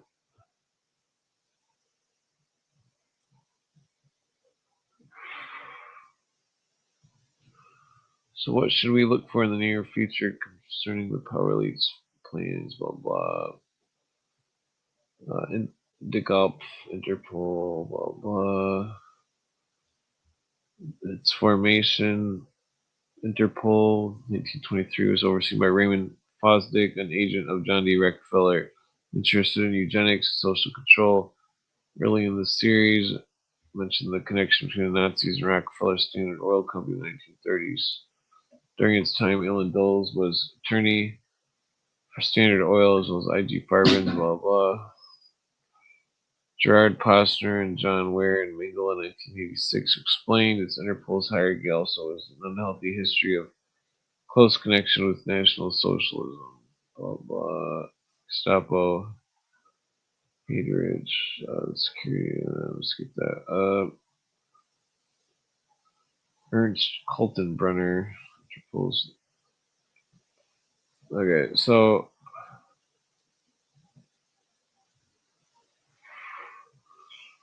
yeah, Interpol 1968. The Gulf president after president of the U.S. did not grant Interpol immunities in this nation. However, in December 17, 2009, Obama issued executive order amending Executive Order 12425, thereby, quote, designated Interpol as a public international organization entitled to enjoy certain privileges, exemptions, and immunities, end quote. It's called diplomatic immunity. This was after the New York Times published an article by Doreen Carvajal on October 11th, 2009.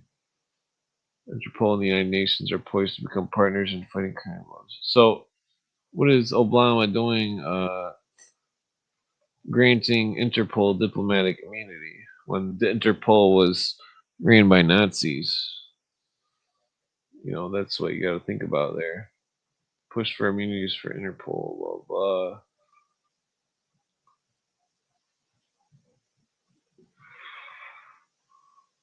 February 28th, 1993, blah blah. What is this getting at? Attorney General Eric Holder. Skip this part. Okay, so time for a decision. German staff sergeant already dispersed its agents to successive countries to carry out the plan in perhaps 2 generations. Blah blah. Ostensible rule of the Kaiser or Hitler. Whether the nation suffered defeat after defeat, the German general staff will continue making its plans for the future. Blah blah blah. When invisible. Let's see. Theory of indirect complicity. Is anybody still awake out there? About to pass out here after this joint. Freaking super burned out.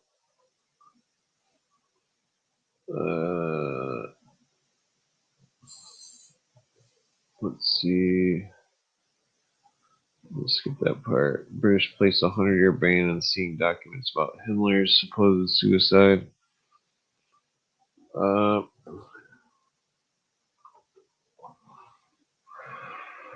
cyanide takes 100 years. Blah blah. H.G. Wells' New World Order about planned government was published 1939. Phoenix World Currency, blah blah.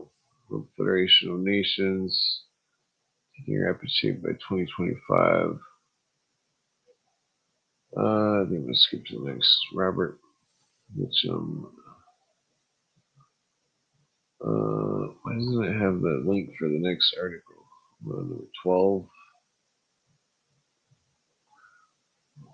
Let's see. No, ABCs, blah blah. Skip that. Okay, so we got Henry Schroeder, Bank of New York, entered a partnership with the Rockefellers. Schroeder, Rockefeller and Company Investment Bankers was formed as part of an overall company that Time magazine discloses being the economic booster of Rome Berlin access. Partners of Schroeder, Rockefeller and Company include Avery Rockefeller, John Baron Bruno von Schroeder and London, and Kurt von Schroeder of the Bank for International Settlements, Gestapo and Cologne. Their lawyers were John Foster Dulles and Alan Dulles of Sullivan and Cromwell. That's Rockefeller's own Standard Oil of New Jersey, the German accounts of which were siphoned through their own banks, the Chase Banks, the Independent National Bank, National City Bank of New York. 2 executives of Standard Oil's German subsidiaries were Karl Lindemann and Emil Halferich, prominent figures of Himmler's circle of friends, the Gestapo, chief financiers, close friends, and colleagues of the Bank of International Settlements, Baron von Schroeder.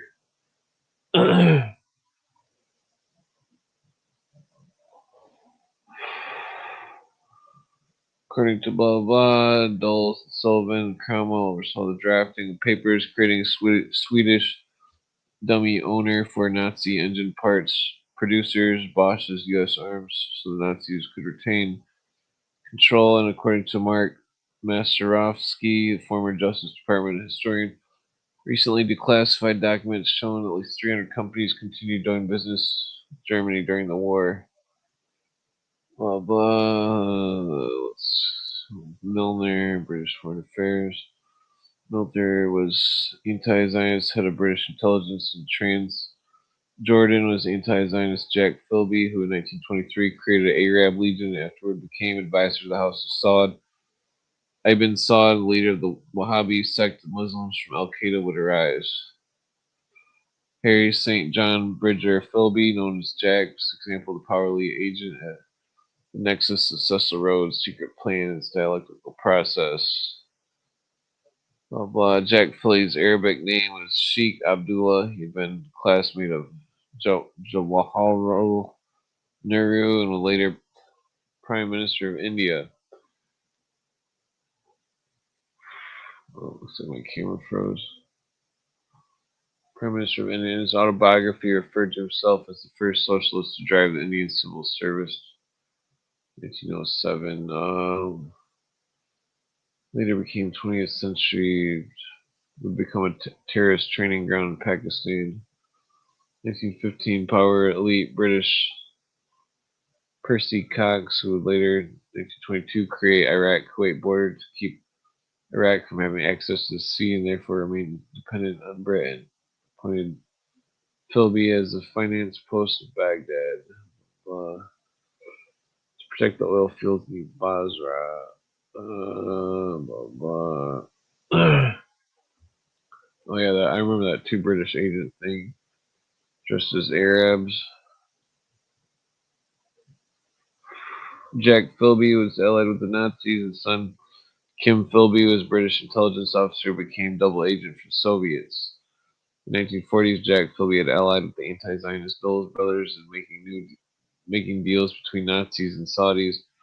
However, in typical dialectical fashion, John J. McCloy, Jack Philby, early 1939, had developed a plan for Jewish immigration to Palestine after World War II. There's talk among those around King Ibn Saud, and Philby was still working for the British secret S and perhaps a Zionist spy. Perhaps in World War II, Graham Howard was General Motors representative in Germany after the war, was in charge of the Personal Control Council under the Deputy Military Governor of Germany, General Lucius Clay, who was a lenient of the Nazi war criminals and halted all war crimes trials by the end of 1947.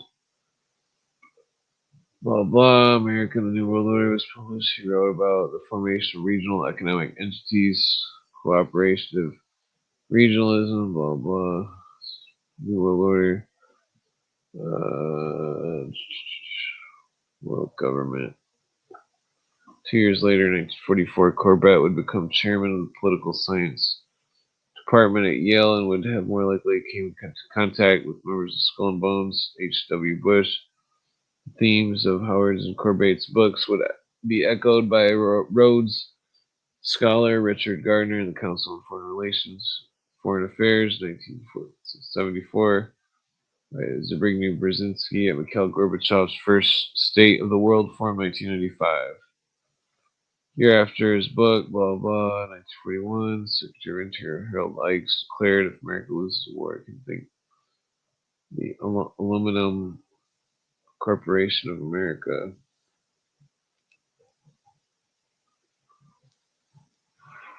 What was that? Alright, so let's skip this. So Rockefeller's Chase National Banks, a lot of Nazi collateral, Niederman, to head CNB's Chase National Bank's Paris branch through the war. Larkin knew the Nazis' plan was to use Chase National Bank investments after the war in effect their policies, blah blah, over the Bank of International Settlements. Bank of International Settlements was established in 1930, and the first president was Gates Megara of Chase National Bank. In the 1930s, Bank of International Settlements helped fund the Nazis. In the time of the Pearl Harbor, the Bank of International Settlements president was Thomas McKittrick, an associate of J.P. Morgan. Bankers, according to Charles Higham, an American swastika, the Reichsbank, Nazi and Italian governments still, February 1942, approved of McKittrick, stating that McKittrick's opinions are safely known by us, quote unquote. After the war, McKittrick became vice president of Chase National Bank.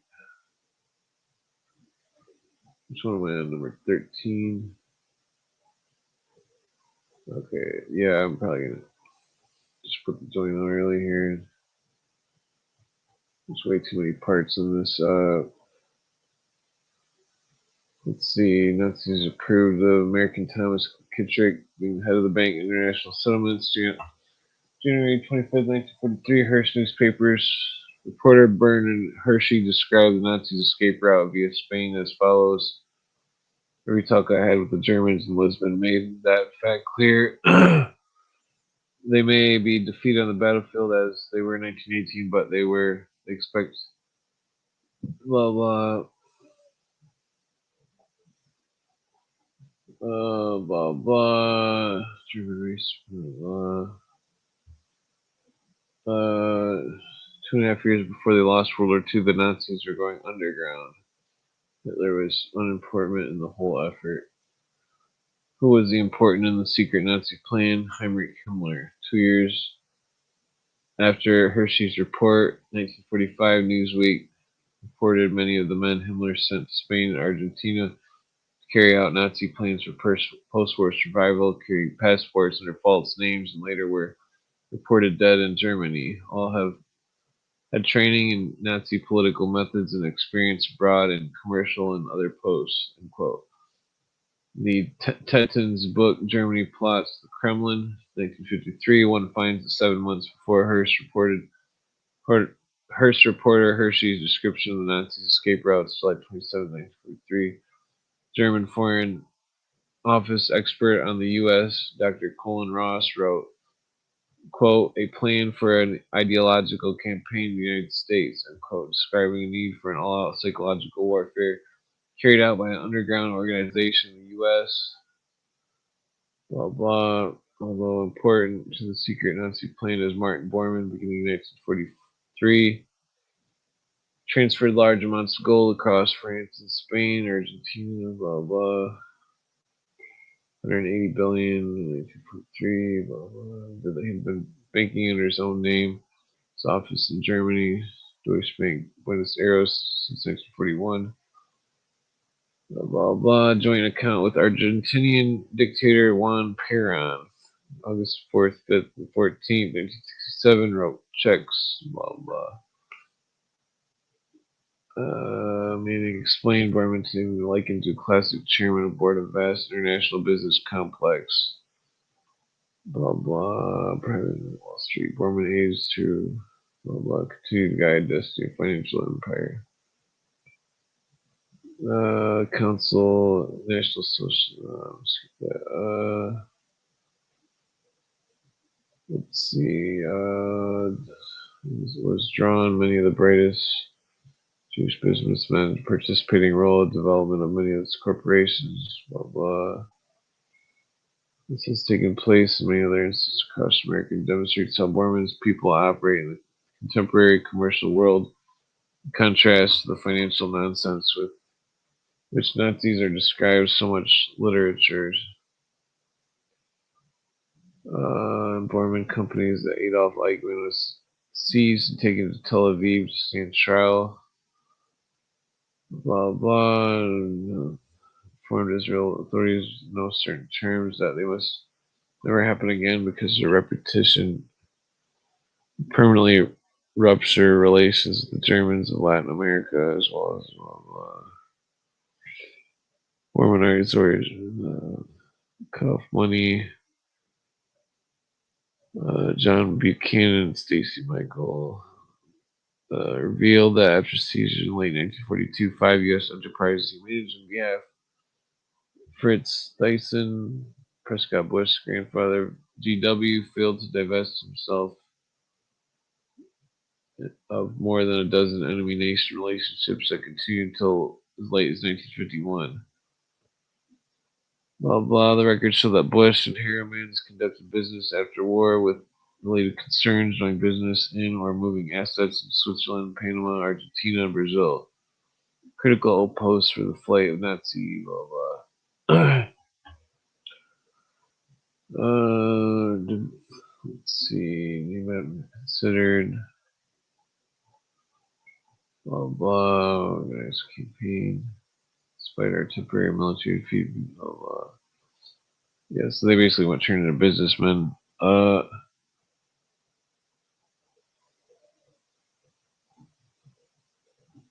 To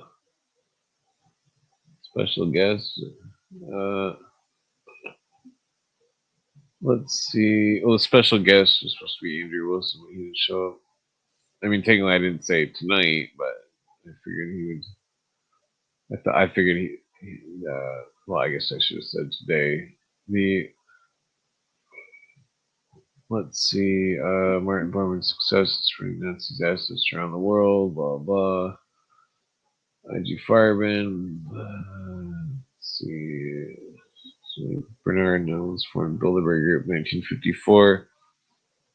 Prince Bernard of the Netherlands, who formed the Bilderberg Group 1954, was a Nazi SS officer who also worked for the NW7 division of I.G. Farben. Wait, what does it say? Hermann Schmitz, director of the Bank of International Settlements, close to Himmler's SS Gestapo. Nazis' Galen organization, Otto Skorzeni's Odessa network, and how they worked together after World War II. Martin Lee's The Beast Reawakens learns that former U.S. intelligence officer William Corson revealed Galen's organization was designed to protect Odessa Nazis. It amounts to an exceptionally well orchestrated diversion so that the Nazis could continue their plan for world domination.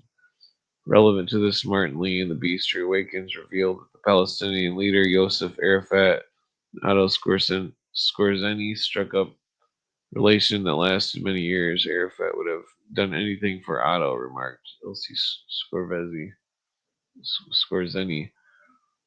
Operation Bloodstone, blah blah. State of the War Coordinating Committee. Robert Lovett from the War Department was also a member of the CFR, Council and Skull and Bones Society, according to Christopher Simpson in Blowback 1988. 1 month after Operation Bloodstone was approved, it expanded included covert operations, including sabotage. Let's see. Sexual liberation, humanistic revolution. Well, this part, yeah, so. Rockefeller wrote that the